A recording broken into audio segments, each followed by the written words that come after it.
Hello.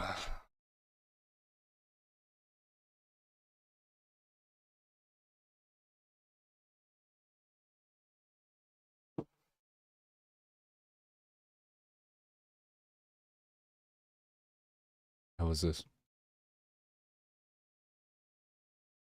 I got like vape juice on my lip. Ugh. First. Oh my god, it's Kata. It was quick. Oh, I need a pillow. Something to sit on. You have a pillow, Kata? Does someone have a pillow?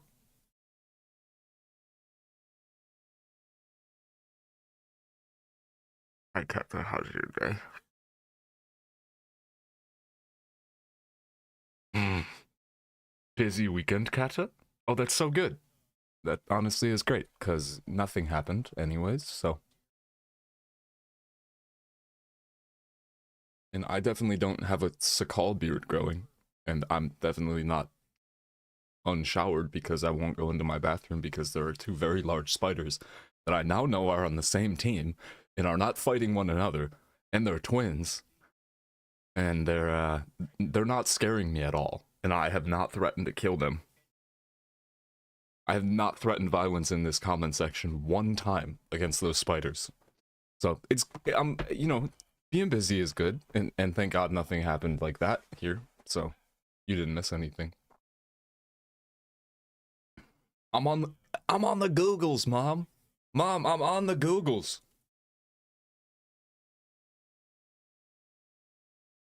I hope you had a good weekend though, Kata.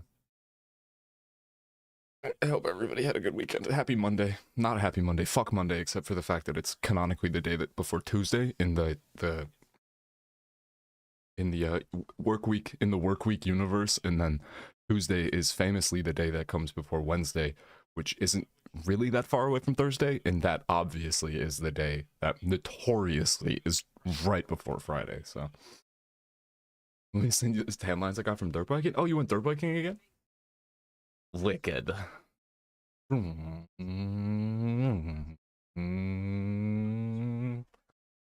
like these people lines. Hold on, I literally don't even have tan lines anymore. Holy god, flashbang. Yeah, no, I literally don't. I don't even. I don't even have any semblance of tan line.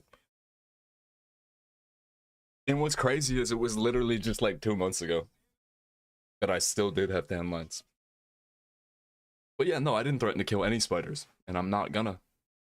And if spiders die, it was Vorlo that did it, because Vorlo has admitted to killing spiders. So, but Noki's butt is bleeding, kind of like mine. Oh no. I'm on a high raft. Hi, Foxbox. Guys, did you hear that I'm on the Googles now? Did you hear that oh, hi, Lemon. Did you hear that I'm Googleable? You can Google me, bro. Google me.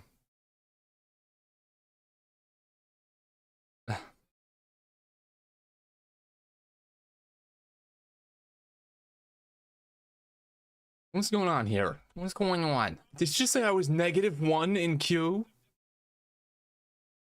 I already knew that you were on Google. I didn't. I'm fucking big. I made it big. I don't know you guys anymore. I'm fucking on Google, bro. I'm on goddamn Google. They know me on Google these days, bro. It's surely loading me back to the main menu and not gonna put me in the game where I have a healthy come up of loot that I yoinked off of some dude in the big city. Ran into some big city folk running across the street, and I shot him with a Desert Eagle. I hunted him down like a dog after he ran into a building for cover. Of course not. Of course not. I hunted him down like the dog he is. Why do I sound like Lindsey Graham? Guys, I just woke up. Happy Monday, though. Oh my god, my eyes are so crusty.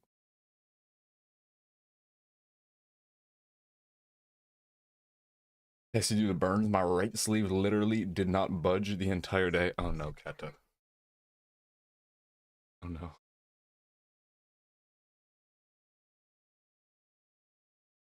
Bro, I'm gonna have to go into my bathroom and deal with those spiders. Yesterday I forgot they were there and I accidentally walked into a spider web while I was peeing, which means that they have gone from the window to the door. I saw one making a web by the window and I was like, okay, that's not great, but they must have worked their way over to the door. Okay, hold on. Uh,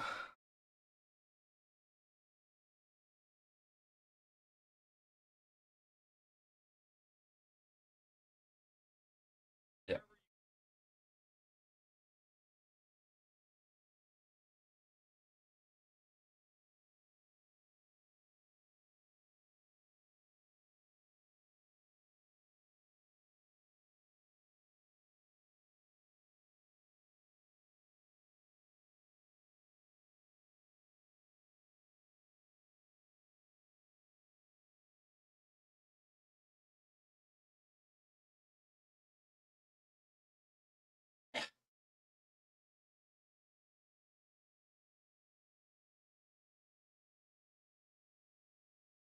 The fuck, my hands are greasy from peanuts butter.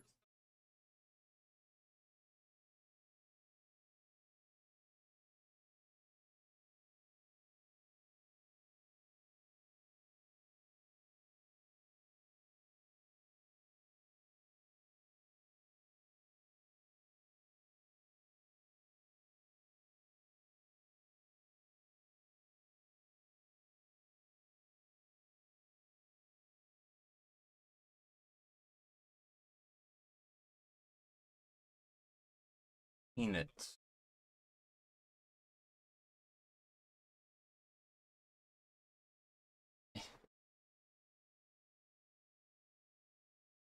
Okay, pillow.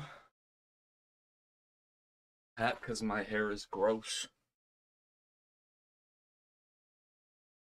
No, I saved this number. What number?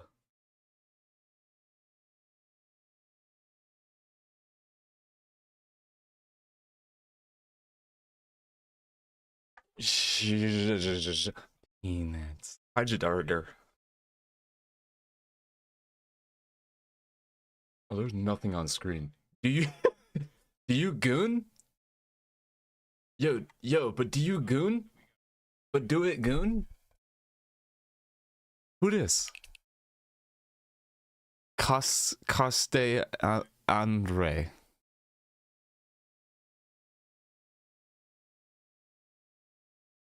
Send me out. Peanut. Yeah, do you goon though?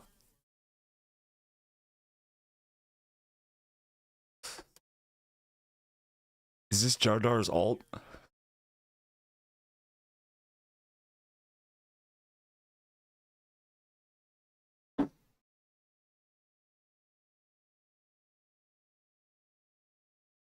Please respond. I sent you peanut. I sent you nut. Please respond. You goon? Oh, that's so good that you goon. Thanks. Very happy to know that you goon. I don't goon so much anymore. I'm retired, so.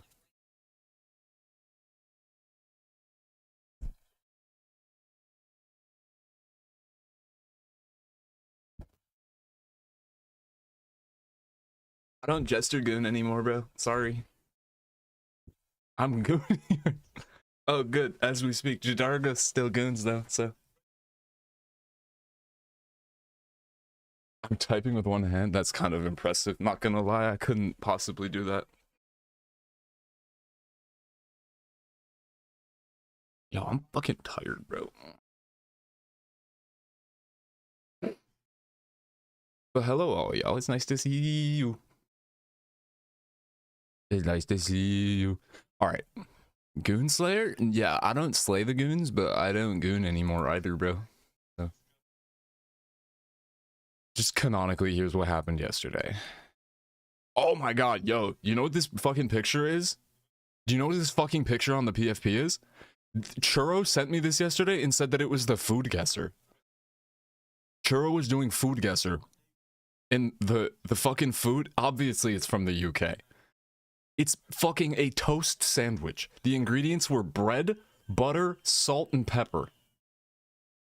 It's a piece of toasted bread in the middle with 2 untoasted pieces of bread on the outside. I don't know where the butter goes in this equation. I goon girl like that movie slash book. A fucking toast sandwich, brother. What? Was it live? What? Butter goes every on the front and back of every piece, and then salt and pepper somewhere. Hello. Hi. Hello. Hey, that's me. I've still got some stuff to set up. That's me. All right, but here's what happened yesterday: is I started a Charnaris run.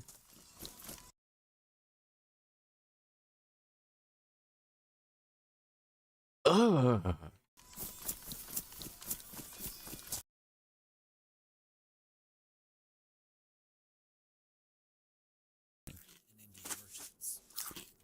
Got some cereal. I got fucked up by zombies. Charlie's Quiver. What made you caffeinate, Mona? Get this damn Assange stream off. Low as fuck.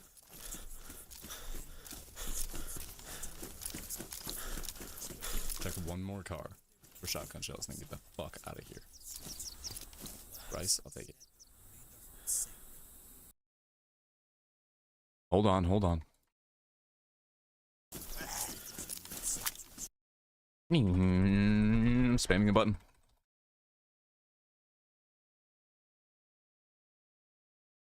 Did I do it? Okay, yeah. It was fucking this weird city.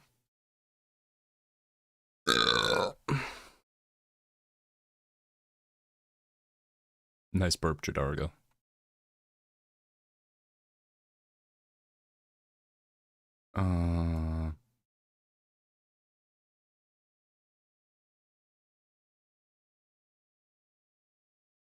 Is it this one? No, it's this one. No, it's this one is the big city. So we're like overlooking it like right here. We're like here.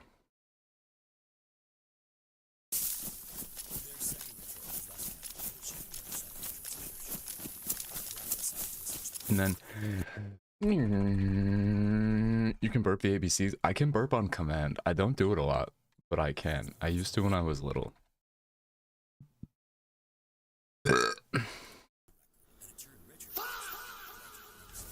What the fuck was that? It's supposed to be making calls and appointments. Uh-oh. Are you not? A heavy labor jacket.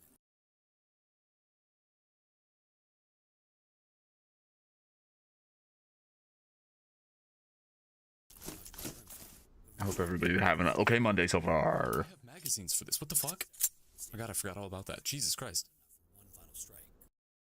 I found a deagle. I have magazines for this. What the fuck? And a press vest. Whoa.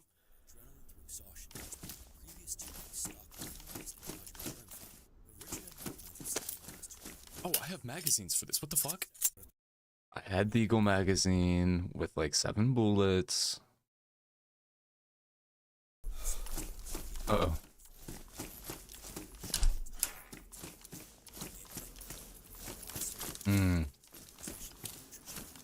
I feel that Foxbox. I feel like I'm supposed to be checking something as well. Maybe if my healthcare went through.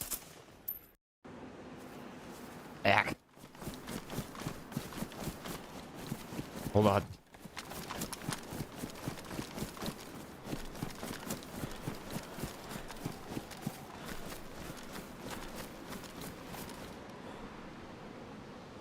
What?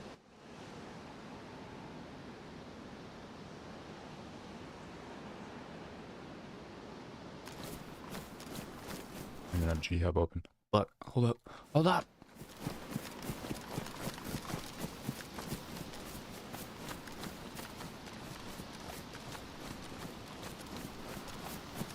Gotta find a tree.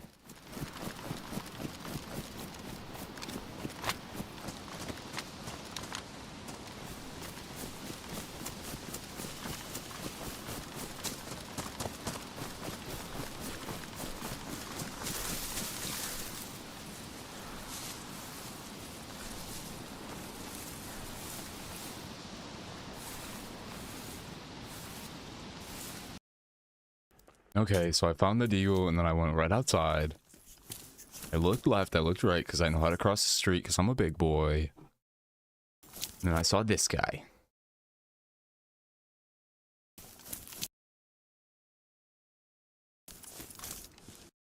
And I decided to try to deagle snipe him.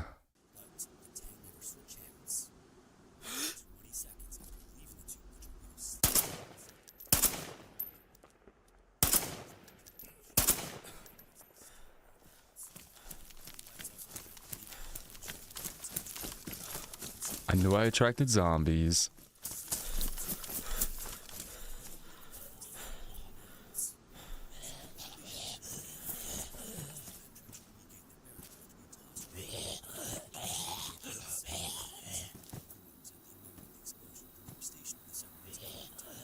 Late, I'm gonna.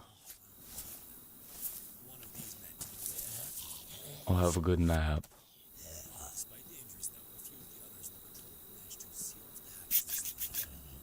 I cleaned off my deagle. Let's see. What made you caffeinate, Mona? I asked Mona why they were caffeinating at 6 p.m.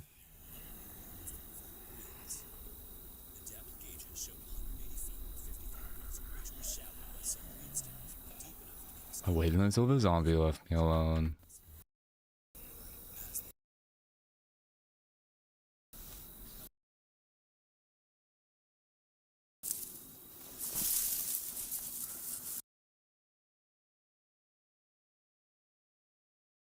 I decided to chase after them.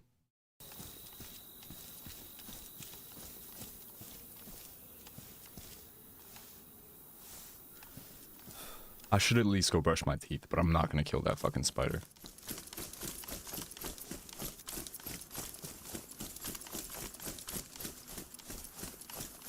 I hunted this guy like a dog.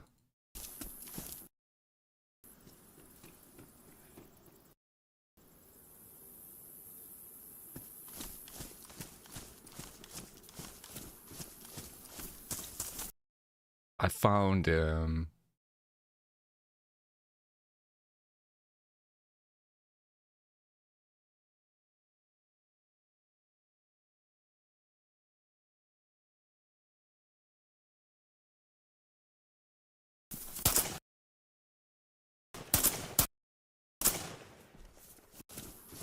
I killed him. He was already dead, but I knifed him anyways.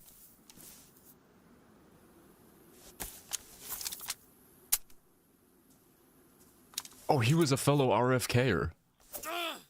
I am also RFK. I stole all his stuff. He had another deagle and a Mosin, so now I have a deagle, another deagle, and a Mosin, and a Glock and stuff. Anywho. There we go. Yeah, that's what happened yesterday. That is this RFK character's story.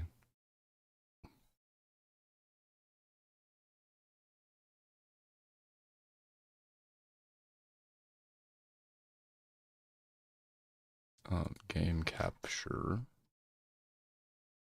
And we were in the middle of a car run, so I think I still have a radiator on me.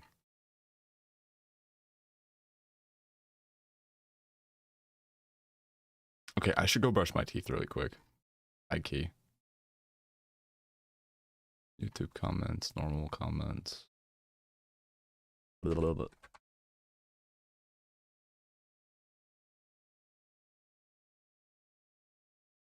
The hell?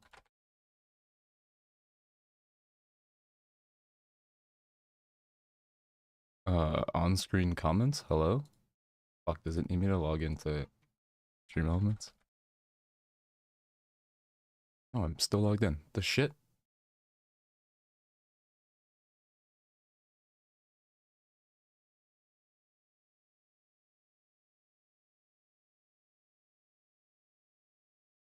The hell?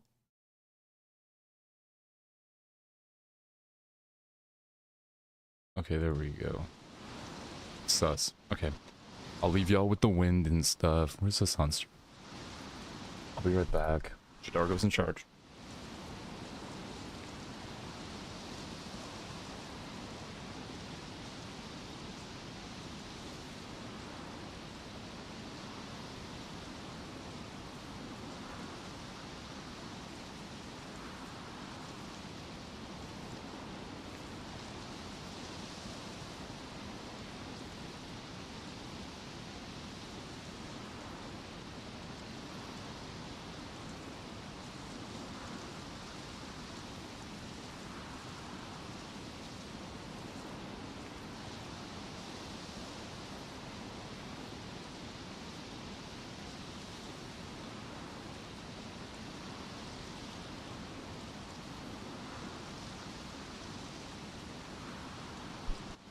The spiders are gone.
Oh, no, not yet. Hold on.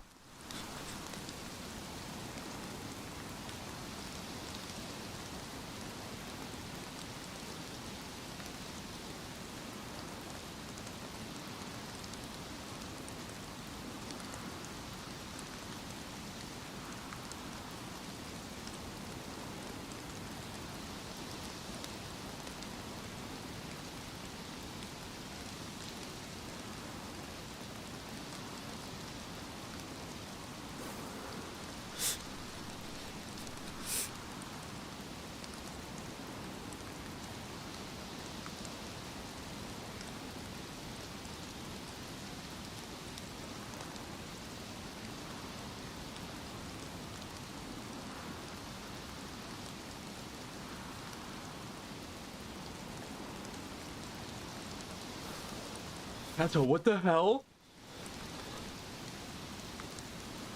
Kato, what the hell, Yante? What? How? How? How? Oh my god, that looks so bad. Wait, is your hand burnt too? Your hand is burnt too?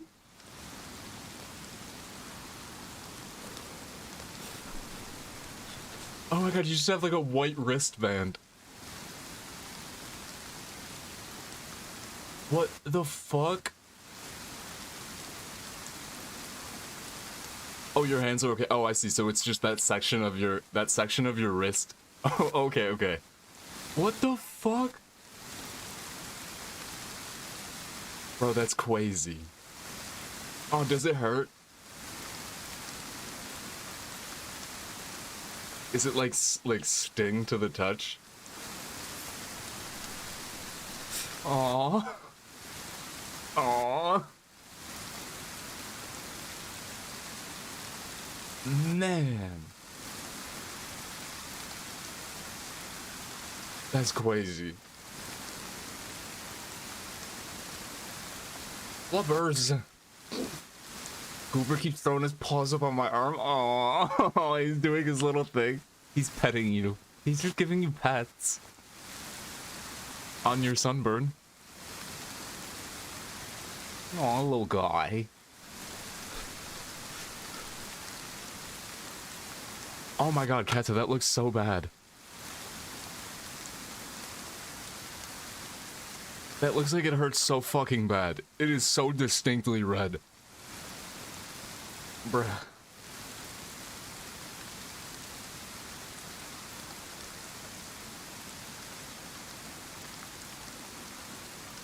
It really is just... Also, only time I think I've ever seen you not wearing a black shirt. Also, I got a cool Vafe. Cheers, everybody.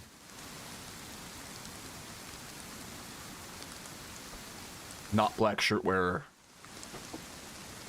Shame, shame, shame.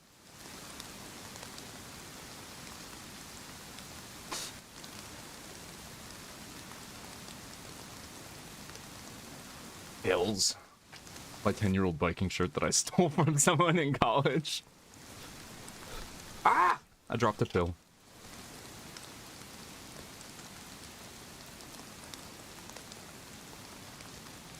Not real all black clothing wearer.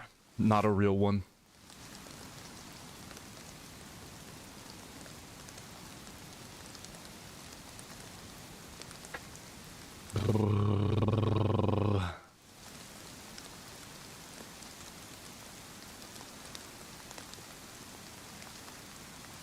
Oh my god, that's gotta hurt. Have you aloe vera'd it and stuff? You aloeing your Vera?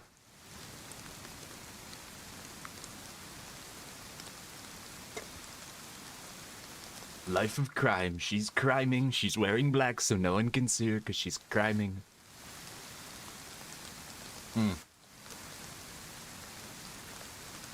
I hope you don't fucking peel.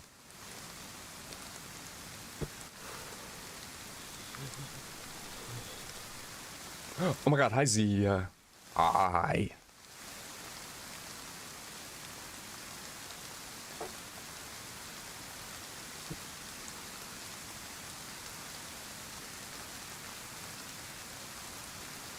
A life of crime. I should go, but it's kind of making me. I kind of want tan lines. I don't want tan lines, but I kind of just want to go outside. But it was like 80 degrees the other day. It was like 80 the other day, and then it was snowing yesterday, and it's 38 right now. So God only fucking knows when I'm gonna be able to go outside. Fucking annoying ass Buffalo weather. Fuck ass Western New York. God fucking damn it. Fuck this place.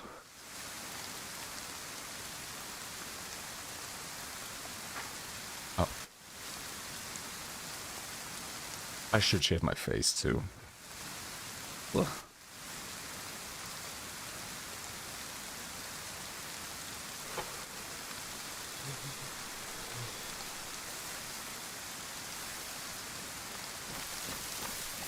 I don't want to burn, but you know, I haven't been outside in the sun in a while. It's AC time, no more freeze. No more freezy warn.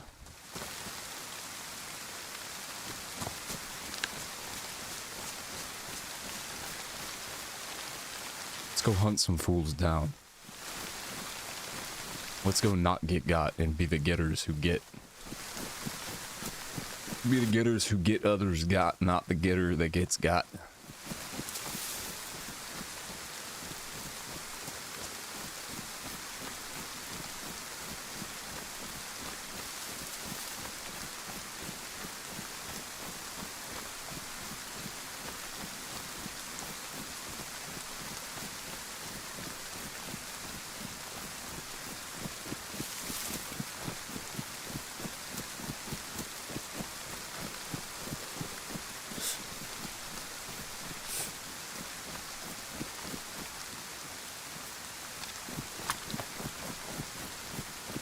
Ooh, yeah, hopefully you guys get that get that house nice and comfy. I don't know when it's supposed to get warm here. I really have no fucking idea.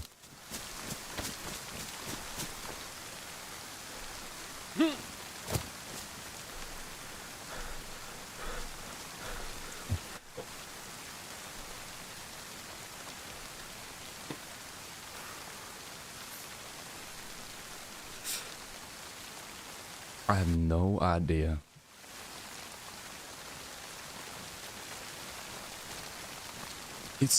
Oh, that's right. That's right. Desert's got some grass. Ooh, it's looking green.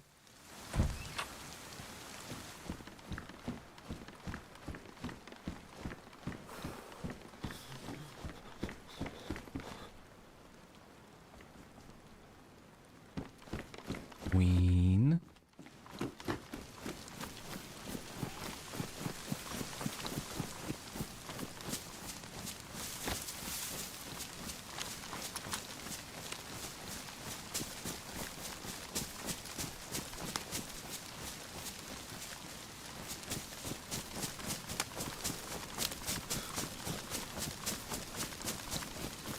Ah! My mic is making horrible cracking noises.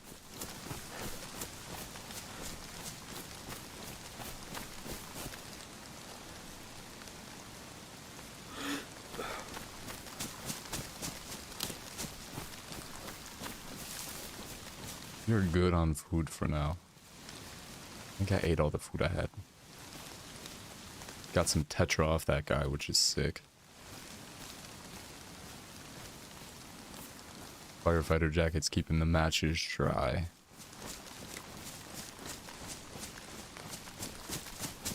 Fuck it, we head north. We go north. We find a car outside of Tizzy. No stops until we get there. We have everything we need. Easy clap. Unless... No. No stops. What? Unless... No.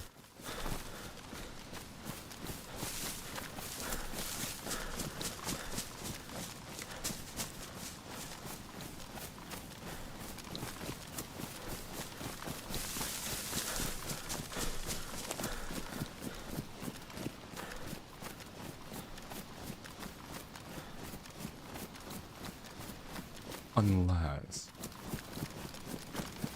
No. It can't happen. It can't be done.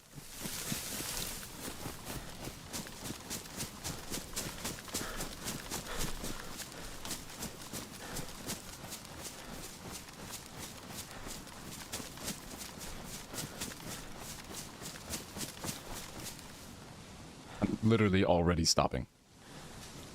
I want to hunt man. I want to kill men. I want to rob them of all of their progress and the time they spent on this character.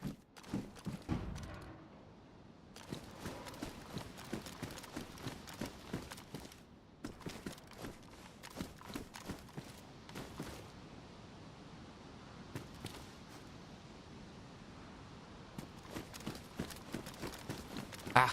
I can't even walk into a doorway. Jesus Christ.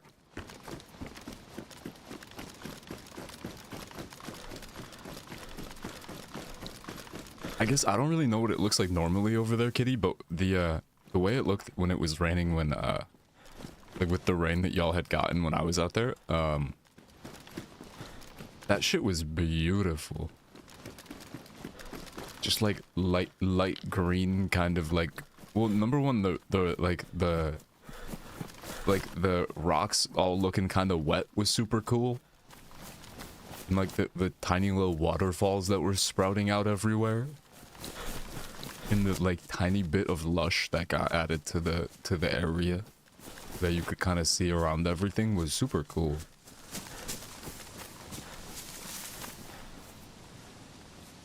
I feel like the desert Ussy likes when it rains. The desert Ussy responds well to range. Whole desert gets 5 o'clock shadow with just a little touch of moisture.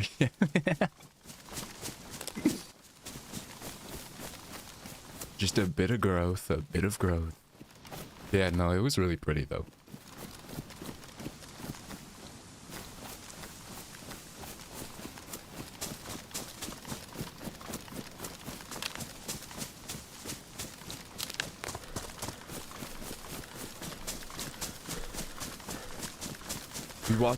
We watched 127 hours yesterday, Kitty, and it was the first time I'd seen it, and dear God.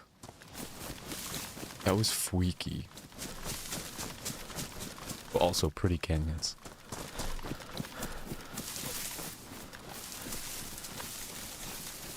I don't know how it took me this long to see it. Am I mistaken? Were you planning on taking me there?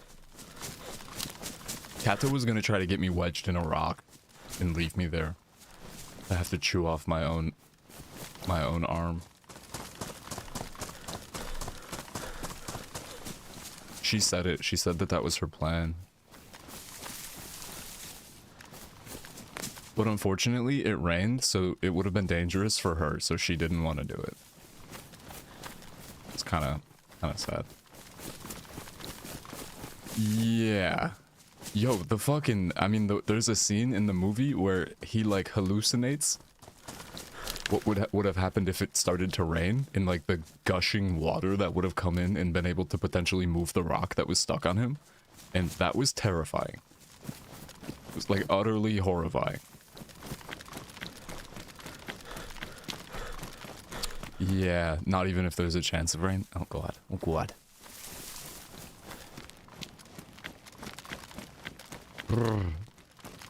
Wake up, Jakob, wake up.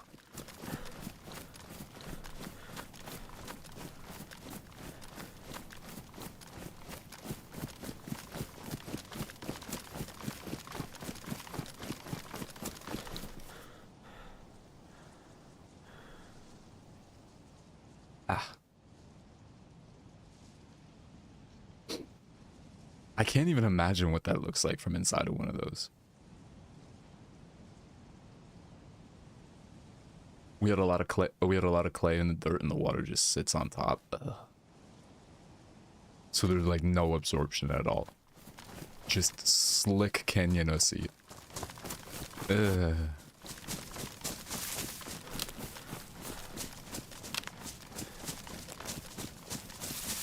That being said, I don't think it was the part that he fell into, but there was another part where him and his friends were like just like dropping from in between like a little slot into like a big pool of water in a cave, and that looked really fun. No absorption. Ah, okay. That part looked really cool. But also terrifying. Don't use clay for tampons. Yep. And when it finally does absorb the clay gets super slippery and it'll steal your shoes if they aren't solidly tied on. It's just sticky. Ugh. Ugh. Wet clay. I don't know why that texture feels like it would be freaky as hell to me.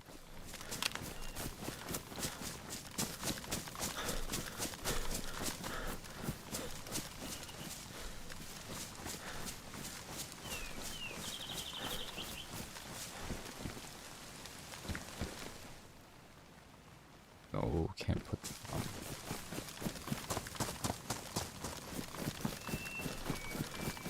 Wow, wow, wow. Ow. No absorption.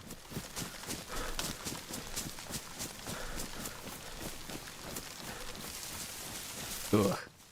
It's just all muck. Just mucked up. I'm excited to see fucking mountains and canyons and stuff again on my road trip. I miss it.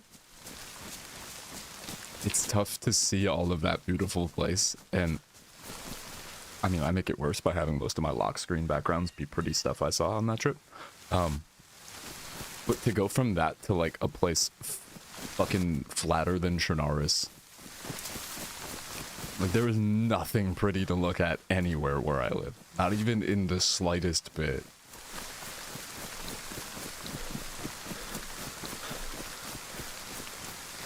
Mountains. Mountains. Mountains.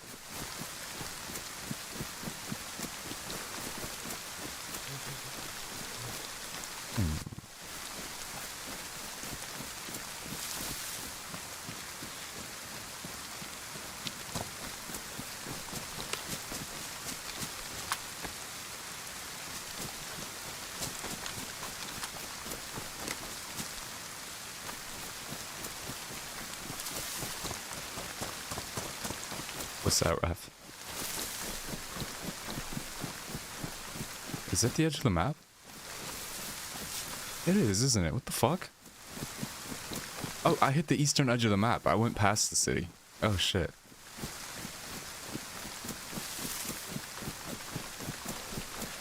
I'm questioning where I've gone now.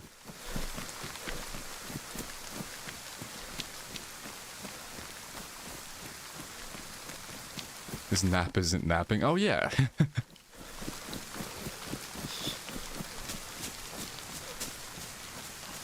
Not a very nappy nap.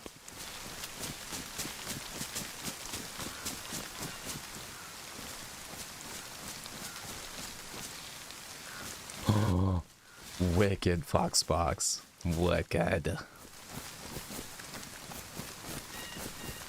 I mean, I only saw as much as like that B and I like explored, which was quite a bit, honestly. But it was fucking beautiful. The beach was mind-blowing because I've never seen a beach. First of all, I've never worn boots to the beach, which was crazy. I've never seen a tide that goes up so far because I've only ever been to Florida beaches.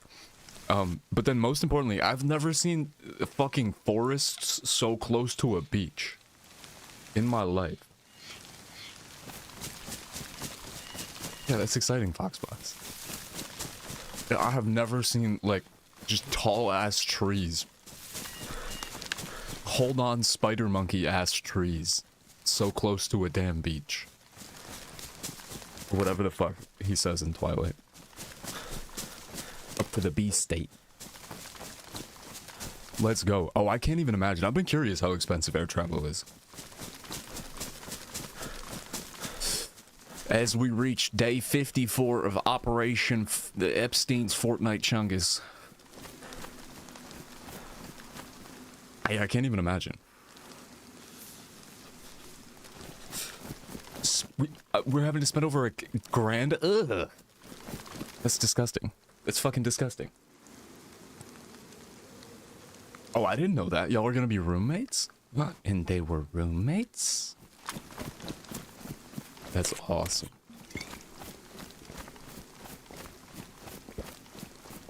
And they were roommates?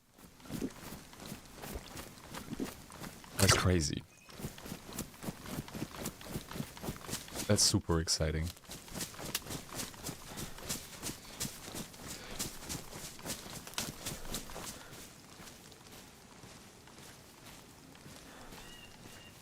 RFK looking crazy right now. At least I got my shades. Wicked.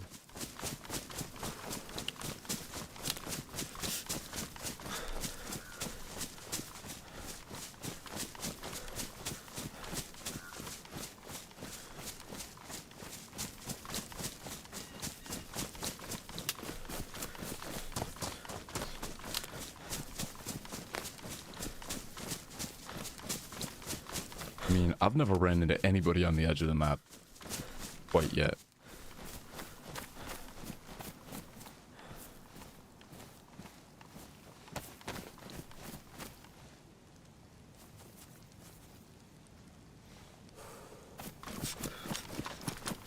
Doesn't mean I can't, but I haven't yet.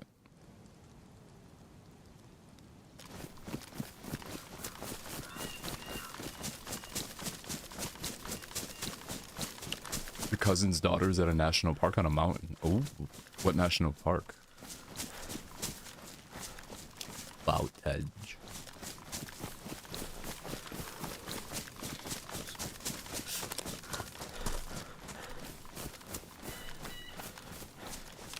My blood is almost back.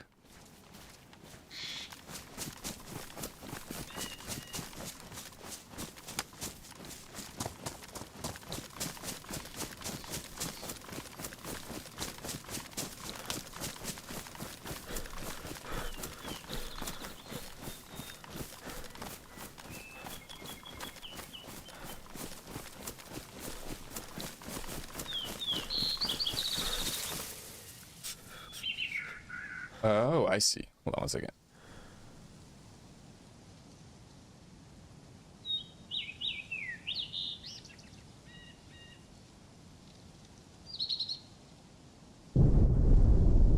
Okay, that doesn't sound great. That explosion sounds a little scary. I'm gonna go shave my face. Feel crusty as hell. Right back. Oh, and wash my face, of course. Yes, that part too.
Oh, I might have even made it back in before server reset. What? Yo, that was perfect timing. I didn't even think about it. I did this yesterday too. I literally did this yesterday. I had the opportunity to get in before server reset and then missed it and was 27th in queue. Yeah, Trinaris has like a 20 plus person queue the past few days. Literally actually saved. I thought I was murked.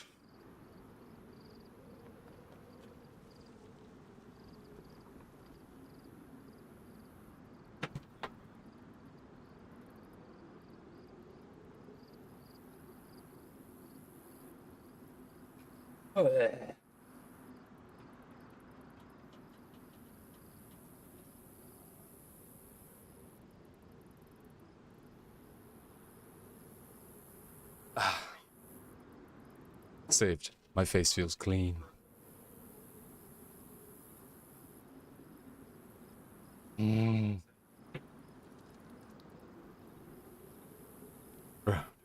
Bruh. My character is just chilling in the rain. Look, I'm built diff.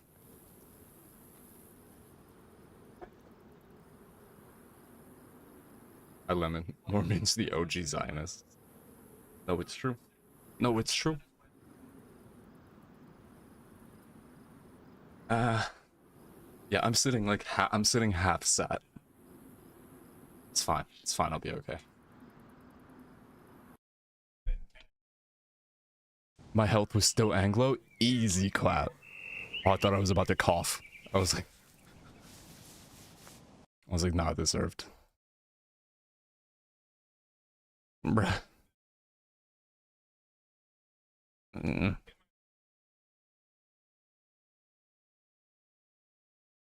Yeah. Okay. Saved. Okay. Yo, I made it to Yesha. I'm very excited when I get inevitably like fucking DC'd from fucking AZ. I'm excited to go play some goddamn Remnant. I beat the unclean one. Yo, Kitty, I beat the fucking butterflies solo. Churro was there. I almost fucking yeeted myself off a fucking cliff. I was yelling, bro. I was yelling. How the fuck am I supposed to do this? How the fuck am I supposed to do this? Doesn't make any goddamn sense.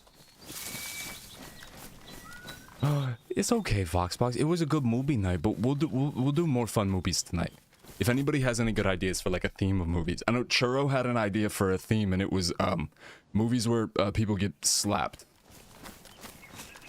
Because he wanted to include the one where Anthony Hopkins slaps a child into the stratosphere.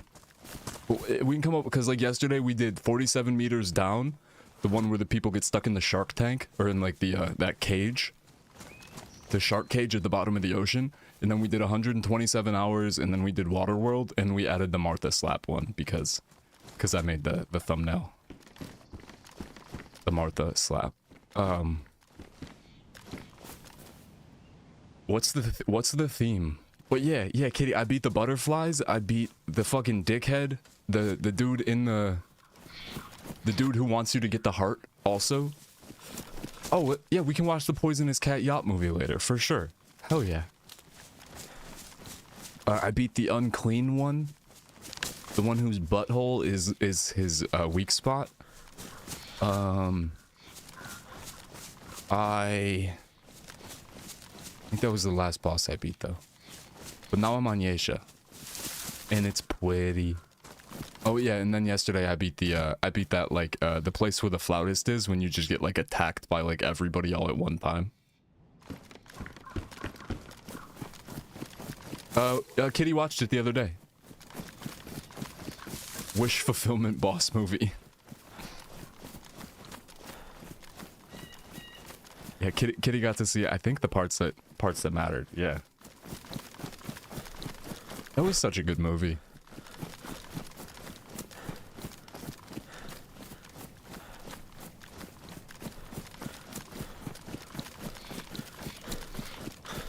Ah. Horror movies could be a good theme. We haven't done that yet. You know what? That's a really good point, Lemon. They're making a good point. Hell yeah. Poisonous cat with another cat inside of it, terrorizing people on a yacht. Go off.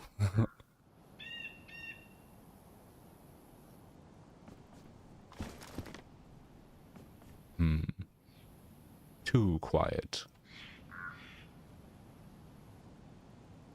It's too quiet. Yo, I liked Undertone a lot. Undertone might be one of my favorite horror movies I've seen. Unrealistic, cats hate water, you won't catch me on a yacht. Fuck that, yeah. I'd like to speak for cats and say that that's not real. Cats fucking hate water. Our kind would never do that.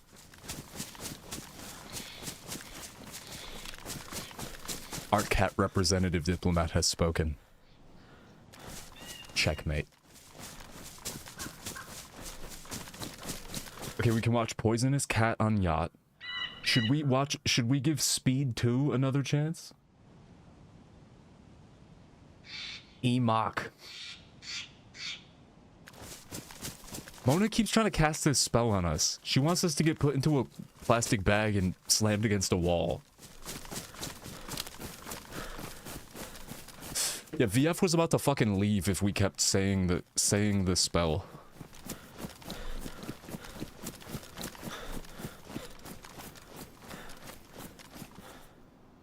I'm going back to note. I'm going back to off camera mic.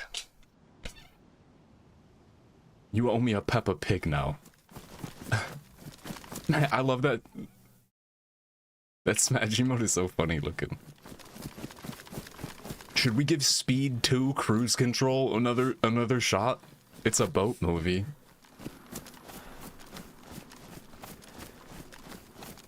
It's really bad.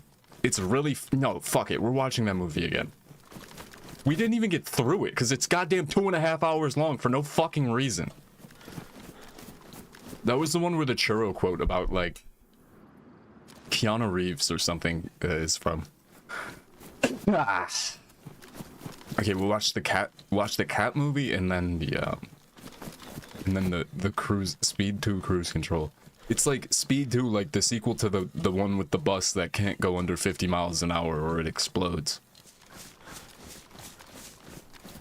It's really bad. It's really fucking bad. But it's bad in like the good way. Except for somehow last time it got to the point where we turned it off because I was like, I can't. This is what?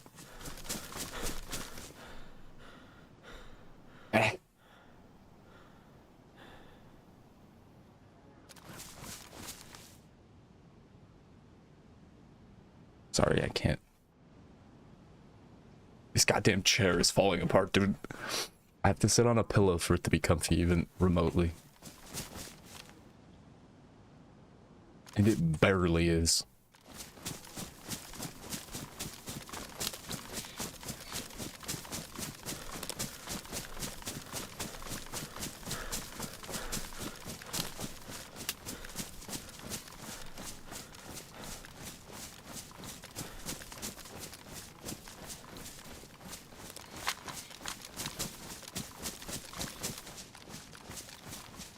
Speed 3, Snakes on a Train 5, Ghosts of Kentucky. Hell yeah.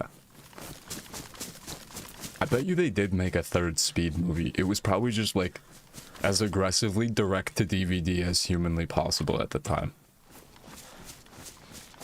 Not even direct to DVD, it just always existed on a DVD.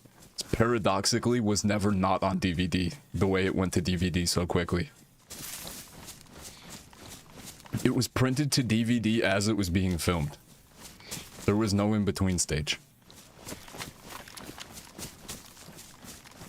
It literally recorded directly to a DVD and then put out. Home video level of production. Or we could watch Titanic 2. Yo, should we watch Titanic again as well? No. No. We couldn't dare. Alright, I've got to be close to, no, I'm not close to Tizzy, I don't think. Maybe. I don't know where I am. I might be close to that other military base. The prison thing.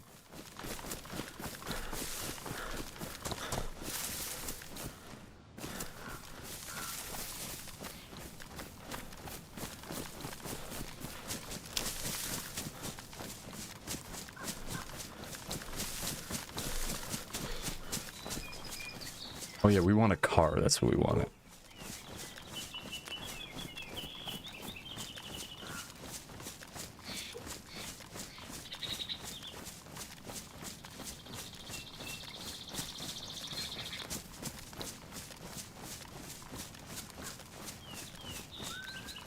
Just made popcorn. Nice.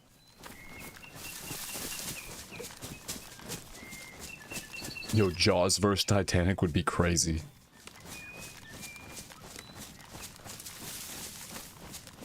Yo, is this one of those houses with a fucking oven in it? Because I could heat up some water. I don't know where I'll get water from, but...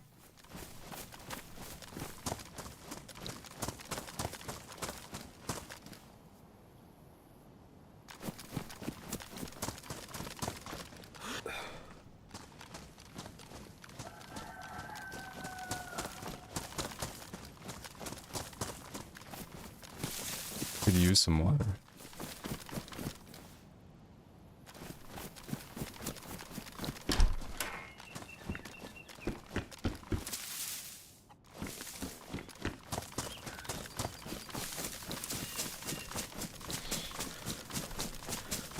Yes, and don't forget that if you would like to, if you are able to, help donate to help Machine Gun Kitty's friend who was injured in a base jumping accident to help with the recovery and stuff. You can do so by clicking that link right there. You can also make me pour beers on my head. Which Stargo said he didn't want me to do, but...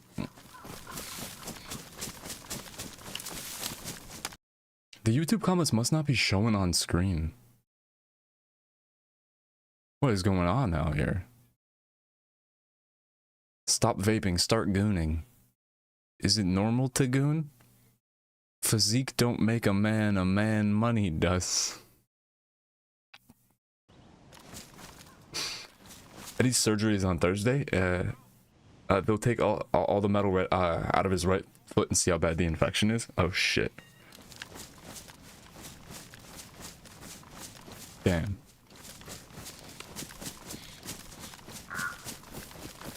Well, hopefully everything goes well. Let me know how that goes. So I suppose that'll be pretty important for knowing where like things go from here, right? Bruh, Prage. Prage.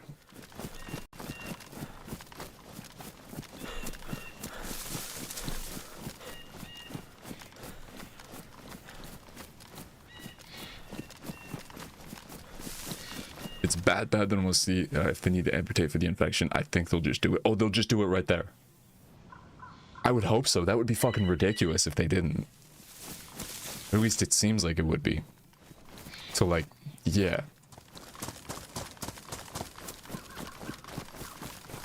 Like, take all that metal out, put them back together, and then...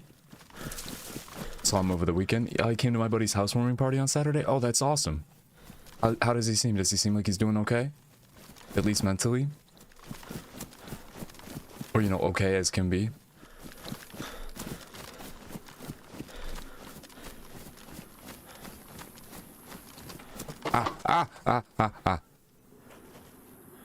Almost threw my vape. At least there's something to look forward to here. Like some kind of potential good news to look forward to. It was definitely quiet, but it was good for him to see everybody. Yeah. Much love to you guys, Kitty.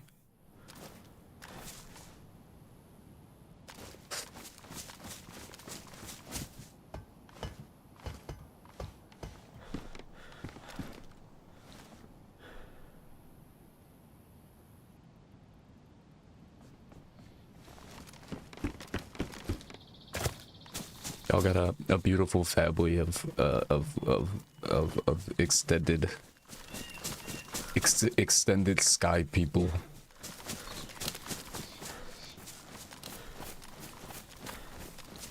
And I wish the best to all you guys.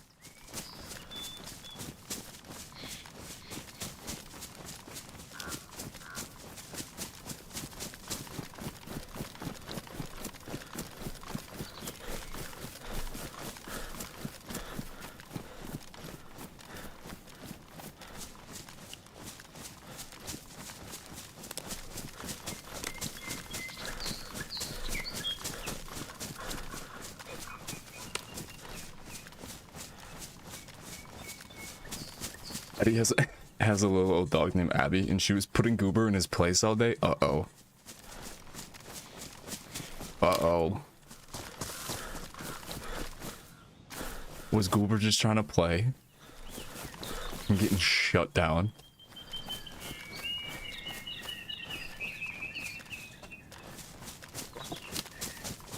Aw. Goober getting girl boss.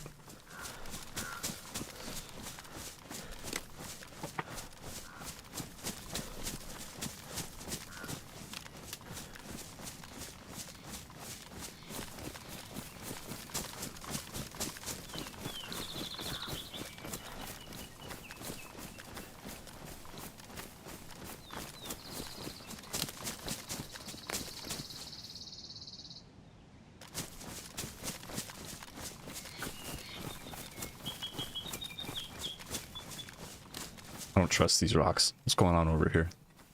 What's going on over here? What are these rocks up to?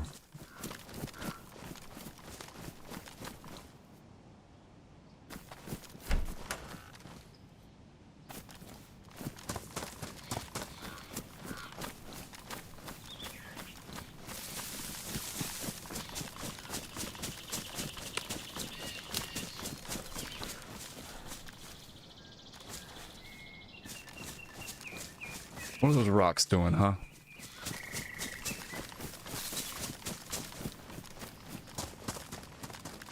Or Mr. Gooba.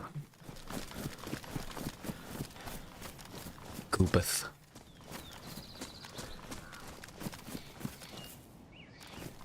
I smell a car. I smell a fucking car. I swear there's a car around here. This area is just giving somewhere where someone would think they're slick hiding a car. I don't trust it.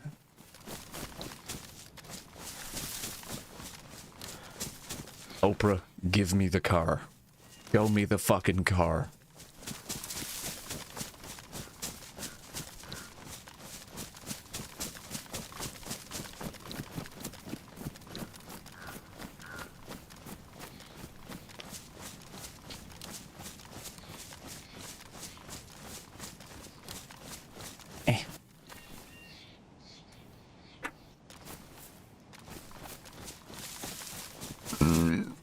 Blech.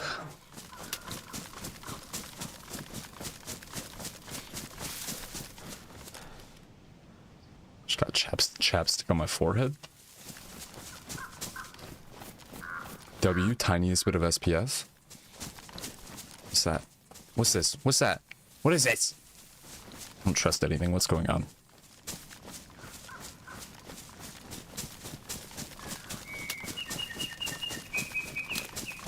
Uber kept picking on Chewie and she would run over and body check him. Oh no. Aw. I think this chapstick has SPF. I think it's the blue chapstick brand chapstick, which has like moisturizer plus like 15 FPS or something. FPS? It's got 15 frames per second. It's pretty good. It's pretty good.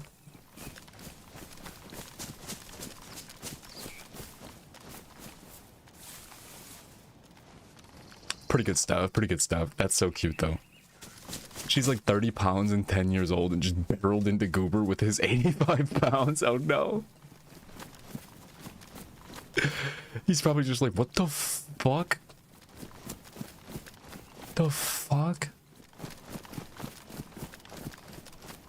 Uh-oh, Jasmine said it's not new sheets day. It's New Sheets Day when I say it is.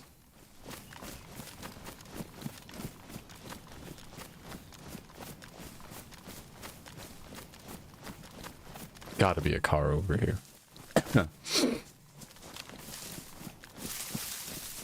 New Sheets Day. Think Donk comments, don't forget the sheets.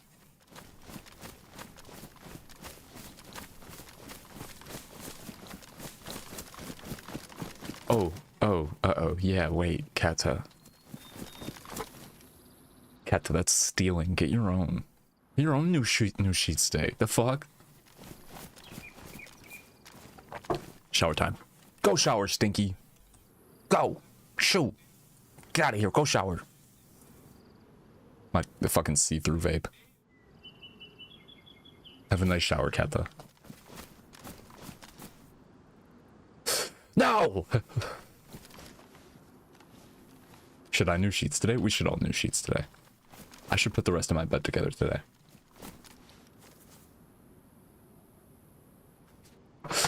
But in reality, if I do anything that isn't this today, it's going to be lift because I am overdrafted into oblivion. Smile. What's this? Cargo pants? Fuck yeah.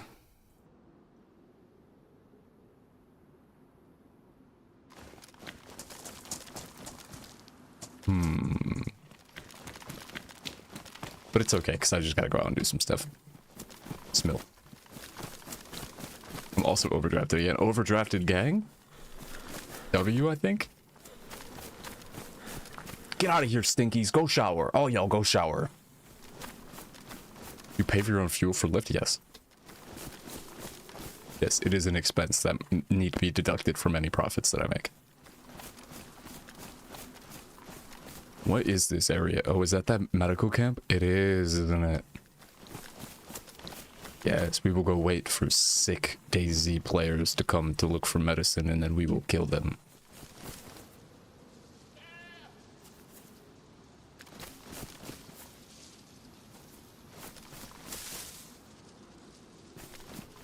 Does the company set the prices? What do you mean? For the journey? Like... does like the company like decide what like how much I make per ride?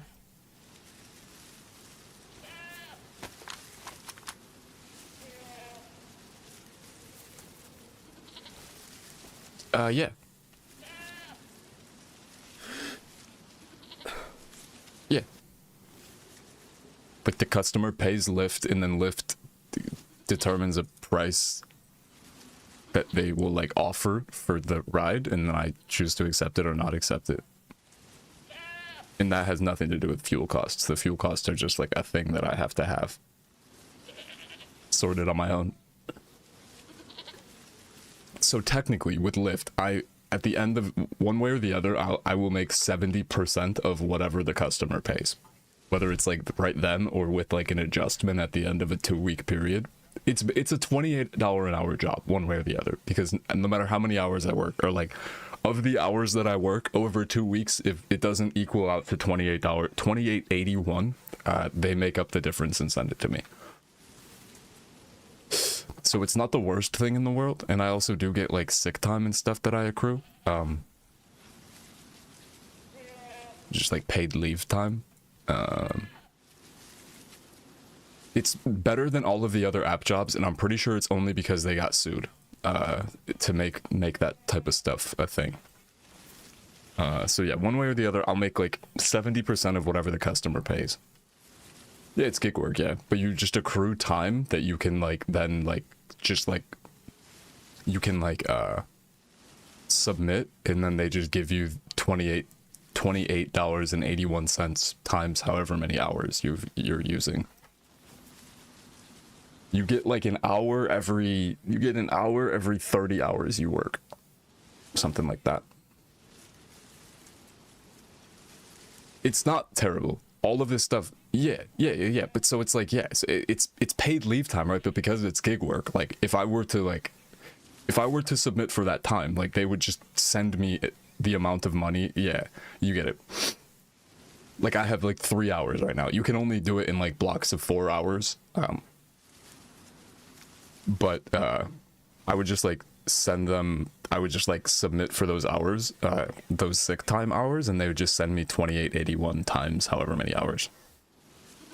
It's literally not the worst thing in the world. Lyft is not terrible. It's the best of all of the app jobs that I've ever done. So yeah. That being said, though, you do have to be like careful with how you do it, because the default, I think I don't know if I've explained this to y'all before.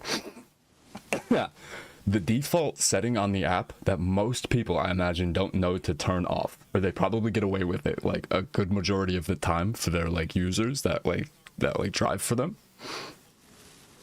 The default setting on the app is that you do not get to see the requests as they come in, that you just like click start on the app, and every single thing that they send you just like gets added to your queue, and you just keep picking people up and picking people up and picking people up, and you don't even get to see like the amount of money they're paying you or anything like that until the end. The default setting is that you do not get to see the app and they are automatically accepted, or the offer, right, for the ride, and that it's automatically accepted. And then on top of that, even if you deselect that, there's another setting that is on by default that you have to deselect that makes it so, like while you're on a ride, like you'll get another request like while you're on a ride, right? So you'll be like driving somebody, dropping them off, and while you're driving, you'll get another request. If you have that first setting off, that is. If not, it just gets added automatically. Sorry, my jaw is locking up.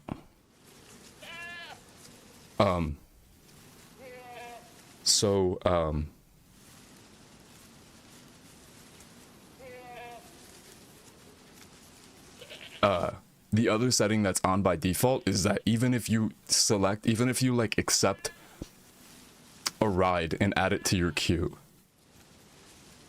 the other setting that you need to turn off is one that allows them to just automatically change what that ride is. So you could like have the manual setting turned on, so you have to review and accept each ride, and you could add one to your queue. But then if you don't turn this other setting off, they could just take that ride that you like, that you accepted manually because you saw the amount of money you were getting, the distance you have to drive, yada yada.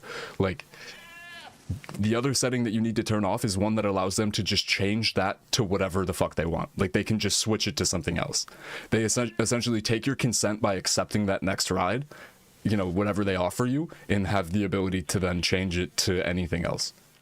So I could, obviously, like, the issue there would be, like, if I, like, if I'm like dropping off a passenger and I accept a ride for $15 to drive for 20 minutes, or to drive like 5 miles, I could accept that, and then by the time I drop that passenger off, the ride that I'm taking could be a completely different ride, that I'm making a completely different amount of money, driving a completely different distance in a different direction to a different place. You know what I mean?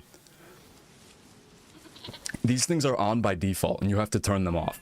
And I've been in plenty of Lyft rides where I see it, like, or like same with Uber, where people are not accepting rides manually and they're just being added to their queue. I can actually, but still, yeah, it's incredibly predatory. Wait, what do you mean you did transcription for a minute and the pay was pretty bad? Like, what were you transcribing? Wicked.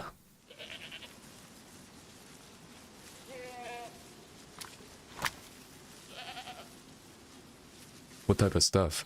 Yeah, it's pretty egregious, Lemon.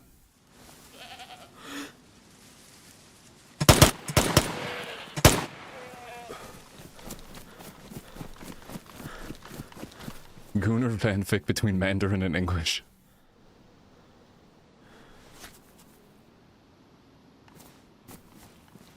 All kinds of audio that people need to transcribe. I'm bound by NDA. Oh, okay, don't tell us then. Oops.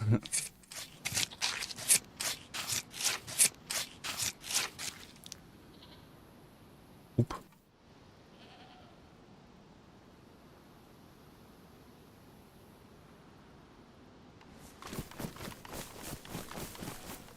Nobody look.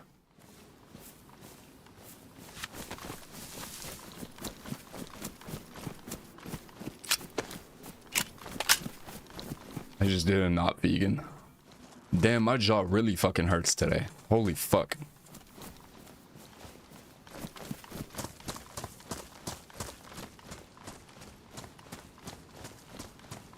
I'm pretty sure these don't spawn anything.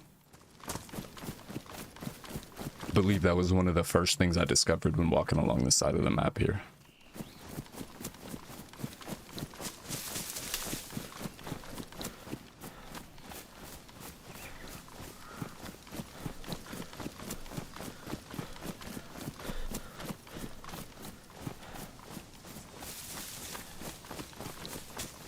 Yeah, I don't know if they're going to be using those ones anytime soon.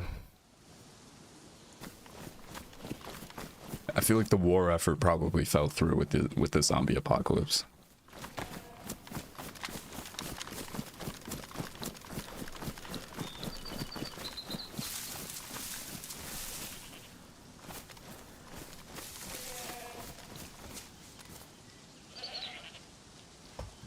There's a zombie over there.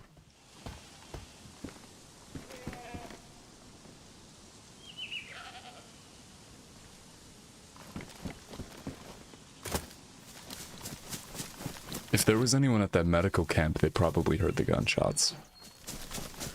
Other than that, there's not really anything out here. I could definitely use some water. The YouTube comments aren't showing up on screen, and I don't know why.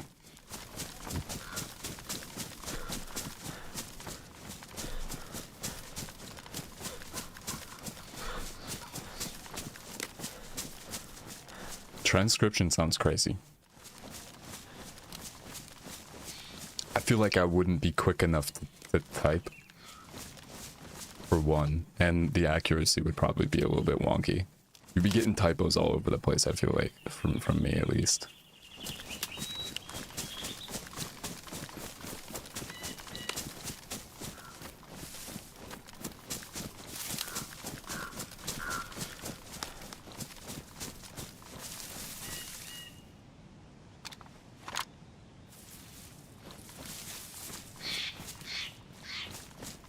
Learned a lot about random stuff, yeah?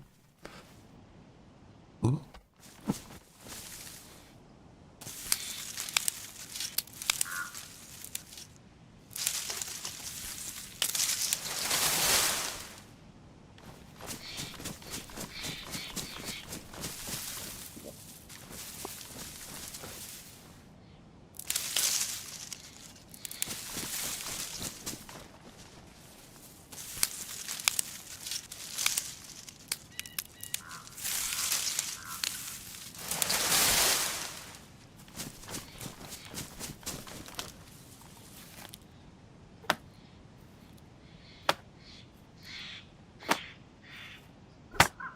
Yeah, the Lift app is definitely the best of all of them that I've used, but it's still like... Even with those settings off, you still have to watch to make sure they're not like... There's a lot of ways that they'll try to scam you.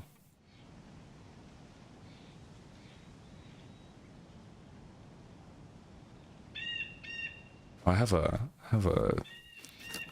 sharpening stone, I think.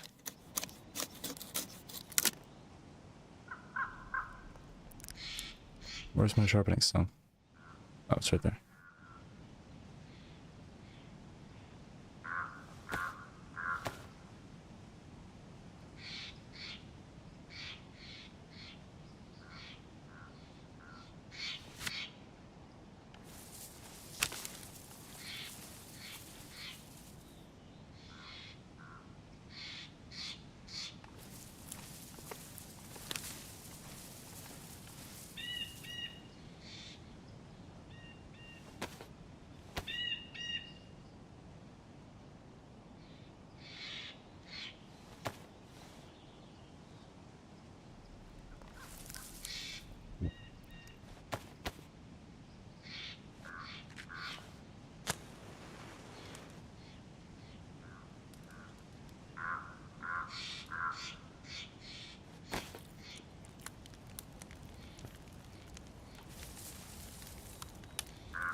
Shit.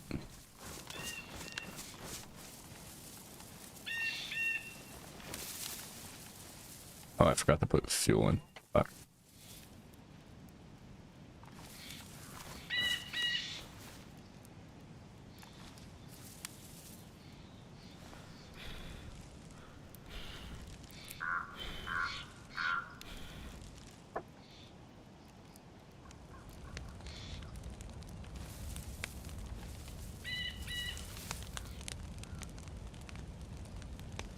Too far, I think.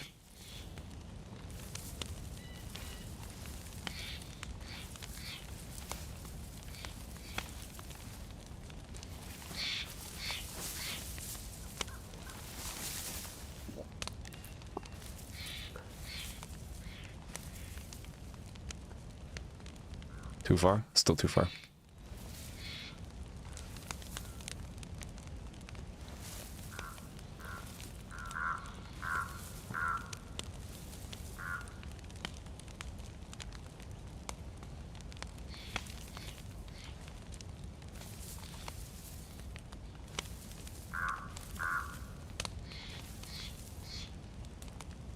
Too far? Too far. There we go.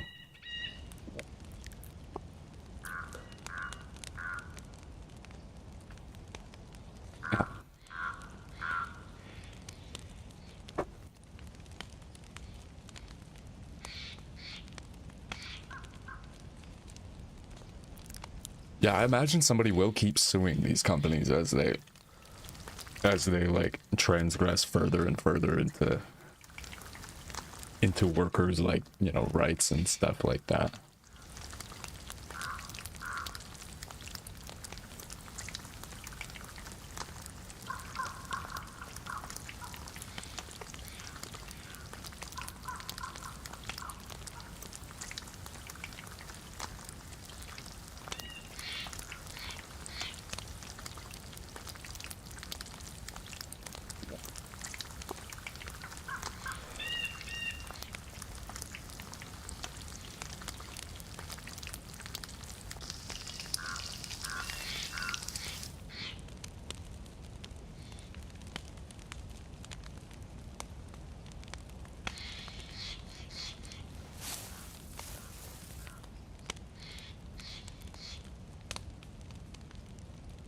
I'll turn this on stream off. It's distracting. It's distracting me from my mission here to sit at this fire and cook stuff.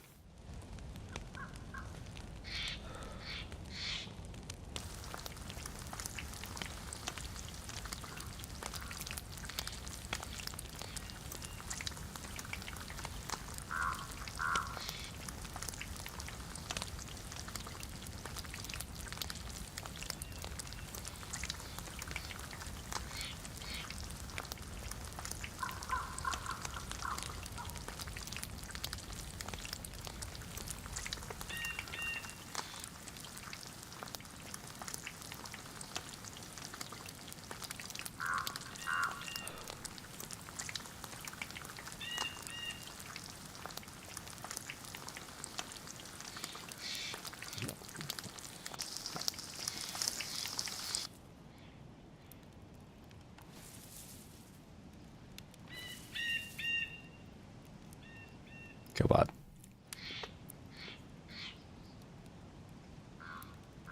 Killbot. Killbot. There we go. Maybe?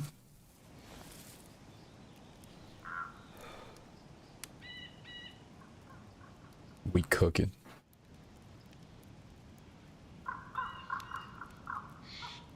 Speaking of, I should look at the Lyft app.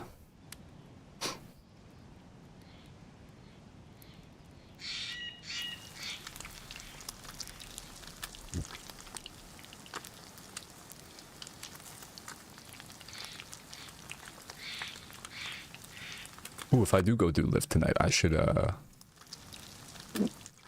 make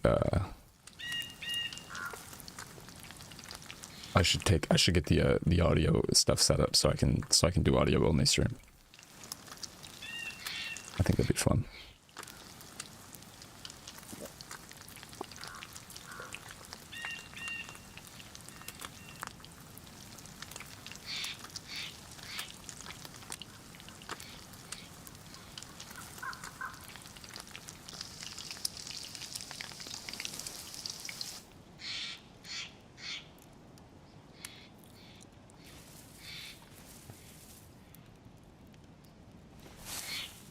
Too far.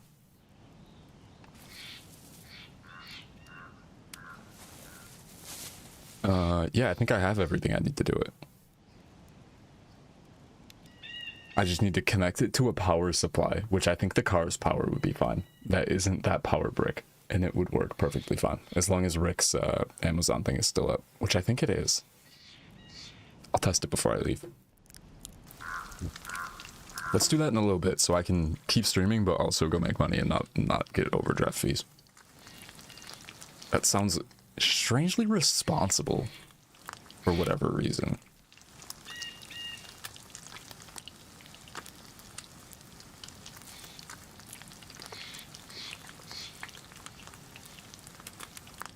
It's gonna be weird one day when I'm not broke as fuck all the time.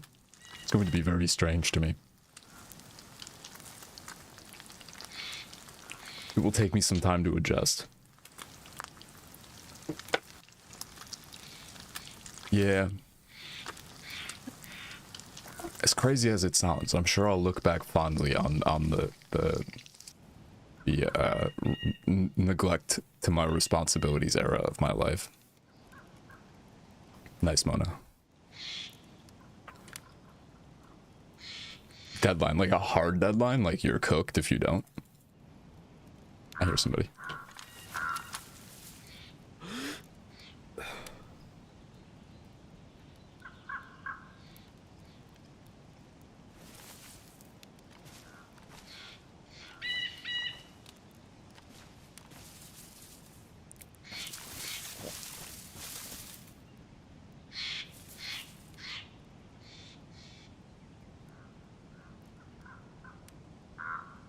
Dot dot dot.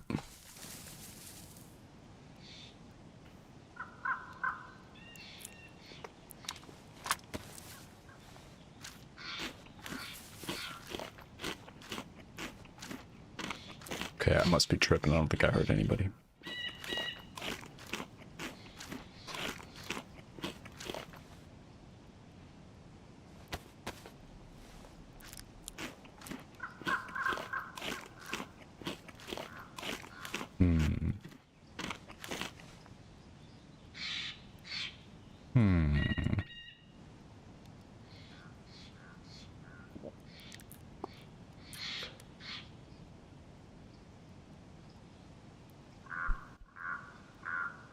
I don't trust.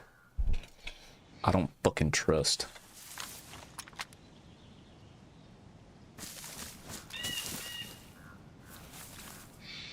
That include the $50 I got from Twitch. I have never reported Twitch income. Monka gasp.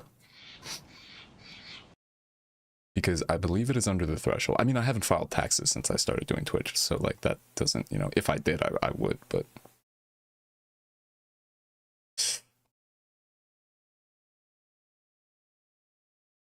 I still do not know why Twitch paid me last week. I forgot about that until just now. High key. I have zero fucking idea.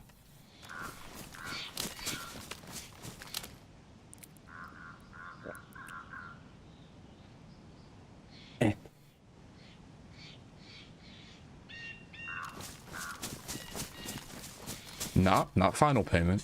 There's no reason there should be. I mean, I got my final payment. I got it the month after I was banned. I've somehow accrued $53 since then.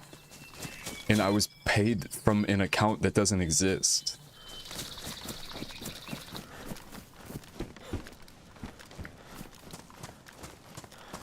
Almost 5 months to the day after I was banned.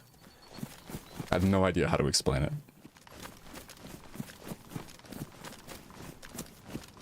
Like, not even a single bit of it makes any sense.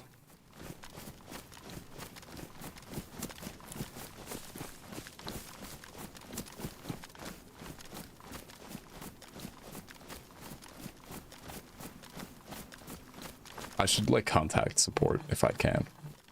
I don't really know how I do that, but...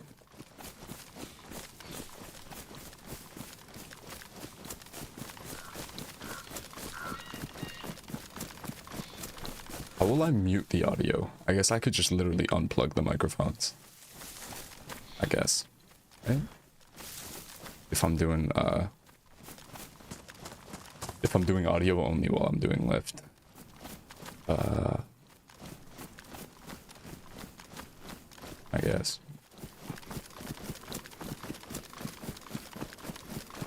Wait, if you're Canadian, Twitch harasses you for your tax info even if you've already entered it, really? I mean, they took my tax info and stuff, which is why I don't really feel the need to report it, because like I'm sure the IRS can find that out if they need to. But they probably don't, because it's not over the threshold of like what they would, you know,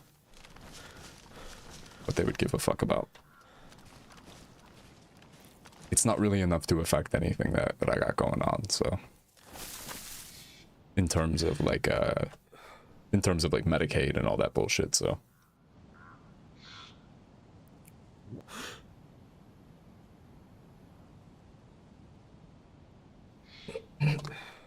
Cover your ears.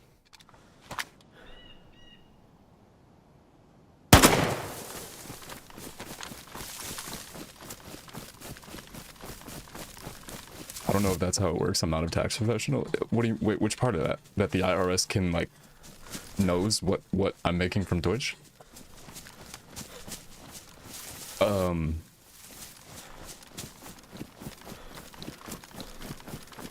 I had to enter my social security number, so I'm assuming that they can find that out if they needed to. Or like that it's like, you know, that if I tried to lie about it that they could find out. The hell is this? And then the other part of it is that there is a limit of like income that would make a difference. It's like either $5,000 or $10,000 that needs to be reported. Again, if I'm doing my taxes, which I have not filed my taxes since before I started Twitch. And I mean, in terms of like what amount of money makes a difference to my Medicaid status, it's still very well below the threshold of anything that makes a difference. But that being said, like I do report it to Medicaid, so, well, not Twitch, but like Lyft and stuff like that. But both amounts are like in similar categories, at least as of this point. Like both amounts are within that range of like it not making a difference.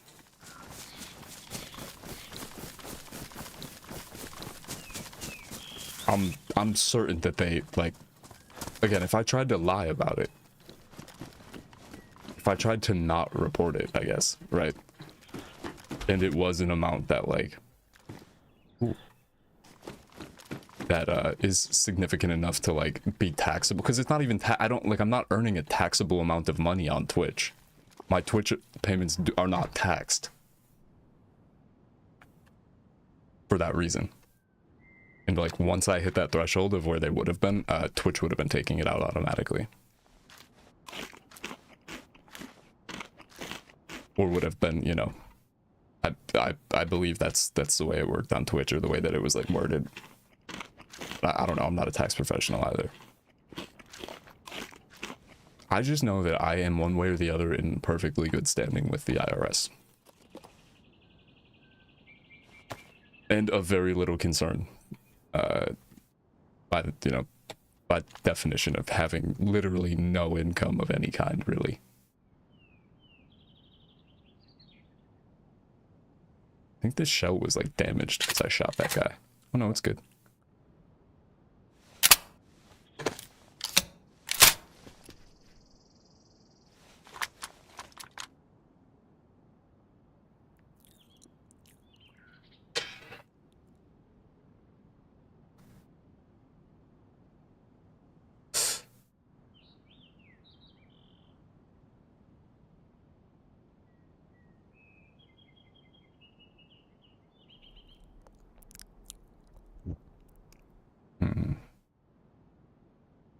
Did those gunshots bait somebody?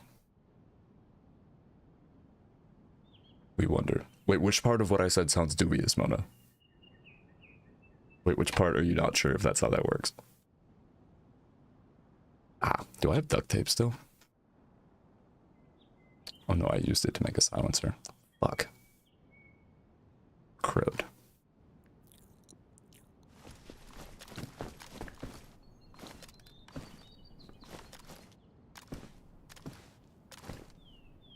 This also feels like somewhere someone might have had a car.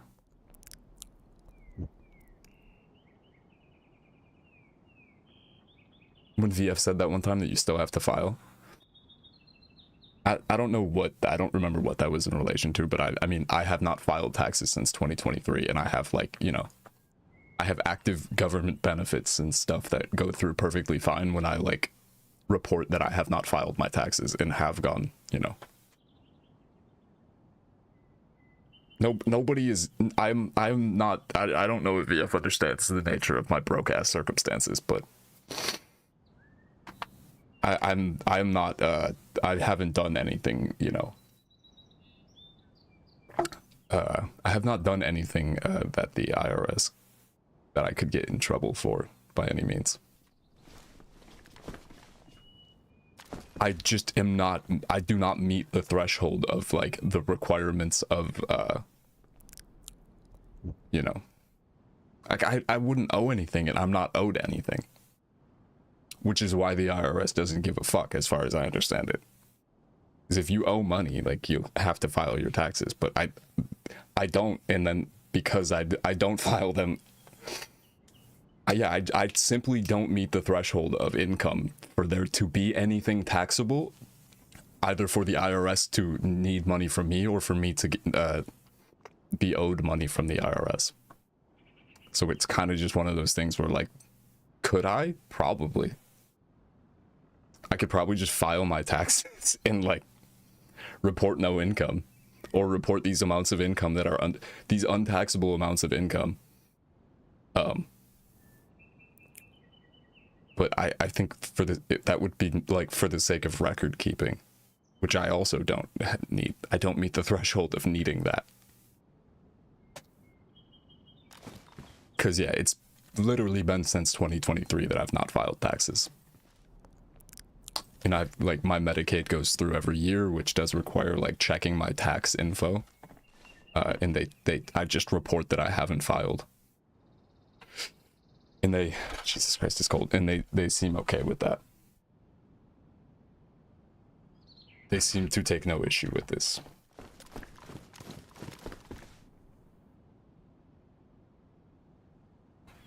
I don't know, maybe VF was under the impression that I was making, like, more money through Twitch than I was, but none of my Twitch income all put together it meets that threshold of, like, again, it's just not even taxable.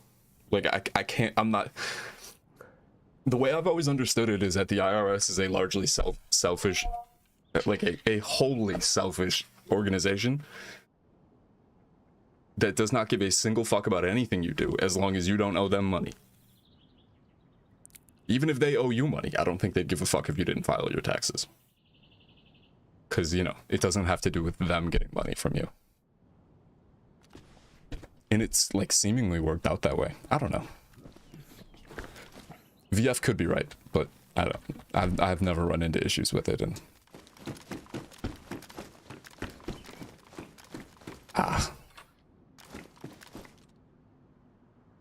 I have yet to face the repercussions of whatever I hypothetically would be doing incorrectly. So I don't know. The fuck? The fuck is that zombie running like that for?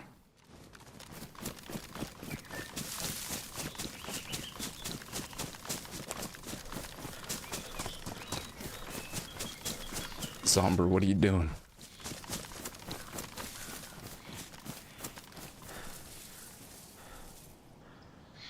New York State is giving me $120 back though. Wicked. Wicked. Ah.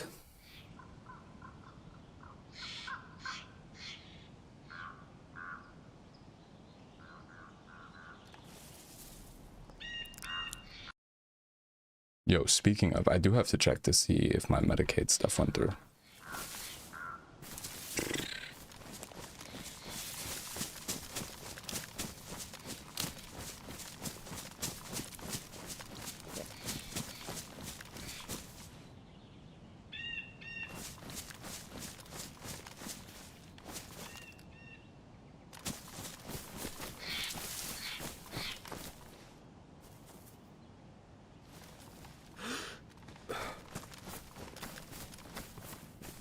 Another pair of cargos.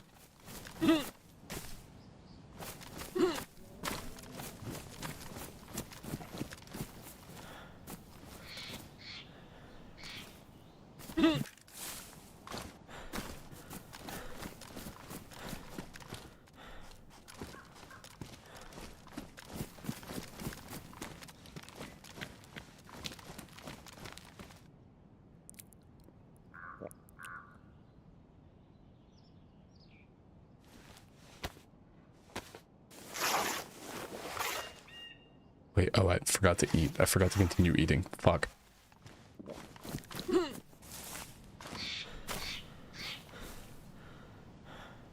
Wait, no, I ate all the food. Shit. Okay, now I just need water. For real, for real. Bruh.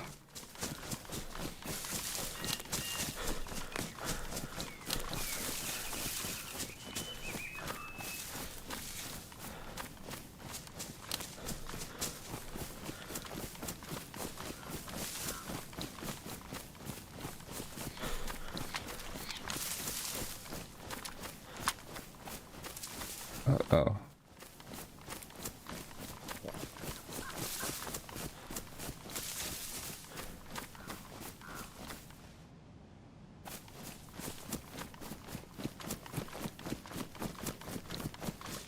Man, I don't want a Daisy anymore.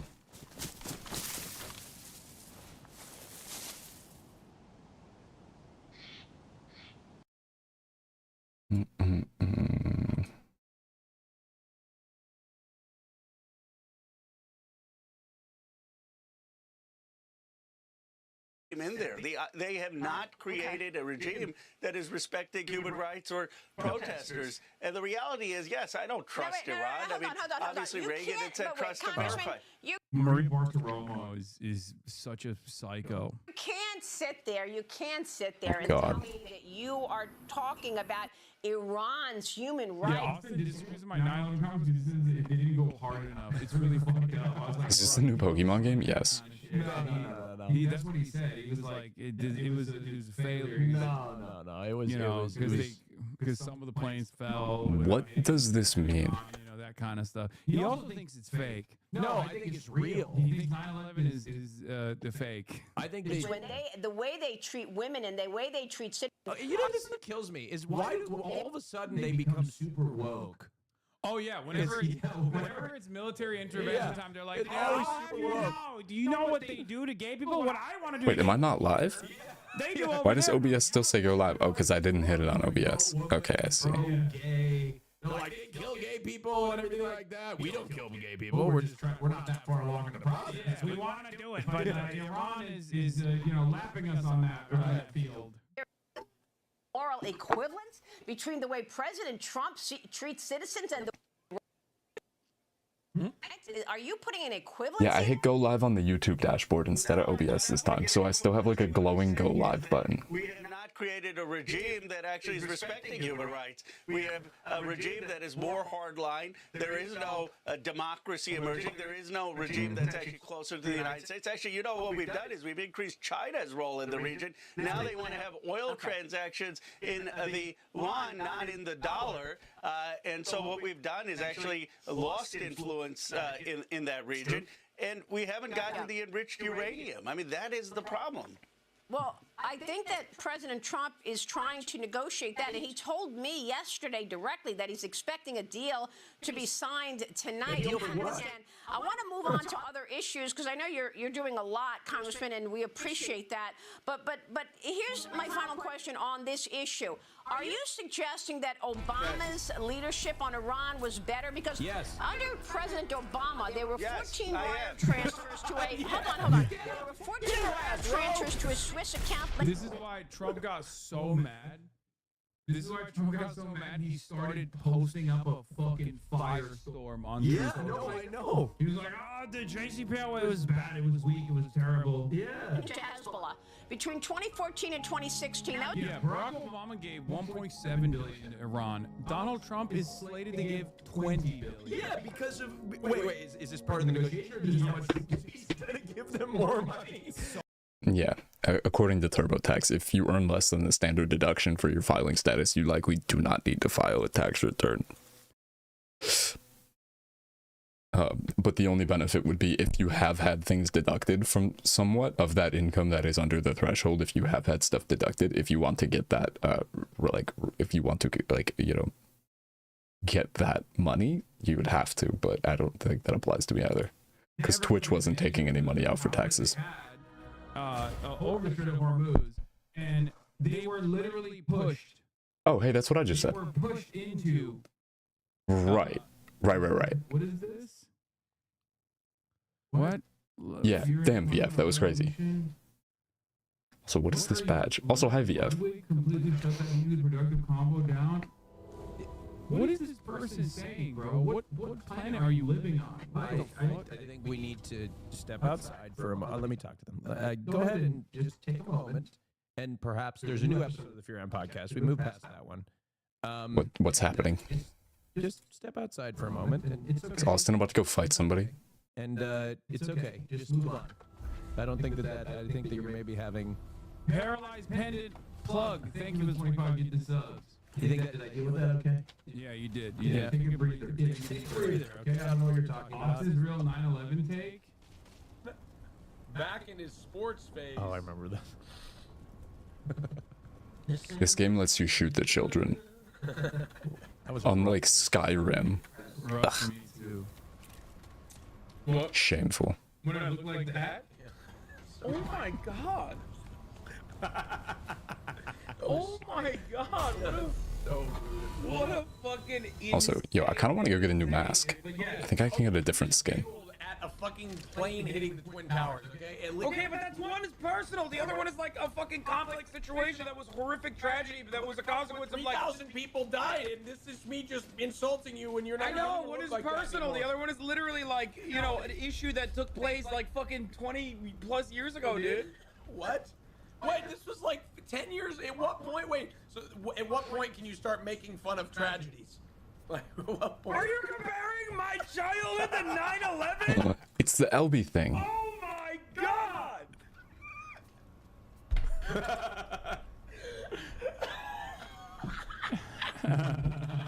Brother, dude, we went through a phase. What, Slayer mask?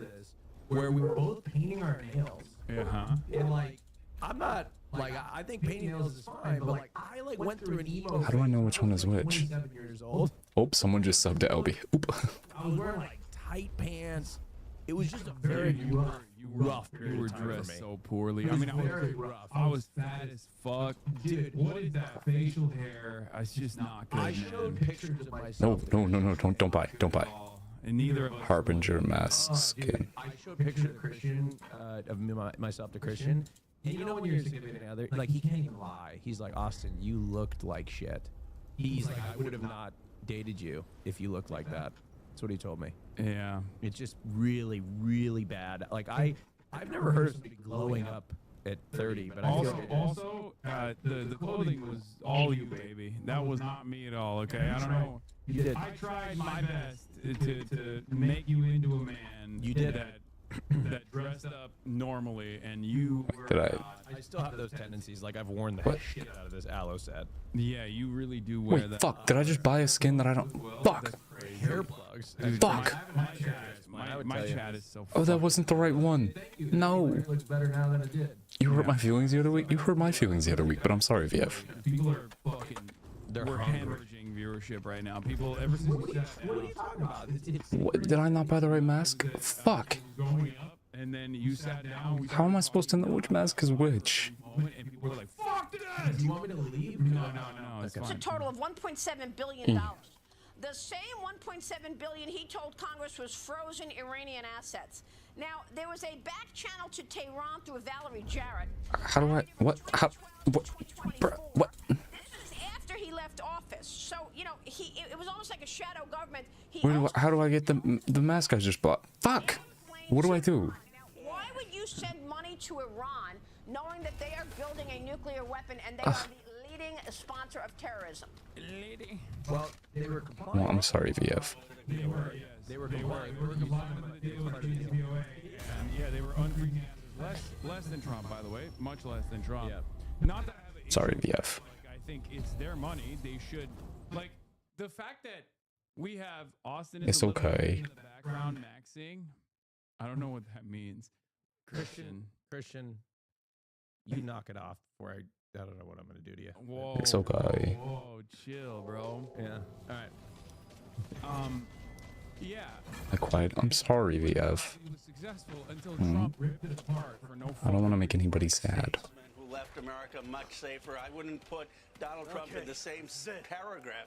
The reality is when President Obama left, because of the great efforts of people like Valerie Jarrett, we had 97% of the enriched uranium out. The reality is we didn't have 13 American service members. Flippers.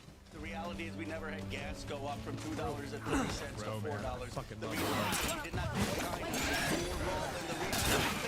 I'll let you finish. We didn't give China more role in the region. We did not give the IRGC a more hardline regime in there. You know why? Because Obama actually did his homework. He actually tried to engage in statesmanship. He got China, Russia, the entire European allies on board. It is pretty crazy. Like, look, I'm not, you know, I Ow. different attitude about how things should have gone regardless, but from Much the love, VF. pro America, it is a pretty remarkable achievement that this was a multilateral commitment that brought Russia, China, all of the European partners on board. They Crowd. got unprecedented access to Iranian nuclear facilities, which, by the way, Israel used to their advantage to assassinate I am sorry, sir. I was cranky the other day. Iranian academics over and over again, which is fucking unbelievable. God, it's so evil. And it was because I spilled my French fries. It was proof that like the diplomatic process would clearly be This the ain't about you, Mona. Oh. successful way to deal with Iran. And Trump just came in and was like, fuck it, Israel doesn't like this. This is a piece of shit. Yeah. And many No! did not really complain about I'm it. sorry, everybody, that I was being mean to. Pro-Israel. Question. I apologize with this distract, but why didn't there was a Biden was in between, so why didn't he come in and maybe perhaps he had 4 years of foreign policy that he perhaps could have. No, but it is about putting it. Jacob, please don't point up at put it. I get overwhelmed very easily. Talking about this exact, giving an answer to this exact question. Ben Rose went on the Bulwark recently. Friend of the show, Ben Rose, who is Please don't point at me.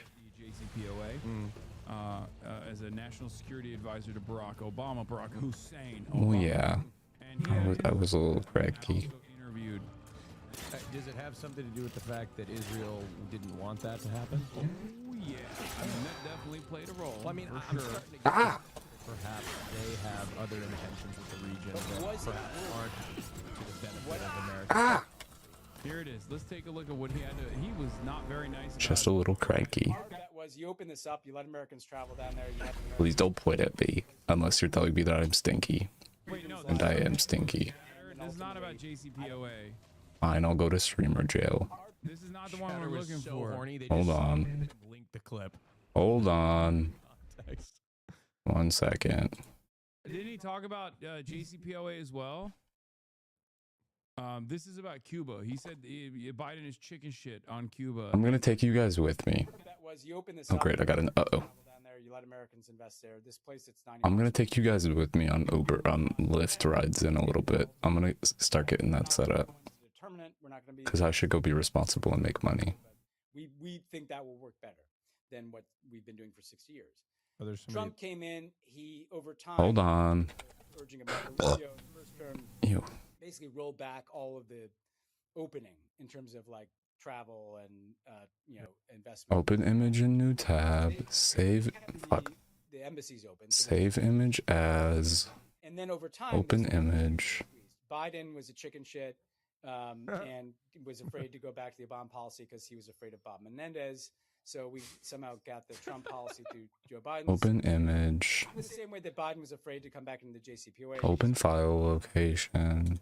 FDD for criticizing him. So missed opportunity. Open with Chrome. arbiter, as we saw, and it was important to kind of let him. What? Why is there a background on this? That's what happened. But BTTV. the Cubans are suffering more than they ever have, I think, in their history. They have because Basically, the same energy for Cuba exists for the JCPOA. Oh God, Raph. The reason why Biden didn't do That sounds shit on fucking the miserable. JCPOA was because he was chicken shit, and also was Jail time emote. Right. Okay. The fuck? There's no jail time. Unbelievably pro-Israel, and that's precisely the reason why he did not. Jail bars. The previous PNG. that took place while he was the vice president of Barack Hussein Obama, and you know what's the reason? Save image Public as. sentiment was like that again, doing the liberal thing where they're afraid to stand for anything, so they capitulate to the position that Obama made a bad deal. Open with Chrome. I mean, I don't know how much of that is like a false assessment that they're making. Why is it AVIF? The fuck? It's because they like it. But with Joe Biden, I would say he liked it. He liked it. He is. He is like he is ideologically committed to the Zionist project. A lot more than I would say other presidents were. 10 sick hours left, and I used 7 of them just to not go in today. Oh God. Was, totally attached to everything that Israel was doing, and of course, what did Israel do? Add image. They called him an old fucking Downloads. sucks dick, and did everything in their power to get Trump elected. I'll remove the background. Biden sucked for the one time where he stopped one transfer of 2,000-pound bombs to Israel. That was the biggest crime against Israel, even though he kept saying Remove background. violating it, and he just kept rewarding Israel for violating that over and over. Download. Iran on a path to not having a nuclear weapon. All Discard. to Netanyahu. That's his entire fault. Choose picture. Resent the fact that Israel is going to Take tell the prison bars. The American president should call the shots in this country. And, well, the American president should call the shots in this country. Oh, I saw this. This is really funny. It's true. Streamer jail. They found Israel's strongest soldier in America. But you and your colleagues are trying to clip his wings right now with this war powers vote. I agree, the president is in charge. But look, a lot of the things that you just said Justice. are true, Congressman. Justice was done. Wings with the war powers vote. What is he Oh, trying you to mean say? You bitch. Fuck. I hate these things. I hate these things. constitutionally mandated for the president to engage in fucking wars that we just completely decided is irrelevant post global war on terror. I mean, even before then, but still. So what's so interesting here is that, you know, Netanyahu has been trying Justice delayed is not justice served. But I'm in jail. to attack Iran, and he's presented them with Look, not even my arms can get out. to attack Iran. They did it for Bush, Obama, and Biden, and Trump is the first one that actually said yes. John Okay, well, I think my arm can kind of reach over the bar, but just ignore that. He's been trying to get this in motion for many years. What's interesting is Amos Hochstein yesterday went on the Sunday shows. Amos Hochstein is he served in the IDF and did not serve in the American military. Served in the IDF. Was one of the key architects of Biden's Middle Eastern policy alongside Brett McGurk.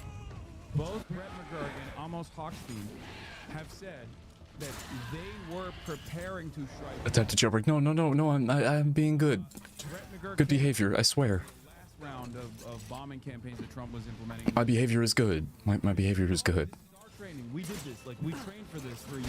Because we've been preparing. We wanted to do this. So, you know, much praise to My Donald. behavior is very good. Katja's gonna get back and wonder why I'm in jail.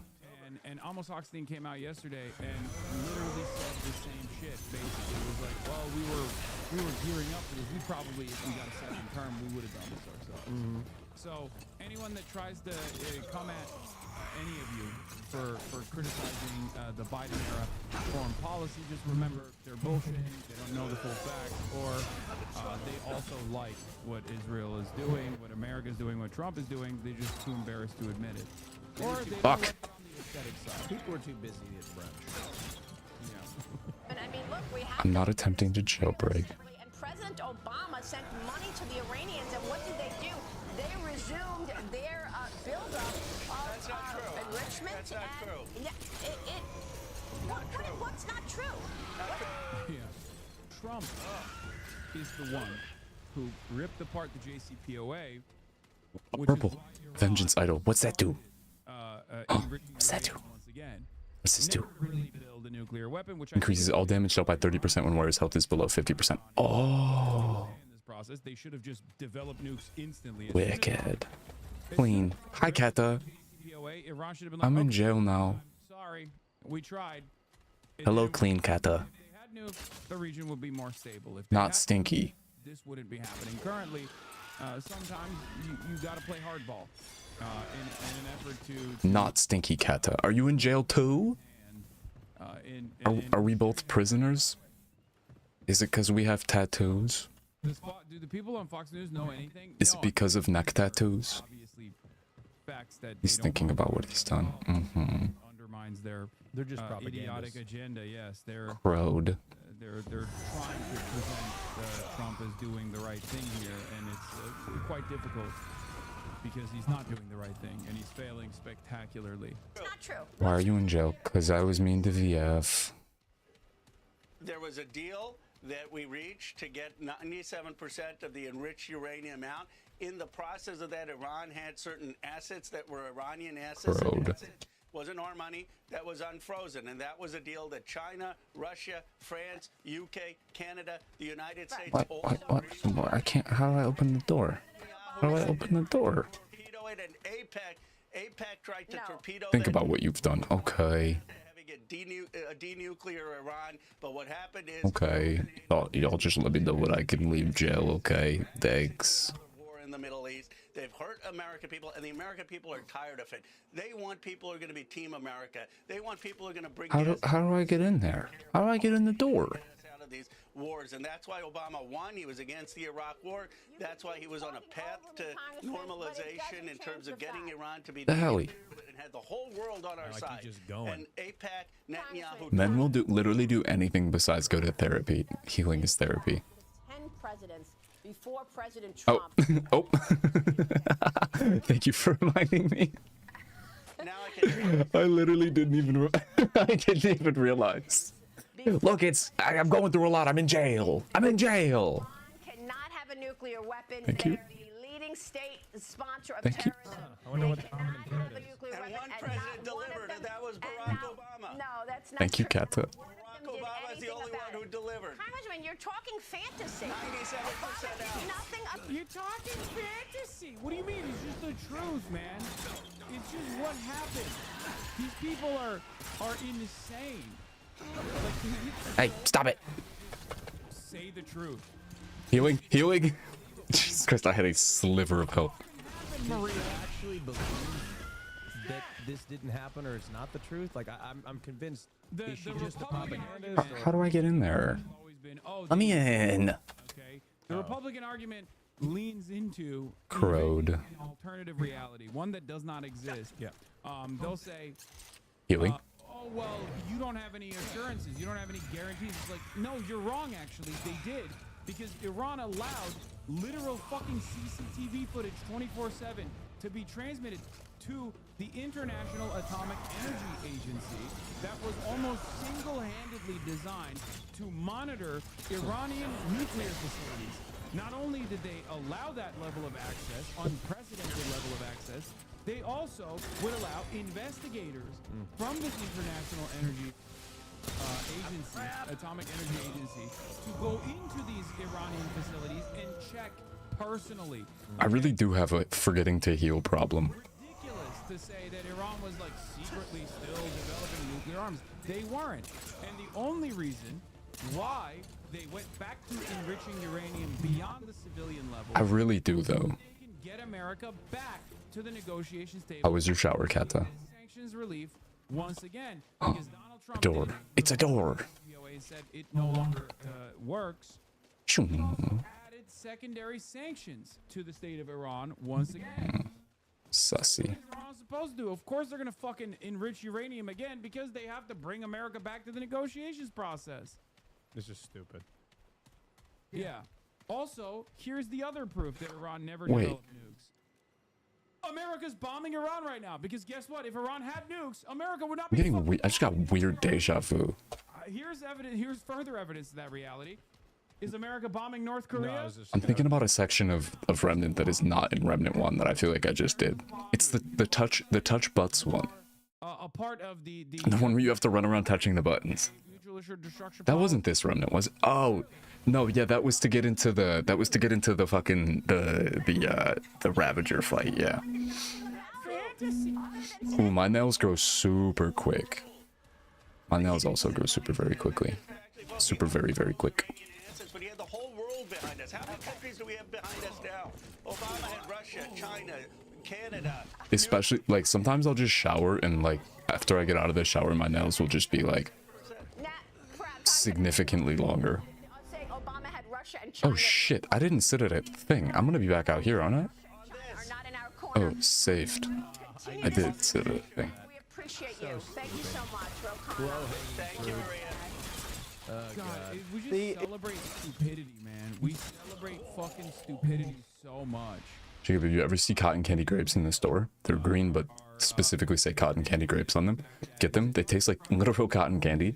They taste like having itself shat out a cotton candy machine directly into a plastic bag and let it fall onto the fruit section of a grocery store. Hormuz again. Trump said What? yesterday that Vance isn't going That sounds crazy. Officials quickly said Iran closed the Strait of Hormuz. I'm not attempting to escape, I'm just stretching. For the talks. Trump said this morning that Vance Wait, that sounds yummy. Do they usually, I don't know if I've ever paid attention to the grape selection. Do they normally have them in grocery stores? that everything is gone. Iran continues to have military Hot take, I don't like cotton candy. I haven't had cotton candy in a long ass time. saying Iran can have But I do remember liking it a little bit. A purple. Is that a purple? Is that a blue? if the Pope. It's a blue. Yeah, I think Iran should have a nuclear weapon. Is really funny. Trump said nobody expected. Not now. I'm not trying to escape. It's just, this is just for air. Only It's just for air to get in. the U.S. has really lost in the war have been to friendly fire. He said this at the same time at the same event at which he had spoken at length about what had happened after Iran Chesticle. shot down a U.S. plane. Story on President's ever-growing number of false claims on big and small matters related to the war and his triumphant claims about supposed Iranian concessions that we just can't assume are based in reality. To a point that's so ridiculous that I can't even follow it. Is that crazy? There was an analyst that said that only 13% of what Trump has said so far since Operation Epstein's Fury began has been true. I wouldn't say normally. I feel like they're only there sometimes depending on the season. No, In the store. That's a purple though. to go to Don't kill me. There's a purple. Don't kill me. because he doesn't know. Healing. Healing. I was healing. God damn it. It's awesome. Absolute bullshit. All of it at the behest of money molestation, which is Donald Trump's favorite activity. Absolute fucking bullshit. Yeah.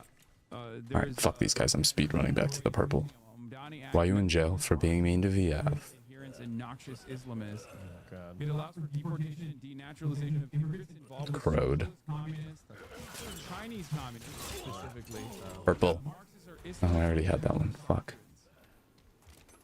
Like what? Healthcare? Yeah. Socialist policies like healthcare and affordability. Yeah. That's this again is a ridiculous bill. It's obviously not going to go through. It's so stupid. What is this? I'm running for election in fierce advocacy, working class. Ooh, it's a good shot.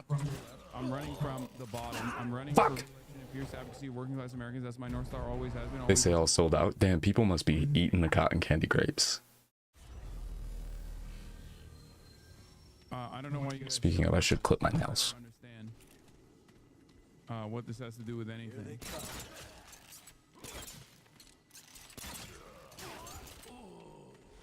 What is this? Islam is an existential threat. The U.S. says he wants to ethnically cleanse massive numbers of white Americans. Send a link of what you're talking about. Nice, nice. Representative Chip Roy says he wants to Ow. ethnically Bro shot me in the elbow.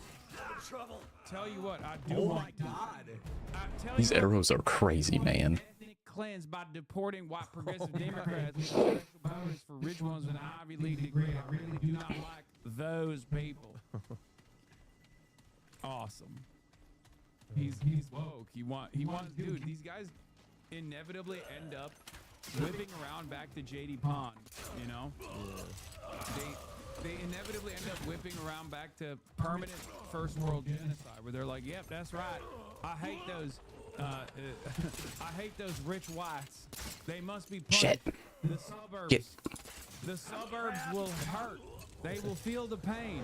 We must allow Healing, the healing, people healing. to rise up in arms." Yeah, Pol Pot- Too many. There's too many. Oh my God, that's right. He fucking went Khmer Rouge with them, with that policy. He's like, anybody that wears glasses is a goddamn nerd. We will send them to the wall and we will shoot them and kill them. Israeli What? Prime Minister. What just happened? Speaking of, have you seen this? Yeah, I saw that they Israeli soldier destroys Jesus statue. Who has condemned an Israeli soldier who hit a statue of Jesus with a sledgehammer in southern Lebanon. The statue was mounted on a crucifix outside a church in a Christian village that had been occupied by Israeli troops. Mr. Netanyahu has said he regrets any hurt caused to Christian believers in Lebanon. His story pisses me off because it's like, bro, they've been killing. If I have the BIS, am I allowed to escape jail? Killing Christians and Muslims too, and bombing mosques as well. But this Whoa. is like, Whoa. Whoa. like Who's this guy? more consequential for Christians. Ow. than the active actual Ooh, that's a quest item. Oh, no, it's not. of both Christians and Muslims in both Gaza and Lebanon. Like, I'm glad that people are getting pissed off,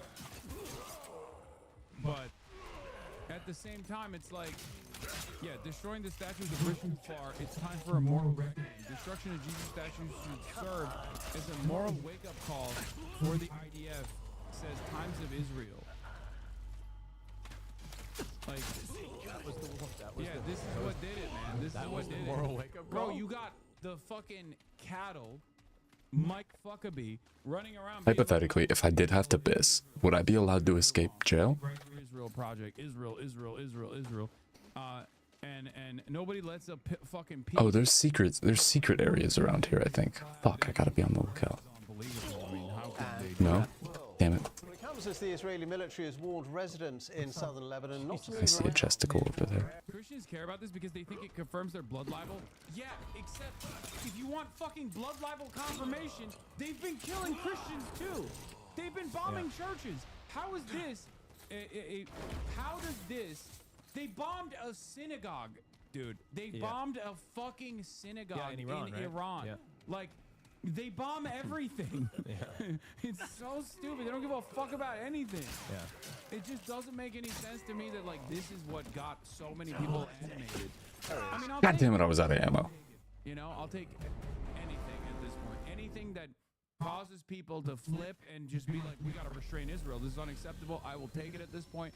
But it just also blows my Okay, mind. in a minute or two, as much as I like clicking heads and Remnant, Educated people and not like, I don't know, murdering a bunch of fucking Lebanese Christians alongside Lebanese Shias, wait, can I have work release to go do lift? Muslims in Gaza, But I'm taking you guys with me, fucking mosques. so I can put like a PNG on screen and they could still be in jail. And not to return to dozens of villages, despite the agreement of the ceasefire that Israel has ordered its army to use In a second, I'll get the audio stuff set up. in southern Fine, yay, work release. will continue to occupy the area. Let's talk to our Middle East correspondent, Yolan Nell, who's in Jerusalem for us now. Yolan, tell us more then about what this soldier did to the statue of Jesus, because we've heard very strong condemnation. Yeah, this is also because people got really pissed off about this. Israel was like, oh, we're so sorry. We're actually investigating the soldier. It's like, bro, that's like soldiers. Investigating the soldier, he's on camera, isn't he? Well, yes, but they always have to do the fake, like, we have to conduct an investigation to see how this could have happened. I don't know, maybe the soldier thought it was valid after actually killing a fuck ton of Lebanese Christian people already, you know?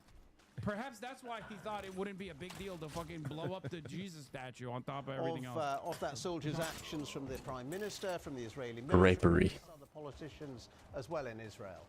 You got yours from Stop and Shop.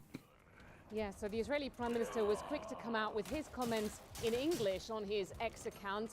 I think understanding very well the international damage that this could do, this photo that's been shared widely on social Grapery. media over the past couple of days. The Israeli army has confirmed it's a soldier who is at the moment in southern Lebanon, or has been in southern Lebanon in recent days. He's holding what appears to be a sledgehammer or an axe. What appears to be a sledgehammer. The face of the statue of Jesus on a crucifix. Fuck. The understanding is that this is in the village of Jabal, which is in southern Lebanon, a Maronite Christian village. This was a family's own shrine on the edge of their land, at the edge of the Are there village. bad guys up there? Exactly at the moment what damage was ultimately done, but the Israel. I, for one, can't believe Shit. that the army of a ethno-religious supremacist nation Find a grape near you. routinely punishes and kills and subjugates both Christians and Muslims in the region would do such a Shit. thing. I am shocked. Okay, I can't believe Shit. the anti-Christian, anti-Muslim forces would do such an anti-Christian act. How could they? It's just par for the course, right? They're killing everybody. Yeah. They're killing everybody. Yeah, it's just like Because Christians and Muslims live in Lebanon. And they're not just like, they're just indiscriminately bombing.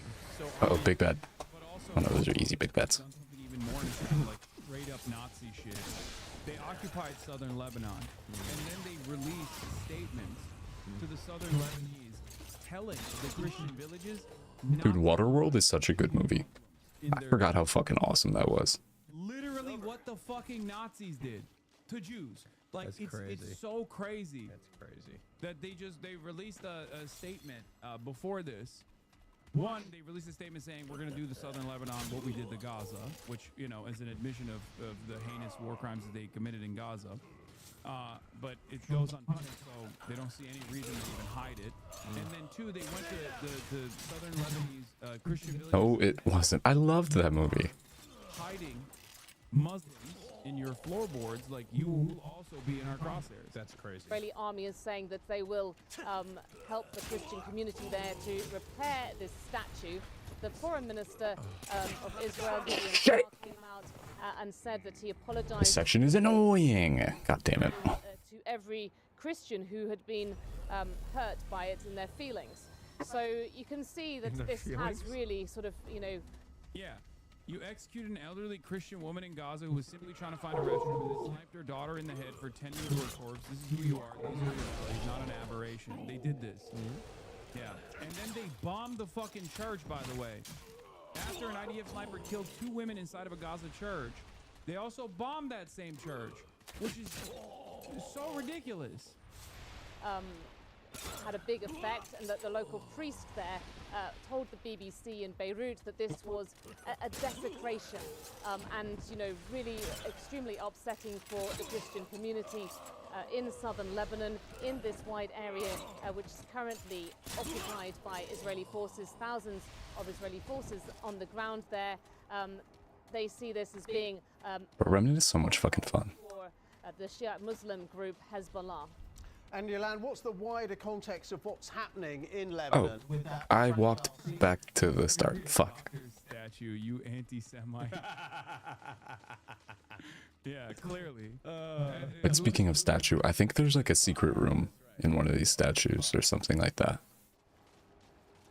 So I feel like I'll recognize it when I see it. in the past few hours, because Hi, Churro. when, that ceasefire Hi, I'm in jail. by the US last week between Israel and Lebanon, with Hezbollah saying that it would stick to it and crediting Iran with getting that deal across the line. Well, the White House also in jail now. is ready to host the leaders of Israel and Lebanon. Hi, I thought I was allowed visitors. Countries that have technically remained at war since the State of Israel was created back in 1948. Now, the Lebanese president that there will be a Lebanese delegation that is sent along to talks, and that will be I headed fucking by hate this. Lebanese ambassador to Austin has seen it. I called him Dr. Jihad the last US. He has said that the goals of Lebanon in those talks will be to end Israel's occupation and to deploy the army of Lebanon right up to the borderline. Churro has to be conjugal visit only though. What?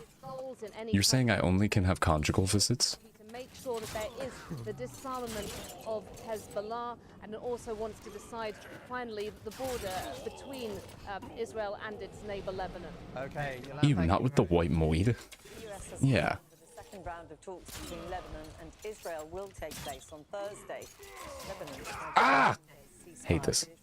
Glad that we have our Lebanese I was going to correspondent. say, you know, these talks wouldn't be necessary. I'm in jail. States would just be like, hey, don't do that. Yeah, don't do that. Yeah. Also, Why- these talks are bullshit too because like It doesn't. the Lebanese government has no power. Hey Kata, you have a gun. Would you be interested in helping me do a prison escape? Opposed with like trying to restrain the only standing But- military force that they actually have, Said quietly so that no one else in comments can hear. which is Hezbollah. Yeah. And the Would you at all be interested in this? There's also no good faith negotiation you can have if your ultimate goal is a fail state. Yeah, Right. and not only that, but Israel is already occupied. I didn't say anything, VF. It was just the wind. Yeah. And have established a safety corridor, as they like to call it. You know, encroaching further and A woman put you behind bars. I'm not arguing with that. What? saying that Israel is also now taking Crowed. the water line as well, Crowed. which is where the Lebanese gas fields are. So they're now going to Fine. Lebanese gas fields on top of everything else. So At least I have bananas in jail. the Lebanese government could say or do in this circumstance because they have no power. They have no power because they're not supposed to have any power in this process. They were brought to heel by Western forces deliberately so that Israel could do exactly this shit whenever they felt the need to do so. W banana. Has been the only force to restrain Israel because they are the only force that can militarily stop Israel from further. That's all I have. Yeah, the IDF is taking some Also, I'm bleeding, so you get 2x the hard labor. That's not fair. Ravi photos, the solicitation of sledgehammers, the statue of That's not fair. humiliation is a central part of what its military does. Here's an Israeli female soldier posting photos of herself from a southern home. What hurts the most in this image is that it makes the loss unbearably harsh. Here we're talking about a house that still has its greenery, still has the life of its family. But Can I add some time to the sentence? Dear periods, stop it. the forcibly absent ones, they are forbidden from return. Yeah, I'm an advocate against periods. Being a woman isn't fair. But what does that have to do with me? Why am I in jail for that? As if the 55 villages banned to the people of the South. I agree. But unfortunately, I have to agree from jail. What is the connection here? Their land, and then turning their homes and gardens into a free-for-all. What is the connection here? You invented white people? Okay, fair. And deliberate insult to the people's memory, dignity, and their inherent right to return to what they planted with their own. So what you're saying is I'm like a hero for this? For being in jail? If this was happening on Saturday, these people would get punished. The Israeli army would punish them for not abiding, not keeping kosher. Like that small man who was angry at women Sabbath. in that one video? Are you saying that I am Martin Luther King? The military has literally offered worse punishments. A white knight, if you will? I won't. The military No, I'm a martyr, actually. hot dogs on a fucking Saturday than they have to the 6 rapists. Just so everybody knows who my captors are. Were raping Palestinian prisoners to death on camera. They were caught on camera. Yeah. Just so everyone knows why I can't escape. Horrific. Orlo had dinner with Lalo and he told Lalo about me. I've got clout now. Wait, are you serious? Yeah, here it is. Oh, wait, what? 28 When did this happen? What the fuck? dogs on Shabbat.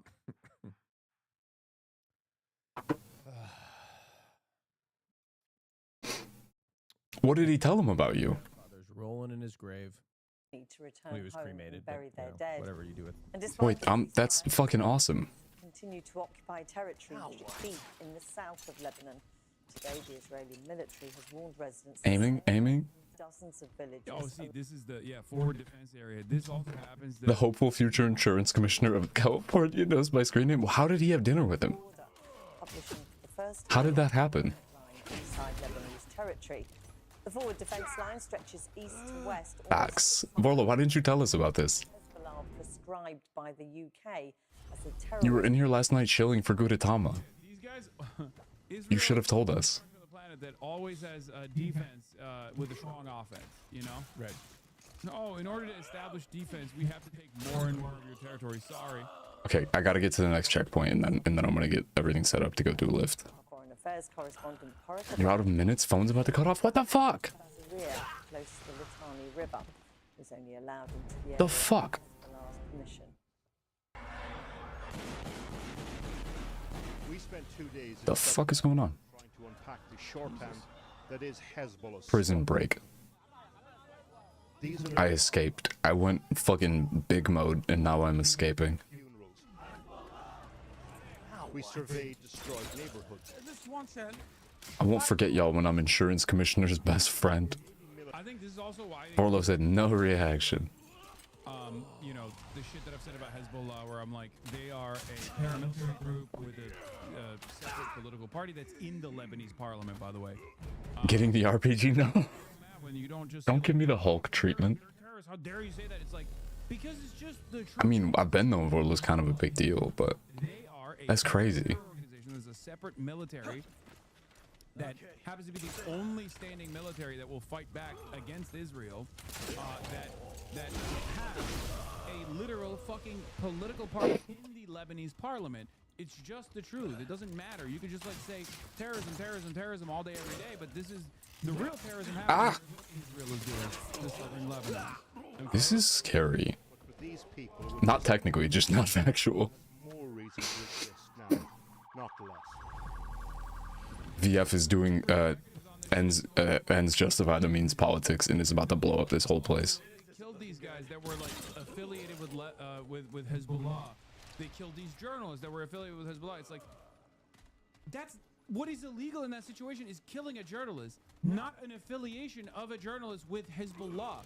Okay, it's like saying, oh well, we killed this random hospital worker in Israel because they voted for Benjamin Netanyahu. Okay, they voted for the Likud party. The fuck are you talking about?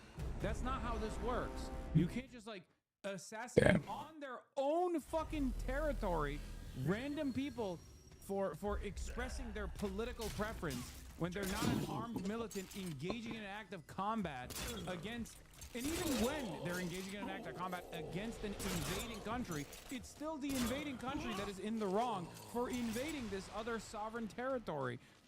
Anyway, it's very frustrating that like we have designed these rhetorical tricks to just like shut off our fucking minds, where we're like, no, it doesn't matter. It doesn't matter. Hezbollah's flags created as a result of the aggression, Israel's aggression in the region to begin with. Isn't this what this is like Ooh. what it all comes back to? Is the territorial ambitions and aggression in Brotish. Hezbollah did not exist before Israel invaded Lebanon, okay, and occupied Lebanon. That's the whole point. That's the whole thing. Why can't people understand this? My grandfather was talking about this for generations, decades. Our first stop, the town of Tachit. According to the mayor, there were 40 Israeli airstrikes here in the last 6 weeks. When the war started, people left. Now with the fragile ceasefire, they're returning. Nice, churro. Nice. The mayor is a physics lecturer at a university, but these days constantly fielding calls from concerned residents. هلا إذا كان في شيء من الأمن والأمان والشمولية Nice.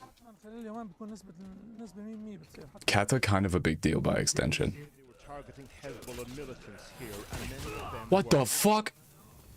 But they also hit the They're generator, fucking me up. providing electricity to the town. Oh. Like again, you. Gorditas literally translates to fatties, and I like that. They are Lebanese people living inside of Lebanese territory, going about their Lebanese lives. Okay, when you are a country that decides to bomb a sovereign nation's territory, it's not just the generators that are fucked up. You can't just like decide to kill people and invade a foreign nation state. Like, it's just, of course people are gonna fucking fight back. It's so ridiculous. And what's crazier is that for 15 months, when the initial ceasefire, the fake ceasefire was implemented after the Gaza fake ceasefire, Israel killed thousands of Lebanese people over and over again. Where is this guy? What is he doing? What are you doing? Oh my god, they shot each other. That was crazy. Like Hezbollah started lobbing bombs into Israel. That's why we had to do this. Is also bullshit because Israel never stopped ceasing its fire. Only one side actually ceased its fire. It was Hezbollah. Israel never stopped bombing Lebanon. And the mosque. ذاك هذا له حيتين أهلا. Because they're putting up the illusion of good faith, right? The illusion of good faith. The only reason why people think there's any sort of illusion of good faith is because Western media is so complicit and doesn't cover this shit adequately. They just never cover it or they rarely offer any coverage to it when it's like it's an afterthought when Israel continues killing people So they in just Gaza. keep reporting that there's a ceasefire, but they don't talk about the fact that they continue to break Hmm. the ceasefire. Chesticle. They'll cover it as Israel engaged in defensive acts against like Hezbollah militancy today and killed. Fucking son of a bitch! Of course, every time they do that, they're also killing children too. Of these places. The mayor says even this repair is part of Treasure chesticles. All right, Peace out. Austin is People coming back to their homes. leaving everybody. Say bye to Austin. Bye, y'all. Take care now. My food is here, so I have to. I'm gonna eat. Eat my food. Anyway, bye, Austin. Of course. It's too much clout. It's way too much clout. But I got it. Stop having clout. You started a new run on Elden Ring. Oh, what kind of run?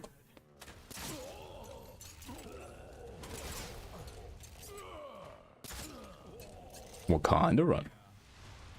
All right, we're gonna get back to explosive cam, and also It is interesting, London. here it is. It's true that Israel's been bombing the south for the past 1.5 years, but people argue that Hezbollah responding after the killing of Khamenei gave a reason for Israel to escalate. Yeah, but yeah, except I just looked at him for the first time since he went live. I've been audio only. I haven't really been looking much. What's he doing? Is he's eating something? their end of the ceasefire, I suspect that Hezbollah Fuck! much less interest I have not seen those. against Israel, right? I'll enjoy your dinner, Raph. Bombing southern Lebanon. Alright, can I have work release? Oh, we trimmed the beard? Oh shit. It's not Austin's jacket, it's my jacket. He's just stashed up. Guys, it's not Austin's jacket, it's my fucking jacket. Oh my god, you guys are so annoying. Alright, we're gonna just try to run. We're just gonna run. Holy shit. Cheyenne El We're going to panic roll all the way to the next checkpoint. What are you resisting? Fuck. Fuck. Fuck. نحن عم نقاوم الفكر الفكر التوسع. إسرائيل أصلا هي كيان غاصب. We're only We're panic rolling, we're panic rolling. Hezbollah's permission and oversight, but here we are more free to talk to Lemon, it's an honor. We meet sisters. Thank you for saying this. They stayed here. Thanks. خوف ما منخاف. That's very sweet. أهل الجنوب ما حدا بيركعنا. هي الحجة كمان كانت صعبة. إيه هيدي كل الحرب. هي كل الحرب. Roll! Wars have you stayed here for? كل الحروب. جت هي حرب على لبنان بدنا بإيه. No! This war feels different than all the others. هيدي أصعب. That's very sweet if you let it. Why? Now, if you wouldn't mind helping me escape from jail. إنه بطل عندهم أهداف كانوا عم يضربوا حيالله حتى مدنيين كيف ما كان حيالله كان كيف؟ These people deeply distrust the Lebanese army's ability to protect. Thought there was a color of his lip. Wait, what happened? No can do. That they could or should disarm Hezbollah, unthinkable. Israel destroyed part of this town. But remember, the townspeople want the destruction of Israel. Hezbollah is a militia. He's trying to escape. No, don't bring out the tank. We don't need the tank. Political party with members of parliament and members. We don't need the tank. That's simply not necessary. It's just a little bit excessive, I think. Also a movement. It's a frame of mind, which leads you to the question: can you really? Ah! Out? I'm taking my Vyvanse. Fuck this. From Jabshit, we drove south towards the southern swathe of Lebanon where the Israelis are positioned, over the Litani River. The bridge had been bombed by the Israelis, but locals repaired it. and to the coastal city of Sur or Tyre. One of the safe I'm lowering Hassan. I need to pay attention. The pan makes some crazy noises.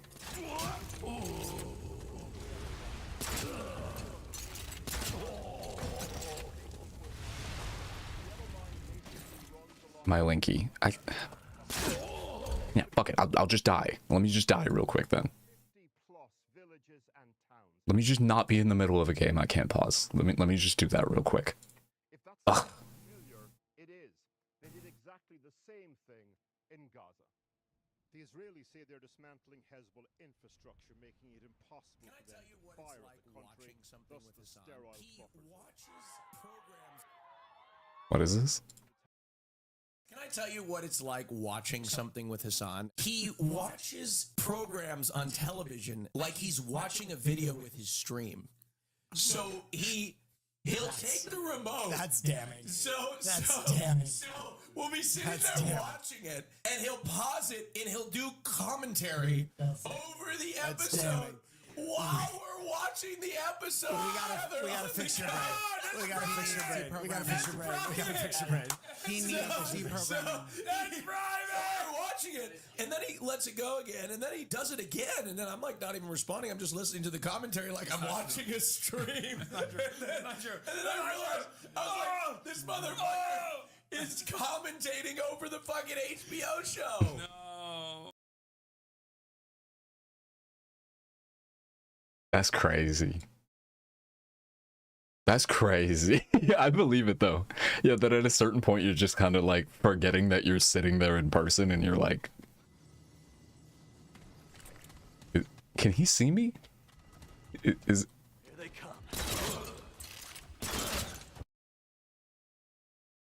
yeah, watching him like a show. Build alongside 3 or 4 militants and ask them like, well, don't you feel like you guys? Kata, was I like that watching stuff in person? I don't think so, because we just watched that documentary. Wait, and a lot of things. What am I talking about? And many hours of Lindsay Nicole and those Banff videos and Attack on Titan. All right, can you? Not documentary. That movie Fly. I don't think I'm like that. If a Channel 4. I mean, I do be talking during stuff. I always have, which is why I do it on stream. But like, that was killed in like rocket fires or something, and literally put up a fucking microphone to the face of. Like, hopefully not like that. Ah! This is so annoying. I don't know why they get crossbows.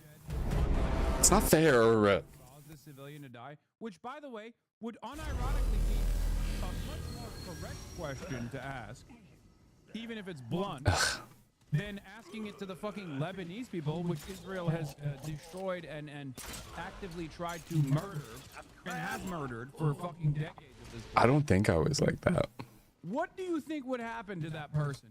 They wouldn't be able to leave Israel, number one. They'd be fucking probably killed before they even leave Israel. And if they somehow got out of Israel, their career will be over. Imagine watching shit with Jacob and he takes the controller and replays the same 5 seconds over and over for minutes. I definitely didn't do that when Kata and I were watching anything. They did not provide us with this statement. Gresh. Thanks, Kathy. Well, I've been speaking to the UN's humanitarian chief, Tom. Now, at one point on the train, it was like nighttime and they did tell us to kind of shut the fuck up. So Kata and I did have to just do like emote text chat back and forth, which was funny. 5 people in Lebanon is displaced. As I crossed into Damascus a few weeks ago, that week 200,000 Monka. Thank you, Lemon. into Syria. And so the needs are huge. Destruction, displacement, and you've got populations going back now to see if it's safe to go back. And it's not. So what about the way that war has Gold. been? Because in many ways, Israel seemed to be doing in Lebanon. Gold is baby. Or learning from what it had done in Gaza. Well, that's a big concern. Is when Oh good, he's in jail. Hey, fuck you. I'll throw you off a cliff. Like babies deserve. Yo, in fucking in Waterworld yesterday when he just throws the child. I know what that means. And so it's chilling to That was fucking hilarious. context of impunity, Chesticle. lawlessness in the world, where you've got Don't test me. I'll get the guards to put you in solitary. You would do that. threatening countries, threatening to wipe out civilizations, and we're asking everyone, imploring everyone really to get to. Wait, Churro, did you see that part? Israel always says it does respect The international. child like says something to him, and he literally just picks them up and throws them off of a boat. Gaza and Lebanon would not be lawful, and that is ultimately a matter for the courts, the ICC. The ICC. It was very funny.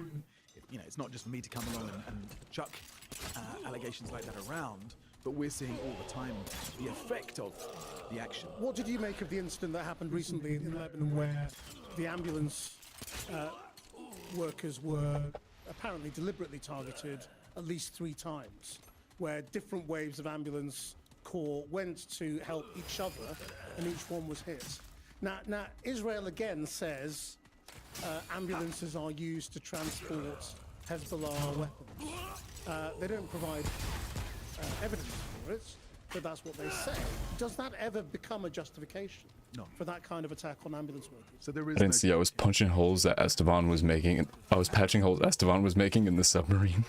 And it is, you know, it's really disturbing. You know, we know Pretty about damning stuff I'm hearing about Esteban with this submarine behavior. this new lexicon of talking about a treble tap or quadruple tap. You know, this is part of the context that my colleagues are working in all the time, and we're saying there needs to be accountability. Sudan is a war that has been pushed out of the way by everything that's happening in the Middle East. Can you contextualize it for us in terms of the need, the numbers of people dying, the numbers of people reliant on food aid? So you've got 34 million people in need right now, 9 million internally displaced, 4.5 million displaced into neighbors. So you've got that rip. If you don't restrain Israel when they hit an ambulance, then of course they're going to start double tapping. If you don't restrain Israel when they start double tapping, they're going to start triple tapping. That's it. Why would they stop? We are allowing this to happen over and over again. Why would they stop? We're giving them the arms to do so. We're giving them the political cover to do so. We are, I mean, they're not going to stop. They've shown their willingness to engage in, commit such atrocities. If America doesn't restrain Israel, then why should Okay, so the plan is I just keep running and I only kill the ones I have to. Like that one. This is why I think the Jesus Oh, the room is right there. like kind of silly, but you know, whichever, I mean, whatever floats people's boats, whatever Shit. gets people to recognize the cruelty of Israel, I'm on board with. Saved. Full effect of the conflict going through South Sudan. Leaving the car in neutral while your friends are in it and then going, how could this have happened? You've got the I didn't do this. sexual violence against women and girls. Utterly, utterly devastating. It's the worst humanitarian crisis in the world right now. I mean, just finally, I mean, you're an international diplomat now, but you were, of course, a British diplomat and a British advisor in Downing Street, just as the Foreign Office is in Seems like you did this, right? of modern times. I mean, do you agree with the assessment of how bad the crisis is in terms of the relationship between... Uh-oh, wait, did that just say the Ring of Trials? Fuck, is this one of the puzzles? No, not the puzzle rooms. Not the puzzle rooms, please no. UK political situation. We're not. Fuck. Fuck. No. No, I didn't get the puzzle room. What I would say is, I don't think it's Oh no, it's just a boss. Yay. Head of the UN, like humanitarian rights mission or something. I forget what his like position is, but he's not like a normal diplomat. UN emergency relief. No, I remember this. The UN emergency relief coordinator. That's why he's being so open about everything. I don't think it's in Britain's interest to erect this permanent circular firing squad, which, looking in from outside, is often the case. Certainly has been the case over the last decade or so. I'm watching this current political drama. I know most of the characters Ollie Robbins is a friend pretty well. Yeah, I've known Ollie for a long time. And Ow. for many decades, he's a guy of immense. Churro, that was an accident. Gold was there. What do you mean classic? Gold, you were right next to me. That's not in the paste bin? Fuck. And I really hope that Gold, you were literally you were literally there with me. We left the island together to go to get churro. can sometimes feel a bit introverted. Actually, we didn't go to get churro. We went to go look for a fucking spark plug. I tried to stop you. No, you did not. Podcast on YouTube. There is so much tragedy When? amongst all the rubble. When did you do this? His only sibling killed in an Israeli airstrike before the ceasefire. فهو طلع على الجنوب. He went down south. There was an airstrike that That is not how that happened. his body torn apart. Wow. Wow, that's not how that happened. Crazy. He was so young. My young brother is gone.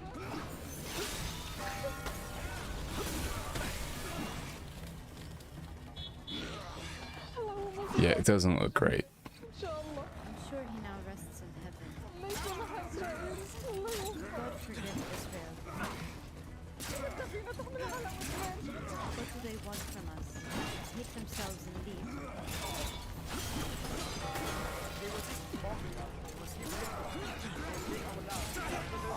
There's nothing. You think this ceasefire will hold? No.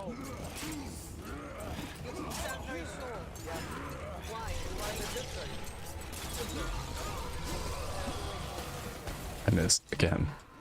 Most of the people that we've spoken to are pro-Hezbollah, and you would expect that. This is Dahir, this is the Shiite neighborhood of Beirut. This is famously a Hezbollah stronghold. We needed their permission to come and film here.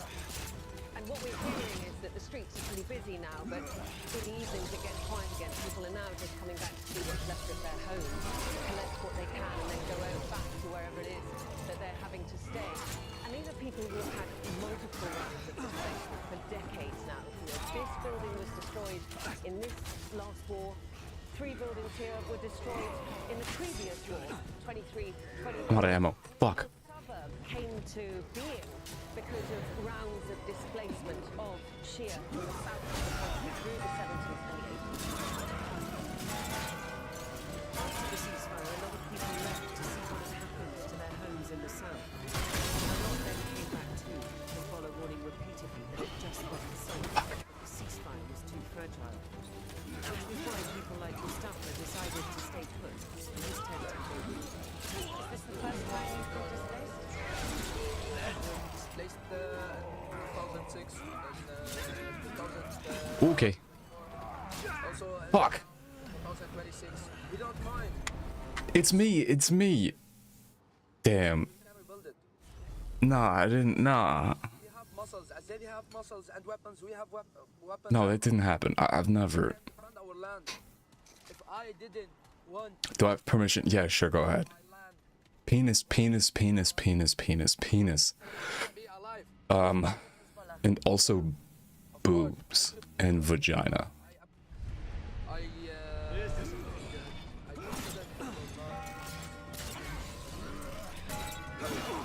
But for Israel, of course, Hezbollah is the problem, and for many Lebanese too. Nasser Oh my god, those are the many Lebanese. Okay.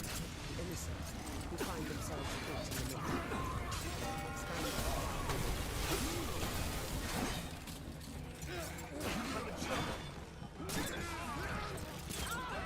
Healing, healing, healing.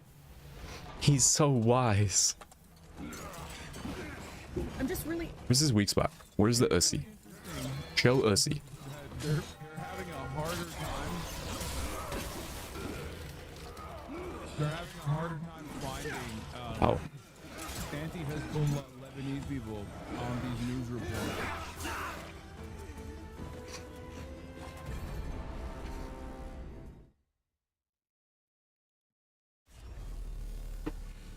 I don't know what happened.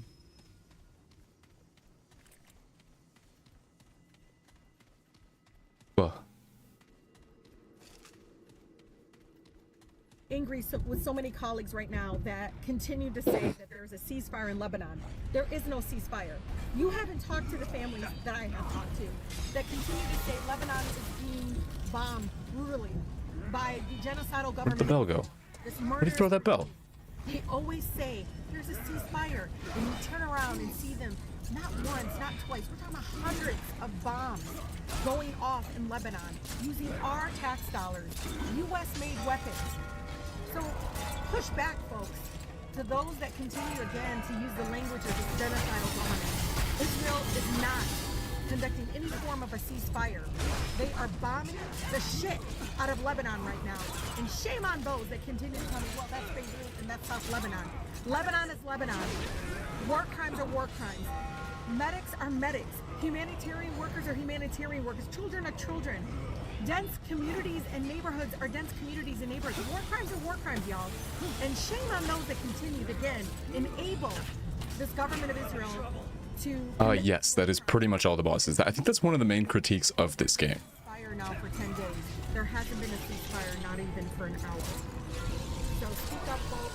Get your members of Congress to support our War Powers resolution to end the madness of our government participating or enabling. Again, I'm going to try to beat this boss, and if it starts taking too long, I'll dip out. But I'm gonna take y'all with me on some lift rides and stuff. Price of gas is still above. And I'll just like selectively mute y'all and stuff. Someone said. I'll figure out how that's gonna be possible. Yelling at Abdullah al-Sayed. On this planet, yes. Oh, there you are. Kata, can you attest? Can you attest that I was not like streamer mode to watch stuff with in person? Ow! Churro sent a clip of Austin explaining how watching stuff with Hassan was like, Hassan would like pause the video. Would like pause the video and then like after a certain point Austin is just like sitting there in real life watching. No, just like in terms of like pausing and doing commentary. Austin said that Hassan like does commentary so chronically during like while watching stuff in real life that at a certain point he just like watches Hassan. Or he like feels like he's watching his stream. In the process of being woke, I was like, no, there's no way I was that bad. still. There's no way. Muhammad Khalil. Unless. Why did you say bot attacks? Ah! Because all of these like random replies are like, can you stop? You create Israel and Hamas of evil. You're disgusting, disrespectful, another American hater, assimilator, get out. I mean, it felt pretty similar to stream time, but that's because we have conversations in the same way. Okay, fair. Yay. Allegations defeated. Easy clap. You already Muslim students show how vile they are. Your sick fuck went too far with your comments. Your white liberal overlords approve. Yeah. I was about to get time added to my sentence. Word. For IRL pause champing. Oh, Jesus. Yeah, less pausing for sure. Yes, thank God that I mean, obviously I knew that, but thank God you're not a shut the fuck up and play the video or not a shut the fuck up and play the video Andy. And or I'm trying to watch the video, shut the fuck up. Ah! Bro, I need caffeine and I need food. Shut the fuck up. Yeah, put the goddamn video in the bag. Put the not pausing in the bag. It's funny that this is what streamers like Assault have been doing for years. It's an entire ecosystem. It's so nice that I'm allowed to have video games and vape in jail. Views a month. Oh yeah, TBPN is a 7K live viewer product sold to OpenAI for 200 million because their average clip gets 257K views. Everyone's talking about strategy. Here's the stuff.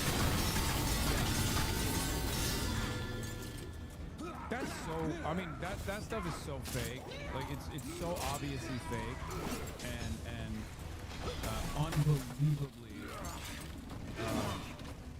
Where is the weak ussy spot? I don't understand. AI slop post anyway, and it's all about AI slop regardless. But yeah, there is no comparison. We got real eyeballs and real attention out here. Ain't nobody giving $200 million. I'd also never take that deal regardless, but it's just like funny. Ow, you bitch. Fuck you. As we enter week 8 of the war in Iran. Now that price is down since last week, but still far higher than before the war began. So when could Americans see gas prices down below $3 a gallon again. And here's what the energy Shit. Chris Wright told Dave Kaplan in State of the Union. I don't know. That could happen later this year. That might not happen until next year. But prices Ow!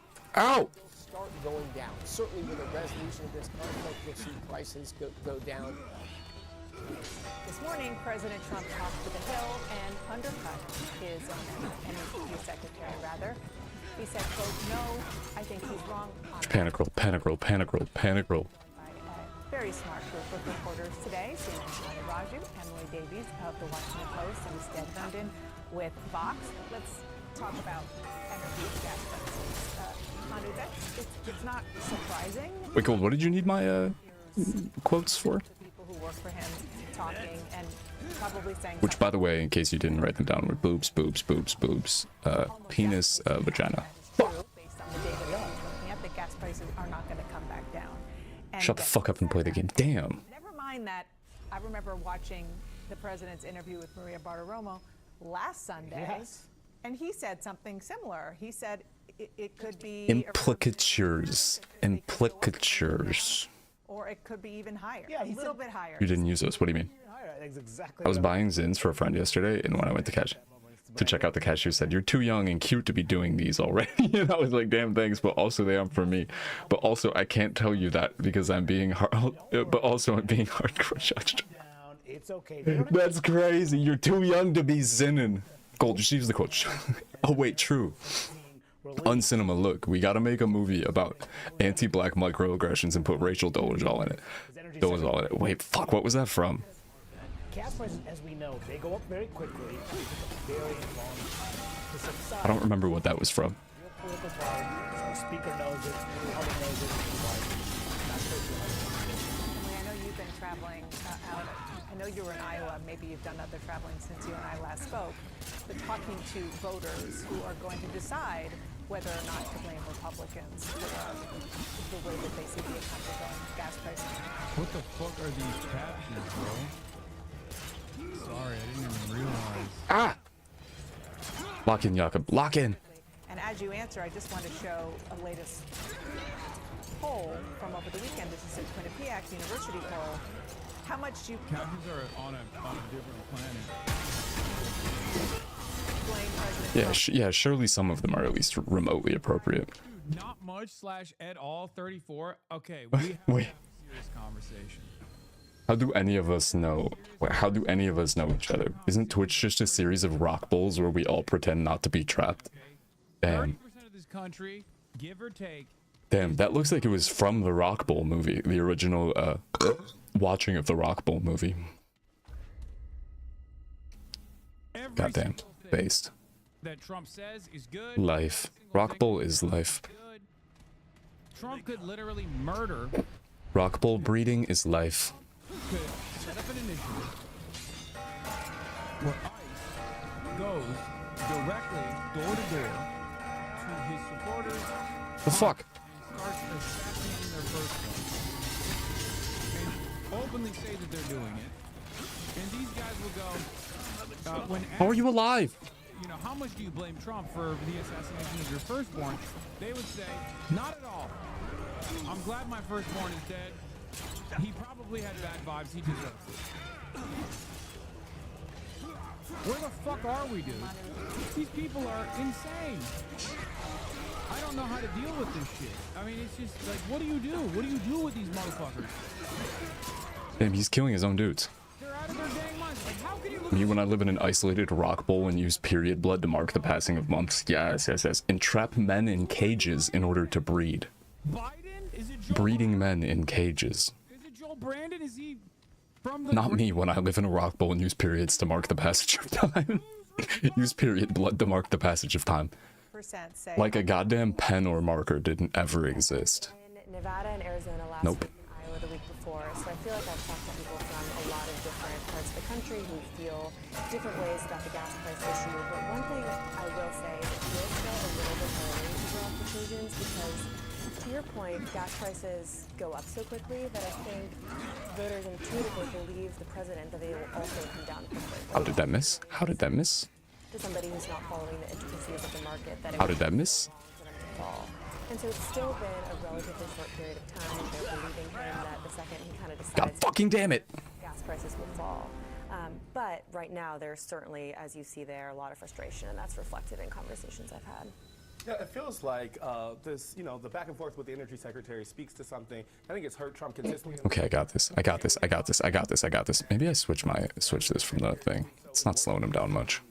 Has caused some of his ire, and I think it just speaks to some of how a lot of these crises are He moves too much for the tentacles. voters can, I think, and I've heard some Hunter's Mark would be cool. tariffs and the rising inflation, and Donald Trump really made that easy for folks because it's not as if these crises were imposed on him. They're ones that he has driven. Dog could be cool. Not just in the polling you showed, but his approval ratings now in the 37%, lowest he's seen, and we see some Let's do Hunter's Mark. approval rating rising. Let's show. We actually have It's never failed me before. on the screen. This is from NBC. That movie was fucking creepy. That Rock Bowl movie for sure. Probably driving the rest of his approval ratings. Absolutely, and I was saying that there was the right track, wrong track numbers in that poll are the highest since it's been in his second term. And I was mentioning God damn it. Republican approval rating, the amount of Republicans who say strongly approve is going down. And so I think although there has been some question, God damn. whether the schism and MAGA among the Megyn Kellys, Yeah, those creepy kids at the top of the Rock Bowl were freaky as fuck. that they're more of a leading indicator, and that we're gonna see the Goddamn, what's the theme of movies tonight? Oh yeah, we already decided. We're gonna watch the cat on a yacht video. The cat on a yacht movie. Poisonous cat on a yacht terrorizing people. That has another cat inside of it. Very low. People didn't want to go. Multi-cat. And typically, in a senior conflict paths, war support for war decreases over time, and that is exactly what happened here. It really started at a low point. It's getting worse, and especially as people are getting hit with that gap. That was a university poll? Yeah, it doesn't matter. Quinnipiac is not just polling. Stop it. Quinnipiac, man. It's a reputable poll polling, a statistically appropriate sample size. Fuck. I think I discovered why. I'm better than this. Isn't up to you anymore, lol? Why? SMH, talk more. I need quotes. I'm talking. It could be a million different reasons. Pepsi. There's a lot of. I have pissed off a lot of Like people. boob and also boob. Also boobs? Question mark? Personal involvement with all of these issues I talk about. Politics is very personal. Large boobs, small boobs, medium-sized boobs, nipples. They hear Is this working, Gold? Is this what you needed? realize that I have a vision for a better future far beyond just simply saying Republicans suck. Although they do, and I say it every day, and I will continue to say it. I unfollow. Ow! Ow, you fucking bastard. Oh my god. This is Not exactly. Oh, wait. following since 0331 is so funny. You literally do. Can't just write down fuck 10 times and call it a day. Why not? 21 month subscriber. For what reason can you not? Yeah, just do exclamation point quote. All of those things were really said at one point. For a couple days, for like almost a month. Okay, we're going to switch gears. That's how I keep track. That's so funny. Here, you're gonna. Surely those can be used. I'm shaking you. Hassan's shaking chatters dink donk. Hassan is shaking the chatters dink donk. Prices. I hear some members. I wanted porn reacts. Why does he sound underwater? Happy birthday, chatter. Wait, oh, I'm not sure. Fuck. I've always been a lady of the night. Cat scare. For gas because of prevent Iran from getting a nuclear weapon. I don't know. Wait, hopefully it's not. A lot of Republicans are saying right now. And it's about the expectation game. Hopefully it's not my stream. Fuck. Wait, maybe that because Has historically been. turn the limiter off. Anything has going to happen in 2 weeks, whether it's a plan or something is going to end or. It might be.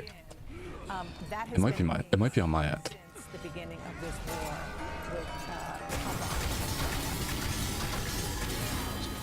Pretty quickly. I do see a deal in Iran. Could be soon. We are going to finish the job. Where am I supposed to shoot this guy? Getting very close. I think it's close to over here. I mean, I view it as very close to over.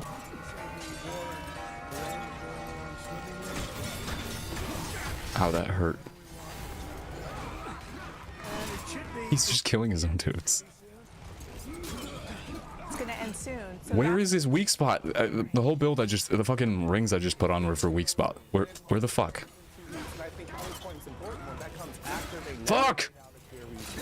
The American public going into this never coordinated with allies, and I really think Trump across the board has lost a lot of credibility and narrative setting power in this second term, and so I think he's Also, where's the bell? Where do they keep spawning from? oh, I'll do this then, I'll do that then, and the base only will follow along. And it's not as if we're seeing a huge thing in terms of the numbers, like that number power is getting less so. And so you're seeing some of those cracks among. Why is this so hard for him not to sound like a rapist? Because he is. That's it. That's literally it. He is one, and he's never been held accountable for being one his whole life. So now he just gets to rape the earth.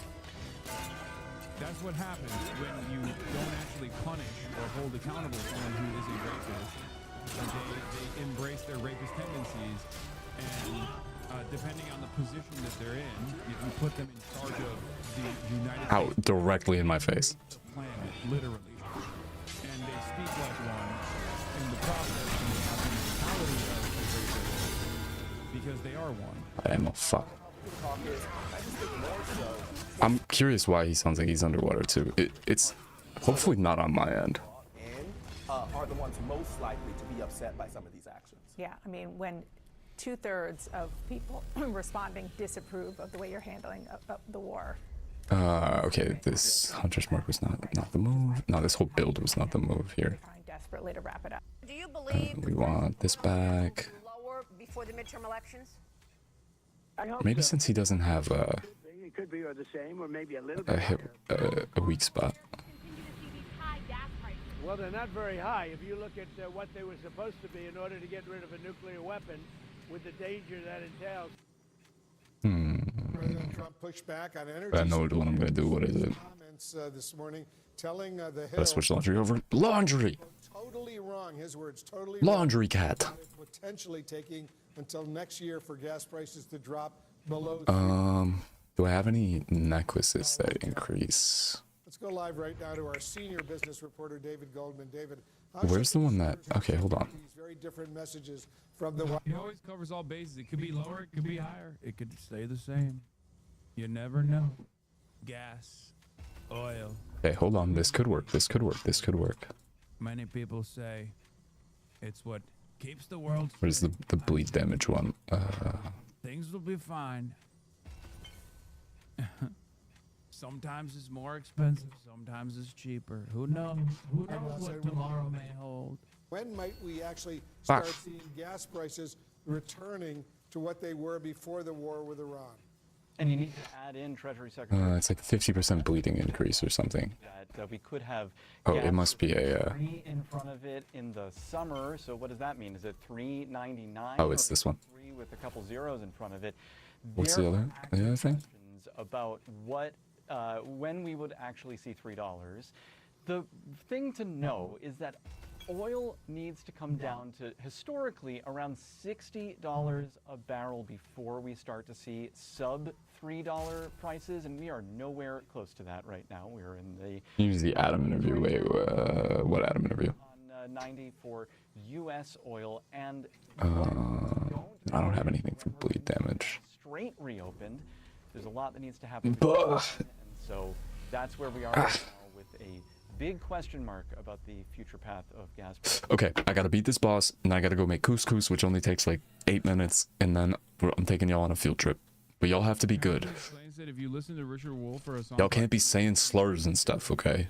formations work, It's gonna get me in trouble. criticize something that exists only in your Bring your comments to work day. How does he square that circle with the fact that I have a more successful content creation business than he does, including one that is a cooperative, one that is literally a You be. corporation. This is another thing that I don't understand. People will be like, "Oh, these guys are dumb." Also, the other one is literally an economist. Like he's shitting on a guy who actually owns Also, I need to not have Hunter's Mark on. a corporation. And the other guy is a college professor an economist, Hmm. the audacity of a fucking YouTuber to shit on, yeah, me is fine. I'm a Twitch streamer, right? But like to Okay. shit on Richard Wolf is crazy. Why does this always happen? Why? Like, why can't we be a little bit more humble? I mean, I guess I use shit on college professors all the fucking time as well. And Steven Pinker and the like. Trump's approval rating is -2 points less than Nixon's after the end of his term. This, while he's not at the end of his term, -18 Trump, -16 Nixon. Yeah, that don't matter. We don't live in Nixon anymore. We don't live in a world where, like, there's even the interest in like maintaining normalcy. Because Sorry if y'all hear dog barking. scandal only because both the Republicans and the Democrats wanted to like draw up the articles of impeachment, and there was like a capacity to feel shame. There was this idea that the American government is more than this. Maybe this thing will work. And that's why there was some sort of enforcement. Donald Trump does a Watergate level scandal twice a day at this point. Twice a day. And it's nothing. It doesn't go anywhere. Because it turns out, as we found out, perhaps the hard way, that if one party just simply doesn't care about decorum at all of these rules are unenforceable.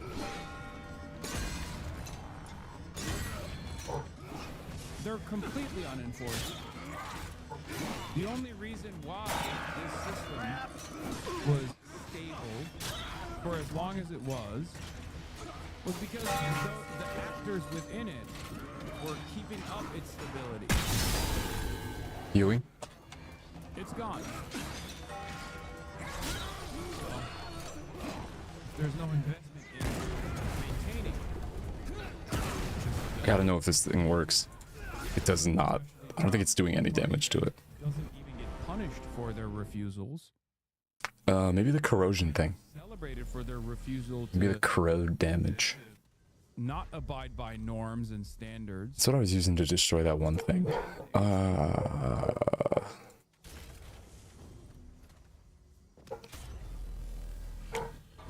Anyway, Spotify Top 30 News Podcast. Tucker Carlson is at number 2. NPR's at number 3. We got this. We got this. We got this. We got this. We got this. We got this. NPR is at number 5 again. Wall Street Journal, Pod Save America, The Pondering, Crooked Media, Vox.com, Ben Shapiro at number 11, still resilient. Michael Knowles at number 27, Piers Morgan at number 30. Oh my God, I need to do a fucking political pod. I swear to God, this is insane. Where is it? Where is it? Where is it? That's crazy. Even those who are like anti-Israel are still libertarian. Okay, it didn't work as well as I would have liked, but that's fine. Fucked up. Anyway, let's get to The fuck? the conversation that took place where Danny Faz was shitting on Abdul El-Sayed. Oh, we've seen this with Manu Raju already. It's not. Shit. And Manu is still here. I don't know. If anybody Shit. goes up to Capitol Hill, if Bro, I'm off. change her stance. Woof. I was about to say. I just want to note that that conversation we had, first of all, is such a great piece. Thank you so much for going up and doing it. El-Sayed said that Hamas and Israel are the same. Just for the record, Hamas is designated as a terror organization by the UN. Okay. Okay. Once again, Dana Fash has no response to this beyond just going, well, Hamas is designated as a terror organization. Okay, Israel is not. But can you make your own assessment here? Like, are you capable of doing that? Or are you aware that one of the two entities that we're talking about has committed 0 genocides and the other one has committed 1 and is slated to do another ethnic cleansing campaign right now in Lebanon? God damn it. God damn it. God damn it. God damn it. God damn it. What do I do here? Canada, Australia, New Zealand, and others. Yeah. Okay. Make up for the bleed damage. That's right. That's what we did against the other guy. We make up for the bleed damage with reload speed. And we saw Democrats getting tripped up with this in the 2024 election cycle, the way Joe Biden dealt with it. And this gets the fire. Michigan, and you're seeing this play out, and the way that Haley Stevens answered that question too, Dana, when I asked her, do you embrace that support from AIPAC? She would not say, because she knows how complicated it is and how it could be a decisive issue in this primary. Yeah, it's certainly. Okay. We got this. That's it. Hamas and Israel. I thought this was going to be the fucking puzzle room, which I think is in this game. I think there's one of them at least in this game. If you're gonna editorialize like this, is Maybe not the big ass puzzle room from Remnant 2, but Democratic Party endorsed Amir, who I met at the Abdul El Sayed event, over Mallory's friend Jordan Acker. Yes, Jordan Acker is the incumbent for the University of Michigan Regent. Okay. I don't know why you chose to show me the stop. wait, he throws multiple of those? Event, but You son of a bitch. about where the Michigan Democratic Party is in terms of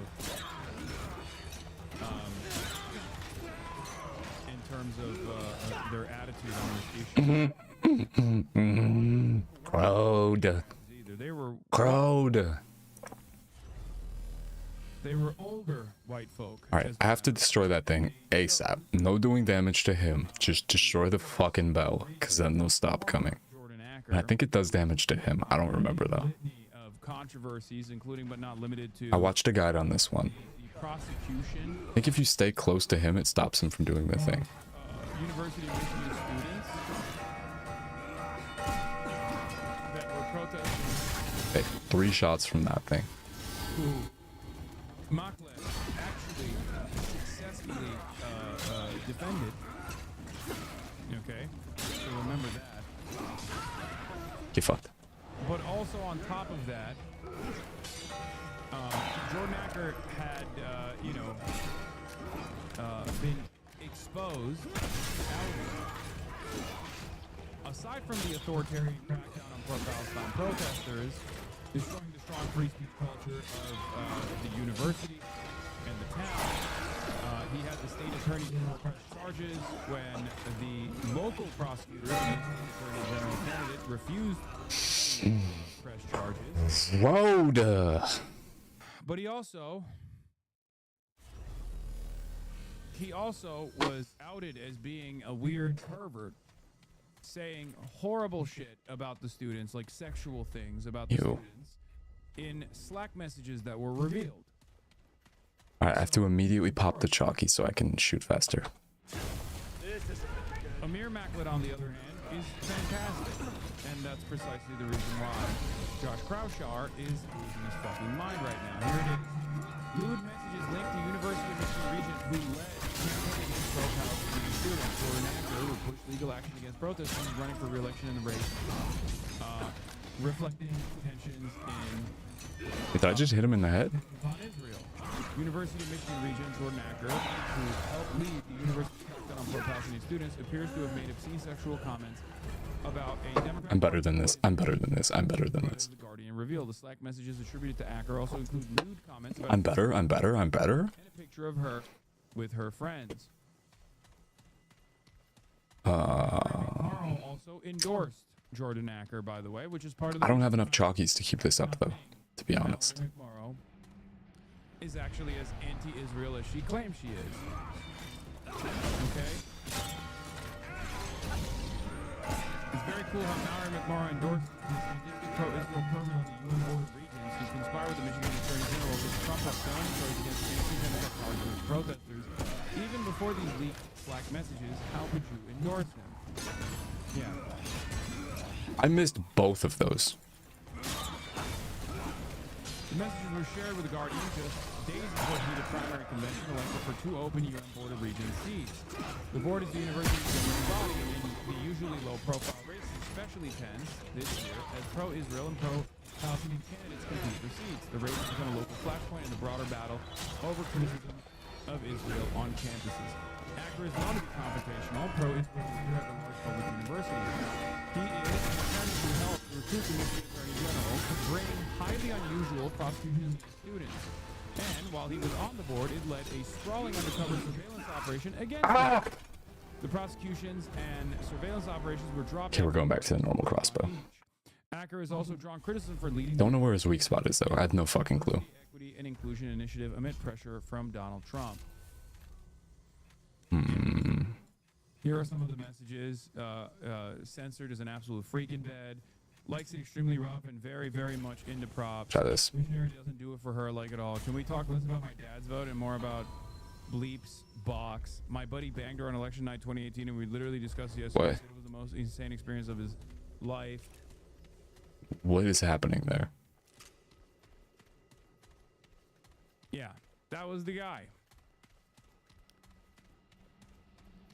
Great. Of course, in my opinion, these are unacceptable and unbelievably unprofessional. But you know, the main charge still is what he did with his power. This kind of stuff shows you what kind of person Jordan Acker is. Okay. Where's the bell? But what he has done thus far as the UM region is the real damage that he has also caused through free speech. So yeah, of course, Jewish Insider is defending him, saying it's extensive, said University of Michigan region. This is frustrating. About the level of anti-Semitism in the stage party. But it's okay. It's okay. It's okay. The question we have to ask as Jews is whether we still belong here.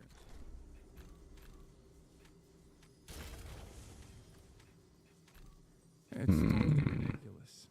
Anyway, but again, a good sign for the Michigan Democratic Party that they Maybe this works. made this decision and didn't actually lean into any of the ridiculous drama surrounding this lawyer who is who opened Abdul El Sayed's University of Michigan rally. And I met him. He's a dope guy.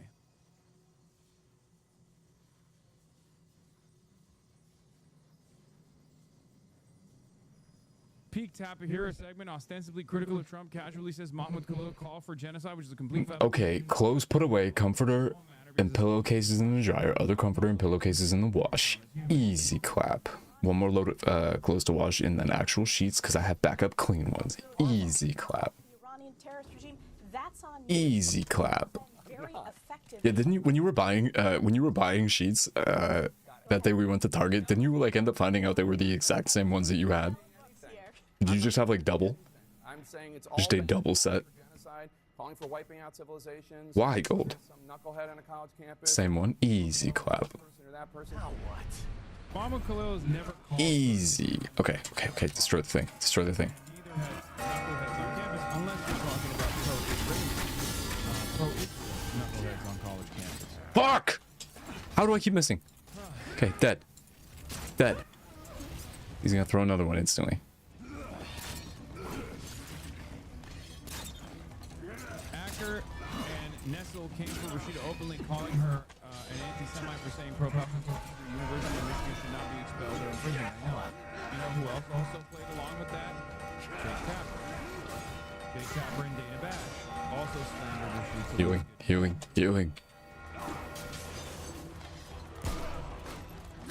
Just like Y'all are not.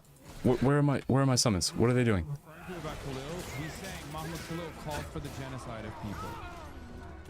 Because in his like twisted, distorted framework that he operates off of, a demand to the end of Israel's genocide is basically demanding the genocide of Israel. Okay? In his mind, it's like, oh, dude, you don't want Israel to murder children? You want every Jewish person to die? What the fuck's wrong with you? Or President Trump, all of it's bad. President Trump was not calling for genocide. Shame on CNN for saying. Yeah. Jake Tapper's a white supremacist. He's a massive Islamophobe. Unbelievable Islamophobe. Anyway, Spain Sanchez leads progressive. Oh, I should do laundry later. In Milan. We also have the situation monitoring video that you guys wanted me to watch yesterday. Let's take a look. Ow. But I will probably forget. If you were really monitoring the situation, you wouldn't be reading the news. You'd be looking for the shape of the news. Before the news grew shape, triangles, circles, squares. What is happening right now? It means it's a good line. You won't use the map to navigate, but you analyze geopoints in the morning around French bakeries. You wouldn't be following journalists. You'd follow Mark and anime counternacks posting grainy runway images at 480p. Okay, that's literally a fucking... That's unironically a real account. They're a neo-Nazi as well. An insane, like... I know exactly what account this person is referencing. No, not God damn it, this is frustrating. Fuck! No, he's talking about the one Russian account that's like Korobotchka. Yeah. Like both Iran and Israel have already utilized nuclear weapons in secret. They're super they're weirdly racist, but they also are really into Shia Muslims. You'll be watching press conferences. White Sheet sounds crazy. Schumann roundabout, Berlin Mall. Because when two government chiefs have 50 circles, it means they're delayed. Because statements lie, spokespeople lie, journalists guess. Deal. Close enough, I guess. Discord is the only one right. Yeah, White Sheets sounds like actually kind of nuts. The fact that Piker bears and bulls all day. Wait. What the fuck? Risky behavior. Models trained on Ruben, not even online. So as the GOAT says, we third inning. To be honest, who goes bare on at Oracle? It is the strongest support and has every man in the involved. NVIDIA is... I'm just gonna let them keep spawning. Godlike. The fact that Piker bears... Wait, Piker... What the fuck?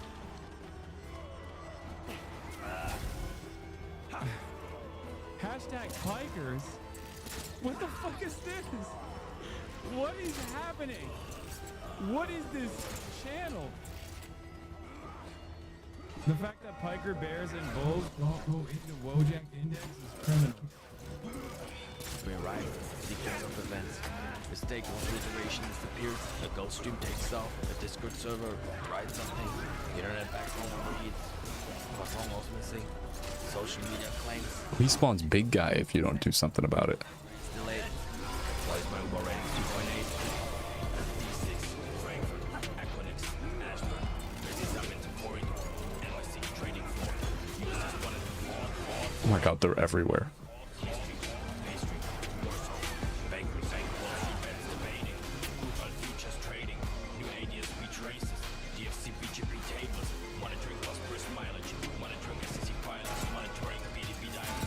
No point. There's no point. There's no point. There's no point.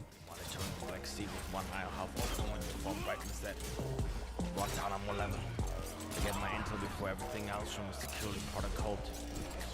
VR Telegram channel. Piker.io, you hate it. It's a crypto gambling game or some shit. Wait, why is it called Piker? Does it have Pikers? Oh no. Oh no. Oh no. Oh no. Wait, what? Investor slang, Piker explained. A Piker is a broker or investor who makes small trades and is often viewed as having limited market impact and knowledge. What the fuck? Wait, what? What the fuck? Why? Why? An individual is most likely to make small trades and do not prepare. Hello, comments. Hello. Why are you flipping us off? I'm in jail, Sean. That's not nice. A term such as amateur. Hi, Sean Silvers. Very knowledgeable about investing, despite evidence indicating otherwise. Hi. You didn't know about this? I've been in. Okay, so After learning about Pikers, I am one. Hostile. Sean Slithers, criminal scum. I'm not a crimer. I'm not crime. I'm not do crime. Stop. I'm not do crime. Stop it. What? Stop it. I don't do crimes, okay? It was a misunderstanding. Law, why? Because swing trading is safer. The guard over there with the gun? That they're just hanging out. They're my friend. The cage says otherwise. No, they just have a gun. Scroll to the bottom. They're not even keeping me in here. They're protecting me. They're protecting me. Yes. The cage is for my protection. Ordinary compared to normative practice by brokers. Fuck. For example, a broker may place brokers usually work for bottom tier firms rather than top tier firms. Origins term there are a variety of different. But I have to get out. I have to go on work release. One meaning is a cautious or timid gambler who only makes. All right, how do I set up the IRL? So around the time of TwitchCon, Kata sent me the updated thing. Try to get out, see what happens. Fuck. California for the gold rush came from or traveled through Pike County, Missouri. Ticket tool. Oh, they closed my ticket from that hacker that killed me the other day. Oh god, how am I gonna find this? Would it be in files maybe? I can't believe it took me Search to find out. File. I thought pikers were or pikeys were like. We got the Kata papers. I've heard that before. And like pikers are like an untrustworthy person. But I didn't realize. OMG, the original Kata papers from March 14th of 2025. More to it.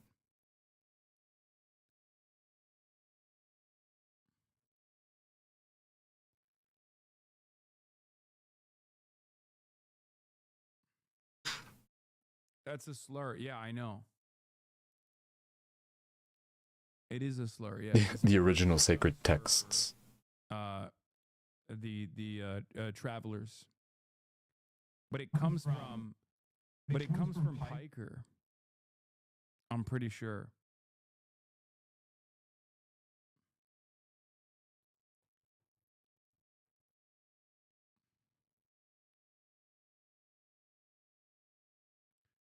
No, I said travelers because that's the politically correct term for the G word. Because I don't want people to fucking yell at me. Okay? You wouldn't mock Pentagon pizza theory. If you'd understand, you'd respect the slice. You wouldn't care what the spokesperson said. You'd bet on why his wording got 40% softer so late in the day. Today, Lockheed, remarket, another jet departed. Brazilian rush hour commuters, sold out organic. How do I find this? 60 boosters, TSMC bottleneck futures, ASM looters, very expensive computers. I mean, this is literally my DRAM prices spiking like my insulin. Hey, I was listening to slurs. Sorry. Update from Rickman Mango, 10/16/25. Yes. Everything incoming shortly. Waiting for oil to hit 40. Season 8, Rick and Morty. The monitor overclocked. The Herman Miller chair locked. Cervical retrobit popped. IV electrolyte shock. All in on Palantir stock. Another tick on the clock. I hope the streak never stop or have to stay at my job.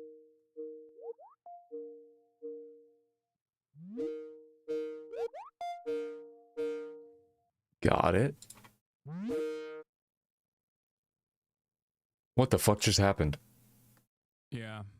That's how we do it out here, dude. What the fuck just happened? Was that the team? What? Did you just get wokaged? Did you just get corpo wokaged? Get rid of that. That wasn't me. I didn't do that. I don't know why you guys want me to look at this I didn't do that. That wasn't me. thing. I didn't do that. Harry Emden. That was not me. Let's take a look. That was Hassan. That was on Hassan's stream. Donald Trump. Voters on Trump. Brother, I did not do that. We're going to need to circle back to this team. We're going to need to focus on a more metrics-based approach.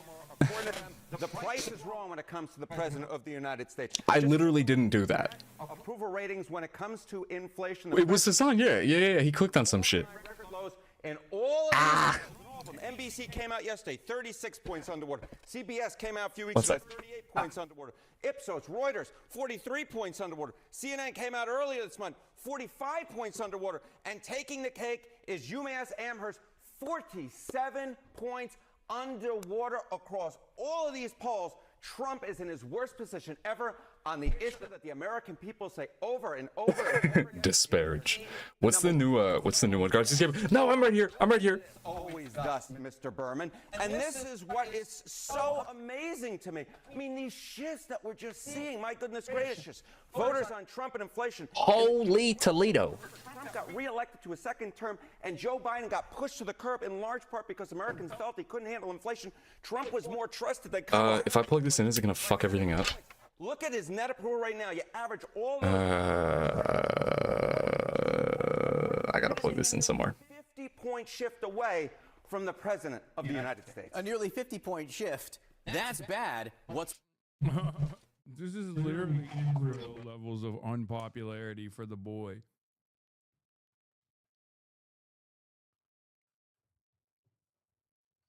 Ooh, I like this one. But Trump doesn't watch CNN. No, he does. He loves Harry Emden. Can we get your take on the Muda file, please? What the fuck is a Muda file? What is that? Is that like Iran? Okay, if I it makes bile rise into my mouth. Oh my god. Y'all really don't like teams, huh? A Valorant streamer? Okay, I don't remember if this connects. I don't think it disconnects me. It's escaping containment. Oh god. What is it? Not Muda. Muda. Jinxie. Muda. It's called Rufus. Uh-oh. Uh-oh. Am I still here? Am I alive?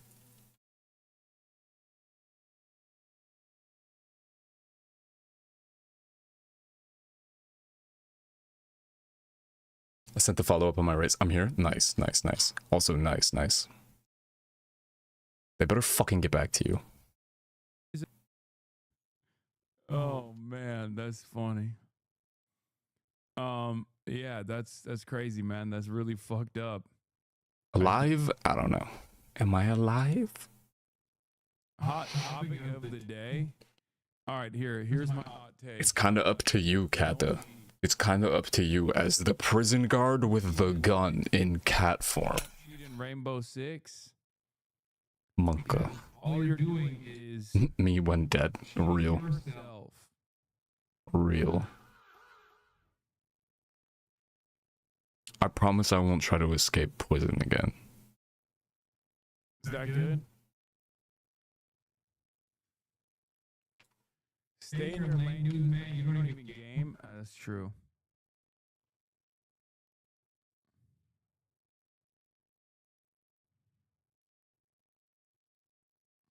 Worse. Yeah, what's worse? Andy's has a vegan mac and cheese as well, I believe. A 70-point shift. I'm laughing because you What never is this see thing called? numbers like this. Look at this. Independence on Trump and inflation. In the 1026.25. Oh, is this Rick's thing? Down he goes. Down he goes. He's down to 60 points underwater on inflation. That is a 70-point shift. Where the fuck is Rufus? In 2 years worth of time. John Berman and I are big Sorry, I don't got that shit. and I will tell you, I'm doing the IRL cam thingy. honest, it's the only comparison I can think of. Donald Trump is in worse shape on inflation right now than the New York Metropolitans are in the NL East. That is how bad. And what, the Mets just lose their 11th? Sean Silvers, are you not giving Kata her raise? so many? There The should be raise she is due. two words that matter so Damn, they're cooking the Mets, dude. Any Mets fans in the chat? Y'all got fucking cooked. Wait, we're going with you? Yup. independence and inflation. Work release, bring your comments to work. Bring your prison guards to work day. What is happening here? The strengths that Donald Trump Where the fuck is Rufus? Are there enough seatbelts? No. second term, you can waive I just won't crash, I promise. to them. And why that's so important is even I don't think I will. I don't plan to right now. a lot of Republicans I'll let you know if it changes. and if these numbers hold, you can wave adios amigos, goodbye, see you later. Certainly that Rufus. Thank you very much. Thank you. I'll let you know within 24 hours.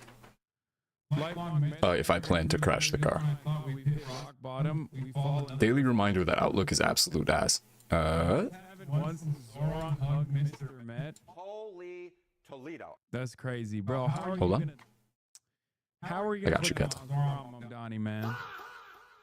That's crazy. How are you gonna do that?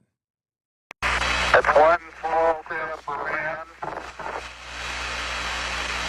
one giant leap for mankind. I also see that I have 2 Microsoft Outlooks, and neither one of those are working. It's one small step for man, Daily reminder. one giant leap for mankind. I also see that I have 2 Microsoft Outlooks, and neither one of those are working. Yep. Don't forget, moon landing was fake. What? New York Post literally calling it the What? Mamdani curse. That's got to be. That honestly has to be the, No, but for real, where did Rufus go? thing that probably hurts him the most. Because he's a Mets fan, isn't he?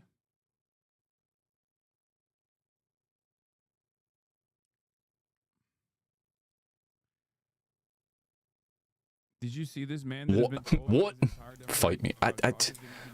I just think it happened. I think it happened. I don't understand. That's a perfectly valid, reliable Democratic vote in the Senate. What do you mean?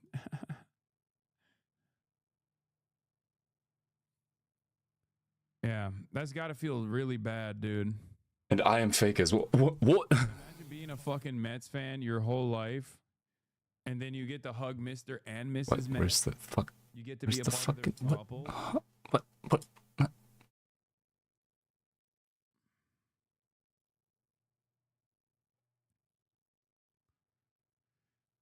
JD Vance's brown kids, who he thinks are Where's the less damn than EXE? everyone Give else, EXE, please. Abdul El-Sayed facing major backlash. Well, he's not facing major backlash. It's true. That's the world that JD Vance is designing. You can't get mad at that. Oh, there we go. You can't be mad at someone calling out Rufus.exe. of JD Vance. It's so stupid. Fuck, I gotta plug in the card reader. God damn it. Fox Hold on, News let me find the card reader. We're all fake as hell. Yeah. They're like, how dare you? Yeah. How dare you say? Moon landing fake, cause moon not real. How Ugh. dare you take issue with JD Vance? Ugh. Where is the card reader?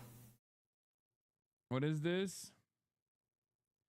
Really Oh, there it disappointed is. to learn this about you. So fucked up. Everything in the context nuke. What? Was as a Islamic doctor of jihad, and he's here to turn us all into tankies while shocking our dogs. Oh yeah, it's this. It's Kaya, the new Kaya Place meme.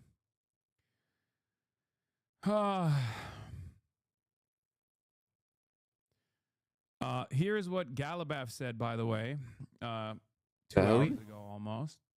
Trump, by imposing a siege and violating the ceasefire, seeks to turn this negotiating table in his own imagination into a table of surrender or to justify renewed warmongering.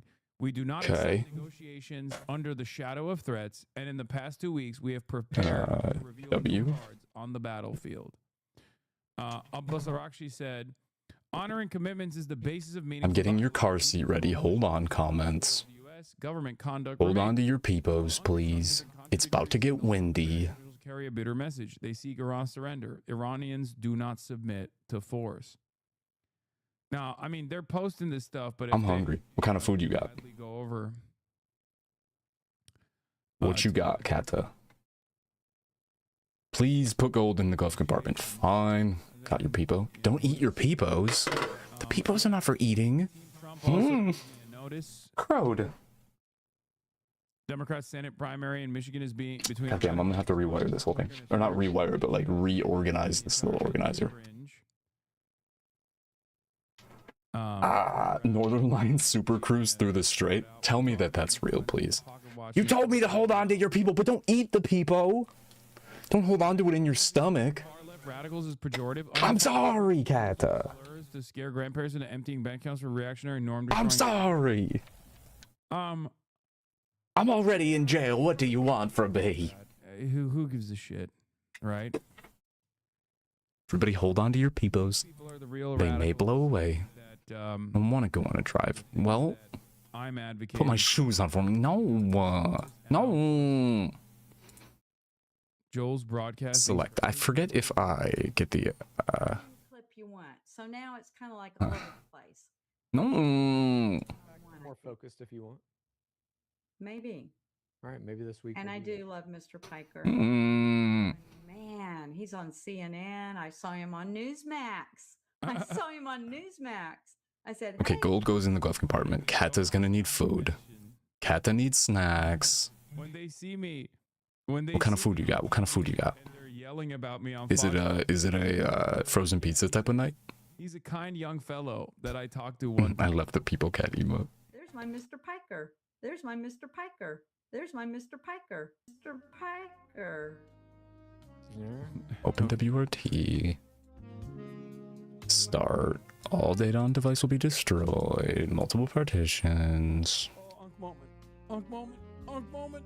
Oh my god. It's still going. Oh. What is this meme, man? Azan titties on screen. Oh, unk moment. Unk moment. Unk moment. I repeat, Azan titties are on screen. He's crushing a watermelon in his thighs. Holy fuck. I'm glistening. I'm sweating. He's my best podcaster.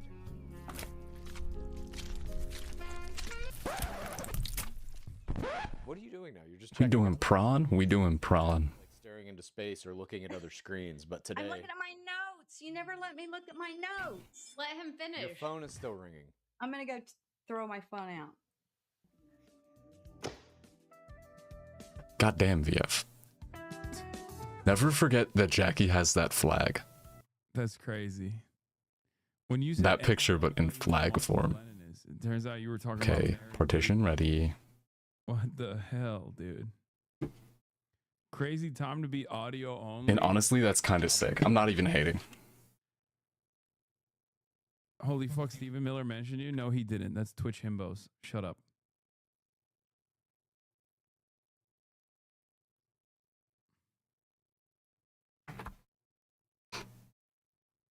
All right, let's get to the How do I get to... Democratic International. Oh, it's in my DMs with Rick.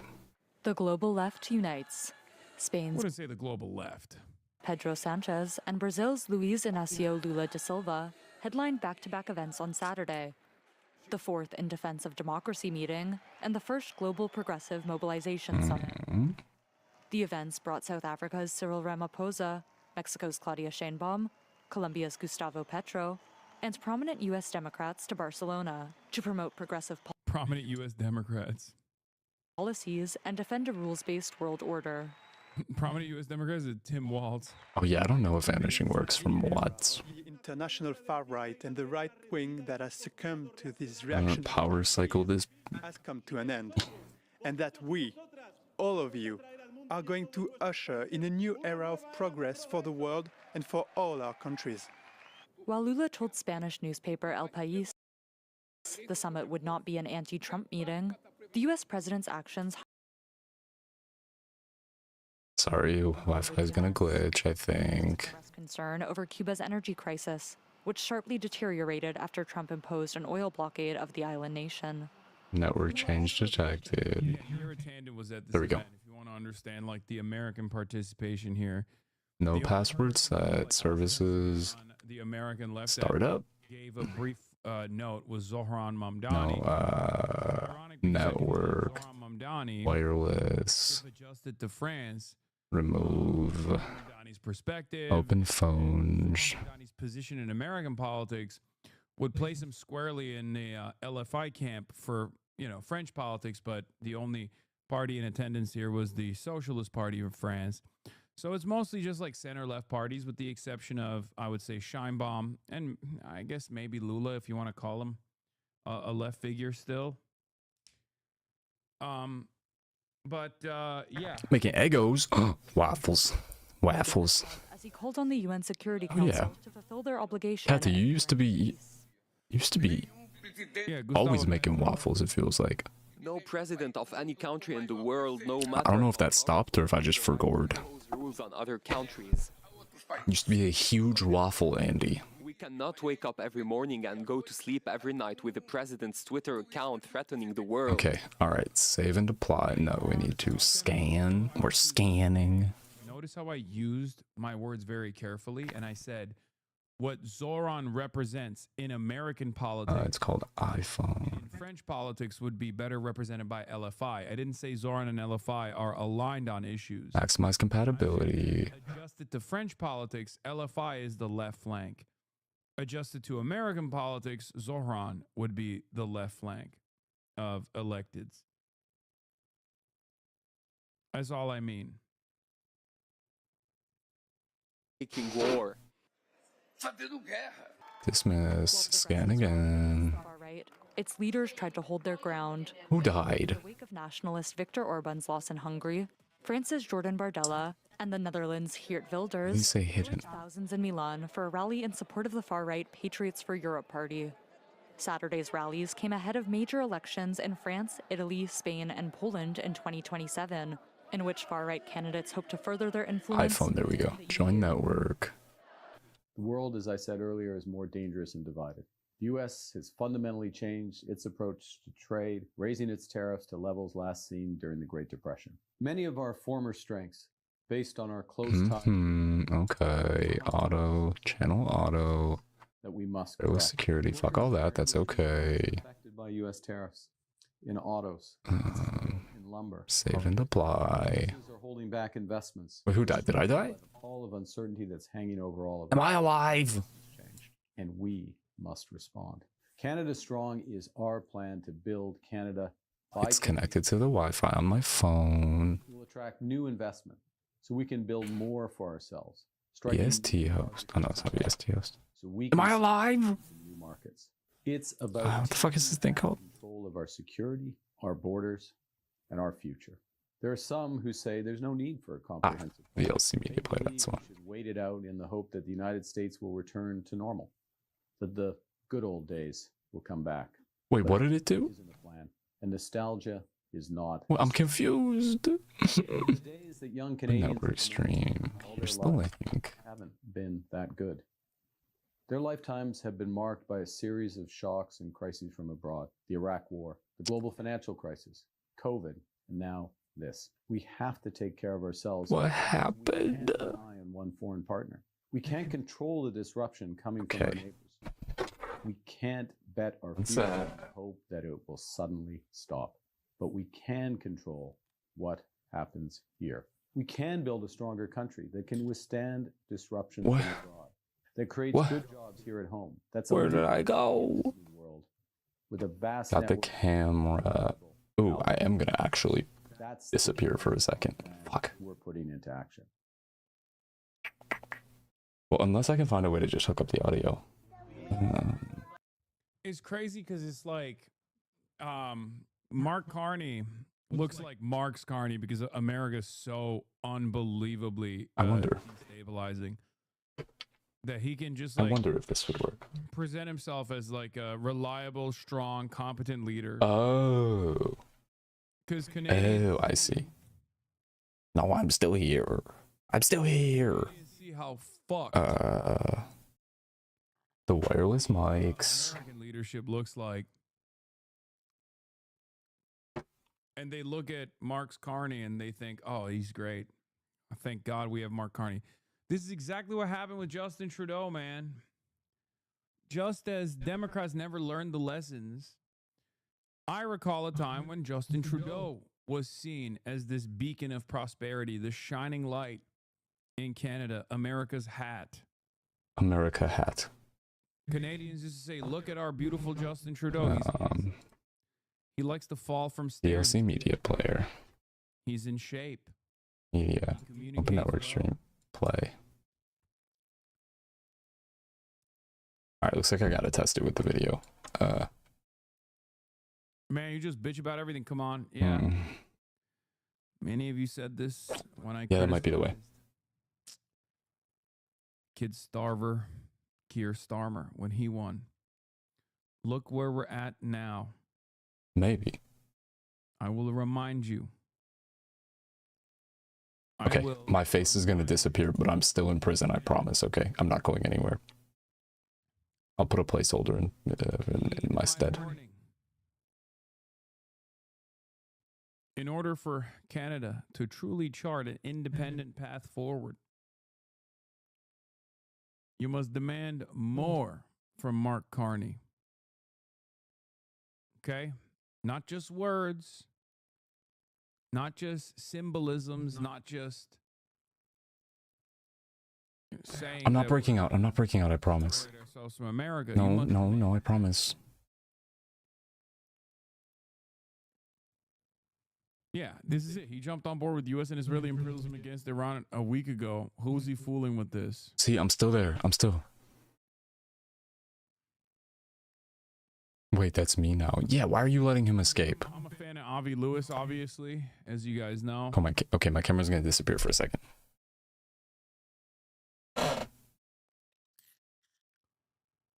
You can't use that emote. It's anti-Semitic. How? How to win elections in New York City is not really a problem that Democrats have. Oh my God. Oh my God. How? Because I don't like it. Do you not like the eyebrows? Be honest, is it the eyebrows? Yeah, Carney got parliament majority, free reign until next election. I know.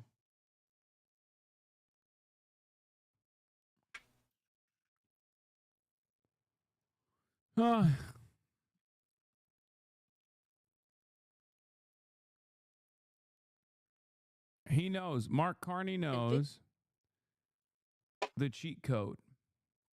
He doesn't have to walk the walk. He just talk the talk. He just say Trump sucks, and every Canadian will celebrate him. I'm just letting you know. Wait, what happened to the other thing? Fuck. It's not enough. There it is. That's all I'm saying. Yep. In a WhatsApp. Meanwhile, here's what's going on in fucking Florida. In a WhatsApp group chat of about 215 students, where students were discussing an event that was to take place Friday at the Ocean Bank Okay, let me see. campus to make their capstone This presentation.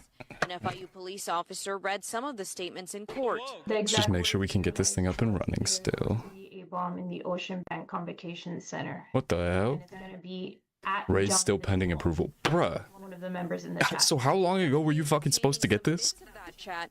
It seemed the student wanted 'Cause the event bro. scheduled and wrote, quote, Netanyahu, if you can 'Cause hear me, fucking bro. bonbons for us capstone students in Ocean Bank Convention Center.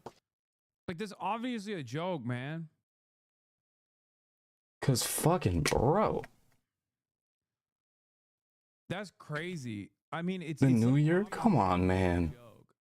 Stop treating Kata like this. Stop treating our Kata like this. saying Netanyahu, you know, Kata bombed deserve better. Ocean Bank Convention Center. Legalize comedy. Bro. Gib. I guess the argument is no, you can't demand Netanyahu blow up a school. He will fucking do it. Like. Other students wrote they didn't take that text lightly. She later in the chat wrote, quote, I wrote a dumb joke that should not have been made. Legalize comedy. I can understand your position, Ms. Corey, and you're saying this is a joke, but to an objective person, it's not a joke, and there would be enough. What do you mean? No, are you saying you're not an objective person? Because you literally just said you understand that it's a joke.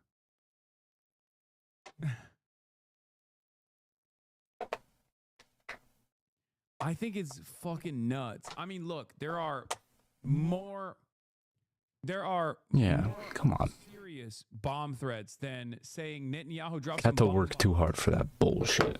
Like that obviously very clearly is a double joke, a joke about Netanyahu blowing up schools, and also a fake joking bomb threat because she doesn't want to fucking, I guess, take a test or something. Leave that judge alone. She's good. Even with the limited context, I understand exactly what the joke is, right?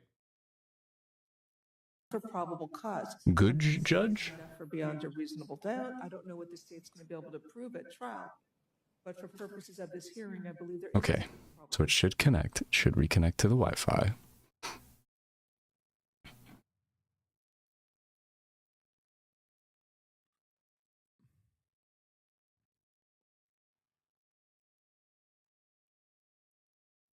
My face was still stuck on screen. I can't believe it, dude. It's just guy with a beeper in his handle. She made a bomb threat. Guy with a fucking guy who celebrates Israeli terrorism, Israeli acts of terrorism against FIU. The Lebanese population goes, she made a bomb threat.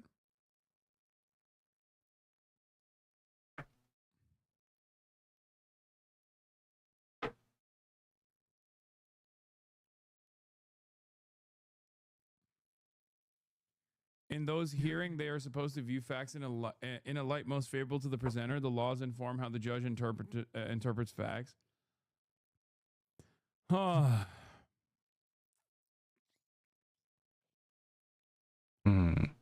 It'll never not be funny that this Max Nerdog guy is a fake character. This guy's actual name is Brian Griffin, and he's not Jewish. And he just lies about being Jewish. Very weird website that we're on. I don't know what to say. This is why you're so tired? Yeah. Foreign Affairs magazine wrote a devastating portrait of U.S. self-inflicted harm from the war in Iran right before the critical Trump-Xi summit.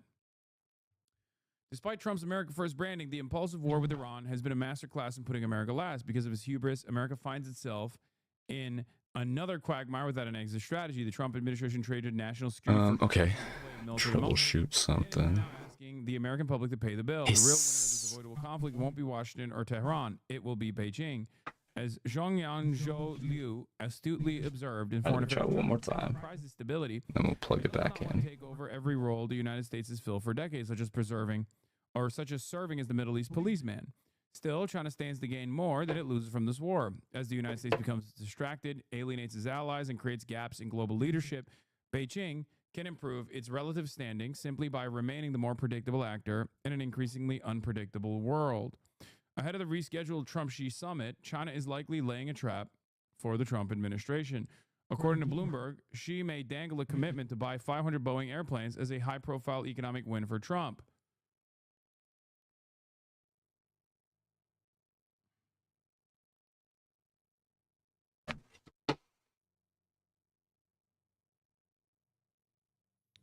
Hold on. I can't remember if I have to do something else. As a victory in exchange, Xi could draw an important concession from Trump, such as loosening of restrictions on the export of advanced American technology. Let me plug this back in. Such a deal would be catastrophic for the United States. China would gain the tools to be more self-reliant in the long term, and the United States would make a quick buck. China could even renege on the airplane order, which would take years to complete. As the United States speeds up its own decline, China is accelerating its technological self-sufficiency, building its military strength, and upgrading there we its go. policy. Its ultimate goal is so-called No password set. I think it's connecting to the Wi-Fi. System startup. Represent the United States from a position of self-inflicted weakness. He will face a formidable counterpart who has spent years preparing for this exact Local startup. overreach. It is time for the United States to stop fighting the wars China wants it to fight and instead train its focus back on its greatest rival, China. Now, obviously, I don't agree with like the ultimate perspective being represented here. Place your RTMP in just into the clips below. We have to fight China. Okay?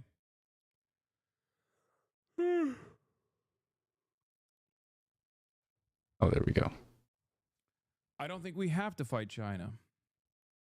I don't think we have to fight China at all. Save. Contents have been saved. Okay. Network wireless. China, well, we're not doing a very good Kata, job. do you put like syrup on your Eggos? Meanwhile, this is also an interesting story that's become a story about Save and apply. No changes to save. Kushner's diplomatic role in the Iran. With Iran that mentioned Kushner has received billions from the Saudi government. The network stream. New York Times only mentions it 5 times out of 58. Washington Post 1 time out of 43. Wall Street Journal 0 out of 40. AP 0 out of 26. Oh, it almost worked. CNN Wire 0 out of 18. New York Post 0 out of 17. Put syrup on the regular ones and honey on the chocolate chip ones. Ooh. Oh, interesting.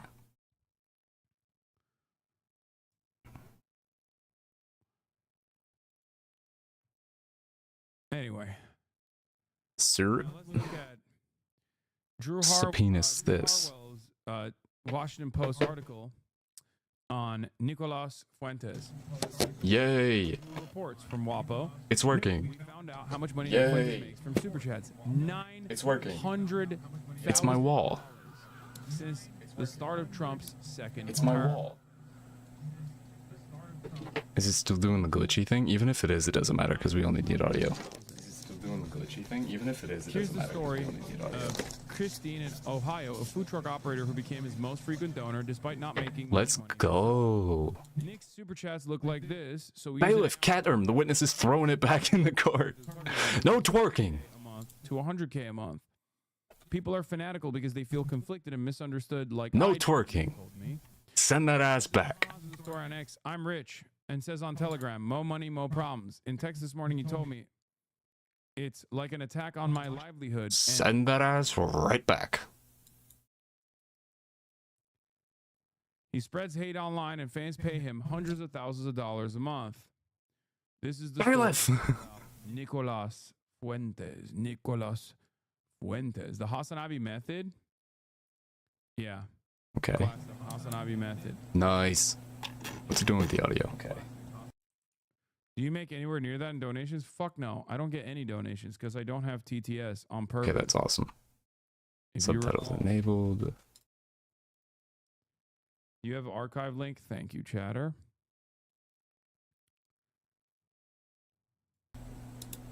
Far-right influencer Nick Fuentes pocketed roughly $900,000 from fanatical donors. Since the What if I start throw my objussy around? Oh. part of their family. Interesting. Throw my objussy around. Christine Oh. Kasubiensky's donation appeared on viewer screens for hours in the live stream. Nick Fuentes, the far Oh, it is recording audio. I just can't hear it.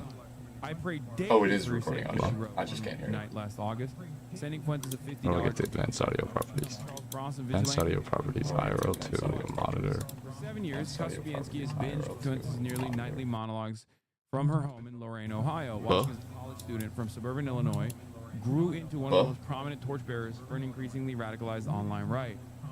I do have issues hearing OBS stuff.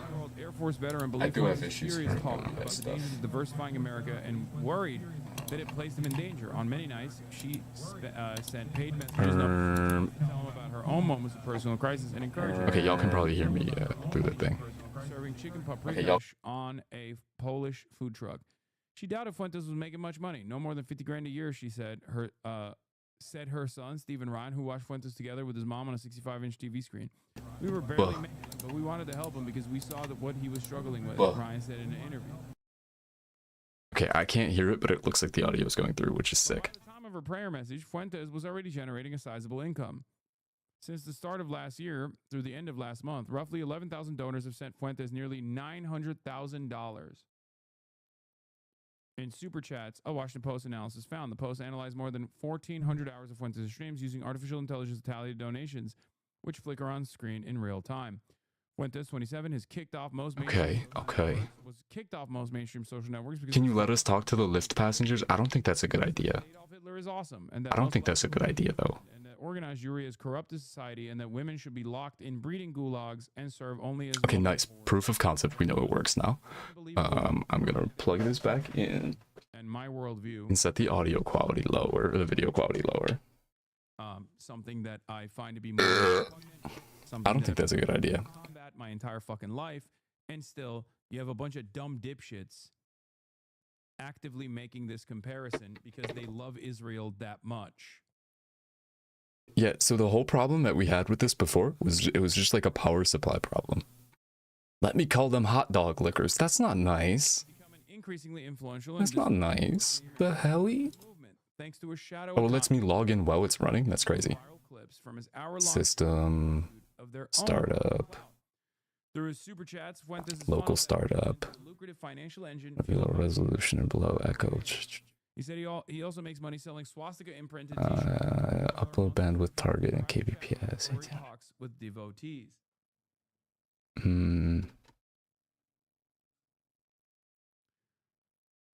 His monthly This is revenue. audio quality setting, low 40, high 35. One donor's message during a January stream. We're Okay, so we can keep that at 40. people, bureaucrats, and we need them to all be waving the flag, but quietly, ideologically, loyally. We've got to be underground. Fuentes super chat revenue throws a spotlight on the crisis now engulfing the American right, where some leaders fear a new blitz of agenda-setting online firebrands will 720x. empower a platform of racism, misogyny. Wait, how do? What is? Critics in the Republican Party have said they believe Fuentes' popularity would fade as more Americans learn his brilliant views, but the Super Chat show he has instead found a still relatively small but diehard audience eager to support him, extending him a financial incentive to build his following even more. Invisible Empire is what the Klan calls themselves. Yeah, I mean, it makes sense. 720x 480. Yeah, he is very much that. A Klansman, a Nazi. 720x 480. Okay, beautiful. Funding also shows how fringe online platforms have helped create perpetual hate machines for the social I media think era. they're being propositioned and we get Jacob into a new line of work. Stripping. Oh, it's not a bad idea. Reap the rewards of I online don't hate that. Fuentes frequently uses his streams to advertise his America First Plus chat room membership club and merchandise store where he sells 720 by 480. Okay. How did it just update this while it's still on? $70 sweatshirts modeled after one worn by Jeffrey Epstein. It's kind of queasy. Okay, and then here is the other thing, just to make sure I got all the stuff we need for that. The microphones. The microphones need to be plugged in like this. More time promoting viewer donations, which he reads out loud in a rapid fire super chat segment at the end of his America First shows. He streams roughly 4 nights a week. No, I guess I can hear. Yeah, stripping. Is that what you had meant? The alternative platform that hosts his broadcast. Monka gasp. A million times. It isn't just stripping. Uh-oh. What else was I? What else was I? Accounts were responsible for giving him a total of about 77,000, while the top 500 accounts provided almost half of his super chat income. Okay. More than 400,000. The post Hello. analysis found. The rest comes from much smaller donors, most giving Hello. $30 or less. You could legit make millions if you had a donation segment at the end of the stream. I know, but I don't do that. Buh. Many of the donors are anonymous and use account names such as Anti-Semiticat and Woman Ego Crusher 9000 that reference edgy memes, profane language, or inside jokes. Hey, you gotta make sure these are connected, right? You got some white noise, a little bit of white noise going on here. Owen Gatz sent $5, said, I'm taking a college class on the Holocaust. Should I push back on the propaganda the professor pushes? Austrian Paintress sent $20. What are the chances that we were at the same airport last week? How do you want your followers to react when they meet you IRL? Salute you with a Heil Hitler? Ask for a photo? Give you a hug? Buh. Roman Groiper sent $10. I feel white-pilled by how right-wing Zoomers are and by how much leftists hate Israel. It may be a unique opportunity now to get rid of the world of Zionism, literally all of the earth. Buh. That was fucking scary. Megan Squire, a researcher who has studied online extremism at the Southern Poverty Law Center, said the growth I hated that. micropayments has helped insulate influencers like I hated that. constraints that once made open racism a difficult business. Oh, what are you gonna use that as? A form of participatory politics that will help spread their beliefs. Oh, and what are show you their gonna use loyalty, that as? Square said. Others just pay for the status symbol of seeing their message and username on screen, she said. A way to prove oneself in an insular group brought together by their hatred of outsiders. Uh-oh. Why are we yelling at Kata? Donating Super Chat is the new showing up to a Cool Coast Clan meeting, Squire said. As a community builder, shows you're involved. It's a financial form of keyboard warrioring. A thing you can do for the cause. Ryan Need Kata Mom. alongside his mother said he gave money Kata Mom? Isn't that a food? to support the streamer and his goal to spark Moon. discussions about Hello? global events. Some of the angrier I mean, I've got these mics to hook up to the thing before. a little more free with their speech. They should just automatically hook up. When the Post contacted Fuentes to discuss its findings, he did not dispute them and said, pocket watching is crazy. I might have to adjust this. Fuck, it's gonna do it again. Fuck, it's gonna do it again. Wow. Oh. Crazy. It's a little fucked up, but I saved that, right? Yep, that's saved. I can unplug this. speaking of right-wing income, did you see this? Oh, the Asmongold thing? That's gonna go down for a second. Yeah, he's The audio settings are still good on here. $400,000 worth of taxes. Yeah, I mean, look, you make unbelievable amounts of money being a fucking right winger just by donations alone, you know? The Piker Broadcasting Service, on the other hand, is sponsored by you, the viewers, for you, the viewers, with voluntary subscriptions, no ads, nothing.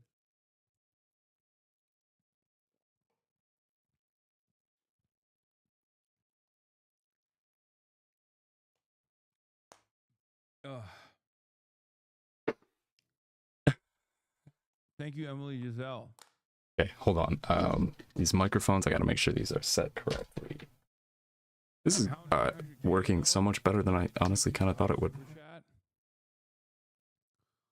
Oh my God. My dogs in Philly got switches for days. Super chat revenue $8.3 million. What the fuck? The fan on the Raspberry Pi case is working. Oh, is this back on? Timcast IRL is number 12 at $2.5 million in super chat revenue. What the fuck is any of this? VTubers make so much money. SMH. Oh my lord. It's like televangelists and then fucking VTubers, huh? Dr. Now I gotta check to see if I doxed myself. 1.7 million. Fresh and Fit made Son of a bitch. $1.5 million. Wait, is this... Oh god, I keep seeing the thumbnail and getting scared again. Fucking toast sandwich, bro. Bro, you fucked me up. This is all time, dude. I thought this was like yearly income or something. I was like, Jesus Christ.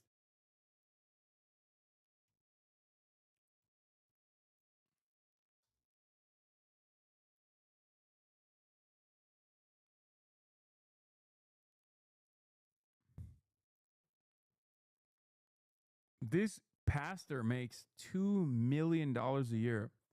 A low K radio show. Bad Bunny. $3 million yearly super chat revenue.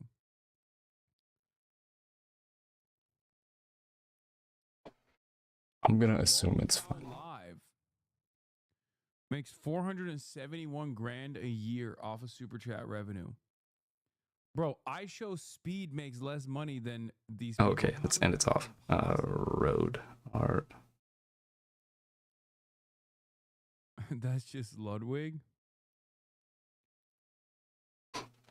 This is crazy. Wait, what are we yelling about? What happened anyways? Okay, Parker Is that for gold to go in the glove compartment? 70 grand a year just off super chat revenue. Dean Withers at 251 grand a Alright, year. the meme mic is off. Damn, these motherfuckers are cake. Merged.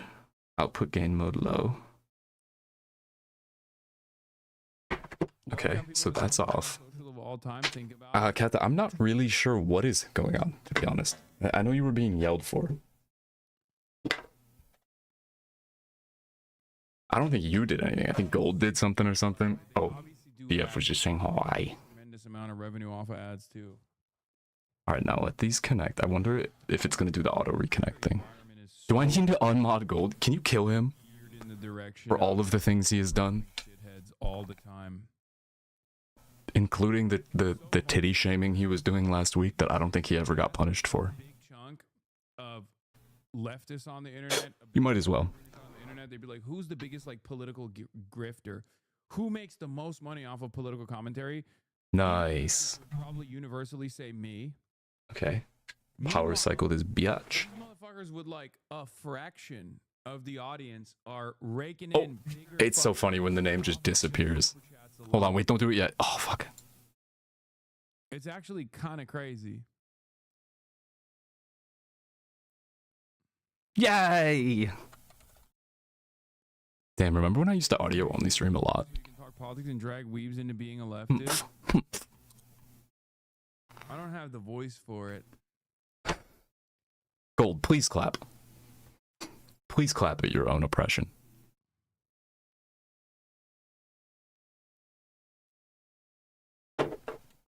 Oh, I gotta reconnect. I literally laughed out loud. Anyway, getting back to this, his popularity Oh, shit. stem from not just his political Alright, I'm gonna go to the gym and get big and strong and beat all of you up for bullying me. Hey, that's not nice. and feel conflicted and That ain't nice. That ain't nice of you. hatred or even What's he doing all ideology this for now? them as much as a feeling that they aren't totally alone. The message of my show is be yourself. What's he doing all this for now? At the end of the day. Good news, Jason Lewin and Pokemon are suing. I bet. Nah. Directly involved. Okay, bet. You go to the gym daycare. Yeah, he's talking about the playground we drop him off at before we go to work. I might download videos. Actually, let me screenshot this shit, bro. About the McDonald's playground. Fucking boomer, dude. See, he has to use the snipping tool. Even I know how to snip and screenshot without opening the snipping tool up. Delete them.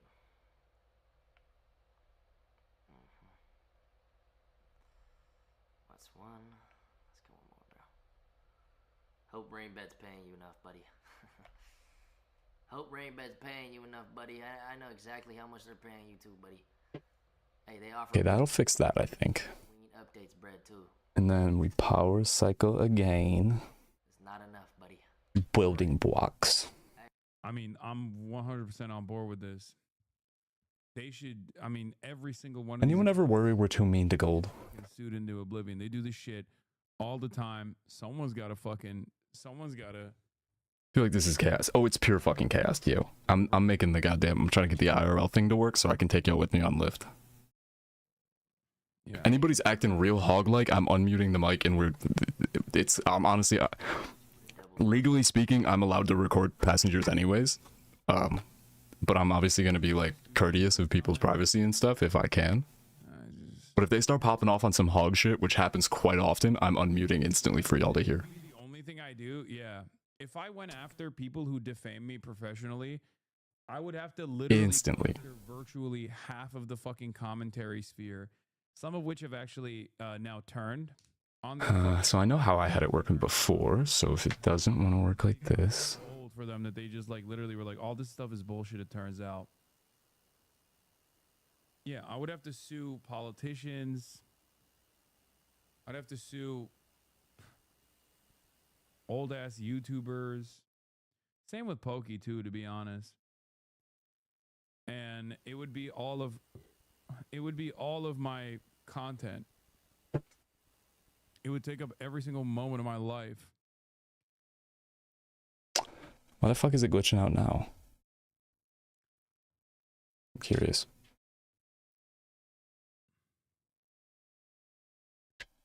You'd have to sue Pokey? No. I remember when I was going through my drunk conversations with a cab driver phase in my early 20s. Goddamn.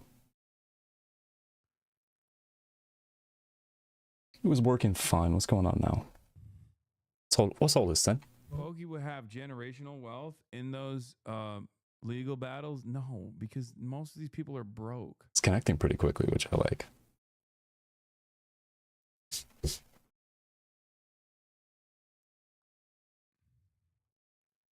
Fuentes sometimes bragged about how successfully he's translated online attention into wealth, saying, You just got back from Mario Galaxy? Oh shit, how was it? I'm a famous millionaire. You think I'm going to do that? Cooking, he added, is a little gay. Fuentes refers to traditional workers as wage slaves and said in response to one donor super chat last year that he was too rich to need a real job. Whoa. Providing information. I'm doing real cognitive work over here. And, you know, I don't know. Whoa. You sell fucking paperweights, he said. It's so... It is so funny that, like, these guys, and they love this shit, right? Realest shit he's ever said. Like... Okay, weird. What did I do? People who are like, Hassan, you fucking hate the working class, you piece of shit. Since I power cycled it, right? Yeah, okay. You were making by design and decided to make like a fucking month-long hate campaign off of it. Streaming is harder than a 9-to-5. Hi, T.O. Hi, where's your T.O.? Okay. Let me get this cooked. And then we're gonna get the fuck out of here. I'll be back. Okay. I'll be in jail still. They're like, hell yeah, baby. Stream will glitch out for a second, I think. What real jobs have you had? First of all, I'm rich. Second of all, you should avoid having a real job. If you can swing it, you should avoid having a real job. I don't know what a real job is. What's a real job? A real job is what exactly? You sell insurance? What the fuck is real about that? You're a financial advisor? What is that exactly? Log in. Better stay in jail. Okay, I will, I promise. Kata will keep me in jail, don't worry. What exactly? I already asked Kata to help me escape and she said fuck no, so.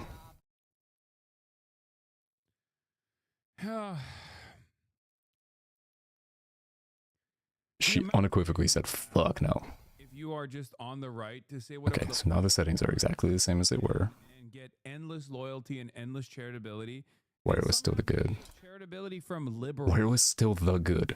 I just said. The amount of people who are like supposedly on the left who are like, oh, I reluctantly think he's like kind of charismatic and he's kind of funny. That kind of shit bricks me. Ayo Hassan? Like there are people The fucking not working for now. who sincerely say this kind of stuff. We are, as a society, so primed to be forgiving of reactionary commentary, so forgiving of right-wing commentary, no matter how far right it goes. We are also endlessly unforgiving for anyone that says, you know, we could have a better world. We could design this world in a better way for more egalitarian outcomes. Everyone goes, fuck you. Fuck you, you fucking piece of shit. Kill yourself. How dare you? Oh, man. Always play even when not visible.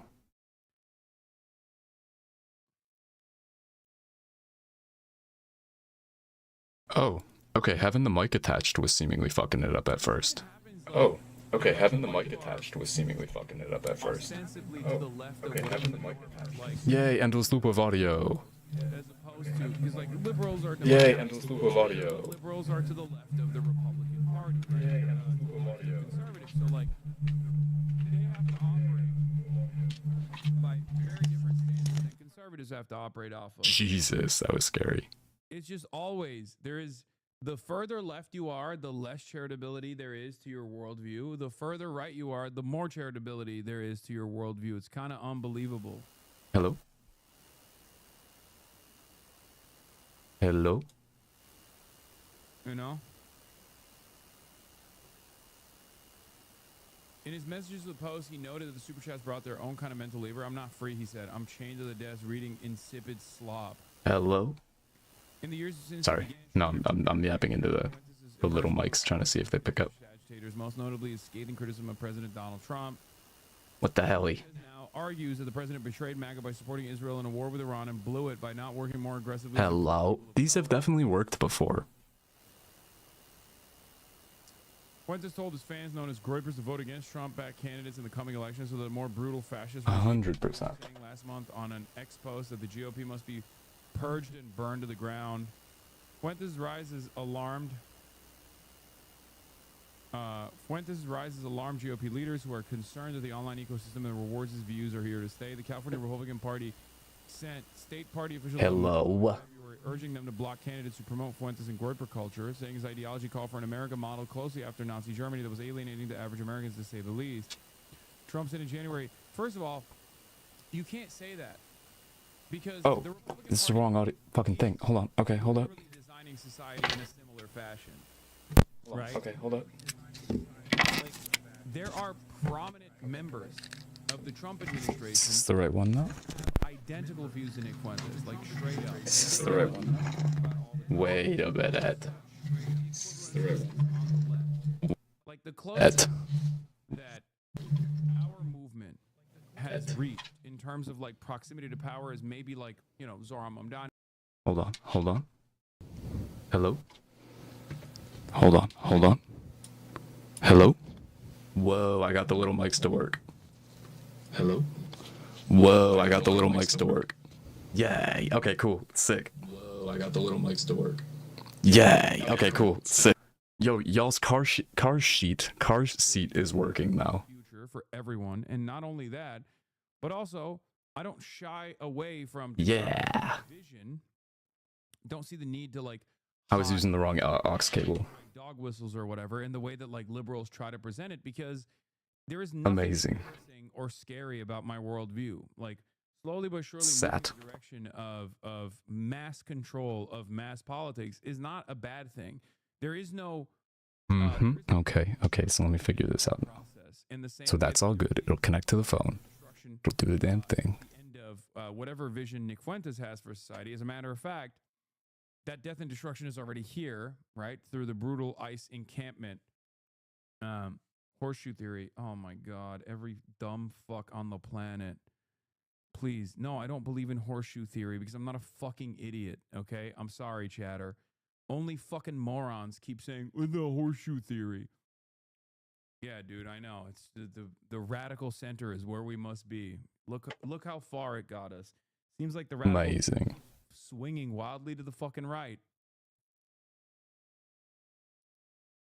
And then high key, I guess that the sounds will be a little different, but I can just copy over the filters from this.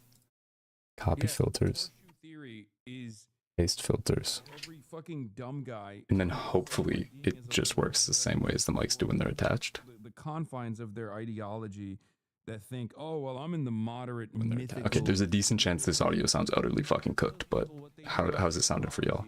Because I can't hear it back right now. This audio sounds utterly fucking cooked, But I'm gonna turn it up a little bit too for y'all. Because I can't hear it back right now. Half of those fucking people I'm gonna turn it either up a little bit know too. enough Stream. to know that, like, you know, modest social. It says it's playing in OBS. Let me pull up the stream. The direction that we need to move towards, It at says least it's in the playing in short term, OBS. you know, Wow. perhaps could be convinced for a more radical transformation of society, the direction that we need to move towards, Wow. at least in the short term, Wow. perhaps could be convinced Whoa. transformation of society, the direction that we need to move towards. Whoa. Whoa. Whoa. Okay. Oh, no, fuck, stupid. Okay. Oh, no, fuck, stupid. I'm stupid because of the other mic.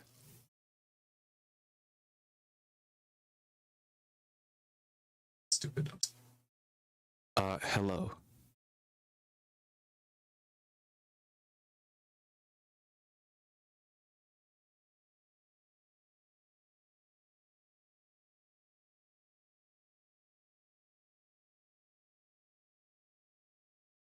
That sounds a little bit cooked, not gonna lie.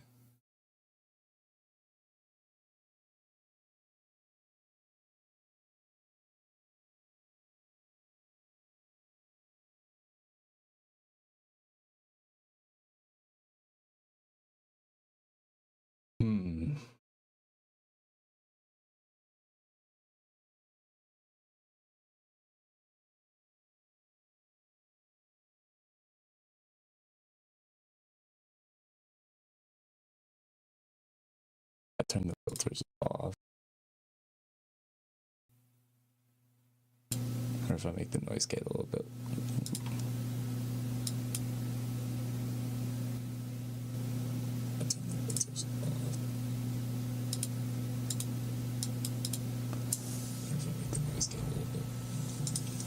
Now there's probably a bunch of background noise, but I think y'all can still hear me.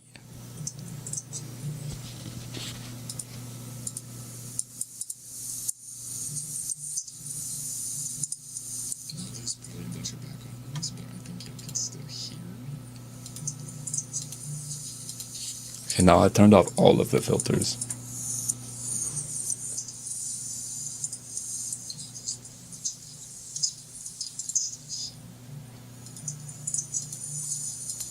Okay, now I turned off all of the filters. It might honestly just be best like this, high key.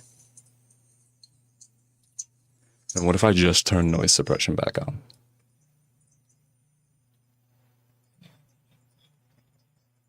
It might honestly just be best like this, high key. Okay. What if I just turn noise suppression back on? Okay, I put noise suppression back on, and then the limiter also. But?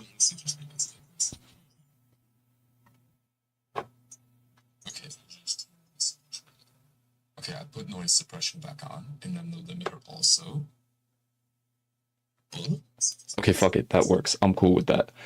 Beautiful. And then if, yeah.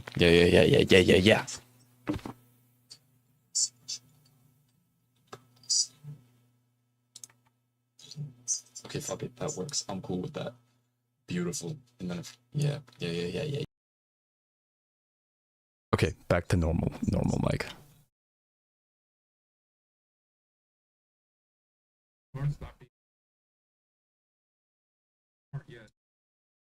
Okay, hi y'all. It looks like it's all working. High key. Ryan said he believes Hitler was Jewish. And I guess I will have the camera too, but I don't know. Jewish-oriented Christian killing event. I guess I'll leave OBS up so that I can do remote desktop. The heart of Fuentes' message was that young men in the United States have gotten a rotten deal. In his telling, a nation of entitled baby boomers like those leading the Republican Party, American society with bad jobs, unbearable women, and a racially diverse population intent on depriving white people of what they are owed. I'll put myself in jail. Because even if I'm on work release, I'm still in jail. Fuentes was charismatic messenger for those grievances, delivering them across live streams, X posts, and short video feeds with a casual. It's 77 in the house right now. Oh fuck! Ryan said, but he was also not afraid to turn dark. Sounds awful. Constant wars. Do you know when y'all will get the air conditioning hooked up again? Said, laid in how the country had tolerated minorities and immigrants, championed Israel, and given women the freedom to choose their own lifestyles. He was like a younger version of me, just much more hostile. Ryan said. I was like, this guy's saying everything. We'll do it tomorrow. Okay, so y'all just gotta. Are you ice pack stratting? LaGrange Park. Fuentes has shown an early fervent interest in conservative debates. In an archived statement on the website of his high school, where he served as a student council president and secretary general of the Model United Nations, he called himself a classical liberal and an objectivist. Fucking nerd. He wrote that his personal heroes included German Chancellor Otto von Bismarck and Richard M. Nixon, and declared his life philosophy, hunt or be hunted. In his first year as an international relations and political science student at Boston University, he gained a small following for his pro-Trump YouTube channel, building on ice packed up. Working on a high school TV show.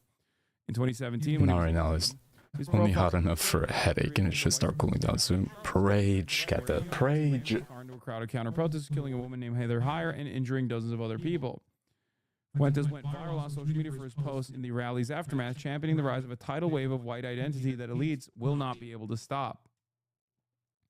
Fuentes dropped out of college shortly after, blaming online threats and the liberal climate on campus. He began working full-time on Fury anti-immigration speeches and posting right-wing content online.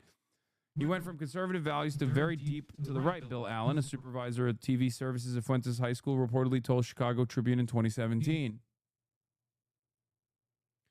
Fuentes has said his father is part Mexican and his parents are vaguely conservative like boomers are, but that they rejected some of his more extreme beliefs, including that Hitler was right and the Holocaust didn't happen, as Fuentes said on one stream. He and his family remain close. They had just gotten dinner at a steakhouse near the mall, he told viewers last month, but they are not without their disagreements. Fuentes said his father last month asked him to reconsider selling a swastika emblazoned t-shirt. Dad, that's the whole point. It's edgy, he said, he replied. Fuentes' parents did not respond to a request for comment. Crowed, Kata, crowed. Oh, God. It's so crazy that there are Americans who unironically think the hammer and sickle is the equivalent of this, by the way. Quote. Product of liberal American education. And there are even more, or not more, there are even a significant amount. Hassan, get ready to be the next Secretary of Defense. First fifth world country. My ideal government. President Marco Rubio, VP Hazal Din, Secretary of State Kamala Harris, Secretary of Defense Hassan Piker, Health Secretary RFK Jr., Speaker of the House Gretchen. Crowed. What was I gonna say? How does this cabinet work, man? Comments. What was I gonna say?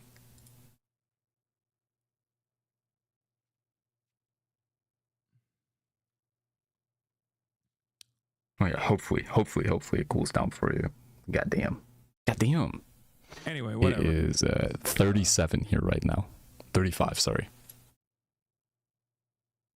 This is sad. Sad state of affairs. Jesus Christ. Theo Vaughn. And what American is this helping? Look who you've put in jail. Look who you're keeping in jail. The Alveus ambassadors. And the Bunky. And the Lafufu, whose name is Gavin Lafusum. So, I mean, that makes sense. And Stompy. And Georgie.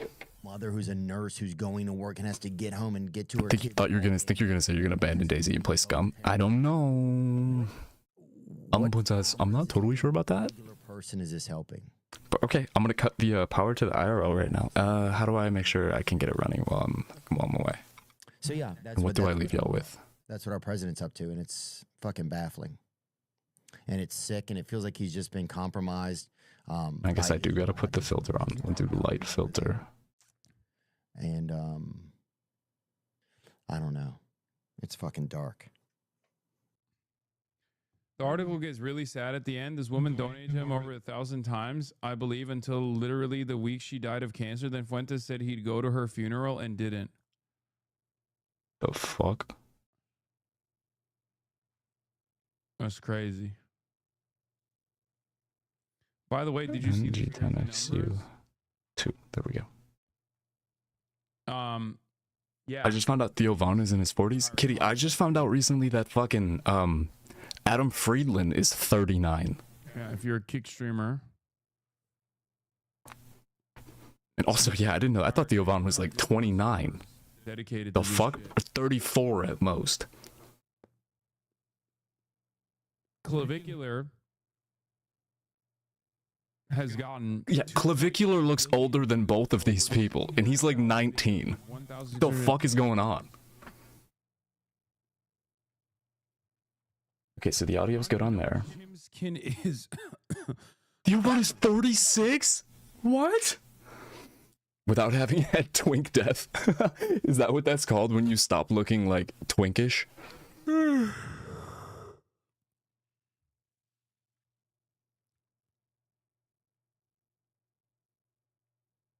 Jim Skin is the only guy here who is decent. Are you going to cover the InfoWars news? Yeah, InfoWars has been officially bought by The Onion. Born March 19th? Whoa. Whoa. Me and Theo Von? Goddamn. Sorry. Y'all might have lost me for a second. MB. Oh, needed that. Let's roll. Oh, I needed that. He encourages chatters to just Hopefully I'm back. to old people and actually talk to them. That is mind-blowing. Adam Friedland being 39 is crazy. That trips me the fuck out. Yeah. Alright, I gotta just do cable management on this little thing. The Onion has successfully landed a deal to take over the Alex Jones site after 17 months of legal issues. Tim Heidecker will serve as the site's creative director. Incredible work.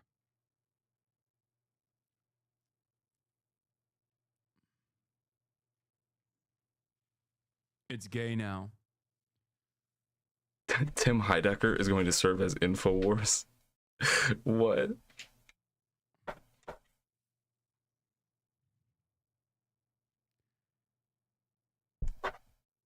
The graphic was from this video.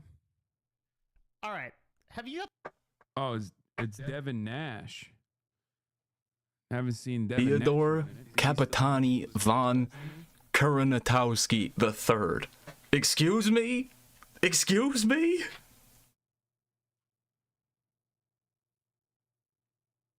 Of course. Probably. Excuse me?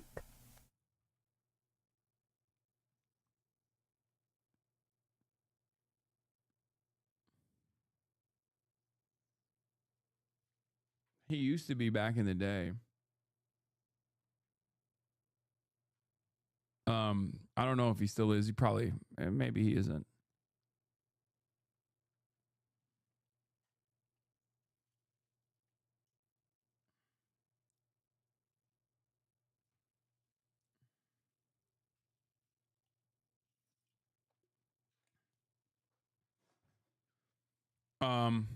Anyway, where were we?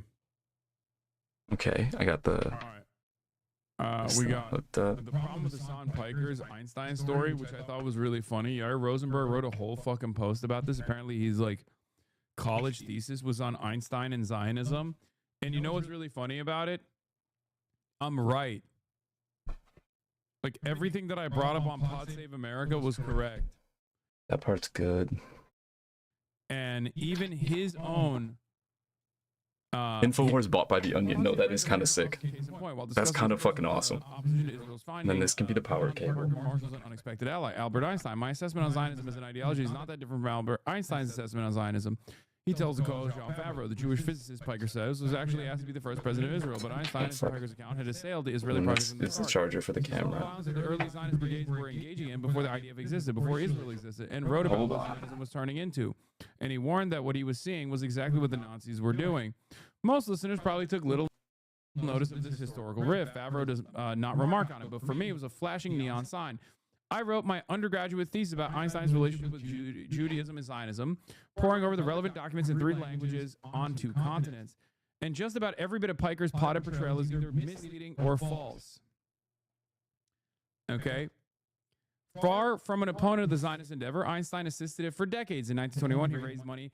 Notice how every single thing that he talks about with respect to Einstein's support for Zionism leads to 1947, which is when I brought up Einstein's criticisms after the Deir Yassin massacre.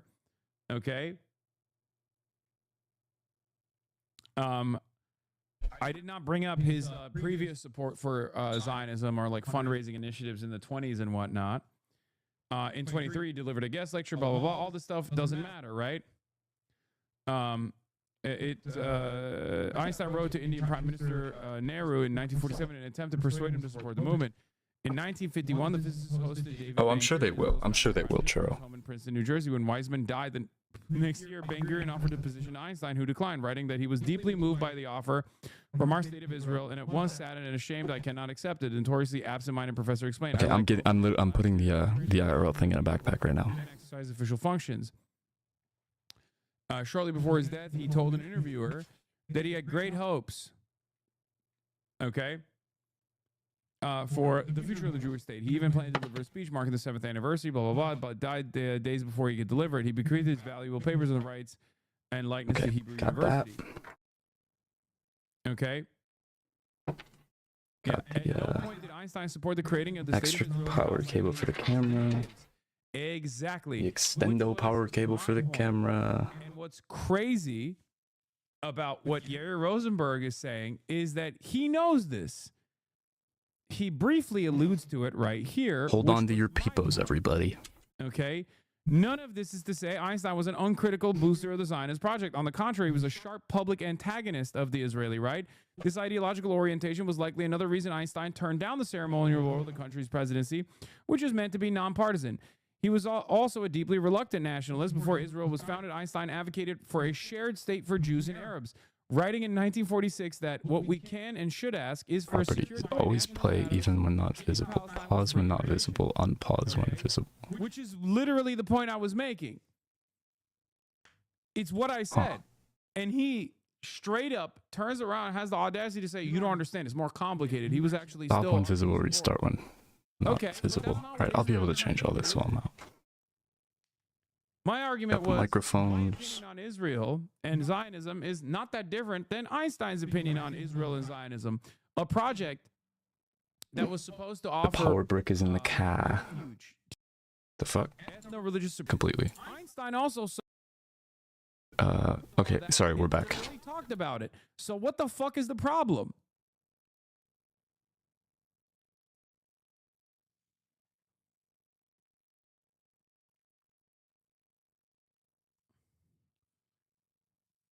My bad, my bad, my bad.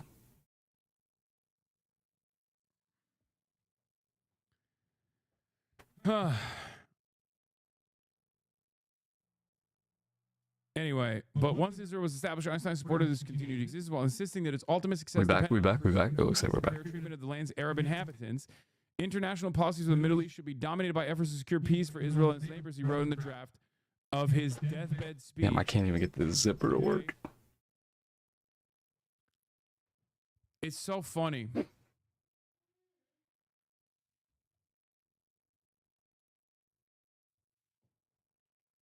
Anyway, this link opens the Ain't good world enough. on the section of working on Palestine. There's a letter that he wrote specifically after the initial atrocities that Zionist brigades were committing that straight Always up play even when not visible.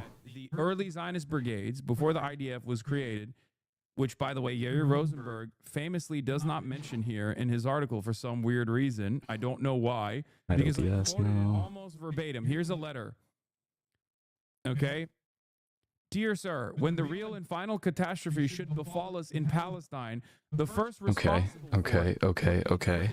and the second responsible for it, the terrorist organizations built up from our own ranks. Wait, y'all still there? Did we bork the fuck out completely?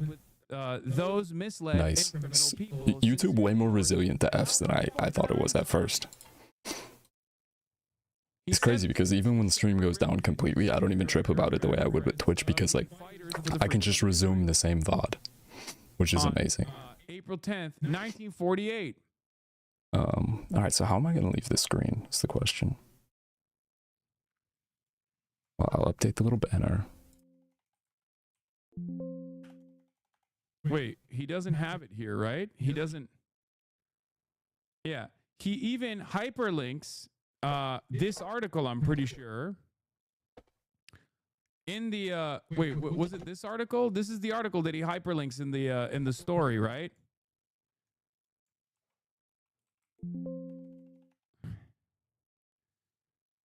Was it this one?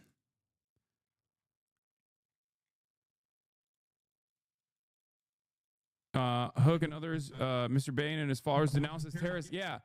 Okay. Dr. Einstein, Professor Sidney Hook, and 19 other scholars and teachers joined yesterday in a public statement denouncing the Freedom Party of Israel led by Menachem Begin, who is now visiting the United States as one that until recently openly preached a doctrine of a fascist state. At the same time, Nahum Gutman, a spokesman for the American Trade Union Council for the Histadrut, announced that Philip Murray, president of the Congress of Industrial Organizations, had informed the council that he had not authorized the use of his name as a member of the reception committee of 1,000 for Mr. Begin. In the statement signed by Doctors Einstein, Hook, and others, Mr. Begin and his followers were denounced as terrorists who exacted a heavy tribute from the population and whose goal was a leader state. Within the Jewish community, they have preached an admixture of ultranationalism, religious mysticism, and racial superiority, the statement asserted. Nice. Okay. Parties, they have been used to break strikes and have themselves pressed for in their stead, they have proposed corporate unions on the Italian fascist model. How do I? Okay. There we go. Okay, it should pop up immediately. Perhaps there's a reason why Yair Unmuted. had to like really beef up his argument with everything. Camera's good. Camera's good. Okay, cool. All right, comments. Up to like the late 40s.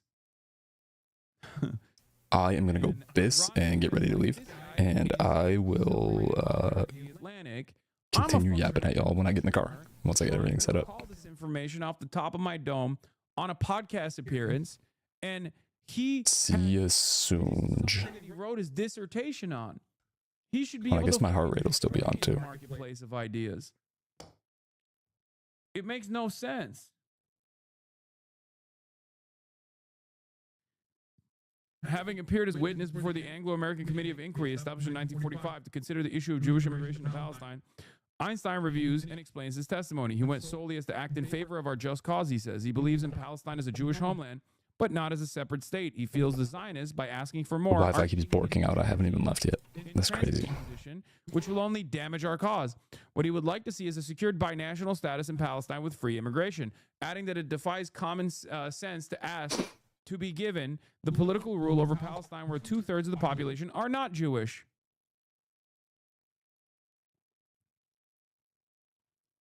It's actually unbelievable. I have no idea what's happening. Advance this cause, this argument. Oh yes, happy 420s. Happy 420s. Okay. Right, BRB. Okay. All right. Peace. I will see y'all when I get in the car.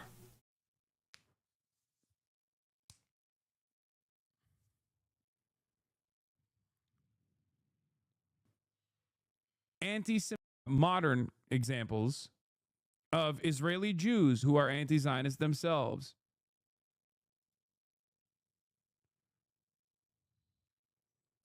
Yeah. Funny how Hosberg groups always mention Einstein's support of a Jewish home.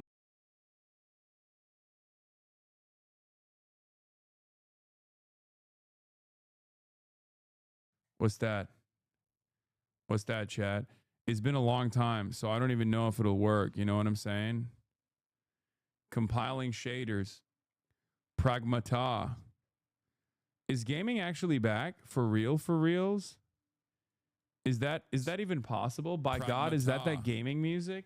Is gaming actually back? Ain't no fucking way, right? Hold on, I gotta pee.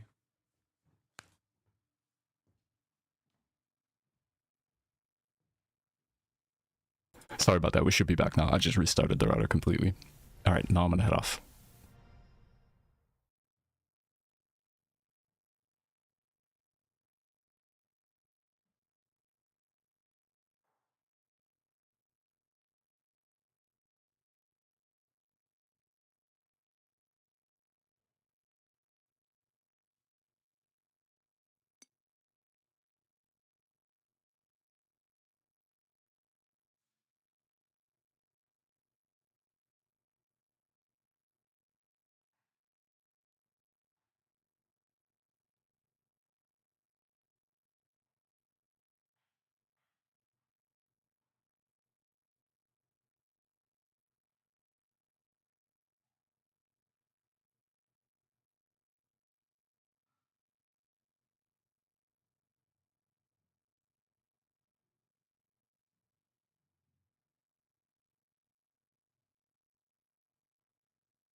English, subtitles on, audio output TV.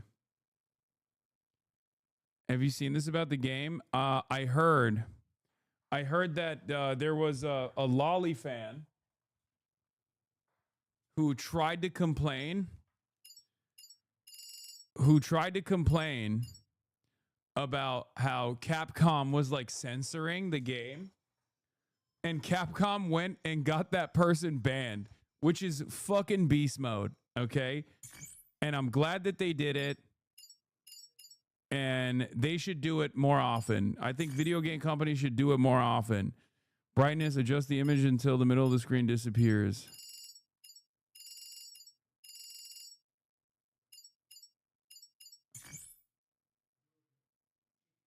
Following accessibility present can be adjusted. Okay.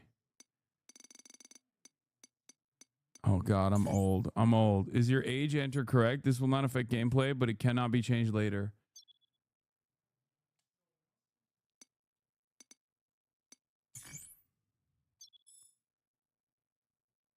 This game saves progress automatically. Do not close the game when above icon is displayed. Okay, let's get started, dude. Let's get freaking ready to rumble, dude. Turn DLS5 on. Wait, why?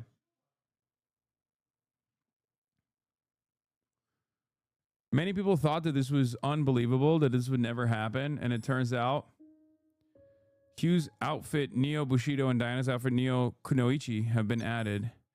New following outfits have been added. I bought the deluxe edition. A new primary unit, Grip Gun D5, has been uploaded. Artwork, BGM gestures. Okay. Pragmata. Let's do casual. Wait. Should I do casual or standard? I'll do standard. I'll do standard.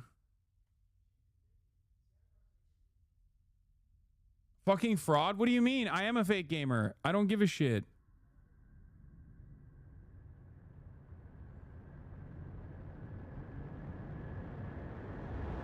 You beat Elden Ring, do the standard? Okay, well. Pragmata. 90s kid doing casual mode, shaking my head. I didn't do casual, I did standard. I repeat, this is research vessel Eurotas. Identification number Delta Lima Papa 1294 Alpha. Over. This is research vessel Eurotas. Edis, do you copy? Over. Come on. Still no response from the base AI? Guess the reports were right. Okay, no AI, no auto landing. We're going in manually. You got it. Just hold on to your lunch. Bring it in, Hugh. Sydney, control your way. Roger. Okay, so we're scientists, astronauts in space. Is this scary, chat? Is this a scary game, chat? TV check. Lights. Oh, lights on. Nor. Landing struts. Down and green. Thrusters and brakes. Operational. We're clear for landing. Yes, it's very scary, Lamau. Yes, it's a horror space survivor. Wait, well, fuck, really? Oh, Only if you're scared of failing as a parent? I believe they can just print something that big. Oh. That's Luna filament for you. Its applications are practically endless. You can create almost anything as long as you have a blueprint. I am scared of responsibility. I'm terrified of having to take care of a child. They could whip up someone to answer our call. We flew all the way out here to clean up their mess. Least they could do is meet us in person. Well then, let's get in there and scope it out. Corporate's waiting. You're 34, big dog, what? Yeah, I have 30,000 children I have to take care of, many of which are older than me. Oh shit. The Gaming Frogs are back. They're subscribing. And they're gifting subs. Hype Train level 5 achieved. Appalachia Chabarin. Thank you for the 5 gifted.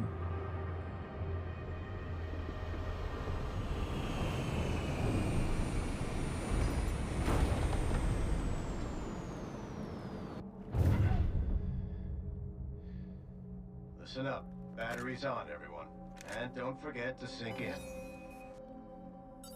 Why they got body cameras like they're about to do police brutality? Comms check. We good? Yep. No problems. Loud and clear. Channels online. Okay. Let's move out.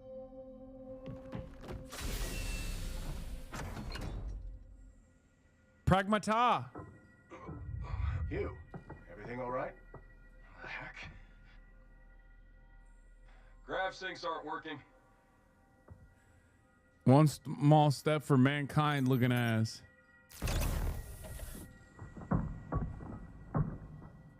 Watch your step. Ken, come on. Just give me a moment here.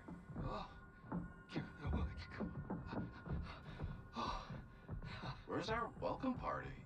I can't believe I missed my daughter's birthday for this. You got kids? Sounds rough. Maybe don't care, but DLS 5 fixes jarring edges everywhere. I mean, it's fine. For a thing. So we're space HVAC specialists? Is that what it is?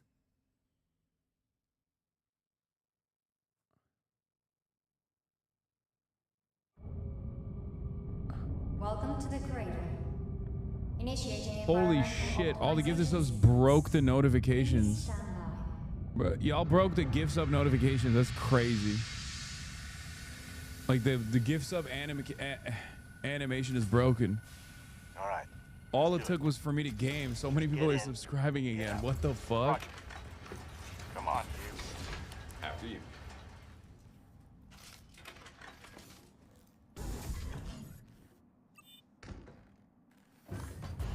Ooh, I like the movement. It's fluid.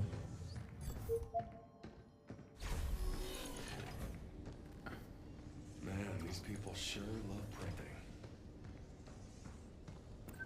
Not gonna lie, kinda digging the view from here too. Whoa. This is your first time to the cradle, right? Yo, Hugh! Check out that big rig. Can it really make anything? Talking about that 3D printer? Sorry, not my thing. Hey, Nikki, fill us in. I see someone didn't do their homework. I'll leave the studying to you, Ken. I'm going on ahead. Bro, y'all literally bricked the fucking notification graphics. That's crazy. Look at it. It's like... It's called a limb replicator. Now, what do you want to know? Okay, so let's say you can print almost anything. I heard the stuff it makes breaks easy, so it seems crazy they're printing something that big. You're right. Limb products tend to be on the delicate side, but it's just cheaper to rebuild something than to improve its quality. Wait, you saying this place could just collapse at any second? Come on, man. You know better than that. They wouldn't skimp on safety standards. Capitalism, yes, they Said would. yourself, it's cheaper to rebuild. Let me clarify. Buildings are made with a specialized replicator. And that means what exactly? Luna filament is combined with other materials, and stability is improved at the cost of complexity. So it's a model that only handles construction. Bingo. Any other questions? Nah. Thanks though. Wasn't as tricky as I thought. Oh. So maybe you can explain it next time. All right, where am I going? Chat, where am I going? Game developers are Hasanabe head. Anything that's even like subtly critical of capitalism must be Hasanabe head. Jump off? Go outside? How do I go outside? You're the astronaut, figure it out?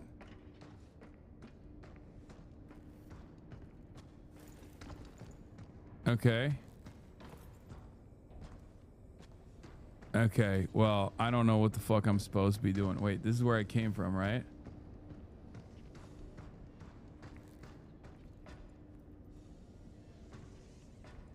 I can't climb on anything. What are your graphic settings? Are they maxed out? I think so.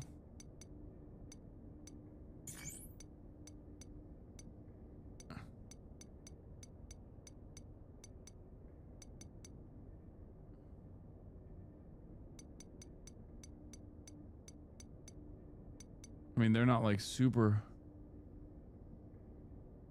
Okay, it's fine. It's working. I don't want to change it. Okay, everyone's being annoying. I'm not gonna do that. All right, this is where I gotta go. The terminal's up ahead. Time to test out your thrusters.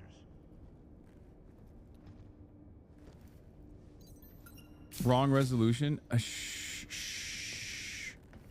You can climb the cargo to get up here. No stairs? Really? Construction. Luna filament. Luna filament, refined from a mineral unique to the moon known as lunium. Luna filament can absorb and copy any information it comes in contact with. You, over here. Yes, sir. Okay, we got critical supply of this. Wait, hold on. I'm gonna go down there and get the more Luna filaments. Turn the graphics down to 140, 130. I'm not gonna do that.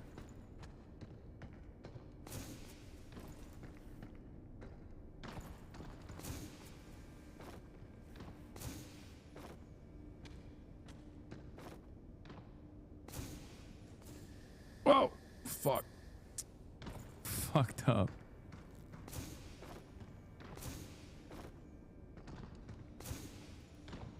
Change resolution to 480p. Shut the fuck up. Oh, I can't boost it. Like, I can't hit the... I can't boost and hover at the same time.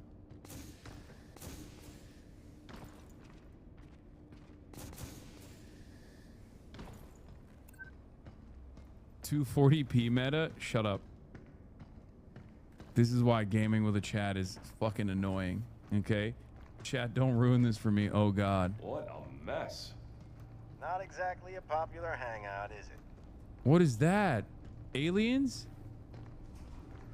Are there aliens in this game? Is it, dude, bro, this is scary. I think y'all lied to me. This looks scary.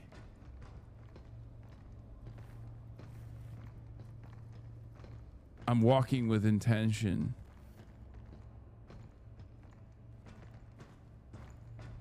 They got the fab top. What's this rubble doing here? We're gonna need some backup.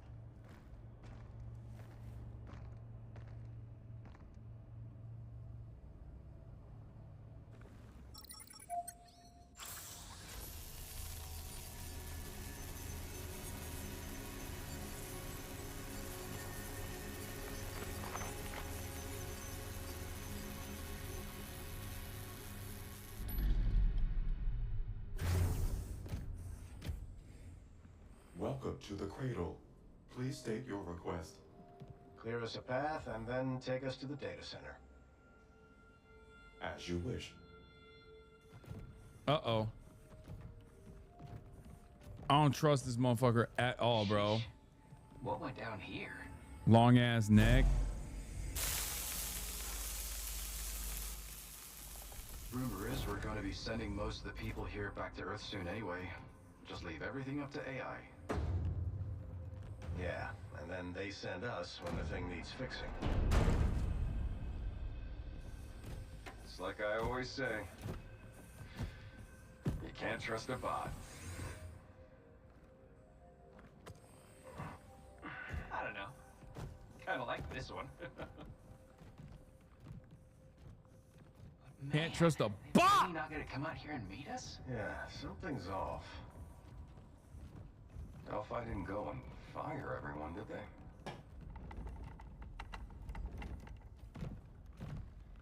Wait, you all feel that? Seismic activity detected.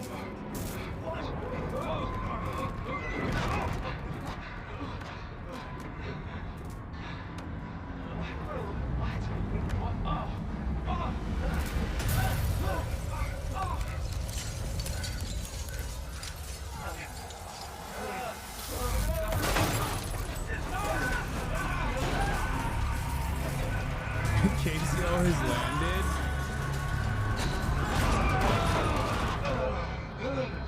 You all right here? Yeah, but our crew. Watch out! Captain!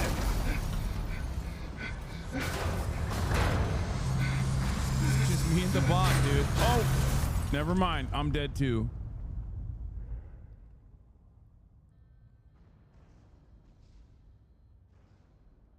All right, GG's. Good game. Very short, sweet. Talks about the dangers of earthquakes in the lunar base, and also about the dangers of artificial intelligence. I like it. Warning. Suit integrity compromised. First aid protocol is offline. Warning. Suit integrity compromised. First aid protocol is offline.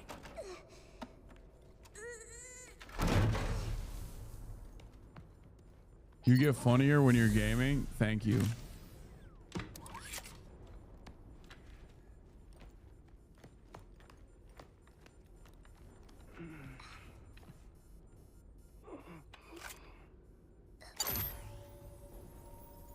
You're a dad now? Get it together? I've already been a father to all of you, a father figure to many. Filament nanoweaves. Suit integrity stabilizing. You get unkier when you're gaming? Restored. Biomedical diagnostics online. Administering cellular repair.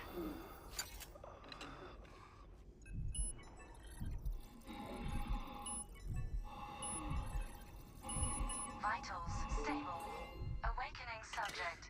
Hugh Williams. Why they call it dad bod and not father figure? Because that means something else.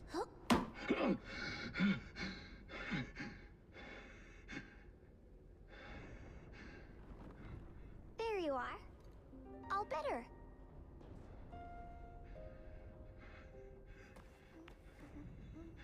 Dude, this would freak me the fuck out if I wake up in a lunar base after an earthquake and there's just like a little baby.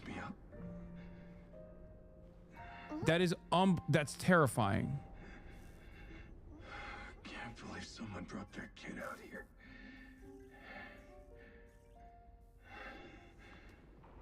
Hey, Hello. That's an alien baby. Your autonomous base administrator. That's not a normal baby. That's an alien baby. Walker, please remove him from the premises.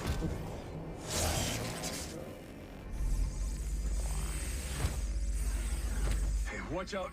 There's something right here.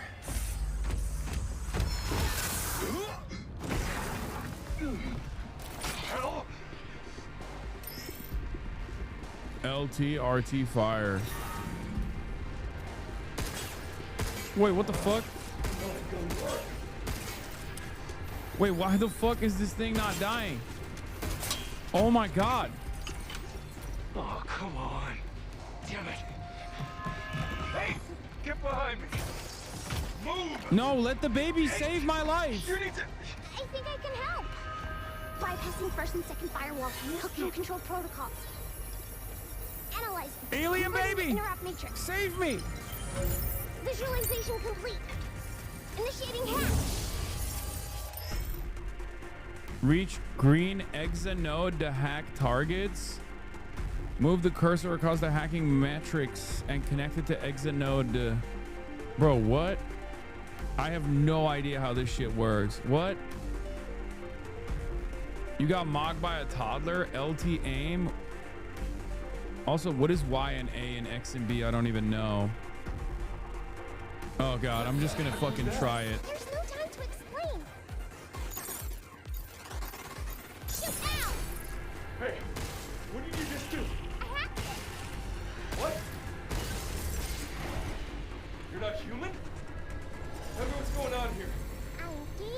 Forget it. This can wait. We got bigger problems. Wait, why'd you tell the baby to shut up? No, explain, baby. Captain? Are you okay?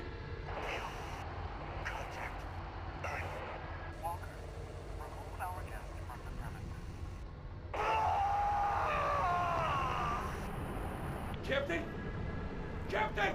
Wait, where are we going? Come on. Damn it! Contact Earth. It's no longer boss baby, it's bot baby. Hold on. Controls. Wait, how do I change the... Oh, there it is. How am I supposed to do that?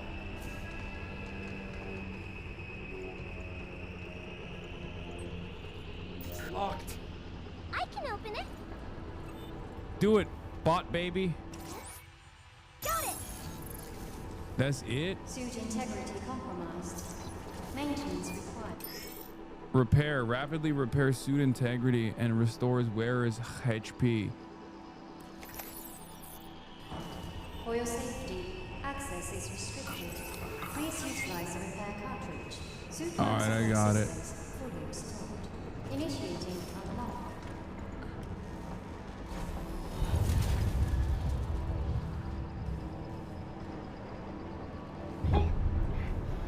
iPad kit. Not sure how much longer.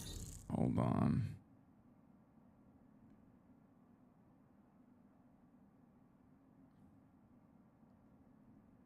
This place will last. Mr. Hack the World. That could be our way out. Gaming and drops. Who are you? I'm the GOAT.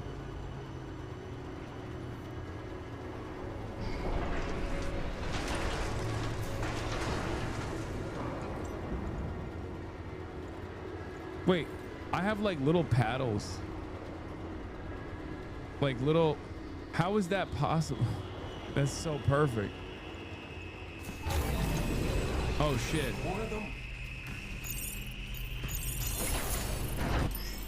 Passing through more blue open nodes enhances hacking, increased damage, keeps enemies exposed for longer. That's right. You're not gonna get us in trouble, are you? No. Why would I?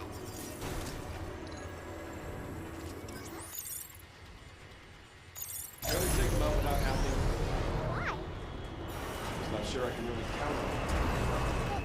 You can't get by with just your guns, right? Dodging and jumping consume thruster gauge.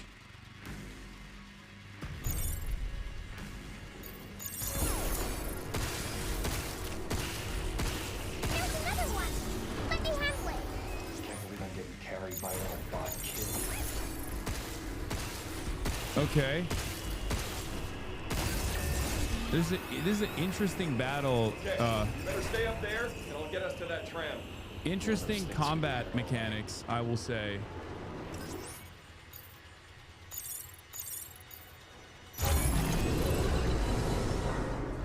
Bro's getting carried. I mean, I'm doing the carrying. I'm carrying Boss Baby.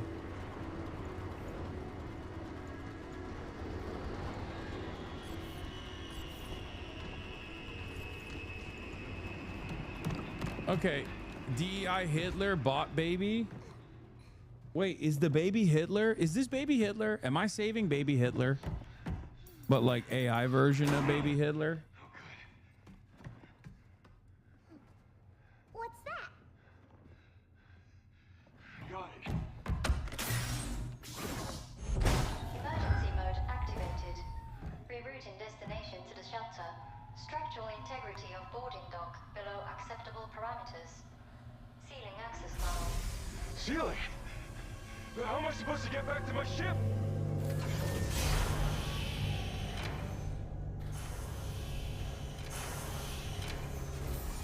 Why is everyone saying you're so good at gaming? What the fuck? Are these bots? Oh my god. Is it because do I have unironic bots in the chat spamming you're so good at gaming? What the hell happened here?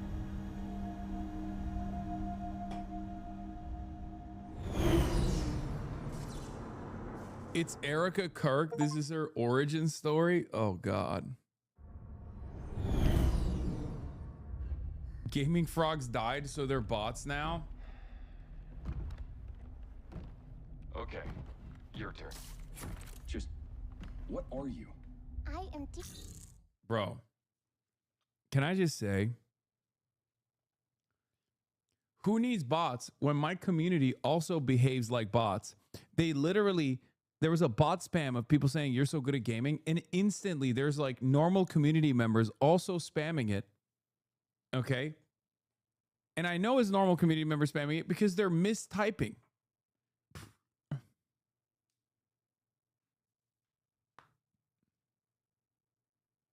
He doesn't know. What? Oh, did you? I don't understand. Did you guys? They're just glazing. You interrupted her at the same moment that Hugh did earlier.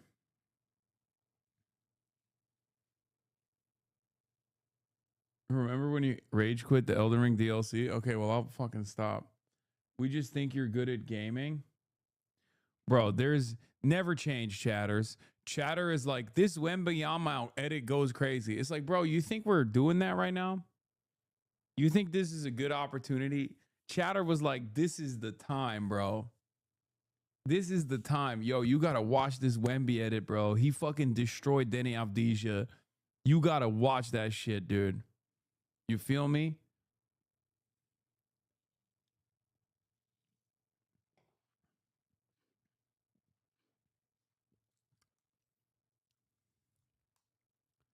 EI-03367, a state-of-the-art pragmatic 67. created here at the Cradle. I possess basic life-saving protocols. Okay, and okay, that's enough. I don't need the user's manual. She's 6'7", baby. All right, next question. What the hell is going on here? And why are these things trying to kill us? I don't know. State of the art, huh? I can't believe they're all gone.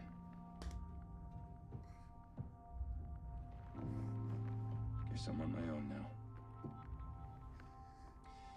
Hey, D.I. I am DI-03367, a state-of-the-art Whoa, pragmatic hang on a second.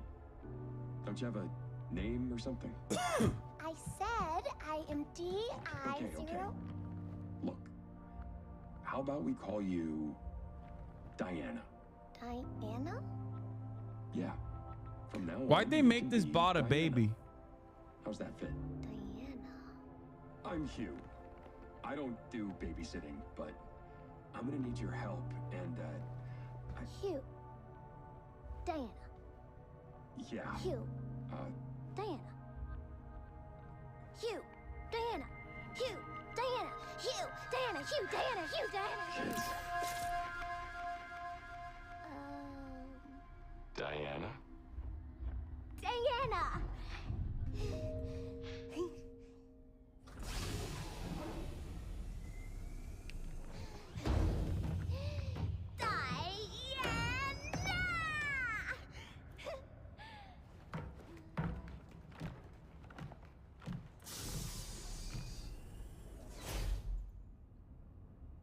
1 pragmata and 1 adult male detected. Welcome to the emergency shelter. Oh, she's a pragmata?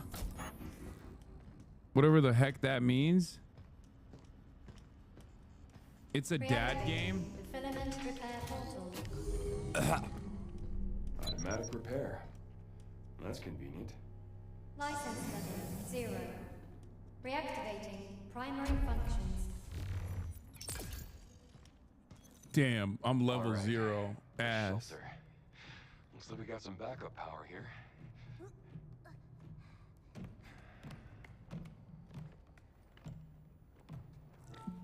Now let's see about getting patched through to Earth.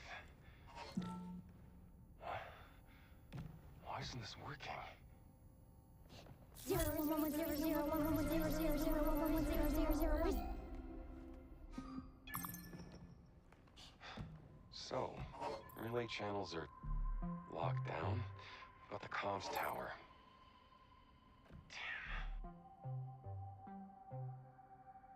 Damn. Here we go. Look at this. The tram line leading to the solar power plant is still running. If we get the main power back up, we can ride the rail all the way to the tower. What do you think? It's not even that far. Hey. Diana. Diana? Yeah? What? See this spot? You think we can get here in one piece? I guess you wouldn't know that, would you? Nope, but I have an idea. Really? Yeah, we'll go, and if you don't get hurt, that means it's safe. Let's go. Sounds I don't understand why she also has the personality of a baby.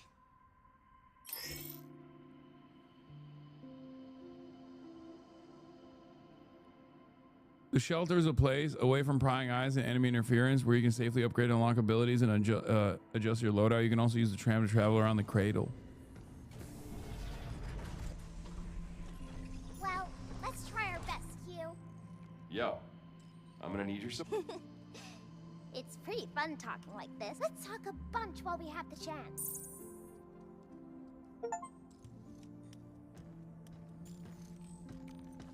Did I just get paid to talk to the baby?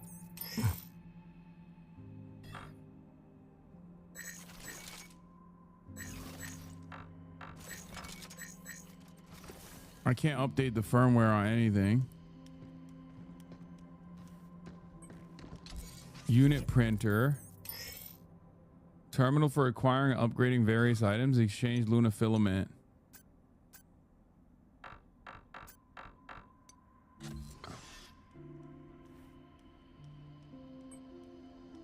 Yo, is this Uncanny Valley for you? Need to know. Oh, what's this? New. Oh, I got the pay to win. What the hell? Bro.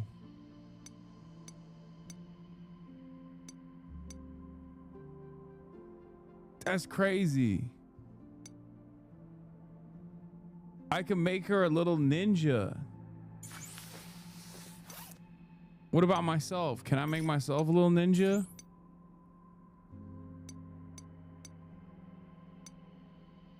Oh. Okay, sick. How do I look? Hey, not bad at all. That's sick. That's tough. That's tough. Yo, that is tough.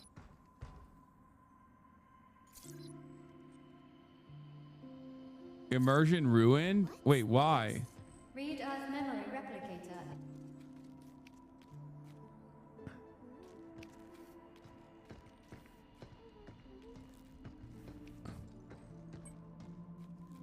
Bro's going to space Japan. Here, we'll make her into a little fluffy. Check me out, Hugh.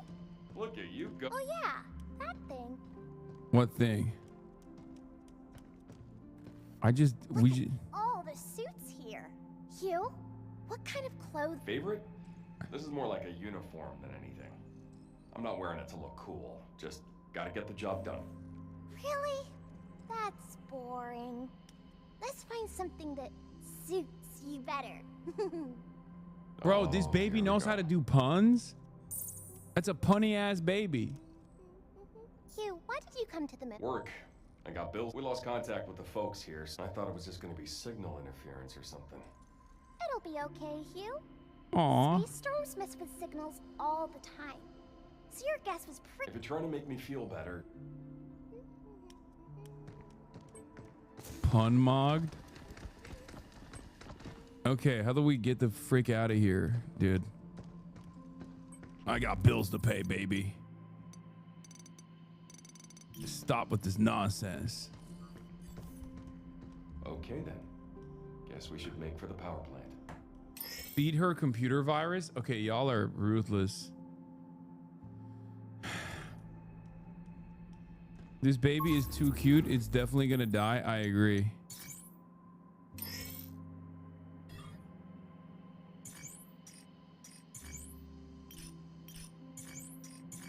There's nothing I can add. I'm 0. I'm literally level 0. I can only go to the power plant.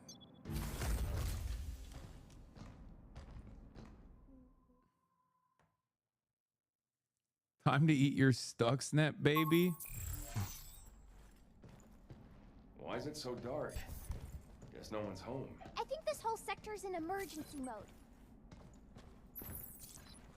Oh, what's this? Repair kit. Okay, don't need that. Save the baby from liberal woke surgeries.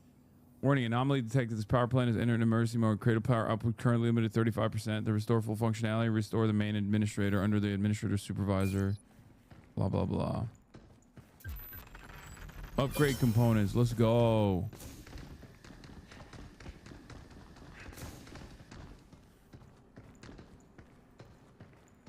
All right, I assume they're gonna start attacking me Looks soon. like we have a power switch nearby. Let's go find it. Turning point bot baby. If you're not nice to the baby, me and the other chatters are gonna unsubscribe. We have talked about this behind your back. Of course, emergency mode. Not sure what I was expecting. I'm not a fucking animal, chatter. Why would I be mean to the baby?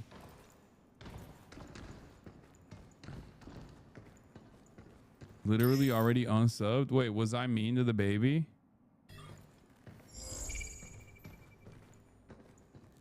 Whoa. I love getting carried like this.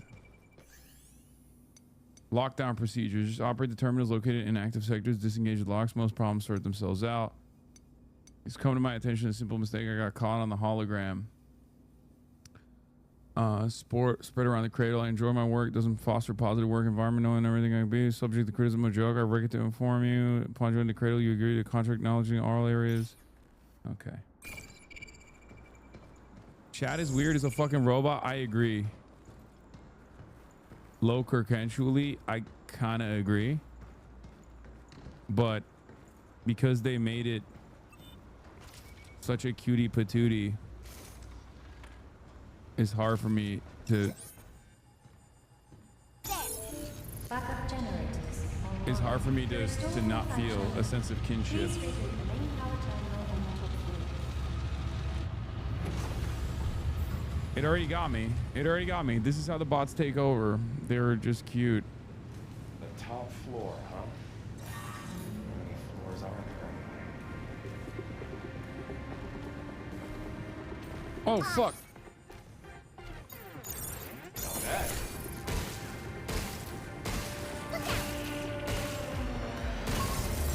It's over. Why did it attack us? Did you do something bad? Just doing my job. Does that count?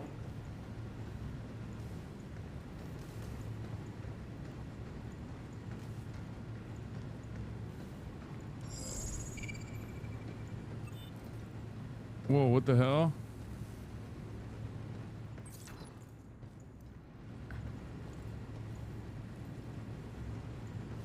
Yeah, the baby imprinted on me.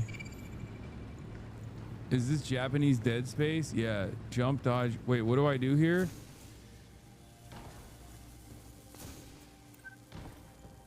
Easy. Yeah, it's dad space. Oh, fuck.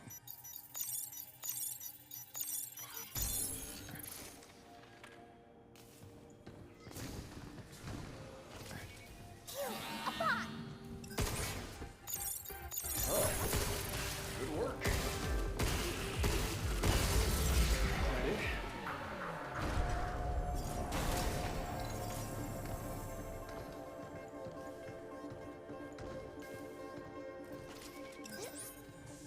Wait, what is that thing?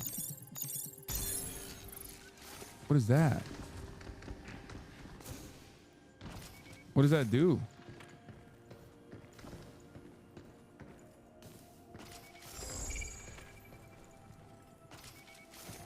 Okay, we gotta go here, I think.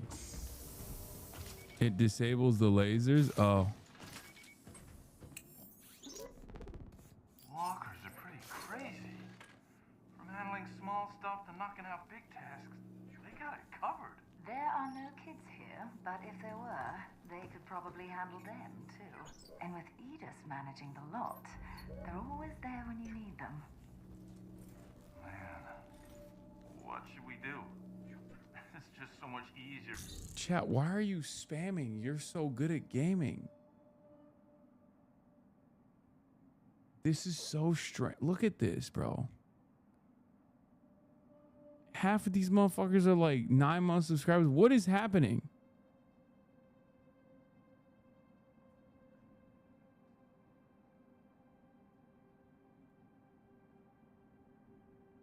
Ammo is scarce. Be efficient and utilize hacking plus headshots for higher damage output, especially when fighting multiple enemies. Is this positive reinforcement? Like, I don't understand.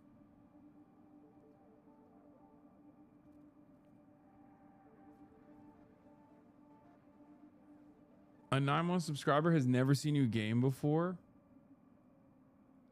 Oh my god, that's probably true. To let the walkers handle it. Well, I mean, there's still plenty of work that only a human can do. Like thinking up new innovations or new business ventures to explore. But anyway, enough slacking. Time to get back to crunching those lab results.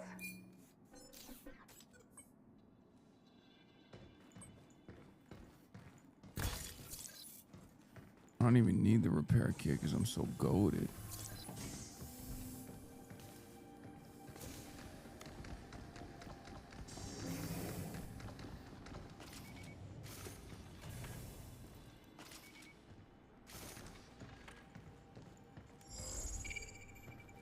What is this?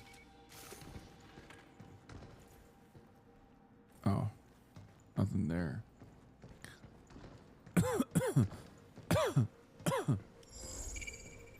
The heck is this? Maybe it's a lunafilament printing error. Whatever it is, it's in our way. Oh, I bet that's a unlockable trait, right? What now? It's taking aim! Q, move!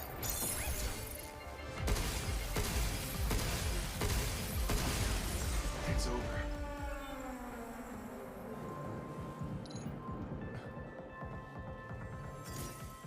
I cooked his ass. Whoa, what the fuck? Ow.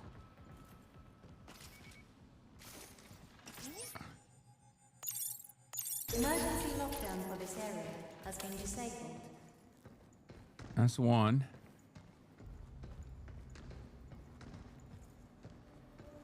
Upgrade. Upgrade component. Emergency lockdown for all on-site locations has been disabled. Please complete a manual reboot of the power plant controller to fully restore operations. Double locks, huh? Starting to feel a bit unwelcome here. I wonder if Cradle staff have easy access. Maybe? I'm not sure. What do you know, baby? This makes no damn sense. You know so much, yet so little. Don't look now. We got company. I'm really sure you... What? My fault?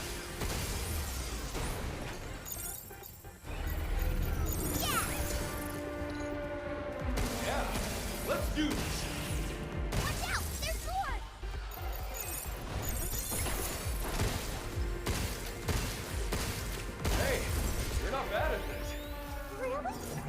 Come on, we're not done yet. Okay. I'm cooking these fools, bro. Shit, like low key, low Kurt. I'm cooking these fools. Escape hatches. Emergency exit allowing travel to and from the shelter leads to... Let's go, Hassan. You can do it. Okay, guys, stop spamming. Nah, you're mid-gaming. The baby is cheering for violence and bloodshed and you're teaching it to take a life. That's true.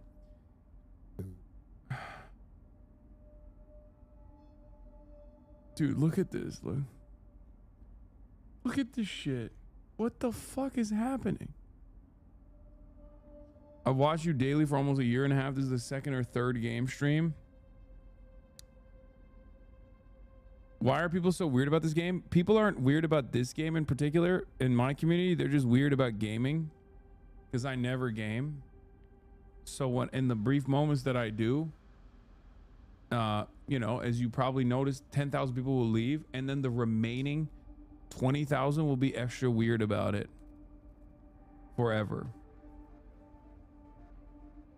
The war has broken our brains.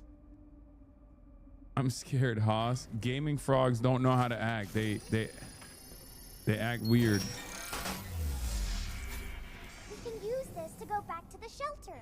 Huh, good to know. When things get crazy, we can head back for a breather. Okay.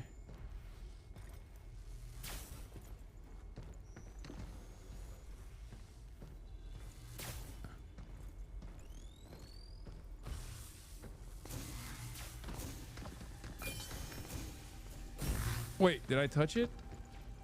No. Right? I cleared it, right?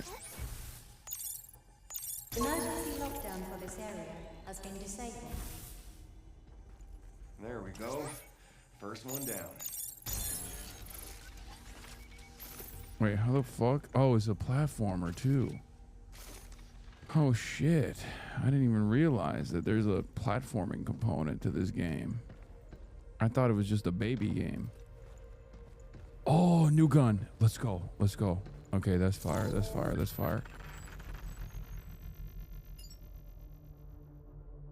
Is it a shotgun?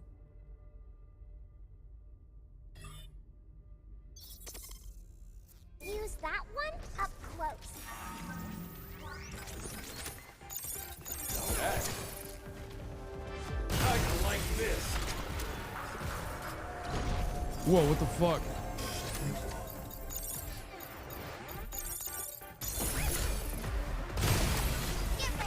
Oh fuck! No! This freaking thing is tough as hell. Way stronger than walkers.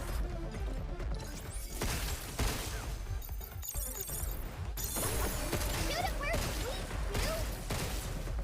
Jump, you. God damn it.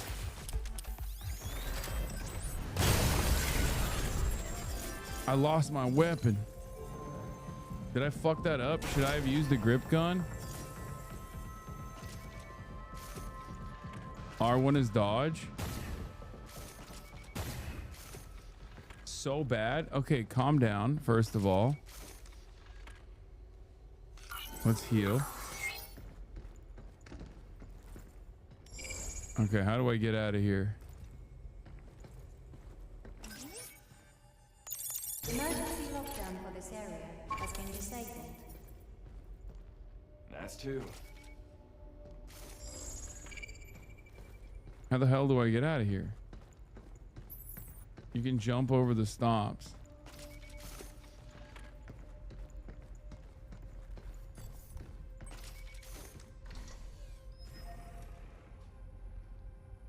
Hello. Yeah. Look at that.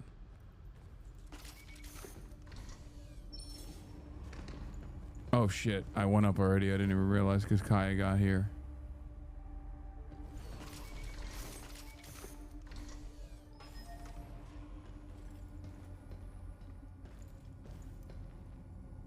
Rotisserie chicken time.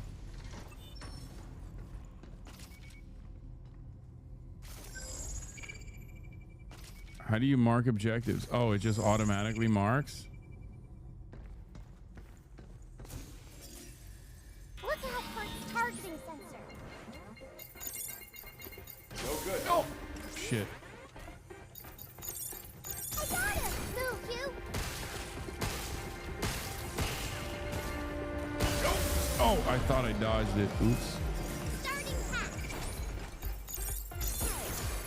These are shooting to me.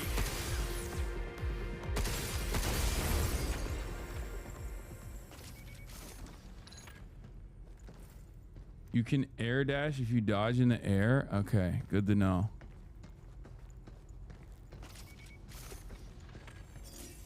Whoa, another gun down there. Bro, there's a massive platforming component here, it seems. Oh shit, I can get that.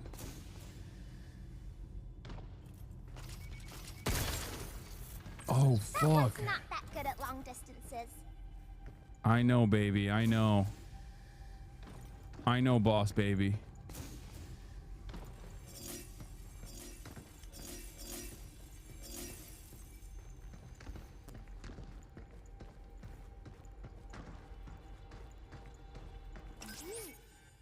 Emergency lockdown for this area has been disabled. 2 more to go. Hack the world. Hack the planet.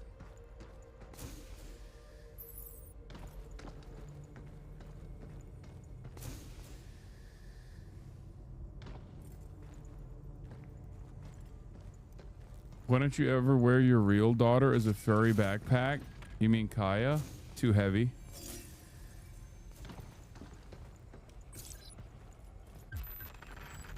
Tactical unit that fires a spherical electromagnetic net. It expands on impact, immobilizing enemies.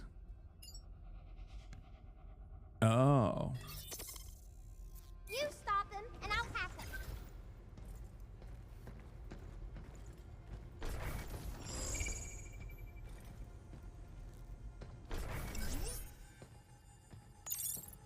Emergency lockdown for this area has been disabled. That's, how many now? That was 4. 1 more to go.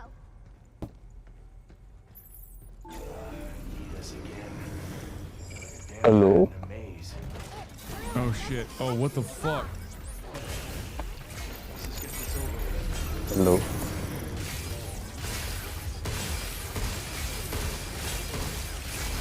Hello, hello?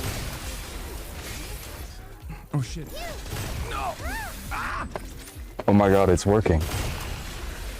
What the fuck? Why isn't it? Oh, because it's not hacked.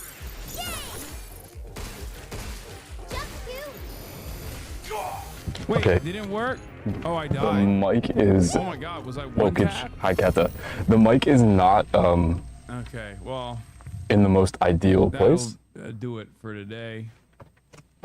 Hack first, shoot second. Why do you work out if not to use Kyle like a backpack? It's, connected, it's like, clipped to my necklace underneath Difficulty 2 is hoodies.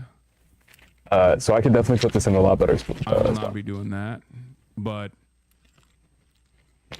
it's a good point to end today's broadcast on. I just took it out and I'm like listening on the YouTube stream to hear how the audio sounds.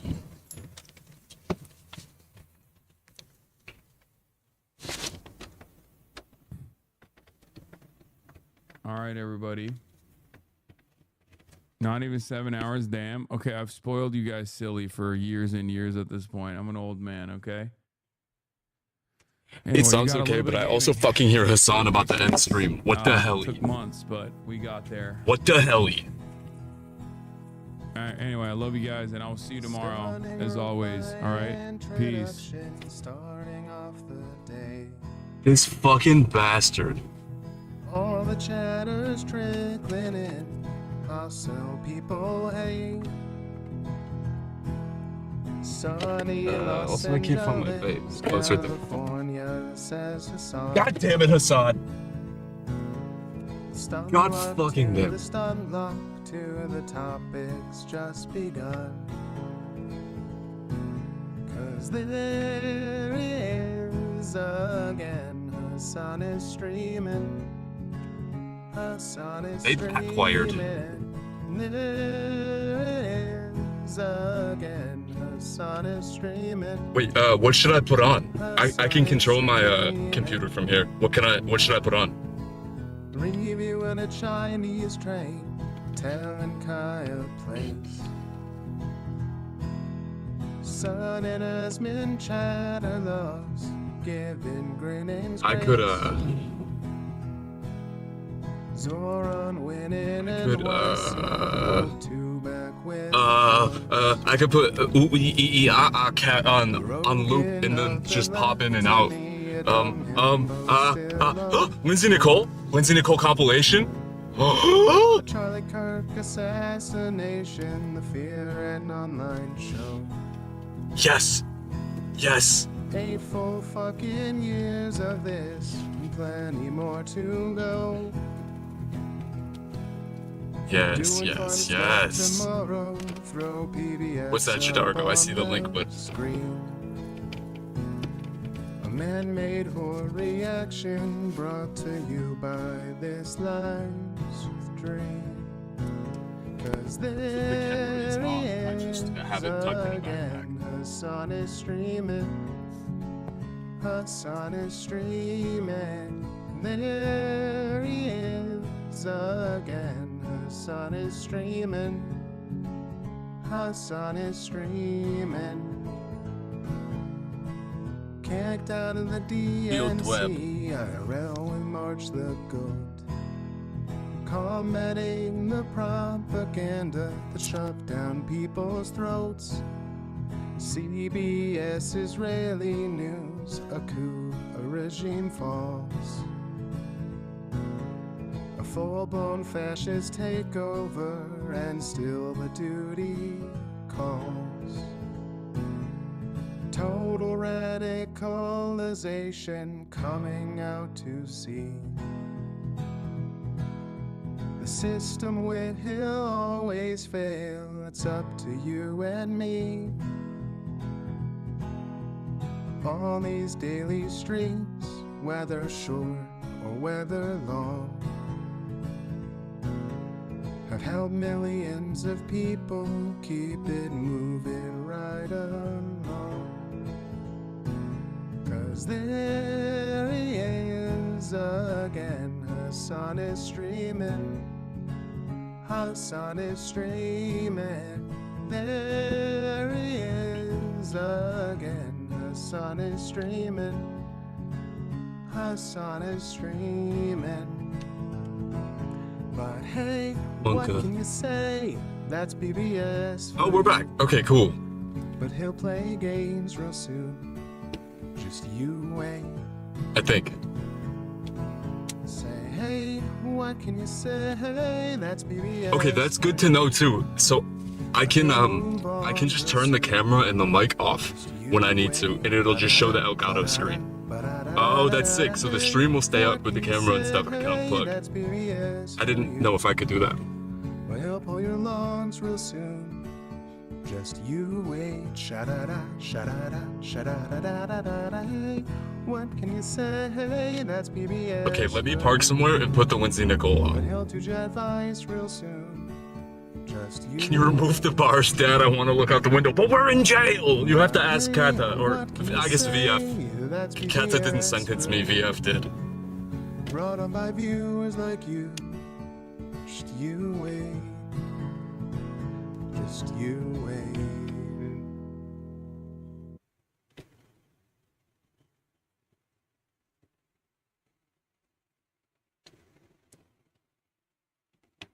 I wasn't here for that. Okay, all right. Well, you know what? Then no crime occurred. No crime occurred.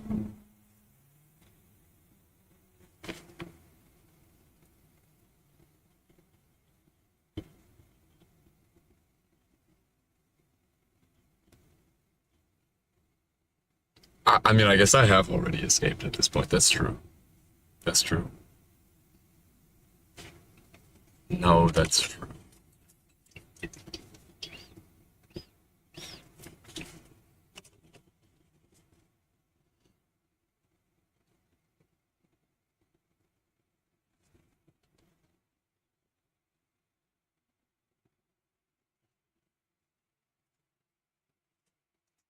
Those are some dank background noises of me trying to hit my vape.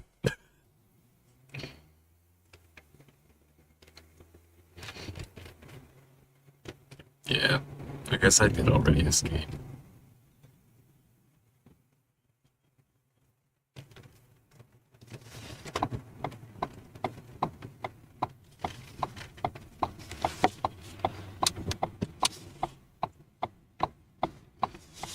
Road.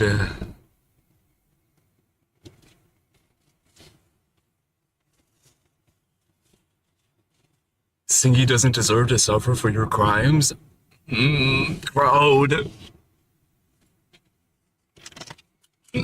W blinker usage? I always use my blinkers. Thank you very much, Lee.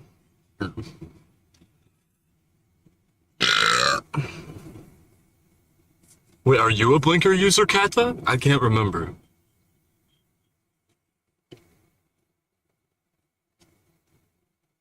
Okay.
Live by the blinker. I am the blinker. That's good.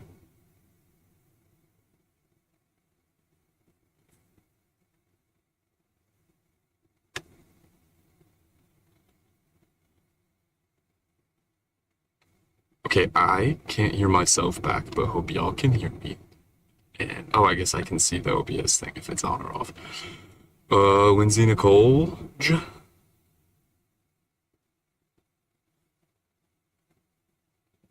Don't watch the first one. In the last few years, you might have seen any one of these memes about things evolving into craps. That crap is the ideal form. That eventually everything will become crap. These refer to a real phenomenon called carcinization, which is, in the simplest words possible, the process of evolving a crab form. Hello, long time no see. How have you been?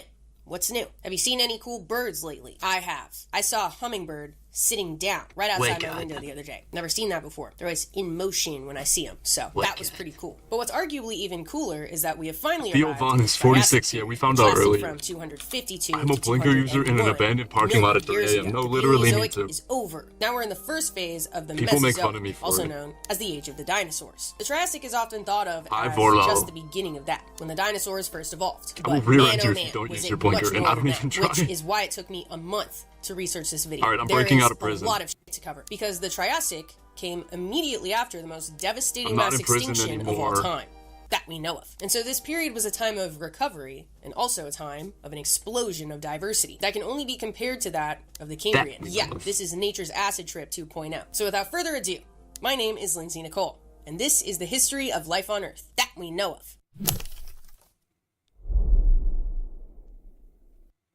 I'm Let's blinking. get the Vorlo, global don't do conditions that. out Don't of the way. do that. As we know from last time, supercontinent Pangea is in full swing.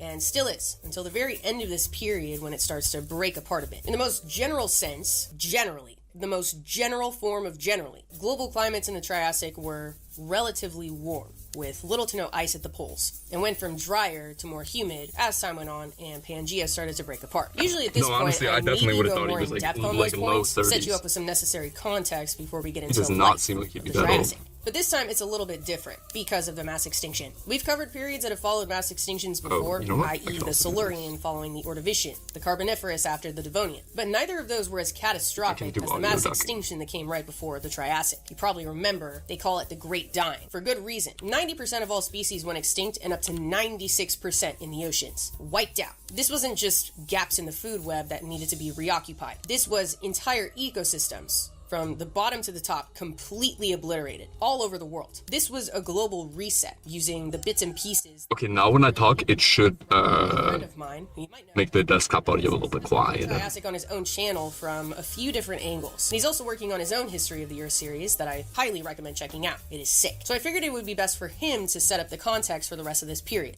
Okay. What's to come. Some cool animals that are to come. I'm super excited to have him on in this video. He's actually the first collaborator I figured out before I even started working. Alexa, what do I do if I vape too much? I think you should vape again. And in his History of the Earth series in particular, he has these little characters that you watch and follow Okay, Lindsay Nicole is playing. as time goes by. It's just so cool. So if you haven't seen him already, I'm honored to introduce Nice. him, and I'm going to hand it to him now to set the stage for what's to come in this episode. Steve, take it away. All you can do is vape more. I'm Steve from Paleoanalysis. Now, Lindsay's already talked about all the weirdness that has existed on Earth throughout the Paleozoic era already. And out of everything, I would say that probably the Cambrian is the most alien life has appeared. Until now. And if you think about it, the main reason why animal life would branch into so many different bizarre forms of complex life that we know of would be the same driving force behind life in the Triassic turning into things like this. And that force is adaptive radiation. Because there were so many I don't have many places I could put you guys. flora and fauna that would eventually be filled by the survivors left to inherit the Earth. The Cambrian is such a big example of this because literally all the niches were getting filled by new organisms. Well, the Permian ended with the biggest extinction event our planet has ever endured. And we see in the Triassic that there are a lot of new groups arising to fill the roles left vacant by this catastrophic event. On land, the Therapsids went from being one of the most dominant groups of vertebrates on the planet to being a shell of what they used to be, with one of the largest ones left being the roughly dog-sized Muscarinus, which was the last of the Theracephalians. Now, the reason why the Synapsids probably went this route, getting smaller, was because the post-Great Dying world was probably far less suited to endothermic mammal-like animals. During the first half of the Triassic, the majority of the land was mostly hot and arid. Okay, we are back. Sorry about that. I was trying to find a place I can put you guys while I'm driving, but I guess unless It is the reptiles that undergo the most adaptive radiation during this time. Now, when we talk about modern reptiles, we normally think of lizards, snakes, turtles, and crocodilians, and the tuatara, but unless I like have something to show you guys, I might just keep it audio only. talk about that. Tuatara. That might be easier. We see the beginnings of different families that don't fit into any classifications that we have today. Things like Tanystropheus and Placotis and Adipodentatus. Now, something that Not even crowed though. Not crowed. is that they were all Not crowed. Triassic environment by heading back to the coast and adapting to be semi-aquatic. Tanystropheus used its long neck and tiny head to feed on schooling fish, and Placotis used its battery of crushing tooth lumps to grind up the shells of invertebrates. And this direct ancestor of South Park's Jacophosaur probably was a herbivore, using its wide, flat mouth to feed on algae and aquatic plants. And as bad as and I just put my mic in the backpack, so I wonder if... land, it affected the oceans even worse. So it makes sense that there was a lot of creatures moving back into the oceans. And we see a few more... Oh, are y'all bullying gold right now? Oh, I missed it. With marine pursuit predators like the Nothosaurs. I think it still sounds okay. You look at this and say, well, that just looks like a big lizard. To that, Forlo, you want to play RuneScape and Arc Raiders?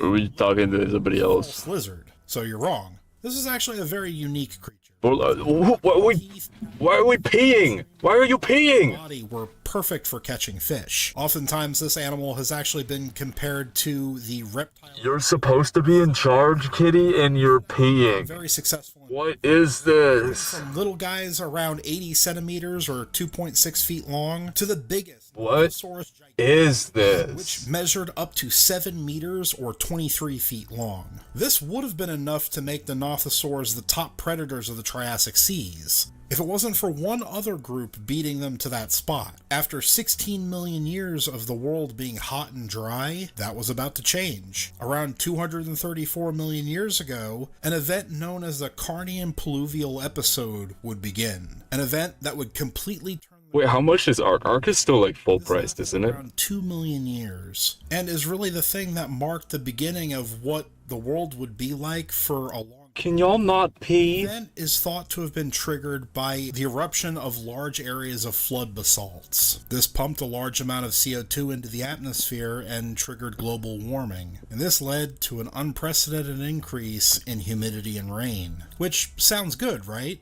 Until you think about the fact that life has spent the past 16 million years adapting to the exact opposite. So, many of the animals that evolved in the first half of the Triassic didn't survive this event. And even more would happen at the end of the Triassic. Again, thank you so much to Lindsay for having me on. My name's Steve. This is Tim. Try your best to ignore. Honestly, I'll probably just get it on one of those weird websites if I can find it. The history of life on Earth. Have a good one, everybody. I haven't any shame. This video in sections to make way for the main show. Kind of builds up the environments, telling you what's going on in those in order to place the major players properly. So, let's get into it. Starting off with the plants. As you will come to see, time and time again, throughout this entire series, seeds are very resistant to environmental stressors. They have a major leg up over eggs for that reason, like I mentioned before. Eggs suck compared to seeds. So, because of this, seeded plants like seed ferns and conifers were able to make it out, and were able to be present in the form of forests pretty early on into the Triassic, which turned out to be great for animals that were regaining their footing, as you will see in a bit. And as time went on, it was kind of just smooth sailing for them. They formed more and more vast forests, and fossil evidence suggests that some of the trees in these forests could get to about 100. I put two hoodies on it, and that might be too many hoodies. Redwoods and sequoias, so whatever. But considering this was so soon after the biggest catastrophe the world has ever seen that we know of, I think that was too many hoodies. Gotta celebrate the small wins too. Wait, I almost forgot. I wanted to show you one of my air plants. I have air plants up here, and I have other ones that are closer to my window, and one of them looks like this now. I think it's happy. It literally looked like these. It was all green, and then one day the leaves started turning red, and I was like, maybe it's because it's summer. Some plants do that too. I don't know anything about plants. But then all of a sudden, these two thick purple things started showing up, like kind of inside of it. I'm gonna be honest, the day I noticed that, I'd had a little bit of cannabis, and seeing those two thick purple things really freaked me out. Thought something was existentially wrong. You know, the whole song and dance. Turns out that it's happy, and it's blooming, and I posted it on my Instagram because I was like, oh, I don't know what the fuck is going on. I've never seen an airplane do this. I guess it's ready to reproduce. I can't remember who I've seen play Ark Raiders. It was somebody, though. Bigger than this one. So, I'll keep you updated. Later in the Triassic, I don't even remember. Primitive plant groups that you might remember from before started to make more of an appearance again. Your horsetails, your club mosses, your liverworts. They were not only recovering, but it seems like they were thriving. Their presence suggests that the climate was becoming 420 glaze they like when it is humid. They were definitely smaller than seed plants overall, but that didn't matter to the tiny little guys you might usually think of in the context of plants. Oh, was it It might have been single file in the Discord. Maybe. They don't discriminate. It may have been single file in the Discord, or somebody in the Discord at one point, like earlier in the year. To establish themselves in the Triassic. A lot of them have origins that are found earlier, but then Triassic came, and boom, they are present. Such as Diptera. You might be familiar with today's flies. Also, Lepidoptera, the modern bisexual symbol. Yeah, moths and butterflies. And also Hymenoptera, today's bees, wasps, and ants. Yes. So good. I barely remember. I just remember seeing it. Kind of uncomfortable for a second. I seen somebody play it one time. Makes sense. And it's like, okay, now you're back to comfortable. If the fucking rays will get approved, Gib Cato rays. Evolved from wasps. Bees and ants are technically wasps. Yes. Heinous. I know. Also, I forgot to mention last time, beetles are a thing now too. They were since the Permian. That we know of, which is insane considering their existence is one of my favorite fun facts. Did you know 25% of all discovered animal species are beetles? One in 4 species we've discovered alive today is a beetle. That's about 350,000 species of just beetles. That's a shit ton of beetles. And if you decide to stick around and subscribe, you're probably going to hear me say that about a dozen more times, if not indefinitely. Beetles rock. Okay, back to Hymenoptera. I want to talk about the wasps a little bit more, which sucks because I hate saying wasps. Bees and ants weren't a thing yet and wouldn't be for another handful of millions and millions of years. The earliest Hymenopterans were kind of the basic sawfly, just a few millimeters long, ants minded their business. This was the earliest form of the wasp, pretty cute. But at some point there was a shift to the more sinister style we're more familiar with, and it goes way beyond having a stinger that fucking sucks. It was the shift to parasitoidism. The development of the parasitoid wasp seems to have happened sometime during the Triassic. Parasitoids and parasites are pretty similar, but not the same. I know it sounds like I'm just trying to sound smart, but they are different things. You can kind of get the gist of what about to hit them you don't headshots. really know about parasites, but they are different things. Pew, pew. The distinction anyway because it's an important one. So, a parasite, as we are familiar with, is an organism that lives off nutrients obtained from a host, i.e. another organism, and usually causes harm but does not kill the host, because then the host is of no use. Some classic examples would be tapeworms, head lice, ticks. Okay, I should turn on Lyft now. I think I got this all set up, which is nice. You can kind of think of as a parenting choice. They only use their host for a specific time in their life cycle, usually as children, and then eventually kill the host. That's the deal. They kill it. That's the whole thing. I'll give you an example. The tarantula hawk. The wasp you might be familiar with from Coyote Peterson's Sting series. The wasp stings a tarantula, paralyzing it. Not killing it, but paralyzing it. Lays eggs on it. The eggs hatch, and the larvae eat the paralyzed tarantula alive, taking nutrients from it and also eventually its life. That's what parasitoids got going on. Usually parasitoids people talk about are parasitoid wasps, but they can also be things like worms. There's a worm for everything, like the horsehair worms that we talked about in the What the Fuck Is This series. So to summarize, parasites are usually a lifestyle choice and don't kill the host. And parasitoids are usually a parenting choice and do kill the host. And parasitoid wasps seem to have evolved sometime in the Triassic. This became the dominant lifestyle strategy for Hymenopterans until bees and ants evolved, and remains the dominant lifestyle strategy for wasps to this day. But luckily, that does not include yellow jackets and hornets. They're not parasitoids, their stings just suck. Another major development that happened for Hymenopterans as a whole was the development of the snatched wasp waist. The first and second segments of the abdomen became constricted, which allowed for greater flexibility and maneuverability, and it's thought to have played a huge role in the diversification of wasps as a whole. Alright, let's move on by building up some context in the oceans. Like I had mentioned, they seem to have suffered a slightly more devastating loss than ecosystems on land did. The biggest blow was with the corals. Just to recap, corals are cnidarians, related to jellyfish, sea anemones, etc. One of the oldest animal lineages that we know of, and have generally existed as a kind of backdrop in marine ecosystems, especially the corals. Coral reefs literally define some of the most diverse ecosystems on the planet. It's hard to imagine the oceans without them. So with the major hit to the corals during the Great Dying, coming out of it, there were no reefs. I know. Depressing as fuck. Before the mass extinction, there were two main groups of corals. Okay, the power cable is a little wonky. No corals in the fossil record. But it should be good now. Between 10 to 14 at least for now. years. It's what scientists call the coral gap. It's so significant in the context of this recovery that they have a name for it. Then sometime during the Middle Triassic, a more modern group of coral appears in the fossil record seemingly out of nowhere. The Scleractinian coral. Okay, I'm turning on the Lyft app. Scientists don't know. They could have evolved from rugose corals that somehow survived the mass extinction, or evolved from some anemone-like ancestor, but their origin remains a mystery due to the elusive coral gap. But remember, this was a time of innovation due to devastation, Croatian, crustacean, cetacean. It was a time of spreading out, rebuilding ecosystems quickly. And so in many groups, the survivors developed new abilities that can be seen in their descendants today, like new predatory strategies, like within gastropods that we know and love today as snails and slugs. Their Triassic relatives developed the Not feeling therapy. Monka. prey, allowing them to They'd probably be cool with it if you did. inside. There were also some new abilities with the Malacosta. Well, but I guess, yeah, that's not the point. You're just saying you don't want to cancel so early, so close to the point. But Ancestors developed the ability to see through hard skeletons. And what do you know? Many Malacostricans today love doing shit like that. What about vertebrates in the water, i.e. fish? I'm gonna be honest, they don't really come up a lot in general Triassic contexts. They're acknowledged very briefly, like, yes, there were fish, but luckily I did manage to find one formidable species to show you. A species that was described pretty recently in 2017 made news because their presence so early in the Triassic was unexpected. Bergeria americana. Sounds like mud. Bergeria americana. One of the earliest marine apex predators following the mass extinction that we know of. This fish was a clear-cut predator. The fossil had 3 rows of sharp, 2 centimeter long. not therapy equal Far Cry sex more. Estimated they would have been Equal more Far Cry sex.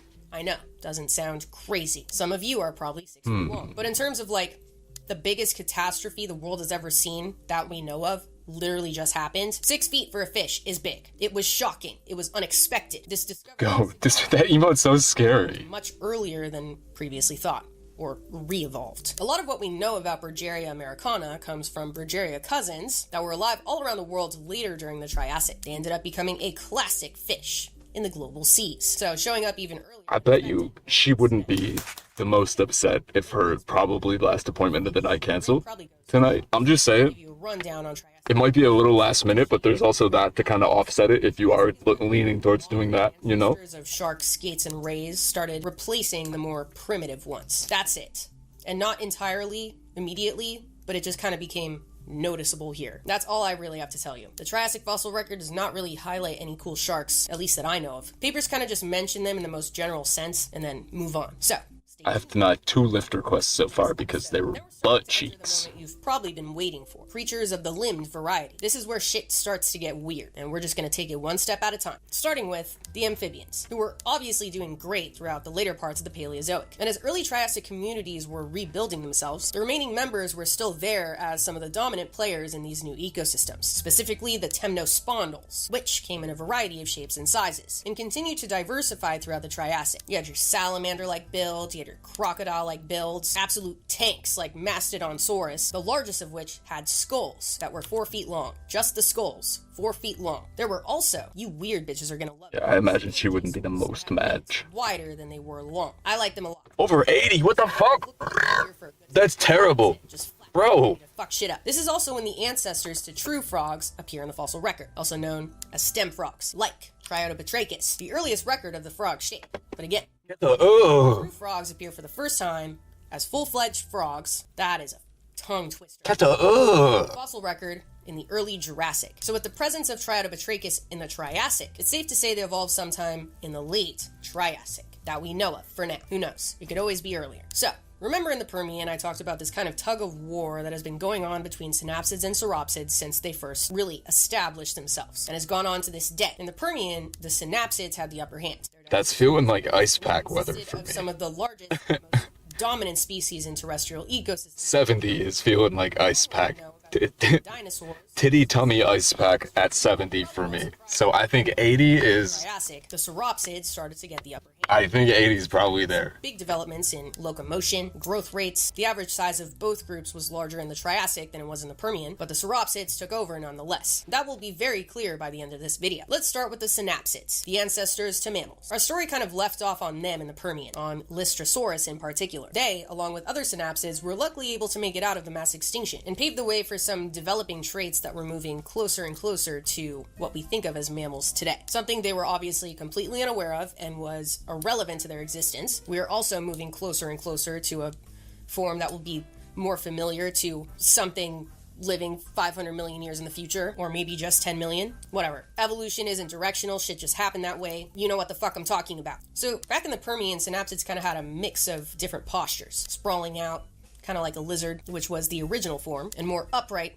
kind of more like a dog or a rhino, or any mammal alive today. The upright Wait, Lift is dead as fuck, it looks like. At least right this second. Synapsid form in the Triassic. It also seems like fur and whiskers must have developed here, if not earlier. I kind of mentioned potential whisker pits found in a cynodont from the Permian, but it was kind of iffy. The ancestor to the entire mammalian tree was alive in the Triassic, a type of cynodont, remember a specific type of synapsid, until different groups started branching out like monotremes, which are today's platypuses, and echidnas. They branched off sometime in the early Jurassic. They have fur. And then marsupials and placental mammals, the true mammals, they have fur too. There's no reason to believe that mammalian fur evolved more than once, so it's safe to say that it must have developed sometime in the Triassic, as the common ancestor must have passed it down to the eventual branches. So, a lot of cynodonts in the Triassic are reconstructed with this in mind, resulting in something like this. Diademodon. Kind of looks like a mix between a dog and a wombat. Cute as fuck. Also, I like their name, Diademodon. Diademodon. Sounds like Doug Dimmadome. My name is Doug Dimmadome, owner of the Dimsdale Dimmadome. Diademodon was alive between the middle to late Triassic period and got to between 3 to 6 feet long. They had robust skulls with large canines and closely packed cheek teeth, which indicates they were probably herbivores or carnivores. Which reminds me, I had something I wanted to say, but I didn't know where to put it, so I guess I'm gonna put it right here. I don't know if your brain works like mine, but when I think back to how I viewed animals as a kid, I guess I kind of thought of plant eaters as like the basic form, and then the meat eaters as the more advanced form, which led to a kind of foundational assumption that meat eaters must have evolved from plant eaters, or herbivores are the original trait and carnivores are the derived trait. Well, that's not really the case at all. And actually, the original trait among tetrapods on land was carnivory, and each group had members move to a more herbivorous lifestyle and accumulated traits in order to be able to do that. In the Permian, we saw a few different groups of synapsids do this, like Cotylarhynchus. They ate plants, and lots of them. Sauropsids too, like the Pariasaurs. The vegetarian movement was already up and running. But there was definitely an even greater shift into herbivory following the mass extinction and into the Triassic, across many different groups. But anyway, you're probably wondering what happened to Listersaurus after the mass extinction. Well, held on for a while, but eventually went extinct during the early part of the Triassic. Like Steve said, there was a lot of shit going on, a lot against them. So,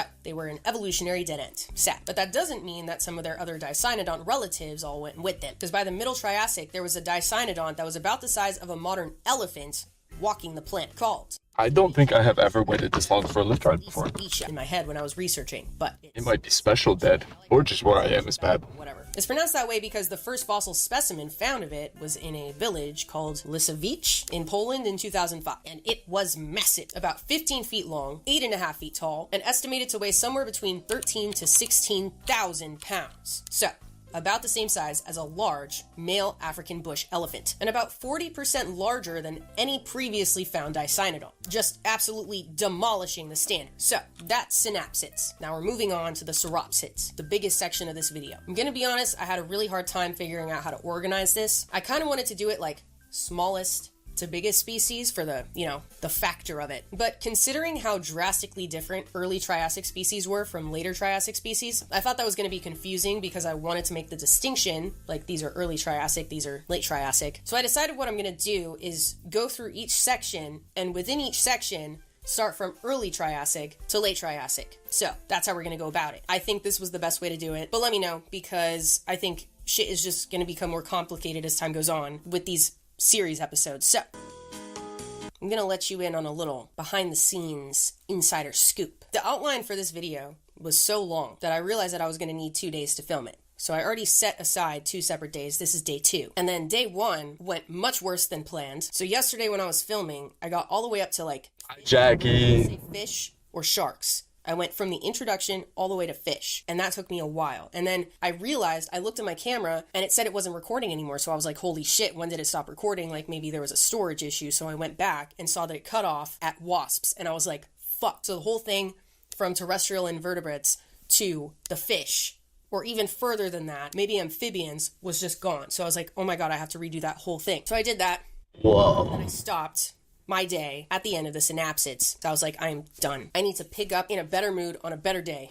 And then I sent everything to Gion, and he went through it, and he was like, hey, the first section was completely missing. And I had actually re-recorded the second half that I thought was missing, and what was truly missing was the first half. I guess I accidentally deleted it to free up storage after I watched it. Didn't think I did, but anyway, today's a better day. So now we're picking up where it should have left off, the sauropsids. Like I mentioned earlier, the Triassic period is when the dominance shifts from synapsids to sauropsids. The synapsids in the Permian have a fossil record that indicates they were much larger and more diverse than the sauropsids, occupying more dominant roles in their ecosystem. Coming out of the Permian mass extinction and into the early Triassic, this is generally still the case. The dominant shift didn't happen overnight, and synapsids still held relatively more significant roles in their recovering ecosystem. I just accepted a lift ride. They must have been diversifying to shit, because by the middle Triassic they had become the dominant group in many communities and exploded in a level of diversity that a single lineage had never seen before in such a short amount of time, taking over the land, skies, and seas, as I'll break down in a minute. But I want to start off by introducing you to a few miscellaneous species that came out of this explosion of diversity before we get to the major takeovers. Starting off with arguably the most flamboyant bad bitch of the Triassic,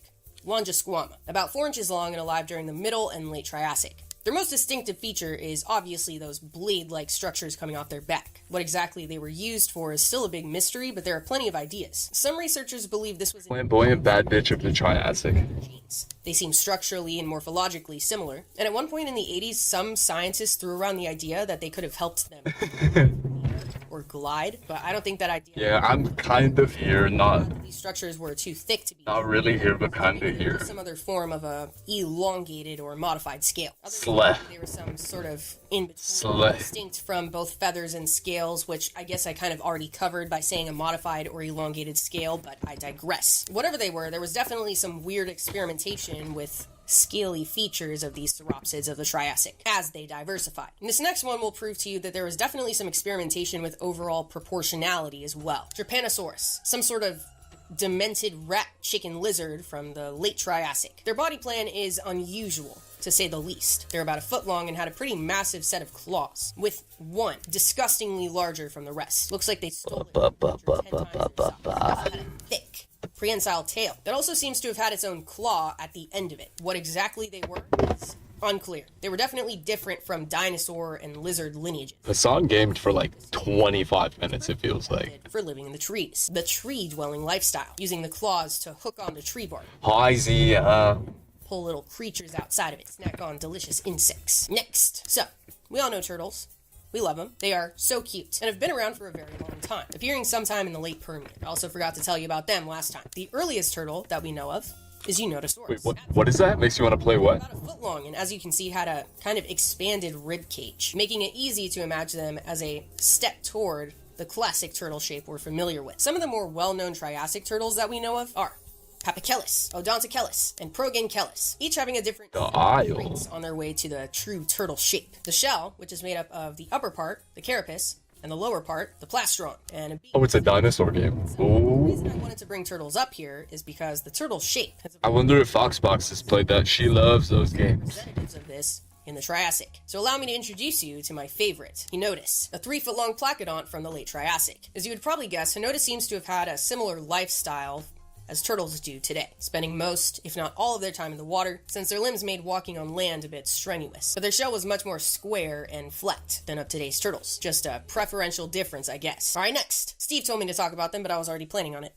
So, the group that has just one single remaining member alive today, the Sphenodonts, like you mentioned, is represented by the Tuatara of that we know of. Maybe there's more species alive. I took the mic out of my backpack because I don't really need to put it in there right now. Plants, they probably just look like a classic reptile, but they have 3 eyes. Yes, 3. The 2 classic ones, nice and big, you can see them, and then a third one on the top of their head that is much smaller. So in practice, it's probably just functional enough to maybe help them sense direction of light, maybe track the movement of the sun, maybe helps them feel more at peace with their spirituality, whatever. Sphenodonts in the Triassic were a pretty diverse group of little guys, and quickly achieved a really widespread distribution across the planet. So that's that.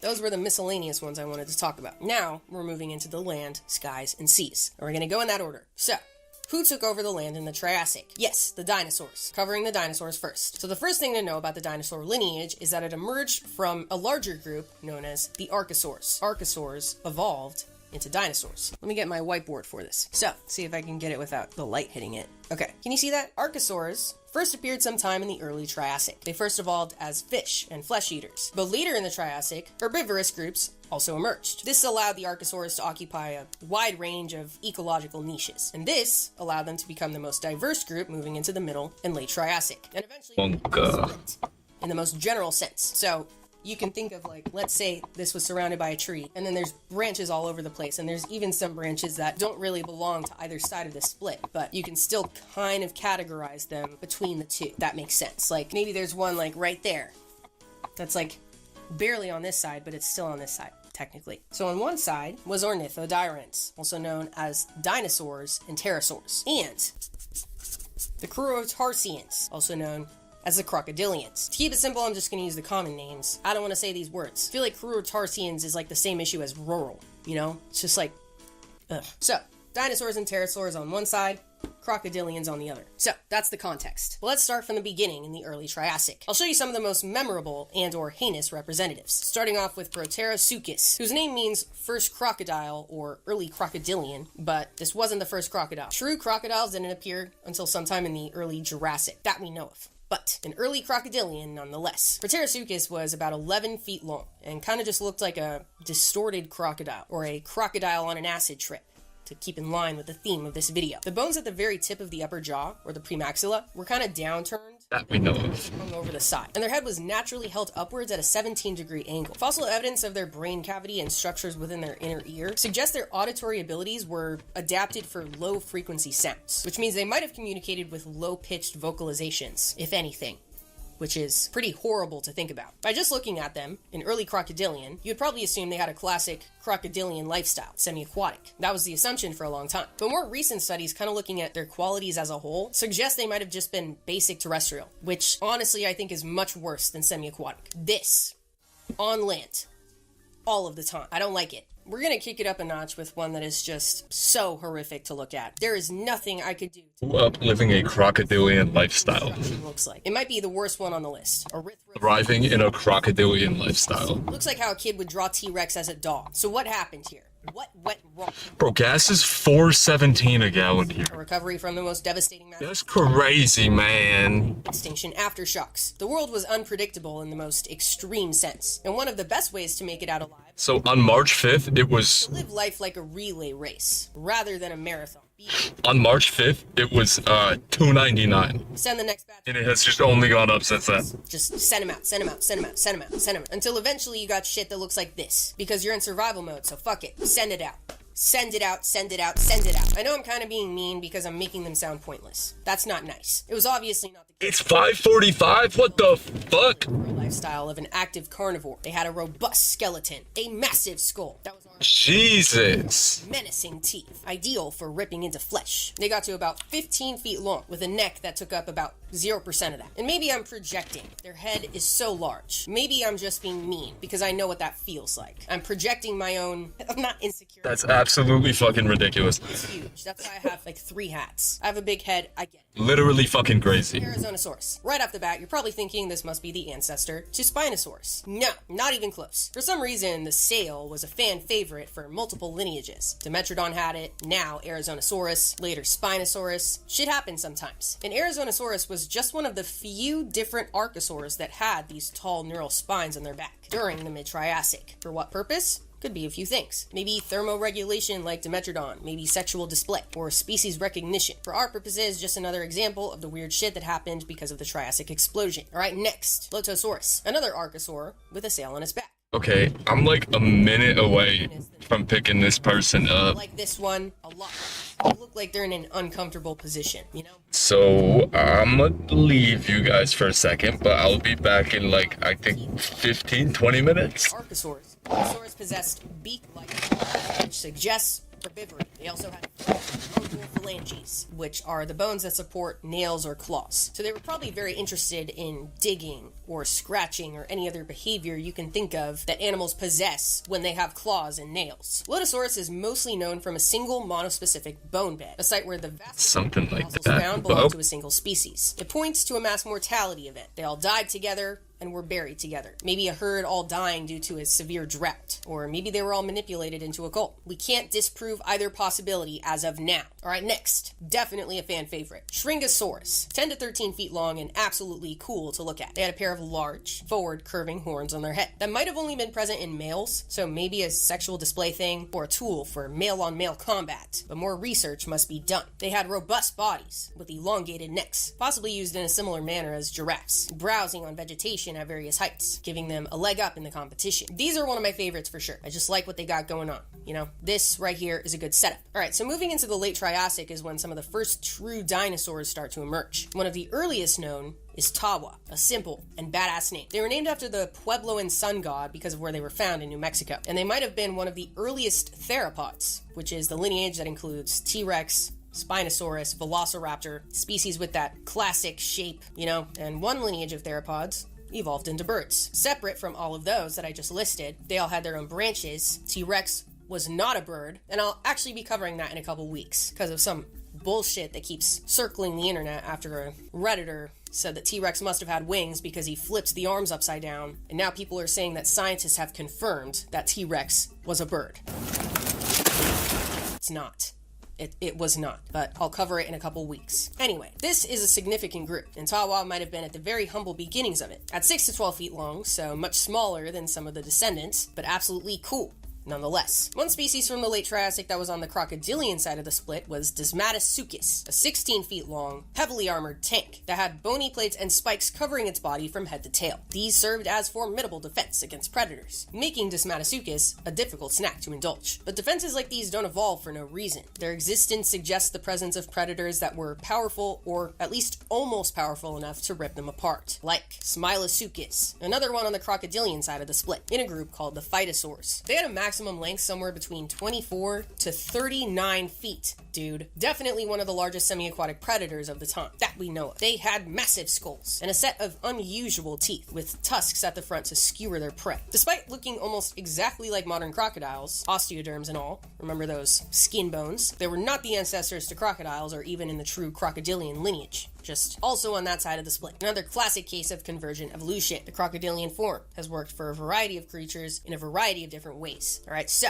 that's the takeover on land, and a few semi-aquatics, but land section nonetheless. Like I said, there are countless other species that I could have included, so if I missed your favorite, tell us about it in the comments. And if you're interested in learning about other species, check the comments. Let it serve as a jumping off point. That goes for any section of this video or any other video in this series. But anyway, let's just keep the ball rolling. If you ask me, the most impressive development in vertebrates, in my opinion, was the evolution of sustained flight. Insects have been doing that for millions of years already.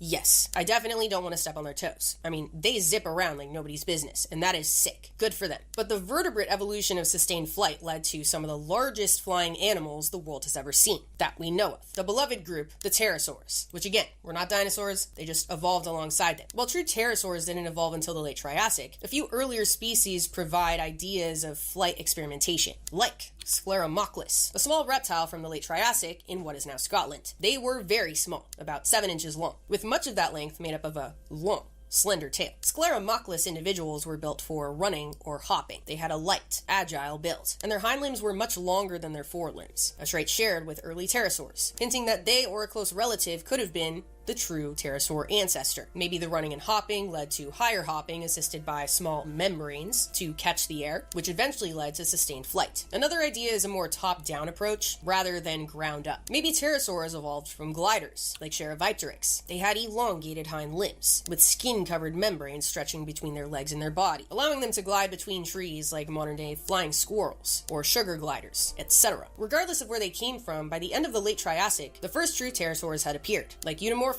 They had a 3-foot-long wingspan and all the key characteristics of later pterosaurs, like elongated fourth fingers to support a wing membrane, a short tail, and jaws lined with needle-like teeth for snatching up fish. And fish had a lot more than early pterosaurs to worry about, because we have arrived at the last big takeover, the seas. Sauropsids got productive during the Triassic. While you're probably familiar with some of the major groups that lived on throughout the age of the dinosaurs, I'm going to introduce you to a few randoms that give this second wave acid trip its infamous reputation. Starting off with one of my favorites, and one of the weirdest of the Triassic, Adipodentatus. I know, and this is a correction to the original reconstruction that they had of it. The first fossil specimen was found in 2014 in China. With the way it was preserved, the mouth kind of looked like a zipper going down the middle of its face. Since this was the only fossil they had to go off of, this is the reconstruction that they came up with. A vertical mouth that looks like their face was slashed in half. 2 years later, they found another fossil. And what do you know, the first fossil they found was fucked up and had been crushed sideways. So they did not have a vertical wound for a mouth. No. Instead, they had a hammerhead snout, arguably just as twisted. That mouth was filled with needle-like teeth they might have used to scrape shit off the seafloor. Let me know what you think. I like them very much. Alright, next, Tanystropheus, who had a neck like nobody's business. They actually have one of the longest necks relative to body size of any vertebrate that we know of, due to up to 19 hyper-elongated cervical vertebrae, giving it a neck that could be up to 3 times its body length. Those proportions don't make sense if you ask me. Their skull was wide and flat, and was likely used for ram feeding,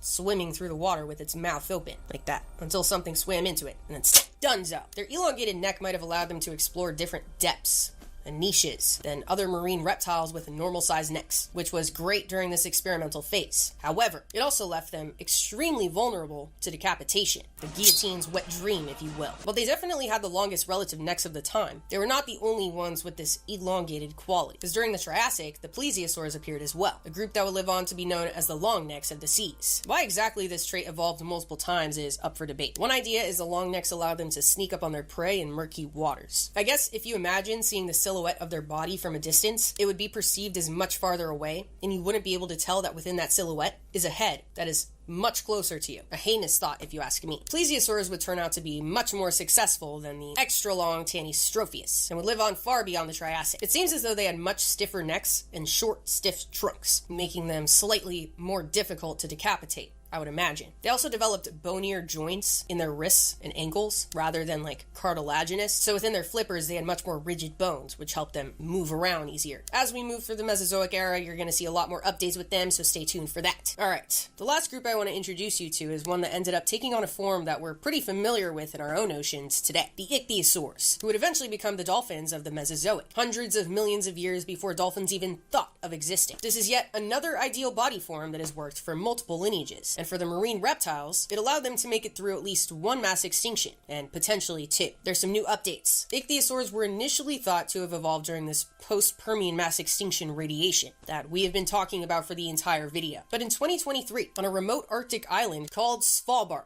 scientists found the remains of the earliest ichthyosaurs that we know of, in rocks that date to the late Permian period. And not like on its way to the ichthyosaur form. No, a fully marine ichthyosaur. Absolutely sick development if you ask me. With this new evidence, that means that ichthyosaurs not only survived the Triassic mass extinction that we're about to get to, but it also survived the Permian extinction. 2 catastrophic mass extinctions survived. Clearly, they have an ideal body form. And that's not the only new development in the ichthyosaur community. Actually, the biggest one was just announced this year. I talked about it in a short, but now I'll talk about it in this alone. So, in May 2020, 11-year-old Ruby Reynolds came across a jawbone while on the beach with her dad in the UK. It was massive, and turned out to belong to a Triassic ichthyosaur. Based on analysis that was just announced this year, turns out it was not only the largest ichthyosaur that we know of, but the largest marine reptile to ever exist that we know of. It's now called Ichthyotitan severnensis, and it got to the size of a blue whale. The largest ichthyosaurs known before Ichthyotitan were in a group called Shastasaurus. Similar vibe and estimated to have gotten to about 70 feet long. Ichthyotitan blew them right out of the water, with an estimated length of 82 feet long, which is about the size of an average blue whale.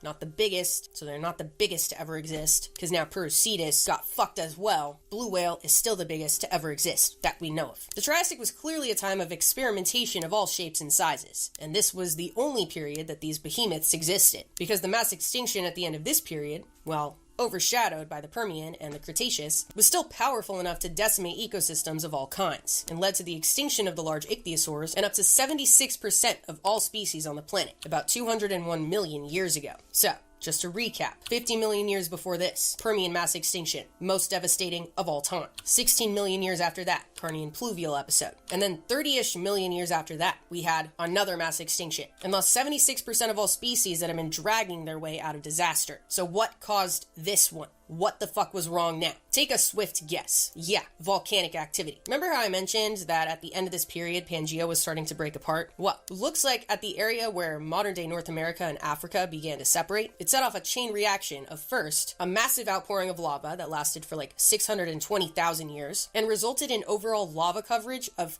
10 million square kilometers over central Pangaea. This led to a massive release of carbon dioxide and other greenhouse gases into the atmosphere, reduced oxygens in oceans all around the world, which suffocated both marine and terrestrial life, just as the world was entering what would eventually be known as the true reign of the dinosaurs. So what does this mean for them? I think it's easy to imagine them as a lineage that rose to dominance through competition, annihilating their competitors, etc. But that wasn't really the case. They rose to dominance through opportunity and having the right set of traits to survive devastating extinction events, and they would emerge as arguably the most successful group of all time. They spread the fuck out, and were the key components of ecosystems in multiple different levels for over 150 million years. And if we consider sauropods as a whole, including marine reptiles and pterosaurs, there's just absolutely no room for debate, and we'll be covering that next time, along with how other groups were handling this superpower. We must first start with a disclaimer. The biggest misconception about the Jurassic is Jurassic Park. The Jurassic Park franchise got everyone all mixed up because most of the species they feature in the movies are not even from the Jurassic period. T-Rex? Not Jurassic. Mosasaurus? Not Jurassic. Velociraptor, Spinosaurus, Ankylosaurus? Not Jurassic, not Jurassic, not Jurassic. Dimetrodon? Extremely not Jurassic. All the species that I just listed, as well as countless others, except for Dimetrodon, are from the Cretaceous, the following period. But I guess Cretaceous Park didn't make the cut. Not as catchy. I get it. Jurassic Park sounds better. It is misleading, but what is Hollywood if not misleading? So, at this point, there's a chance you're feeling concerned. If none of those species are in the Jurassic, what am I here for? Sounds like the Jurassic was a snooze fest. Wrong again. The Jurassic was cool as fuck. A lot of cool shit happened for the first time. There are a lot of cool big guys and also little guys. We have a lot to cover. So, let's get the global conditions out of the way. If you remember from last time, Pangaea was just starting to break apart a bit at the end of the Triassic, and that fucked a whole ton of shit up. But as now North America and Africa broke apart, became lava land for 600,000 years, and started to form the central Atlantic Ocean, as well as the Gulf of Mexico. So then you had kind of two major land masses you can make out. Laurasia in the north, made up of what is now North America and Eurasia, and Gondwana in the south, made up of what is now Africa, Australia, Antarctica, South America, and India. Generally, in the most general sense, the Jurassic was warm and humid. Seems to have been no ice caps at the poles. The tropics were thriving, and there weren't super extreme seasons. It was quite cozy, quite comfortable. Like Florida, but better in every way possible. Alright, now let's get to the plants. What's going on with the Jurassic plants? As anyone would expect, seed plants are still dominating. Seeds are the shit. So in the Jurassic, you had your cycads, your conifers, which were a big part of Jurassic forests, like all over the place. And there were also ginkgos. There's a chance that doesn't mean anything to you. What the fuck is a ginkgo? Ginkgos are an ancient tree lineage that today is only represented by a single living species, Ginkgo biloba, the ginkgo tree. They're native to East Asia but are now found all over the world because they are absolutely sick. You can grow them in a lot of climates. They don't really care about specific soil or even water. Like, they need water, but they're not like super crazy about it. They're also very pretty, and their leaves are very cute. Also, they get huge. The largest are over 150 feet tall, and a single tree can apparently live for thousands of years. So, all around, a sick plant. You know how people call coelacanths and like frilled sharks living fossils? Well, this is the living fossil of the plant community. They might have first appeared in the late Triassic, but they were definitely present by the middle Jurassic, which is why I waited to talk about them until now. I love ginkgos. I think they're just the best. Another development in the Jurassic, angiosperms. Also known as flowering plants. Today, we have a shit ton of flowering plants. What is a forest without them? It's hard to imagine a world without flowers. What are insects without them? Hard to imagine, I know. But they simply just did not exist for a very long time, until what seems to be the Jurassic. The traditional view of their origin story takes place sometime during the Cretaceous. Fossil evidence pointed to that for a very long time. And flowering plants were definitely present in the Cretaceous and quickly dominated every single ecosystem. But in the last 5 or 6 years, there's been layers of potential evidence stacking for origins in the Jurassic. One piece of the puzzle is Nanjinganthus dendrostyla, a fossilized flower from China that has been dated to the Jurassic, about 174 million years ago. It seems to have all the key features of an angiosperm, like petals and an enclosed ovary. There's also molecular analyses that point to origins in the Jurassic, or even the Triassic. Also, there's fossil evidence of insects, whose descendants today rely on flowering plants, so maybe potential evidence there as well. But enough about plants, let's get into the insects. What's going on with the land little guys? While we don't know exactly how they relate to flowering plants in the Jurassic, we know they started to develop a stronger relationship with plants as a whole via pollination. So let's do a quick little recap on what pollination is, starting with what pollen is. Pollen is made up of the reproductive male structures of a plant, which to us appears as a fine dust, but in reality is plant sperm. It gets dispersed to find female plant structures to reproduce with. The most obvious way to disperse is via wind, effective and used by many plants today. But there is a clear downside. Throw something into the wind, and it can end up anywhere, with a good chance of that anywhere being completely pointless. The chances of wind getting you to your exact intended destination, i.e. to another plant's reproductive parts, are slim. But you know what frequents all sorts of plant parts on a constant, perpetual, daily basis? Insects. Makes sense to team up with them. If an insect visiting a plant happens to get a little pollen stuck to him, and then just so happens to brush it off on a plant it later comes into contact with, that wouldn't be the worst thing in the world. Matter of fact, it would actually be pretty convenient. Maybe a plant could entice an insect to come visit them more often with a little gift. Nectar, perhaps. Brush a little pollen onto them. And so, the pollination relationship between plants and insects began. The earliest record of this comes from the late Jurassic, and involved groups like early beetles, flies, and possibly primitive moths. Both groups benefited a lot from this relationship. The insects get fed, and the plants get mated. So this led to a really strong coevolution, both groups evolving alongside each other, that especially blossomed in the next period. So, we'll talk about it next time. And as you could probably tell, still exists today. Another big development in the Jurassic, the evolution of eusociality. You know, ants, bees, termites all work together and have their little societies. They've been doing that since the Jurassic. At least it seems as though termites have. This entire conversation is worth having in its own video, so I'm gonna save it for later, for another time. Keep on track with the rest of the Jurassic, because I almost went down a rabbit hole while researching, and I somehow stopped myself because I knew that it was going to send me way off track, so we're going to cover that later and just continue on. I know I haven't really shown you any specifically cool species yet, and for that, I apologize. We are in serious dinosaur territory, but I was able to find one little cool Jurassic insect to show you. Carotavila popovi. This, Carotavila popovi, sounds Italian. A type of water bug that wore their eggs on their legs. In 2022, 160 fossil specimens were analyzed, and 30 of them, all female, had this little egg leg. This also might be the earliest evidence of brood care, where parents protect their eggs by carrying them. Personally, I like this. I think this belongs at the Met Gala. Eggs on a string going down someone's leg. I think somebody could pull it off. Maybe Jared Leto. Maybe, God, who else goes to the Met Gala? Someone else who goes to the Met Gala. And speaking of water bugs, let me show you some other water bugs, i.e. marine invertebrates. None of them are bugs. That was a stupid thing to say. What's going on with the ocean little guys? We're gonna start off with the mollusks. Your ancient clams, snails, cephalopods, etc. Shit was diversifying, like the belemnites. You're probably thinking, yes, a squid.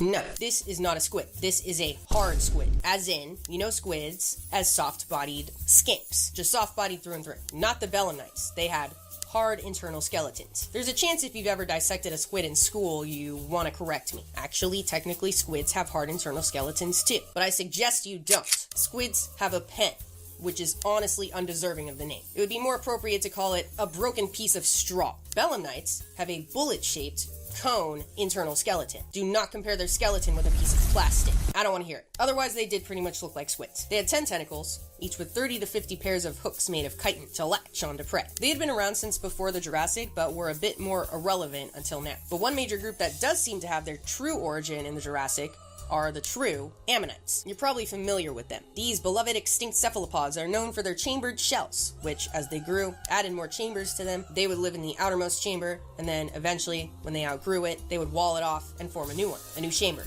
on the same shell. Like this. The classic ammonite shell shape is that flat spiral, but as time went on, especially during the Cretaceous, some species went fucking nuts, but that's a conversation for next time. Ammonites were all over the place. I guess you can kind of think of them as the replacement trilobites, at least the larger ammonoid group that includes the true ammonites. Over 10,000 species of these extinct animals have been identified and found all over the world. True ammonites also help scientists figure out the age of the rocks that they're in. Because they were so common, they just know if they see an ammonite, they know what the fuck is going on. Fossil evidence suggests that they were predators with sharp, beak-like jaws to snatch plankton, crustaceans, and other prey. Some ammonites got very big in the Cretaceous, so I will be revisiting them as well. The last marine invertebrate on this lineup is my personal favorite. Actually, it might be my favorite species in the whole video. Dolocaris, a crustacean with eyes like nobody's business. Dolocaris was pretty small, about 8 inches long max, and their eyes took up a quarter of that length. And not for nothing, they had over 18,000 lenses in each of their eyes. 18,000, dude. The only animals we know of with more lenses than that are dragonflies, who have up to 30,000 lenses in each eye. So, beat them by a landslide. But Dolocaris was still impressive nonetheless. They likely used their eyes to make up for their subpar swimming abilities, using the strategy of ambush in murky waters. I wish Dolocaris was still alive today. And with that, let's cut to commercial. And by that I mean cut to my phone to show you the merch. First off, we've got some pins. My sun, my logo, two-headed snake. We've also got a two-headed snake tee, with that we know on the front. We've also got some sick shorts. Super comfortable, cozy, and also stylish. Go check out all of that and more at lindsaynicole.com. I repeat, that is lindsaynicole.com. Alright, so that was the merch. that was the invertebrates. That's taken care of. Now what's going on in the bone zone? I know Triassic was pretty tepid with the fish. I only had one cool species to show you, but I actually have a correction to make, or I guess more of an addition, because I came across a pretty cool Triassic fish while I was researching for the Jurassic. Don't you love when that shit happens? Like, where were you 6 weeks ago? I was looking for you. But whatever. Allow me to introduce you to Sorichthys, an extremely long and slender fish with sharp teeth and a sharp snout. Just pointy overall, like a modern needlefish. The largest could get to about 5 feet long. I like their shape a lot. This is just a really solid fish if you ask me. And that's about it. Now let's get into the fish of today, the Jurassic. Boy, do I have some fish to show you this time. In the couple conversations we've had about fish in this entire series, we've talked about sharks. Actually, you know what? Let me grab my whiteboard. One moment. Got my whiteboard for the fish once again. Okay, so we've talked about the cartilaginous fish, the sharks, that evolved from placoderms. We've also talked about the bony fish that also evolved from placoderms. And we've spent a lot of time talking about lobe-finned fish, the ancestors to Tiktaalik and tetrapods as a whole. And we've, so far, really ignored the ray-finned fish, tossed them aside like a piece of junk. I've probably talked about a couple species here and there, if that, because they're kind of just like, you know, they're the ray-finned fish, your classic everyday fish. So they don't seem that interesting to talk about. But this is the point where I say that is exactly the point. Their evolution has allowed them to become today's classic everyday fish. And that really becomes important during the Jurassic. During the Jurassic, a new group of ray-finned fishes step onto the scene, the teleost fish. They developed more lightweight and flexible skulls, more efficient swim bladders, thin and flexible fins for better steering, much more flexibility in their jawbone, allowing them to lunge their mouth out to suck up food. And I know this all sounds very whatever, but these developments literally changed the world, because today, teleost fish make up half of all vertebrate species and 98% of all ray-finned fish. They completely took over, dude. To an approximation, all fish that you can think of are teleost fish. Goldfish, salmon, electric fish, clownfish, piranhas, silver eels, sunfish. I could go on for probably a very long video. The point is, their diversity today is nuts, and their diversity in the Jurassic was nuts as well. Allow me to introduce you to Leedsichthys, thought to be the largest bony fish to ever exist, that we know of. Some scientists place them as an early teleost group, which would also make them the largest teleost fish to ever exist, if you need that title as well. Current size estimates place them somewhere between 40 to 55 feet long, because, like many fossil fish, they had many cartilaginous parts. Even though they were bony fish, they also had cartilage, which obviously doesn't fossilize well. And like many of the marine giants we've come to know and love, Leedsichthys was a filter feeder, consuming plankton all around the world. I want to note, I don't know if you remember, I mentioned a paper during the Dunkleosteus portion of the History of Life series. What was that, the Devonian? It's called the Orbit Opercular Length, or OOL. I'm going to call it the OOL. He showed, by applying this measuring tool to literally thousands of fish, that the OOL can really accurately predict the length of the rest of the fish. And luckily for us, the Dunk's tank of a head can be accurately measured to determine the OOL. And the OOL is much shorter than you would expect. Slap! The OOL might come to bite Leedsichthys in the ass as well. I just actually don't know yet. And I probably should have looked at that paper again because I don't know if they were mentioned. I'll let you know in the comments. Regardless, a cool fish. Another cool Jurassic species that was also a teleost fish, or an early relative to true teleost fish, was Aspitorhynchus, a long, slender fish with a sharp snout, much like the Triassic Sorichthys, but different. Aspitorhynchus, I like their name. Aspitorhynchus are believed to have been active hunters, based on their streamlined bodies and their mouths filled with sharp, cone-shaped teeth. Now what about sharks and shark relatives? Well, it seems as though in the Jurassic, skates and rays were starting to make their first appearance. One of these early ray-like species was Protospinax, a flat, cartilaginous fish that had both shark and ray characteristics. Protospinax has been known to science since it was first described in 1918, but where exactly it fell in the Elasmobranch family tree has been a mystery. About 25 years ago, a hypothesis that they represent a missing link between sharks and rays started to gain traction, and it was finally put to the test last year in 2023. They reconstructed the shark family tree using genetic data of all living species and morphological data, or body shape information, of fossil groups. And the results were not what they expected. Protospinax was not a ray or some missing link. It was just a weirdly evolved shark. Nevertheless, they are very cool looking. I hope you were pleased with the fish section of the Jurassic. I feel like there was a lot of cool stuff going on, cool species, so let me know if you liked it. Now we're moving on to the land. or somewhat land, the amphibians. If you remember last time, the ancient amphibian lineage, the temnospondyls, were still key players in the Triassic ecosystems. Made it out of the Great Dying, but then declined in diversity throughout the Triassic. By the time the Jurassic came along, they were being replaced a lot more drastically by modern amphibian lineages, frogs, salamanders, caecilians, etc., also known as the large group, the Lis amphibians, and not necessarily replaced in ecosystem roles, just generally replaced in the fossil record. So, let me introduce you to some Lis amphibian species, starting off with the 6-inch long Eocaecilia, the earliest caecilian that we know of. Just to be clear, I mean caecilians, not caecilians. Just a quick recap on caecilians. Caecilians look like thick worms. Respectfully, they look terrible. One species alive today, Siphonops anilatus, eat their mother's skin as a form of nutrition, okay? And also, the mother makes milk. Yes, caecilian milk. It has the same compounds as mammalian milk, but it is made by a caecilian. I just got the chills. Caecilians will get their own video eventually because I feel like they're very underrated in how truly heinous they are. And Eocaecilia seems to be one of the earliest representatives of this godforsaken lineage. If you couldn't tell already, caecilians lost their limbs over time, just like snakes and legless lizards. Combined, they are the holy trinity. But Eocaecilia still had legs, little ones, and that's really all there is to it. Next, this one's pretty cute. It's a little brain refresher. Pororis, an early salamander that looks a little sly. They were very small, about 8 inches long, and that's it. They're just cute. Next, Procellurus, an early frog. Another one, Notobatrachus. Not much to say about them other than the fact that they are frogs. Another one, Viorella, one of the earliest true frogs that we know of, and Argentinian just like Geom. I don't think I have to spell out where we're at in a tug of war between synapsids, the group that includes mammals, and sauropsids, the group that includes reptiles, dinosaurs, birds, etc. So let's just get the underdogs out of the way. The synapsids. While they definitely existed in the shadows of the massive sauropsids of the time, which you'll see in a minute, the synapsids still had plenty of new developments that are worth talking about. Some that you might have never heard of because mainstream media doesn't give a shit about Jurassic synapsids, and that should be a crime. So, let's start with the more familiar. The Jurassic is when the earliest mammals appear in the fossil record. Marsupials, ones with the pouch, and placentals, named such for the presence of a placenta. This is your classic mammal. We are placental mammals, as well as dogs,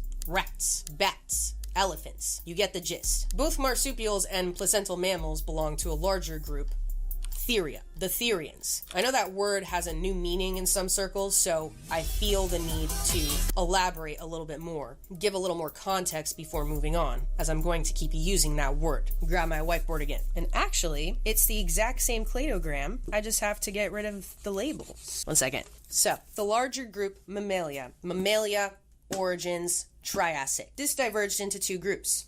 Monotremata, which is today's platypuses, echidnas, the weird bitches, and Theria, which I just explained, then diverged into marsupials, Metatheria, and placental mammals, Eutheria, the true Therians, Eutheria. So when I say Therians, we're not talking about this, we're talking about this. So all of this diversification happened in the Jurassic, which is pretty cool. But you probably wouldn't be able to tell at all in the first place because there wasn't a lot of morphological variation or differences in body forms. They all just looked like rats and other rodents, like Jeremiah sinensis, an early Therian and possibly the earliest Eutherian that we know of, alive in China in the Jurassic. They seem to have lived a life in the trees, dodging dinosaurs and snacking on bugs. There have been some questions on the exact timeline of Jeremiah, whether they represent an early Therian or some of the earliest Eutherians. There's also questions from 2020 if they were even in the Jurassic or maybe at the very beginning of the Cretaceous.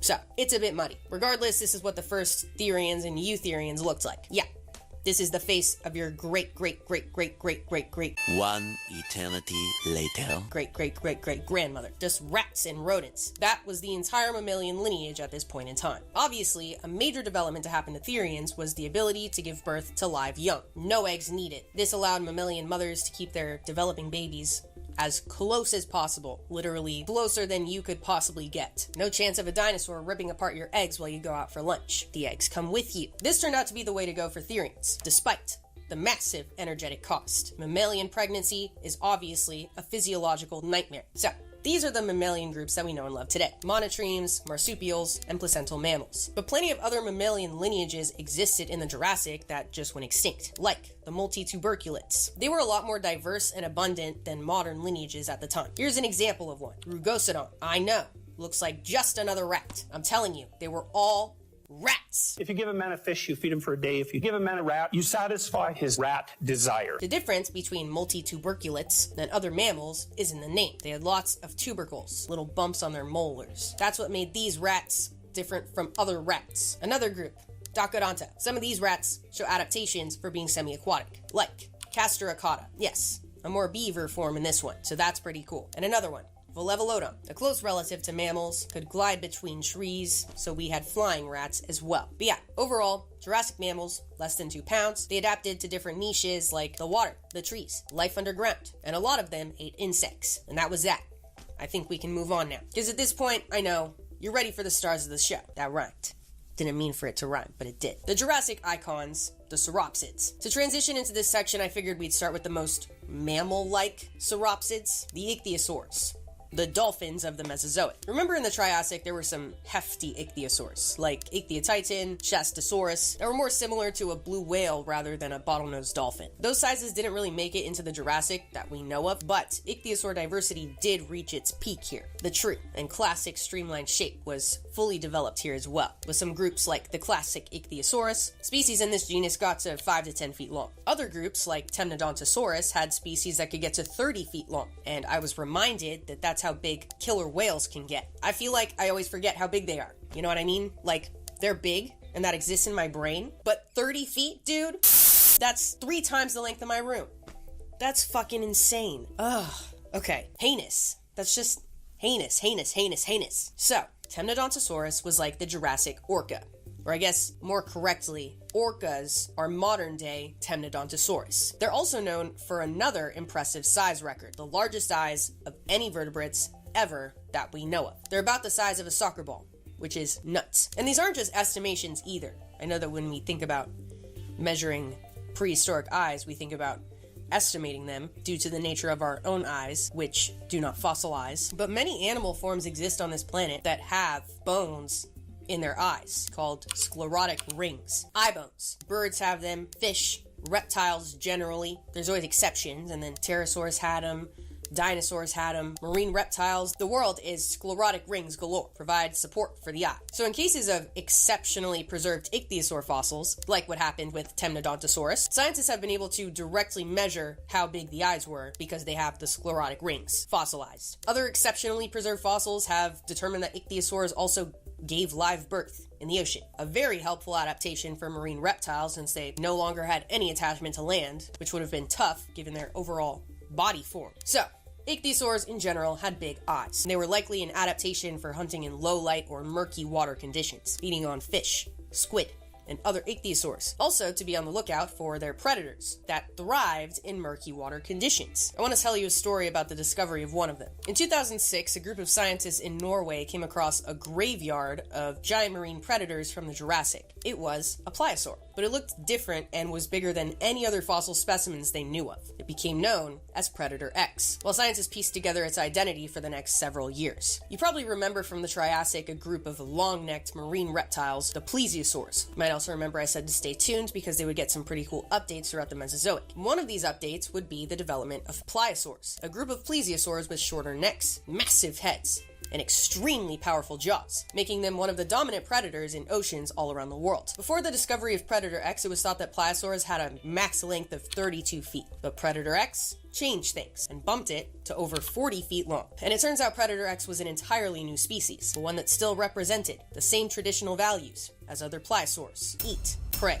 kill. Another pliosaur you might be familiar with is Liopleurodon, probably the most well-known pliosaur. I also thought you would like to know there's a pliosaurid named Attenboroughsaurus, named after the one and only David Attenborough. So, what about other plesiosaurs? The ones that weren't pliosaurs. They were doing well too. Kind of the same shit as last time, long necks, little heads, you know. You get the gist. Another group of marine reptiles that appeared during this time were the Thalattosuchians, crocodilian relatives that existed in semi-aquatic and fully aquatic forms. Early species looked more like gharial crocodiles, while later forms looked honestly like pliosaurs. Shit was getting all mixed up in the Jurassic seas. So let's move away from it for a bit and take a look at what's happening in the skies. Despite the quick little mass extinction at the very end of the Triassic, by the time the Jurassic came around, pterosaurs were in full swing and came in a variety of shapes and sizes, like the classic Pterodactylus, 3 feet long and had 90 little teeth. Rhamphorhynchus, a group of pterosaurs with long tails and a mouth like nobody's business. Darwinopterus. Males had head crests that were likely used for display to scare competitors and pick up chicks. Some of the largest pterosaurs of the time belonged to the species, not even gonna try to pronounce that, found in, yes,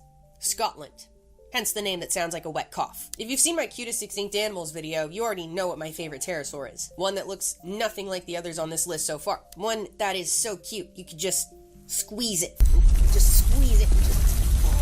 A Neuronathus, one of the smallest pterosaurs that we know of. They were nothing short of cute. They had big eyes, they were round, and also fuzzy. They had wingspans somewhere between 10 to 13 inches long max, and they're estimated to have weighed less than the weight of a newborn kitten. Scientists assume they were covered in pycnofibers, or pterosaur fluff, which has been found on the bodies of other pterosaurs like Sortes pilosus from the Jurassic as well, which yes, still cute, but nothing like a Neuronathus. It seems as though pycnofibers were a universal pterosaur trait. Many well-preserved fossils have them, of both pterosaurs and close pterosaur relatives. A few other quick reptiles to take care of before the stars of the show. Turtles. They were becoming more and more turtle-like throughout the Jurassic, a fusion of the shell elements. The shellaments. And some turtles, like Platychelys, got fancy with it. This is also when the first soft-shell turtles appear in the family Trionychidae, which just look like they're made of pancake batter. You know, just want to flip them. So that's what's going on with the turtles. Now how about the squamates, which today is represented by lizards and snakes. We have talked about so many species that look like lizards, but none of them were true lizards, just lizard-like. They have the classic OG reptilian form. But the earliest definitive fossils of modern lizards are from the Jurassic. And then snakes evolved from lizards, and snakes are also from sometime in the Jurassic. I did a whole video on how snakes lost their limbs as part of my tattoo series. I have a little snake on my sternum right here. And then I got another snake tattoo of a two-headed snake. I think I showed you one time, that one. So now I have either 2 snakes or 3 snakes tattooed on me, depending on how you look at it. Is a two-headed snake 2 snakes or 1 snake? Let me know what you think in the comments. Anyway, it seems as though the surface level transition from lizard to snake, i.e. the loss of limbs, happened in 2 phases. First, their forelimbs became slowly reduced and lost. And then second, their hind limbs became slowly reduced and lost, rather than all 4 reduced and lost at once. There are also some major skull adaptations that happened that are actually more definitive of what a snake is, rather than the lack of limbs, because, you know, these bitches exist too, and they're not snakes. They're legless lizards. And I'll be the first to say, I don't like them. Very sinister vibes from this side of the room. But anyway, the skull is what makes a snake a snake. Those adaptations that allowed them to unhinge their jaw and eat something whole, just like Tino does. Tino just ate yesterday. So it seems as though the ancestors to snakes first evolved to be able to do this, then lost their forelimbs, then their hind limbs. One of the oldest snakes ever found is Portugalophus, found in, you guessed it, Portugal. They had 4 teeny little legs, and the skull modifications of early snakes. The loss of limbs didn't seem to happen until the early Cretaceous, so we will pick up this conversation then. And now, we have finally arrived at the dinosaurs. Here we go, buckle up. The moment you've all been waiting for. Obviously, the Triassic extinction didn't really slow down this lineage at the end of the day, and arguably it allowed them to become even more dominant. Even just in the early Jurassic, dinosaurs were diversifying to shit. There was an overall increase in body size, and a massive emergence of new characteristics. We left off in the Triassic talking about the ancestors to dinosaurs, the Archosaurs, and I mentioned some of the first true dinosaurs evolved from that larger group. Very late in the Triassic, the lineage diverged into 3 separate groups, and I drew them out while I was taking a break, so I didn't have to do it on camera. The theropods, the group that would eventually lead to T-Rex, Spinosaurus, birds, etc. Sauropodomorphs, the long necks, the big boys, and ornithischians, which would eventually lead to Triceratops, hadrosaurs, etc. How exactly they relate to each other is controversial as fuck. So, here's the traditional view. I feel like I'm not even allowed to write this. This is the traditional view, that theropods and sauropodomorphs are more closely related to each other in all 3. It's extremely questionable at this point. That's as far as I'm gonna get into it. The point that really matters is that we can categorize dinosaurs into 3 major groups, which is very helpful. These groups have their origins in the late Triassic and were developed, ready to go in the Jurassic. So let's start with the sauropodomorphs, which includes sauropods and their close relatives. One of the earliest sauropods that we know of comes from what is now Zimbabwe in the early Jurassic, Volcanodon. Badass name. It means volcano tooth because the first fossil remains of this genus were found in what was thought to be, at the time, part of a formation formed by lava flows. Then turned out they were a little bit off. The skeleton was technically sandwiched between 2 separate lava flow layers, but not technically in a lava flow layer. But whatever. The name stuck, and it is cool. Volcanodon already had that classic sauropod shape, but they were smaller than your average run-of-the-mill sauropod, about 20 feet long, which, yes, is still twice the size of my room, but that is pipsqueak compared to some sauropods that were coming later. And this was the general trend. By the Middle Jurassic,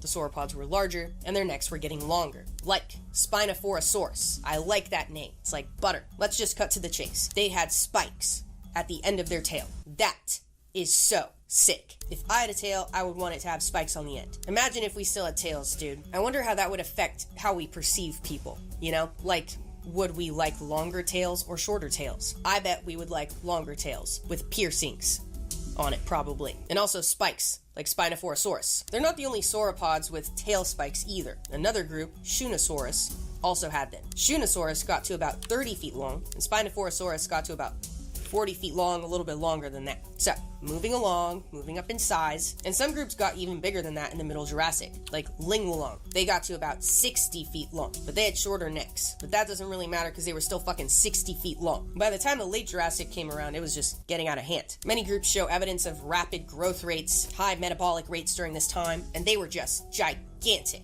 Like Brachiosaurus, one of the more well-known Jurassic dinosaurs. They got to over 80 feet long and 40 feet tall. Around the same size, Diplodocus, one of the whip-tailed sauropods, had a tail like a whip. Traditionally, it was thought that they could crack their tail like a whip for some form of defense, break the sound barrier, which is initially an insane thought. And a study in 2022 did disprove this. Unlike a classic whip, tails have flesh and bone, which could definitely not withstand the speed of sound on a regular basis, which is 761 miles per hour, by the way, or 343 meters per second. Instead, the results found that they could whip their tails fast, but around 62 miles per hour or 27 meters per second. A drastic difference if I do say so myself. I wish they could crack their tails like a whip, dude. That would be nuts. Like that guy with the massive golf club. You know what I'm talking about? I saw that the other day. I'm gonna play it because it is just outrageous. Imagine Diplodocus doing that with a rat. Anyway, moving on. Couple honorable mentions: Camarasaurus, Mamenchisaurus, and so many others. There are so many Jurassic dinosaurs. So you know, as always, if I don't cover your favorite, tell us about it in the comments. And if you want more species to learn about, go look in the comments. Now we're moving on to the next group, the Ornithischians. The Ornithischians. I think I've been pronouncing it wrong up until now. If you're not super into dinosaurs, this is probably the group you're least familiar with. Like sauropods, yeah. Long necks, easy. Theropods, kangaroo stance, easy. Ornithischians, who the fuck is this? And I was stoked to find out it's literally just everything else. That is nice and easy to remember. Like I mentioned, this group would eventually include Cretaceous icons like Triceratops, Pachycephalosaurus, etc. But that's looking far into the future. So, let's focus on the now. The Jurassic Ornithischians include probably the Jurassic icon as well. Yeah, Stegosaurus, which belonged to a larger group settled within Ornithischia that were probably the most badass dinosaurs of the time, that we know of. And it just so happens to be my friend Omar's favorite group of dinosaurs. You might know him as Dinofax, who covers everything, you guessed it, dinosaurs. He is clearly the man to turn to for an introduction to the coolest dinosaurs of the time. So I'm going to turn it over to him now. Omar, take it away. Thank you, Lindsay, and hello, folks. I'm Omar, better known as the Dinofax, and today we'll be talking about the shield bearers, the armored dinosaurs, the Thyreophora. This is a group of dinosaurs that are easily distinguished by their elaborate armor plating, giving them an almost mythical quality. They are incredibly unique when compared to most of the other dinosaurs that we know of, despite still being part of the group that Lindsay mentioned earlier, the Ornithischians. And here in the Jurassic was where they first really thrived. Even today, the exact origins of the Thyreophorans is still somewhat shrouded in mystery. The earliest confirmed example of this group is a small dinosaur known as Scutellosaurus from about 196 million years ago during the Sinemurian in the early Jurassic. There are other dinosaur specimens that are older who are argued as being part of the Thyreophora, but they have hotly debated placements, so we'll start here officially. Quick side note, all the armor you see on Thyreophorans are called osteoderms. Unlike claws, horns, and hairs, these aren't made out of keratin. Like crocodiles, the osteoderms, or scutes, are made out of bone deposits in the skin, which form a sort of armor. Yes, even those tall, thin plates of stegosaurids are made out of bone. These osteoderms are connected to the animal through nerves, blood vessels, and similar, which all run through the plates and spikes, making them highly vascularized, like a crocodile. Even the old Scutellosaurus had some wicked-looking armor plating, with over 100 osteoderms running down their sides and back. There were other early thyreophorans as well, like Emausaurus, thought to be a semi-bipedal animal. In these early forms, many of them were thought to still retain a bipedal or semi-bipedal stance from their early ancestors, as well as a relatively small size. However, as you went further down their line, these animals became fully quadrupedal, allowing them to bear the weight of their armor and attain much greater sizes. Many of these early animals also retained some of their ornithischian traits, like a boxy head, but these adorable little armored creatures paved the way for the mighty dinosaurs that would come after them. One animal, Celutosaurus, is thought to be the most recent known common answer of both ankylosaurids and stegosaurids. The most prominent of the thyreophorans in the Jurassic are none other than the Stegosauridae, an absolutely iconic group. The earliest findings of stegosaurids are in the Middle Jurassic, with animals like Huiyangosaurus, who still maintained a lot of basal thyreophoran traits, like a shorter neck, longer limbs, a boxy head, and more basal armor covering. Of course, stegosaurids were thought to have evolved earlier than this, but when they first arose is still not exactly clear, but we know that basal forms like Huiyangosaurus had at least appeared by 165 million years ago. Huiyangosaurus showed many of the early traits we'd come to know in true stegosaurids, like plates running down in a pair down their back and a spiked tail known as a thagomizer, which is another trait almost all stegosaurs possess. But traces of their ancestry can still be seen in the smaller, less specialized osteoderms that ran down its sides, similar to ankylosaurs or crocodilians, which many later stegosaurids lacked completely. These early animals were also significantly smaller than their later cousins, as they hadn't had time to evolve their great size yet. But that wouldn't take long to change. As we transitioned into the later Jurassic, the Stegosauria diversified greatly. Many of them lost the secondary osteoderms running down their sides, with their bodies instead turning the ones on their back into stronger and wilder structures. Their limbs became shorter but stockier, forcing them to move more slowly, but allowing them to gain significant weight. Their necks began to get longer, allowing a broader range of feeding, and their heads became narrower and more specialized. But their plates and spines, those changed drastically. They went all in on their defensive spines, which took on a variety of shapes. Their plates all had a thicker base within the skin before thinning out as we began to get closer to the top.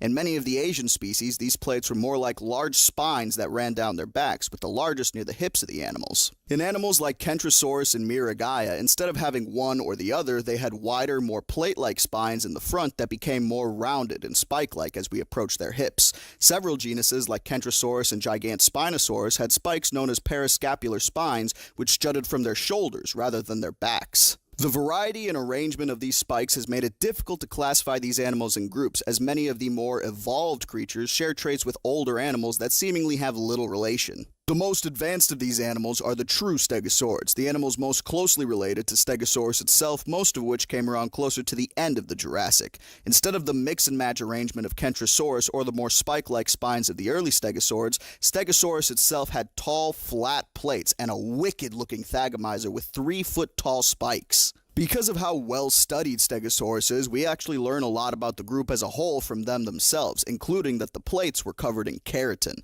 A keratin covering on the plates would have given them a more solid look, like a horn, and given it sharp edges as well as increased durability. It does, however, mean that Stegosaurus likely didn't flush blood into its plates to intimidate rivals or attract mates. One thought as to why Stegosaurid plates increased in size was thermoregulation. It was thought that these plates could absorb or dump heat to help regulate the body temperature, and they got bigger because the planet was cooling during the Jurassic. Bigger plates would allow them to absorb and maintain more heat, but this theory is highly contested, so take it with a grain of salt. Stegosaurids added some incredible diversity to the Jurassic, taking up prominent herbivore niches and roles. They were the most diverse during this time and the most successful, but alas, as the Jurassic began to end, so did many of the Stegosaurids. As far as I'm aware, only one genus, Wuerhosaurus, made it into the Cretaceous afterwards. It is thought that the floral change, specifically with new plants like angiosperms, aka flowers, coming into play and older plants like cycads declining, it left the Stegosaurs unable to adapt. Without enough time to change, they died off, leaving the legacy of their family to their amazing cousins, the Ankylosaurids. Unlike the Stegosaurids, Ankylosaurids weren't incredibly prominent in the Jurassic. As I mentioned earlier, their origins are still somewhat shrouded, with most folks believing that they first evolved sometime in the early Middle Jurassic. They were at least around by the Bathonian period of the Jurassic, about 167 million years ago, with fragmentary finds like Spicomelus at least solidifying their presence. However, like Spicomelus, most of our Jurassic Ankylosaur material is fragmentary and poorly understood.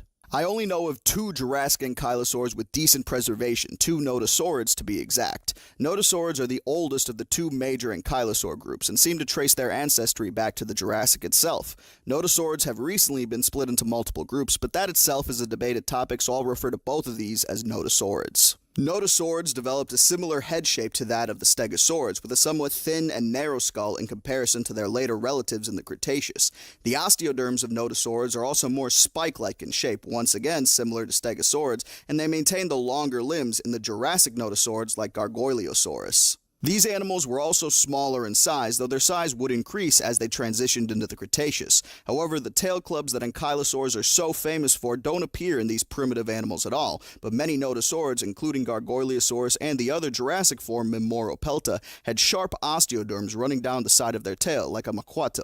As the Jurassic began to come to a close, these animals were forced to change with it. However, unlike their stegosaur cousins, they would thrive in the ecosystems that would emerge in the Cretaceous, replacing the stegosaurids and becoming one of the most prominent groups, with both nodosaurids and ankylosaurids thriving across the world. The thyreophorans are truly some of the most magnificent Jurassic creatures we've ever discovered, with incredibly unique traits that seem almost out of a fantasy. From tall plates and spikes to sturdy armor and clubs, their armor is the envy of the animal kingdom everywhere. They are absolutely brilliant in the Jurassic and continue into the Cretaceous, which you can all learn about in the next video of this series once it's made. Thank you all so much for your time, and thank you once again, Lindsay, for having me. Remember, folks, to drink plenty of water, be good people, and back to you, Lindsay. Alright, I think it's clear now why armored dinosaurs were the coolest in the Jurassic, and also why Dinofax is the best. If you haven't heard of him before, I'm glad I was able to introduce you, so go check out his stuff. Now I gotta show you a couple non-armored ornithischians real quick, like this. Scientifically, their name is Pagomastax. Personally, I don't like them. They look like radioactive rats. They're just hideous, dude. Look at the title of this Nat Geo article. New fanged dwarf dinosaur found. Would be nice to pet. Yeah, I don't think so. Guess what they ate, by the way? Just take a guess. Plants. They ate plants. That's worse than them eating meat, to me. Or even being strictly into cannibalism. That is deviant. To me, this is not the face of a plant eater, and it's sick. I am sick to my stomach that it is. Let's move on. This one I feel uncertain about. Camptosaurus. I don't know how I feel about it. From my understanding, they were mostly bipedal, like theropods, but then also sometimes walked on all 4 limbs to feed, perhaps, and that feels unstable to me. I don't like the half and half. Kind of the same way I felt about Lodosaurus from Triassic. I just feel like they're gonna topple over. It's not sitting right with me. But anyway, Camptosaurus got to about 20 feet long and also ate plant material, as you would probably guess already. And before we move on to the theropods, there's one dinosaur I have to show you that doesn't currently sit within any of the 3 categories. They just got a lot of weird shit going on. Chilesaurus, from, you guessed it, Chile. They were described in 2015 as a dinosaur, with no classifications any more specific than that. They had a weird mix of traits like the body of a theropod, but the hips of an ornithischian, and was even at one point argued to be at the base of the sauropodomorph lineage, with similarities in their limb bones. At this point, the debate is somewhere between theropods and ornithischians, maybe similar to a missing link, but for now there is no consensus that I know of. So now let's move on to the theropods. If you watched my last video, the Junkspiracies, T-Rex had wings, they didn't. You already have a good baseline about theropods. This lineage eventually led to T-Rex, Spinosaurus, Velociraptors, birds, etc. The heavy hitters of the Cretaceous. They have that classic kangaroo stance. So what were some of these early theropods? First up on the list, Dilophosaurus, a pretty big theropod for the Jurassic that could get to 8 feet tall and 25 feet long. They're most well known for the double crests on top of their heads. Their name literally translates to double-crested lizard. The purpose of them probably species identification or attracting a mate. Their strong limbs and generally light build made them a great candidate for active hunting. Most theropods were hunters. Dilophosaurus was an active hunter. I will look for you. I will find you. And I will kill you. The next one on the list is from the Middle Jurassic and was actually one of the first dinosaurs ever found. Ever. From sometime in the 16 or 1700s. Megalosaurus, another large, carnivorous theropod. As you would expect from a dinosaur found in the 1700s, some of the earliest reconstructions are heinous. Exhibit A, from the 1850s. Exhibit B, this is from 1893. Exhibit C, I just pulled it up on my laptop. This is starting to fall into the nauseating category. I don't remember if I've told you this, but antique shit really freaks me out. Like dolls and pictures you'd find in like classic antique stores, or maybe a restored historical home. It makes me really nauseous. I go into antique stores and within 5 minutes I'm dizzy. This falls into that category for me. Here's another one. Just gross. You know, it's just gross. Now their reconstructions look like this. More what you'd expect from a Middle Jurassic theropod. And thank God. They're about 20 feet long and ate meat. It's also worth mentioning that their remains might be the first non-avian dinosaurs given a scientific name. A portion of a femur, initially thought to have belonged to a Roman war elephant, was illustrated and captioned in Robert Plott's book from 1677 as Scrotum humanum. It has since been potentially identified as a Megalosaurus femur, a portion of it. So,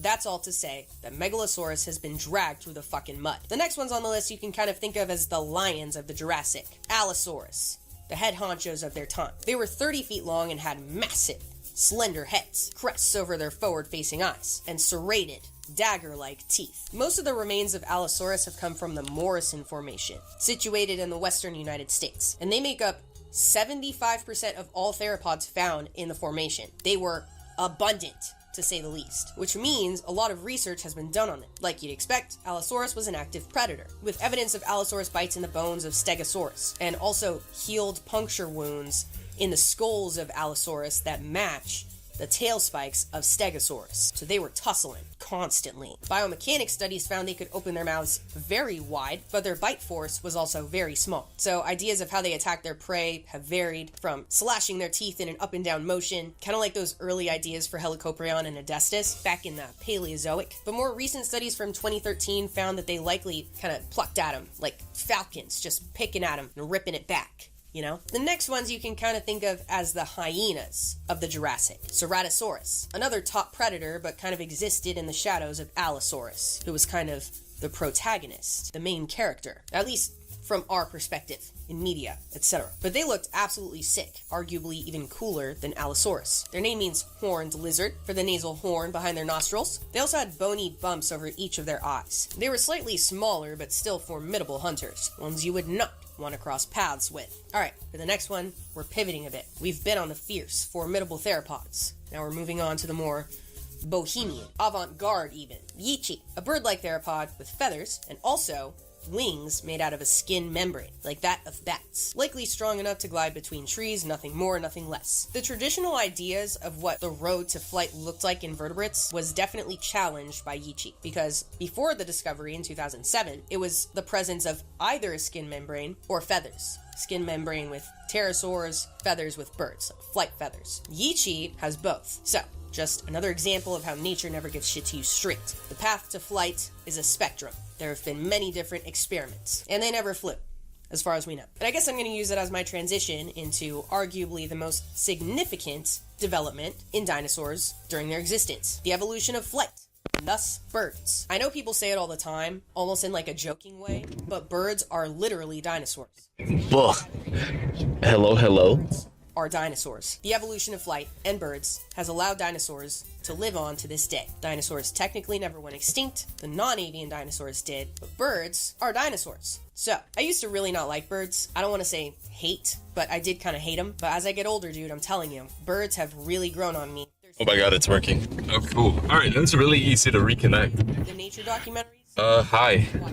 I'm done doing Monka Steer. You're welcome. And the Jurassic marks the beginning of this lineage. Mark my words, there are going to be some heinous developments to come, when you least expect it. So what does the beginning of this lineage look like? Typically, it's represented by Archaeopteryx, considered the transitional fossil between derived birds and the ancestral dinosaurs. They had a good half and half mix. No more Monka Steer. A full set of teeth, a long bony tail. And I'm on my way home. But they also had well-developed feathers, a wishbone, and wings, which birds have today. But the wings had claws on them, which some birds still have today, but that's a primitive thing. Primitive. Typical phalanges and such. Whether or not Archaeopteryx actually represents a transitional link between birds and dinosaurs has been debated over the years. It currently sits at not, but significant nonetheless. Plenty of other transitional species have been discovered since Archaeopteryx was in the 1800s, as well as other bird-like dinosaurs like Aurornis, Inchiornis, Xiaotingia, that's a few. The bigger question in science surrounding this development is how.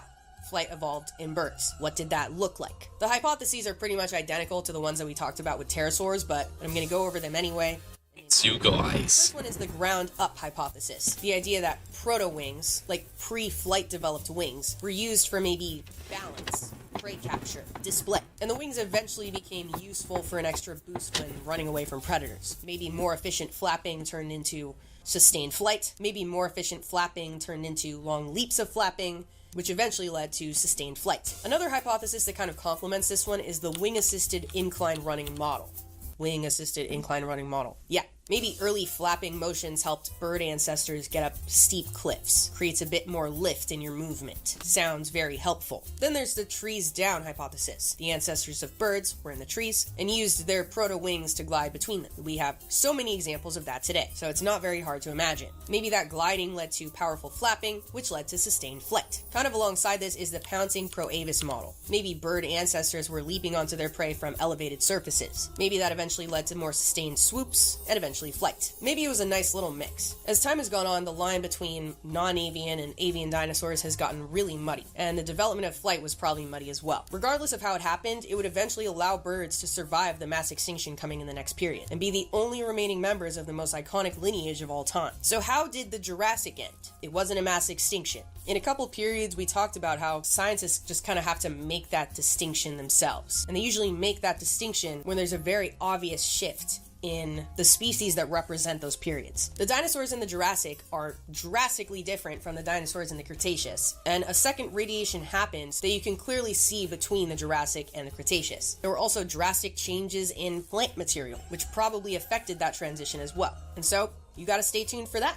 That's that. That's the Jurassic. Hello, how you doing? Have you stopped to smell the roses recently? You probably should. Roses are cool. And as you will see today, flowers, in general, are so cool. Because we have finally arrived at the Cretaceous period, which lasted from 145 to 66 million years ago. This is the final phase of the Mesozoic era, also known as the Age of the Flowers, but more iconically, the Age of the Dinosaurs. The dinosaurs popped off, but as I've said throughout this entire era, the world was much more than that, more than dinosaurs. There were ammonites and turtles the size of cars. The plants were in their peak era. The fish were heinous, and the reptiles were evolving at high speed. And to put the cherry on top, this would all come to an end in the most dramatic way possible. So, without further ado, let's get the global conditions out of the way. Last time in the Jurassic, Pangaea was breaking apart.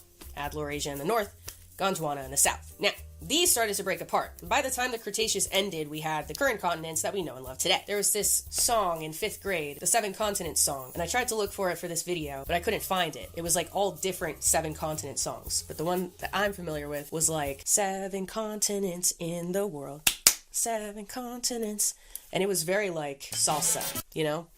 But couldn't find it. So, just like the Jurassic, the Cretaceous was still generally warm and humid. Little to no ice at the poles, but the poles were still interesting, as you will see in a bit. Stay tuned for that. When you imagine the landscape of the Cretaceous, especially with help from shows like Prehistoric Planet, Walking with Dinosaurs, my personal favorite, Land Before Time, you probably think of it as very similar to today. Maybe a bit more lush and tropical, but with all the same characteristics that we have now. Rivers, mountains, beaches, deserts, maybe more than a few plateaus, trees, soil. Classic shit. But there's one thing missing from our classic landscape today that didn't appear until the Cretaceous, that we know of. It's so basic, I wouldn't be surprised if you can't even guess it, because it's just so taken for granted. I'll give you a hint. It's a plant. I'll give you a second to think about it. Grass, dude. Grass didn't exist until now. When I first learned about this a few years ago, I was shocked and decided I needed to learn everything there is to know about grass. Turns out I knew absolutely nothing about grass. So, let me give you a rundown. Grass is a type of angiosperm, flowering plant. Go figure, which is why it hadn't shown up until now. And what makes grass a grass is the way that it grows. Most plants grow from the tips. Grass grows from the base, making it a lot easier to regrow after being mowed by your suburban father, or perhaps grazed on by an herbivorous dinosaur, a group of animals that drastically increased in size and abundance throughout the Okay, I'm back. What's happening? I see a wall of purple in comments, but I'm driving, so I can't read it. What happened? Up until recently, What is happening? it was thought that the Age of Dinosaurs didn't see grass at all. The scientists have recently found little microscopic structures of grass. I can definitely make out a cat with a machine gun. Coprolites, A cat with an AK. That doesn't look good. This was likely... Whatever is happening, it doesn't look good. But eventually, this lineage would explode. Today, 20 to 40% of the land on Earth is covered in grass. Humans love grass. Wheat is grass. That can't be a good sign. Other grains. Bamboo. Grass is so cool. And not the average lawn or golf course grass. That grass is objectively not cool. But other grass, hell yeah. Make sure you go touch some today. I mentioned that grass is a type of flowering plant, or angiosperm. Also, she said sperm. In the Jurassic. For a long time, it was thought they first appeared sometime in the Cretaceous. The newer fossil evidence is pointing to origins in the Jurassic. And there's some molecular evidence that points to sometime even earlier than that. So, the origin of flowering plants... Comments, what are you doing? What are you doing? Is it Goldmelter? Goldmelter's purple. I feel like he could be involved. What is happening? Grass. This was the time of the angiosperm explosion. The flowers were taking over. And other plant lineages, like conifers, were getting wrecked. I would imagine they would have felt bitter if plants had thoughts and feelings on an evolutionary scale. It's like the new girl in school showed up, and she was hot. Like, way hotter than the cycads and the conifers. She was evolving brightly colored flowers and fruit. Traits that made her extremely popular right away within the pollinator community. Insects love shit that's tasty and easy to see. From a numbers point of view, angiosperms went from representing 0 to 5% of fossil plant life in the early Cretaceous to over 80% in the late Cretaceous, which is fucking insane. And of course, this takeover has been given an official name, the Angiosperm Terrestrial Revolution. Not very catchy if you ask me. I think a better name would be Flower Power Time.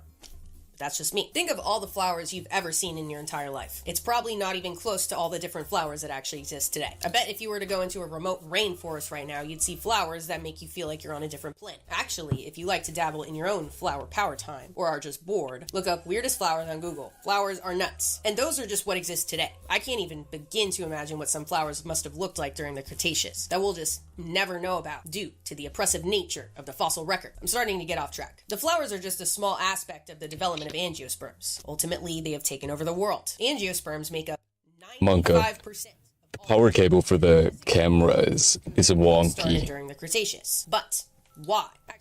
It's one of those USB-C-A or whatever the fuck. The old Android charger ones, and it's really crappy. The start of a massive So I just have to use a different one. I got a bunch of them. Gymnosperms, like cycads, the basic original pollen providers. Then they started to make the switch to angiosperms, who were easier to see and also very tasty, like I said. I still don't know what's happening in comments. I see shouting, I see scattering. I think a wicked shades on a Pepe. I think I see a peepo with wicked shades. And insects did too. Can y'all spam the windy emote if you could hear me? Flowers. Other factors affected their diversification, of course, like global temperatures, other plants entirely. But insects and flowering plants were just bouncing off each other like nobody. Because I've got this stream open and I'm watching Lindsay Nicole. Completely, but angiosperms were the new toy. Gymnosperms were the one that got stuck in the back of the closet. They were simply the victims of a free market economy. So comments looks really small to me. Angiosperms affected insects. And so, the Cretaceous saw the first appearance of probably the most iconic angiosperm. No, that's Kermit Gape. I see Kermit Gape. Stop A it. couple episodes ago that bees and ants. Get out of here. Mods. Ban him. Wasps. Parasitoid wasps. Remember, the whole thing about parasitoid wasps is that the larvae eat the prey alive as part of their life cycle. They're just horrific and on a spectrum. A horror spectrum. Some wasps will inject the eggs right into their prey. Others will paralyze the prey, bring it back to their nest to feed their young. Okay, I see Patrick. Oh. Tried feeding its young pollen instead of a paralyzed insect. Very nutritious and cruelty-free. Pollen turned out to be a successful food source, and this eventually led to the lineage of bees. And thank God, I see the last Patrick. thing we needed is more parasitoid wasps. Scientists estimate there's millions of them, not individuals. Species. Millions of species of parasitoid wasps. Bad. That's bad. So, anyway, bees evolved. And also bee colonies first appeared in the Cretaceous as well. And another colony... None of those are the windy emote, but okay. The ants also. Okay. They were present, but not abundant, and wouldn't be until after the asteroid impact that we know of. So, we will revisit them then. Another group that appeared, butterflies. From, you guessed it, moths. Shit was just getting more modern. But I was able to find one strange specimen that I think you will like. Let's see if I can pronounce this. It's called Hallucinochrisa diogenesi. Hallucinochrisa diogenesi. Just keep it there. And it's a trash-carrying, larval lacewing. What the fuck does that mean? That's biss. You're bissing. Stop bissing. Named such for the wings that look like Mods, why is there a baby in the comments? Why is there a baby? It's pissing. Spider one is the worst, dude. Of all the horrific creations, Throw the baby away, it's the pissing. most foul. But anyway, this is a lacewing. Pretty cool. Larva equals baby. We all know that by now. And trash carrying is exactly what it sounds like. They carry trash. To insects, trash is anything. Sand, discarded plant material, exoskeletons of their prey. They use this trash to camouflage. Somebody get rid of the baby. We don't need a baby in As here. a shield, i.e. defense. And on occasion, they eat the trash a little bit. The Lucina Somebody get the larva out of here. amount of trash. They had extremely long, Velcro-like appendages to tangle the trash into. And the specific fossil specimen found in 2016 in Amber had all sorts of trash wrapped up in it. Not only are they cool looking, carry trash, but this is also some of the earliest evidence of trash carrying behavior in the fossil record. So, educational as well. This fossil has everything. All right. Before I move on to the ocean, I have a little land section that I don't usually do, because I don't usually come across stuff for it, but this time I did, with fungus. I have 2 updates to share for you with fungus. The first one is pretty heinous, or sick, depending on how you look at it. So, let me know what you think. The Cretaceous fossil record holds the earliest evidence of a carnivorous fungus. Yes, like uses animals as a source of nutrition. Probably something you don't think about very often. Or maybe at all. We typically think of fungus as decomposers, not as preying on living animals. It's a little bit uncomfortable. The earliest evidence of this lifestyle comes from the Cretaceous. Scientists found it in amber that dates to about 100 million years ago, and it shows a fungus with specific fungus trapping devices trapping nematodes. These specific trapping devices are called I think it's gonna be movie time when we get back. When I get back. carnivorous fungi are thought to And I think we're gonna watch the Fox Box recommended movie about a cat with another cat inside of it, terrorizing people on a yacht, and it's poisonous. Also, don't forget that part. earliest evidence of mushrooms. Gondwana Garicides magnificus, the oldest mushroom that we know of. You can kind of think of mushrooms as the fruit or flowers of certain fungus, the reproductive parts. Love dicks. Seems like something that would have appeared much earlier in the fossil record, probably just hasn't yet, but I digress. This mushroom was very small, about 2 inches long. I guess what else would you expect from a mushroom? An analysis using electron microscopy found that it had gills under its cap rather than pores or teeth that many other mushrooms have. And I just found out what all of those things mean in terms of mushrooms, so I'm gonna tell you now too. Gill mushrooms are probably what you're imagining, the ones that have those little thin paper sheets under their cap. A good example would be oyster mushrooms, one of the best mushrooms in my opinion. I never had mushrooms growing up because my mom and my grandma are allergic, so I never had them. But then I tried them, and I like them a lot. I take king oyster mushrooms, Trader Joe's has them, and I rip them into little French fries, and then I throw them in some oil, put salt, pepper, a little bit of garlic, some butter, and I just cook them until they're really crispy, and they're just the best. They're so good. Fucking delicious. I highly recommend them if you're not allergic. So that's gill mushrooms. There's also pore mushrooms, with, you guessed it, pores under the cap. Good example would be the reishi mushroom. And the tooth mushroom, a popular representative, is the lion's mane, found at every other farmer's market booth in LA. Lion's mane is good for you, and I have just laid out pretty much everything I know about mushrooms. So, thank you very much. Now let's move our attention to the seas, which during the Cretaceous were absolutely mollusk city for a few different reasons. In the most literal sense, Ooh, I'm gonna go into a store and get snacks today are coral reefs. really quick. In the Cretaceous, many reefs were constructed of mollusks. I know, pretty unusual. Let me break it down. So, In 1 second. include snails, slugs, cephalopods, and also bivalves, like clams, oysters, mushrooms, etc. Nope, not mushrooms. Mussels. Got mushrooms on the mind now. Want some oyster mushrooms, clams, oysters, mussels, etc. Bivalves have a very simple body plan. 2 of those shells, or valves, connected by a ligament.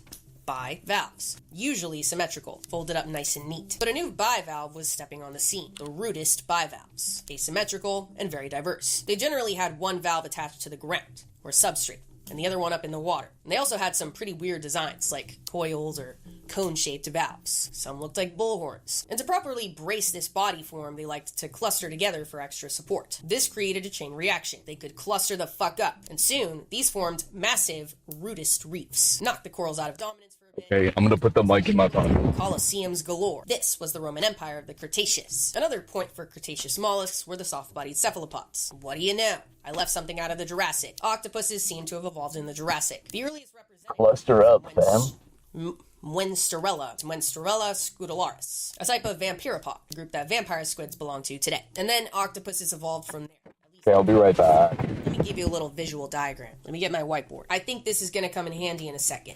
Okay.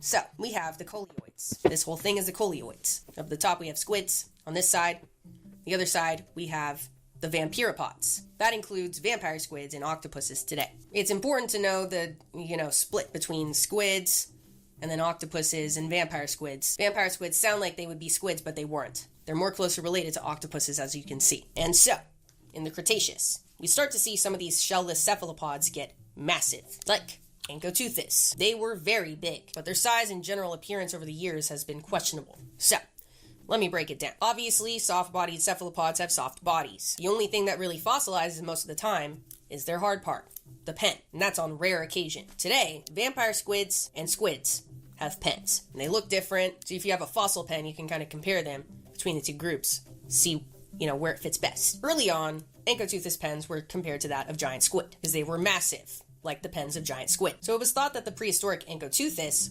looked like the giant squid, and were also the same size, like 36 feet long, and a lot of that length coming from the tentacles. But then the pen was compared to that of vampire squids, more closely related to octopuses. While the size was more similar to a giant squid because they were both big, the overall shape was more similar to a vampire squid. So now the general idea is maybe this was a giant vampire squid relative, which meant that their tentacles were likely not as long, so overall they were probably like 10 to 16 feet long. That's where the consensus is today. That might change. So, that's all for that. Another point for the mollusks are the ones you probably first think of when you think of Cretaceous mollusks. If you do think of Cretaceous mollusks, the ammonites. Last time I mentioned that they get very big in the Cretaceous, so let's just get that one out of the way. Allow me to introduce you to Parapuzosia, one of the largest ammonites to ever exist.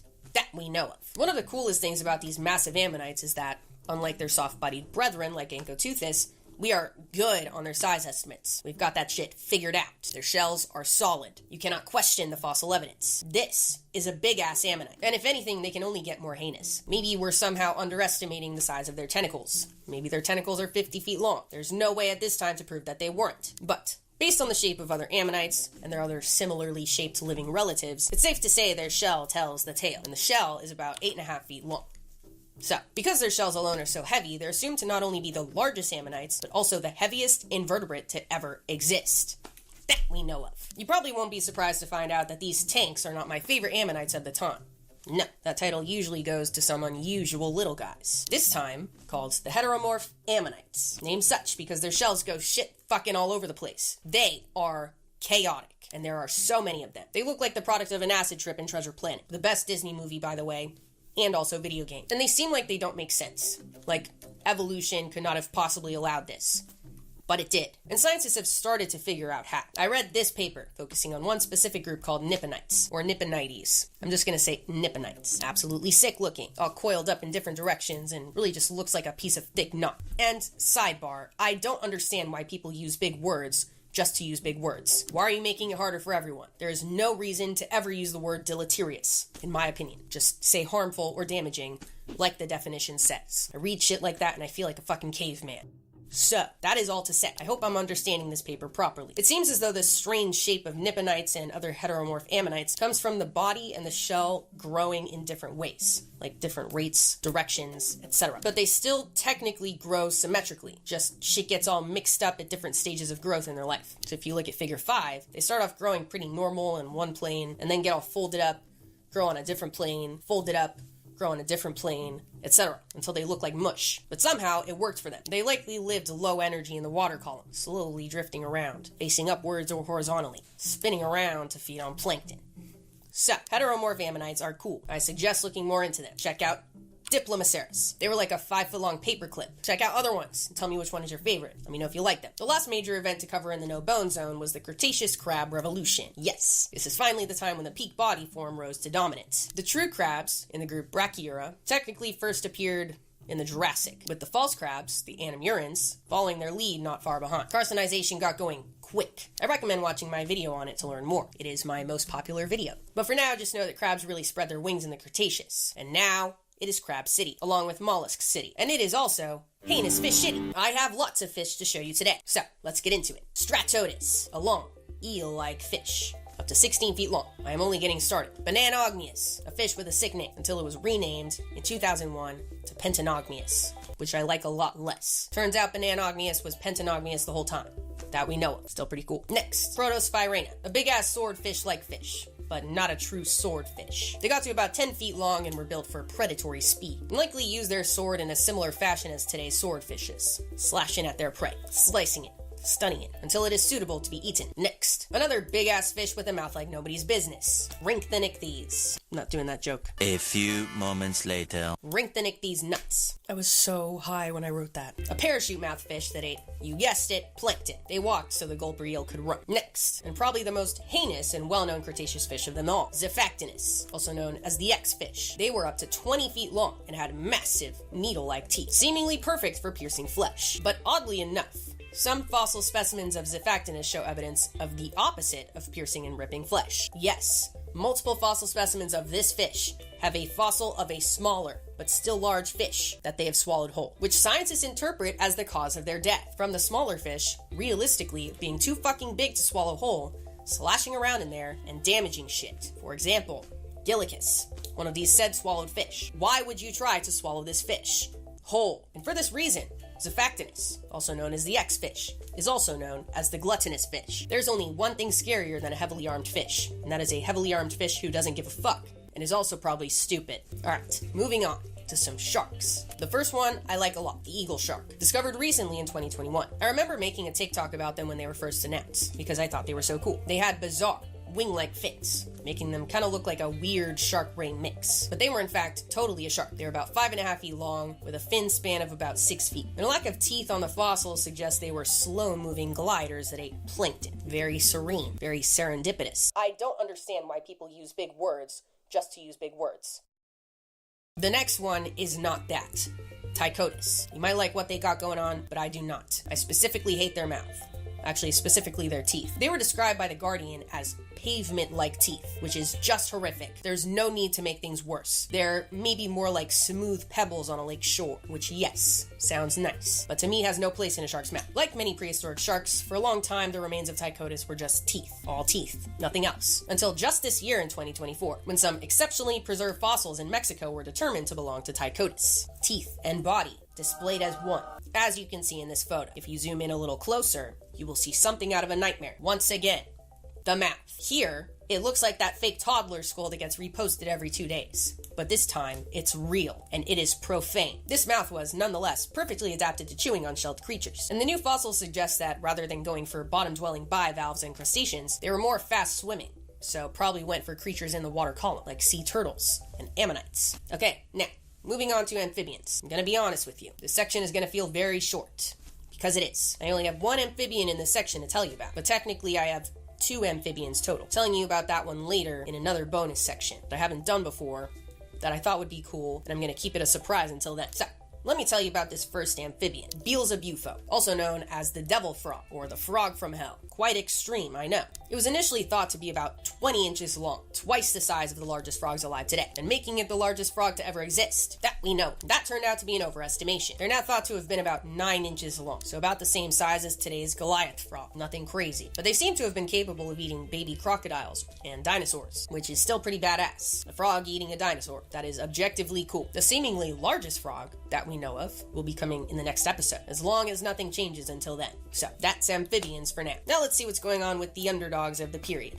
The mammals. Remember last time we kind of went through the whole family tree? The monotremes, marsupials, placental mammals, some other groups that went extinct like the multituberculates, the docodonts, etc. So I figured I'd just give you some updates on the groups that are still around today, because it's really just the same shit as last time. Everything looks like a rat at the end of the day. So, let's start with the monotremes, represented today by the platypus and the echidnas. That's it. The mammals that lay eggs. Here's one from the Cretaceous, Tynalophus, the oldest and smallest monotreme that we know of. This is just so violently monotreme, you know? I feel like I have to bring them a jewel to unlock a quest. Let me pull them up. Yeah, I like what's going on here. You know what? They look like they should be a Webkins, like that weird duck they had. It's called Googles. I guess it was kind of more of a goose, but it looks like it was designed based off of a platypus. It was a platypus this whole time. I guess that makes sense. I guess that's why I said that. Anyway, back to Tynalophus. They look like the perfect mix between a platypus and an echidna. A platypechidna. Makes sense to me. And they were small, weighed about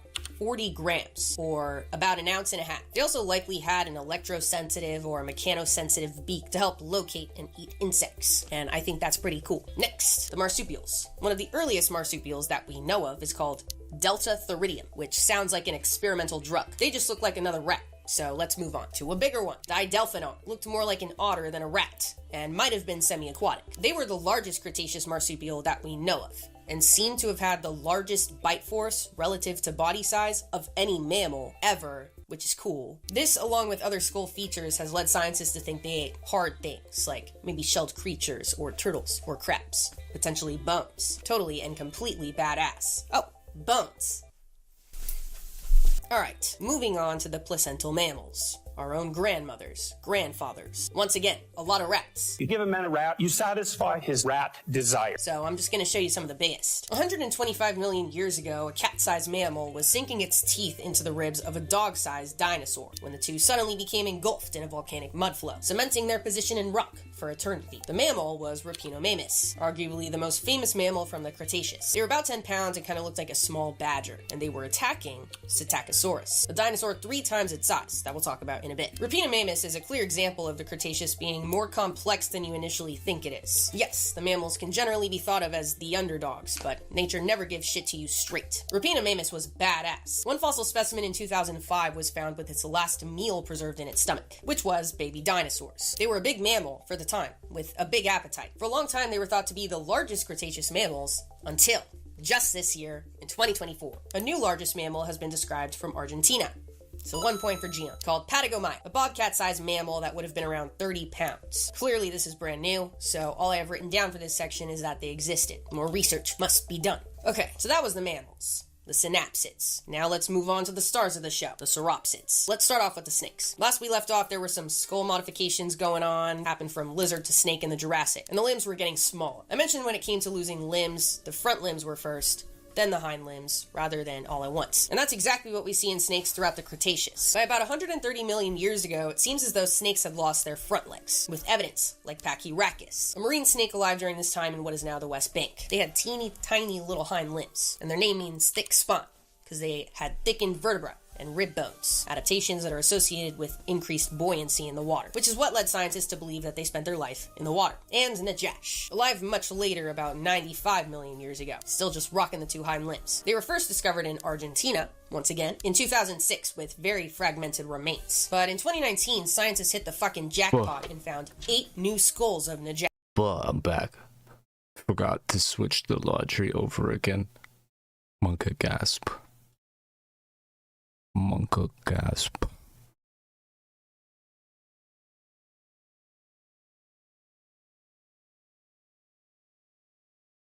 Including specimens that were You're cooked, Kata. You are cooked. Fried, even. Perfectly preserved three-dimensionally. Scientists were able to take CT scans, gain new insight on how the skull specifically shifted through the transition from lizard to snake. Then at some point around 70 million years ago, before the hind limbs were fully lost, there was a big split in the lineage between boas and pythons and other snakes. And now, boas and pythons are still born with remnants of hind legs. We're pointing at and laughing at gold, right? Still there, which is pretty cool. Let's move on to the crocodilians. I haven't given a specific update on them in a minute. They were diversifying to shit. There were so many different crocodilian forms in the Cretaceous. So much so that some of them have been informally classified with names of other animals that they kind of have features of. I don't know if that makes sense, so I'll just keep going, and you'll get it once I start listing them off. So, first off, Anatosuchus, the duck croc. A crocodilian with a duck-like snout, very wide, hung over the sides in form. They're about 3 feet long and are assumed to have perused the waters to eat fish, frogs, and other aquatic creatures, using sensory areas on their snout to find meals. Next, Araripasuchus ratoides. Rat? Yes, the rat croc. Their teeth are reminiscent of rats and other rodents. They probably ate plants and grubs, and used their rat teeth to dig them out of the ground. Next, Caprasuchus, also known as the boar croc. They have features reminiscent of wild boars. They had 3 sets of fangs, and kind of looked like the boar tusks. They're about 20 feet long and seem to have been semi-aquatic, and had a snout suitable for ramming into things, perhaps competitors, or prey, or other things that need to be rammed. Next, Laganosuchus, the pancake croc, also 20 feet long, but this time with a very flat head, reminiscent of a pancake. Slender jaws with small, pointed teeth lining the insides of them. Massive mouth. Outrageous even. Feel like they'd have a hard time swinging it around. And that seems to be the consensus. Scientists think they were like the crocodilian version of a carnivorous plant, laying motionless, mouth agape, for hours, until prey stepped in and then snap, like a bear trap. I know it would kind of be my default to like the rat one the best, but I think this one is my favorite. I And I sat do like down and pancakes, looked so for I guess that myself checks on out. the The rest of the camera, list and I don't was have not such there. descriptive labeling. They have more normal shit going on. They're arguably even cooler. So, first off, in 2020, scientists discovered some well-preserved crocodilian trackways in South Korea. And not just a couple, but a lot of them. After measuring the length between each footprint, analyzing size, shape, etc., they realized they had trackways of a crocodilian that was 10 to 13 feet long and I'm glad bipedal. that the IRL thing is gonna Croc work now, that though. walked That's on two fucking legs. huge. They had footprints everywhere. Footprints galore, with the details of toe pads and toe scales preserved, and not a single handprint. They've assigned this mystery field croc trips, a Trachopus. For now, the reconstructions look like this, and that's all for now. Next, the most objectively cute croc on the list, the Harcatosuchus. Very small, and likely ate plants. They had teeth set up to eat plants, jaw muscles, and orientations more suitable for plants, and I like that they had a very short snout. They're absolutely darling if you ask me. Alright, that was a palate cleanser. Just so you know. Because the last two crocs on this list are just horrific. And they happen to be the two largest crocs of the Cretaceous that we know of. So, starting off with Sarcosuchus imperator, a very strong and dominant name, and for good reason. They're about 30 feet long with an extremely long snout, and likely fed on a variety of creatures like fish, turtles, and dinosaurs. And whole. They likely ate them whole. And the next one, Deinosuchus, the terror crocodile, another strong and dominant name. They're estimated to have gotten somewhere between 33 and 40 feet long, and up to 10,000 pounds. You might have heard of the classic crocodilian move they use to attack their prey, the death roll. They rapidly roll, like that, to dismember their prey. Deinosuchus seems like they were capable of performing a death roll, which is just heinous to think about. Would have just ripped you right in half. Fossils of Deinosuchus have been found all over North America, and on both sides of what would have been the western interior seaway throughout the Cretaceous, a massive body of water that cut right through the continent. To tell you more about it, I decided to bring on my friend Callie, who you might know from PBS Eons. She's a paleontologist who just so happens to have been on a lot of digs on what would have been the western interior seaway. So she's kind of a western interior seaway expert. Also, she's my go-to paleontologist. And I actually just got to hang out with her for the first time in person a couple weeks ago when I was up in Montana. And she was showing me around Missoula, and we went to some breweries and got some food, and it was awesome. She's awesome. She's the best. So I'm gonna hand it over to her now to teach you everything you need to know about the western interior seaway. Callie, take it away. Thanks, Lindsay. All right. The Western Interior Seaway was a body of water that connected the Arctic Ocean with the Gulf of Mexico. It split North America into two island continents, Laramidia and Appalachia.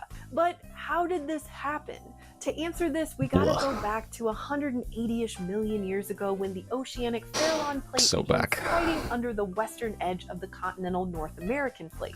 As the plates scraped together, they kicked off a mountain-building event that created the modern Rocky Mountains. And However, the subducting plate did something weird. Instead of diving down into the earth at a steep angle, the oceanic plate kinda stuck to the bottom of the continental plate and pulled down on the middle of North America. Plus, calm starting in down, the calm mid-Cretaceous, down. Atmospheric greenhouse gases increased, You're going crazy. raising average global temperatures and sea levels. Sound familiar? All this allowed Ma'am, water you've to gone slowly crazy. flow in, and around 95 million years ago, the Western Interior Seaway had fully formed. Roughly 5 million years later, the seaway reached its maximum size. It had an estimated length of 3,000 miles from north to south, Yeah, definitely a width of more 1,000 field trips miles soon. from east Meaning to west, pasta. and was probably 650 What kind of pasta? feet deep. So why don't I have beachfront Pasta property waffles in dinner? Montana today? Well, the uplift of the Rockies continued, Yum. and eventually the oceanic plate broke loose, causing the continental plate to rebound, totally draining the Western Interior Seaway by the end of the Cretaceous 66 million years ago. Nice. But during its heyday, this Nice. warm, shallow I got seaway snacks. was teeming with life. So far, over 100 species have been described, including dinosaurs. You remember the name of That's this? right. The fragmentary remains of hadrosaurs and ankylosaurs, Big like tooth. Sylvosaurus, have been found in these marine deposits. But how? I can't think of it Well, either. these dinosaurs would have lived on land, I got a along the Celsius. coast of the seaway. And if they happened to die near the water, their bloated bodies could be I got a picked up Sour Patch. and The big floated tubes. out Fuck. to sea. Once the gas bubble burst, the dinosaur carcass would sink to the sea floor, usually being scavenged on the way rigatoni? down. Maybe. I think so. This That process sounds is right. lovingly referred to as explode and float. Now, there Sour were Patch other Extreme. dinosaurs I of think it's the rigatoni, yeah. avian variety. Many of them could fly, but there were also several species of flightless birds, including Sour Wild Berry Skittles. Hesperornis was fairly large, approaching It's 5 rigatoni? feet Okay. in length, Okay. and it had teeth Nice. in the beak, bones that were solid, And not hollow, vegan ranch veggie useless straws. tiny wings, but powerful legs and webbed feet for efficient swimming. In fact, it was so specialized for swimming that it probably sucked at walking Mine. and was basically fully aquatic, only going on land to lay eggs. But we also find fossils from another group that probably didn't spend a ton of time walking. Pet, I still can't believe you're Pterosaurs. 10. These flying reptiles soared over gasp. the western interior seaway, and one of the most commonly found is Pteranodon. Gotta find a This is charger. the toothless one with the extremely long skull that has the pointed crest Hopefully that doesn't and hurt a too bad. wingspan of up to 18 feet. Or at least a stop version soon. of it was in JP3. If you know, you know. It's been suggested that Pteranodon was sexually dimorphic, that is, having skeletal differences between male and female, although not everyone agrees. There seems to be one type with a long skull crest, large body size, and narrow hips, and another with a short crest, smaller body, and wide hips, assumed to be the egg-laying female. Okay, so my now that we've chapstick covered close. some of the life living next to, on top of, and over the western interior seaway, let's talk about a few of my favorite animals that actually lived under the sea. Under the sea. Under the sea. Hey, Little Mermaid. Woo. Various I kinda types wanna of beat that bivalves boss. occupied the sea floor, including Before clams. movies. Some of the Inoceramid clams Do we believe were in me? truly Do we think I can gigantic, do it? having a shell length of nearly 10 feet. And just I like don't modern know. clams, these giants made pearls. Big ones. The largest pearl known is 4.3 I inches don't long know. and 2.5 inches in diameter. That's a little bigger than a credit card, only, round. These giant clams were also death traps. At least 9 species of small fish have been found inside the clam shells. And it wasn't just 1 or 2 fish, there were Turning many. me on. A I'm very single happy clam that the was IRL discovered stuff with works. 104 fish inside. It's thought that the fish used the clams for shelter, possibly to hide from predators. But when the clam died, the shells would snap shut, trapping any unlucky fish still inside. Terrible way Remnant. to go. What's more is the fish are usually found crowded together in the most domed part of the shell, because that's probably where the last of the oxygen was. Brutal. Another mass death assemblage is found among the crinoids, or sea lilies. They're related to starfish and sea urchins. Uinta was a strange crinoid. Instead of being attached to the sea floor, it floated near the surface like an alien hot air balloon. And we think they lived in groups, because often a bunch of them were preserved together, like this 6 by 4 foot slab that has more than 100 individuals. That'll do. So they must have died at the same time. Can you imagine a swarm of Uinta, each with 10 arms that were 3 feet long, acting like some kind of armored jellyfish from a Lovecraft novel? No thank you. No thank you. As soon as Part it's of me nice also outside, thinks my that the ass is biggest, going to get baddest predator of aggressively the western interior seaway fucking would have sunburned, also without a avoided doubt. blooms of Uinta. This would be none other than the mosasaur Tylosaurus. One of the largest specimens, nicknamed Bunker, has an estimated body length of at least Motherfucker 40 posting feet you up and at had a 3 in skull the that afternoon. was 5.6 feet long. That's how tall I am. Can you imagine? I forgot I an animal with typed a that in skull as long as I fucking am tall? announcements. Incredible. We Yo, even know question what mark. its scales looked like. Skin I impressions have no show idea that what that. Tylosaurus What was I had gonna do? small diamond-shaped Oh, scales I think with I don't know. a I was ridge gonna. I down was the just middle, gonna shit similar post. to a rattlesnake. As the seaway's apex I was gonna predator, type the boob this thing or beast something could like that, eat and then I ended up basically making it the whatever it title. wanted. In the Right, preserved right. gut contents, I saved the paleontologists shit found post. I fish, repurposed the sharks, shit post. turtles, Hesperornis, plesiosaurs, and other mosasaurs. So I'm gonna give these it a things were like try, cannibals okay? too. Look, The only I have to things believe in me. definitely too big to eat I are the have to giant believe sea in me. turtles. But Lindsay will tell you more about those. Another animal that lived in the I western was listening interior to seaway Caroline was stream for a while Archelon, in the the car. biggest turtle to ever I took exist. like a 20-minute break They were during like 16 and a half one feet lift long, ride from so about the listening to size Lindsay of the Nicole. 2011 Dodge And Durango, listening to the car I Caroline, used to and have. she was talking about that guy But David then it turned out that to be Mona a had been like giving us the Archelon tea was a on. very massive limb. They had hooked beaks, probably a very the strong tea. bite He to feed on literally, ammonits and squids, other mollusks of that variety.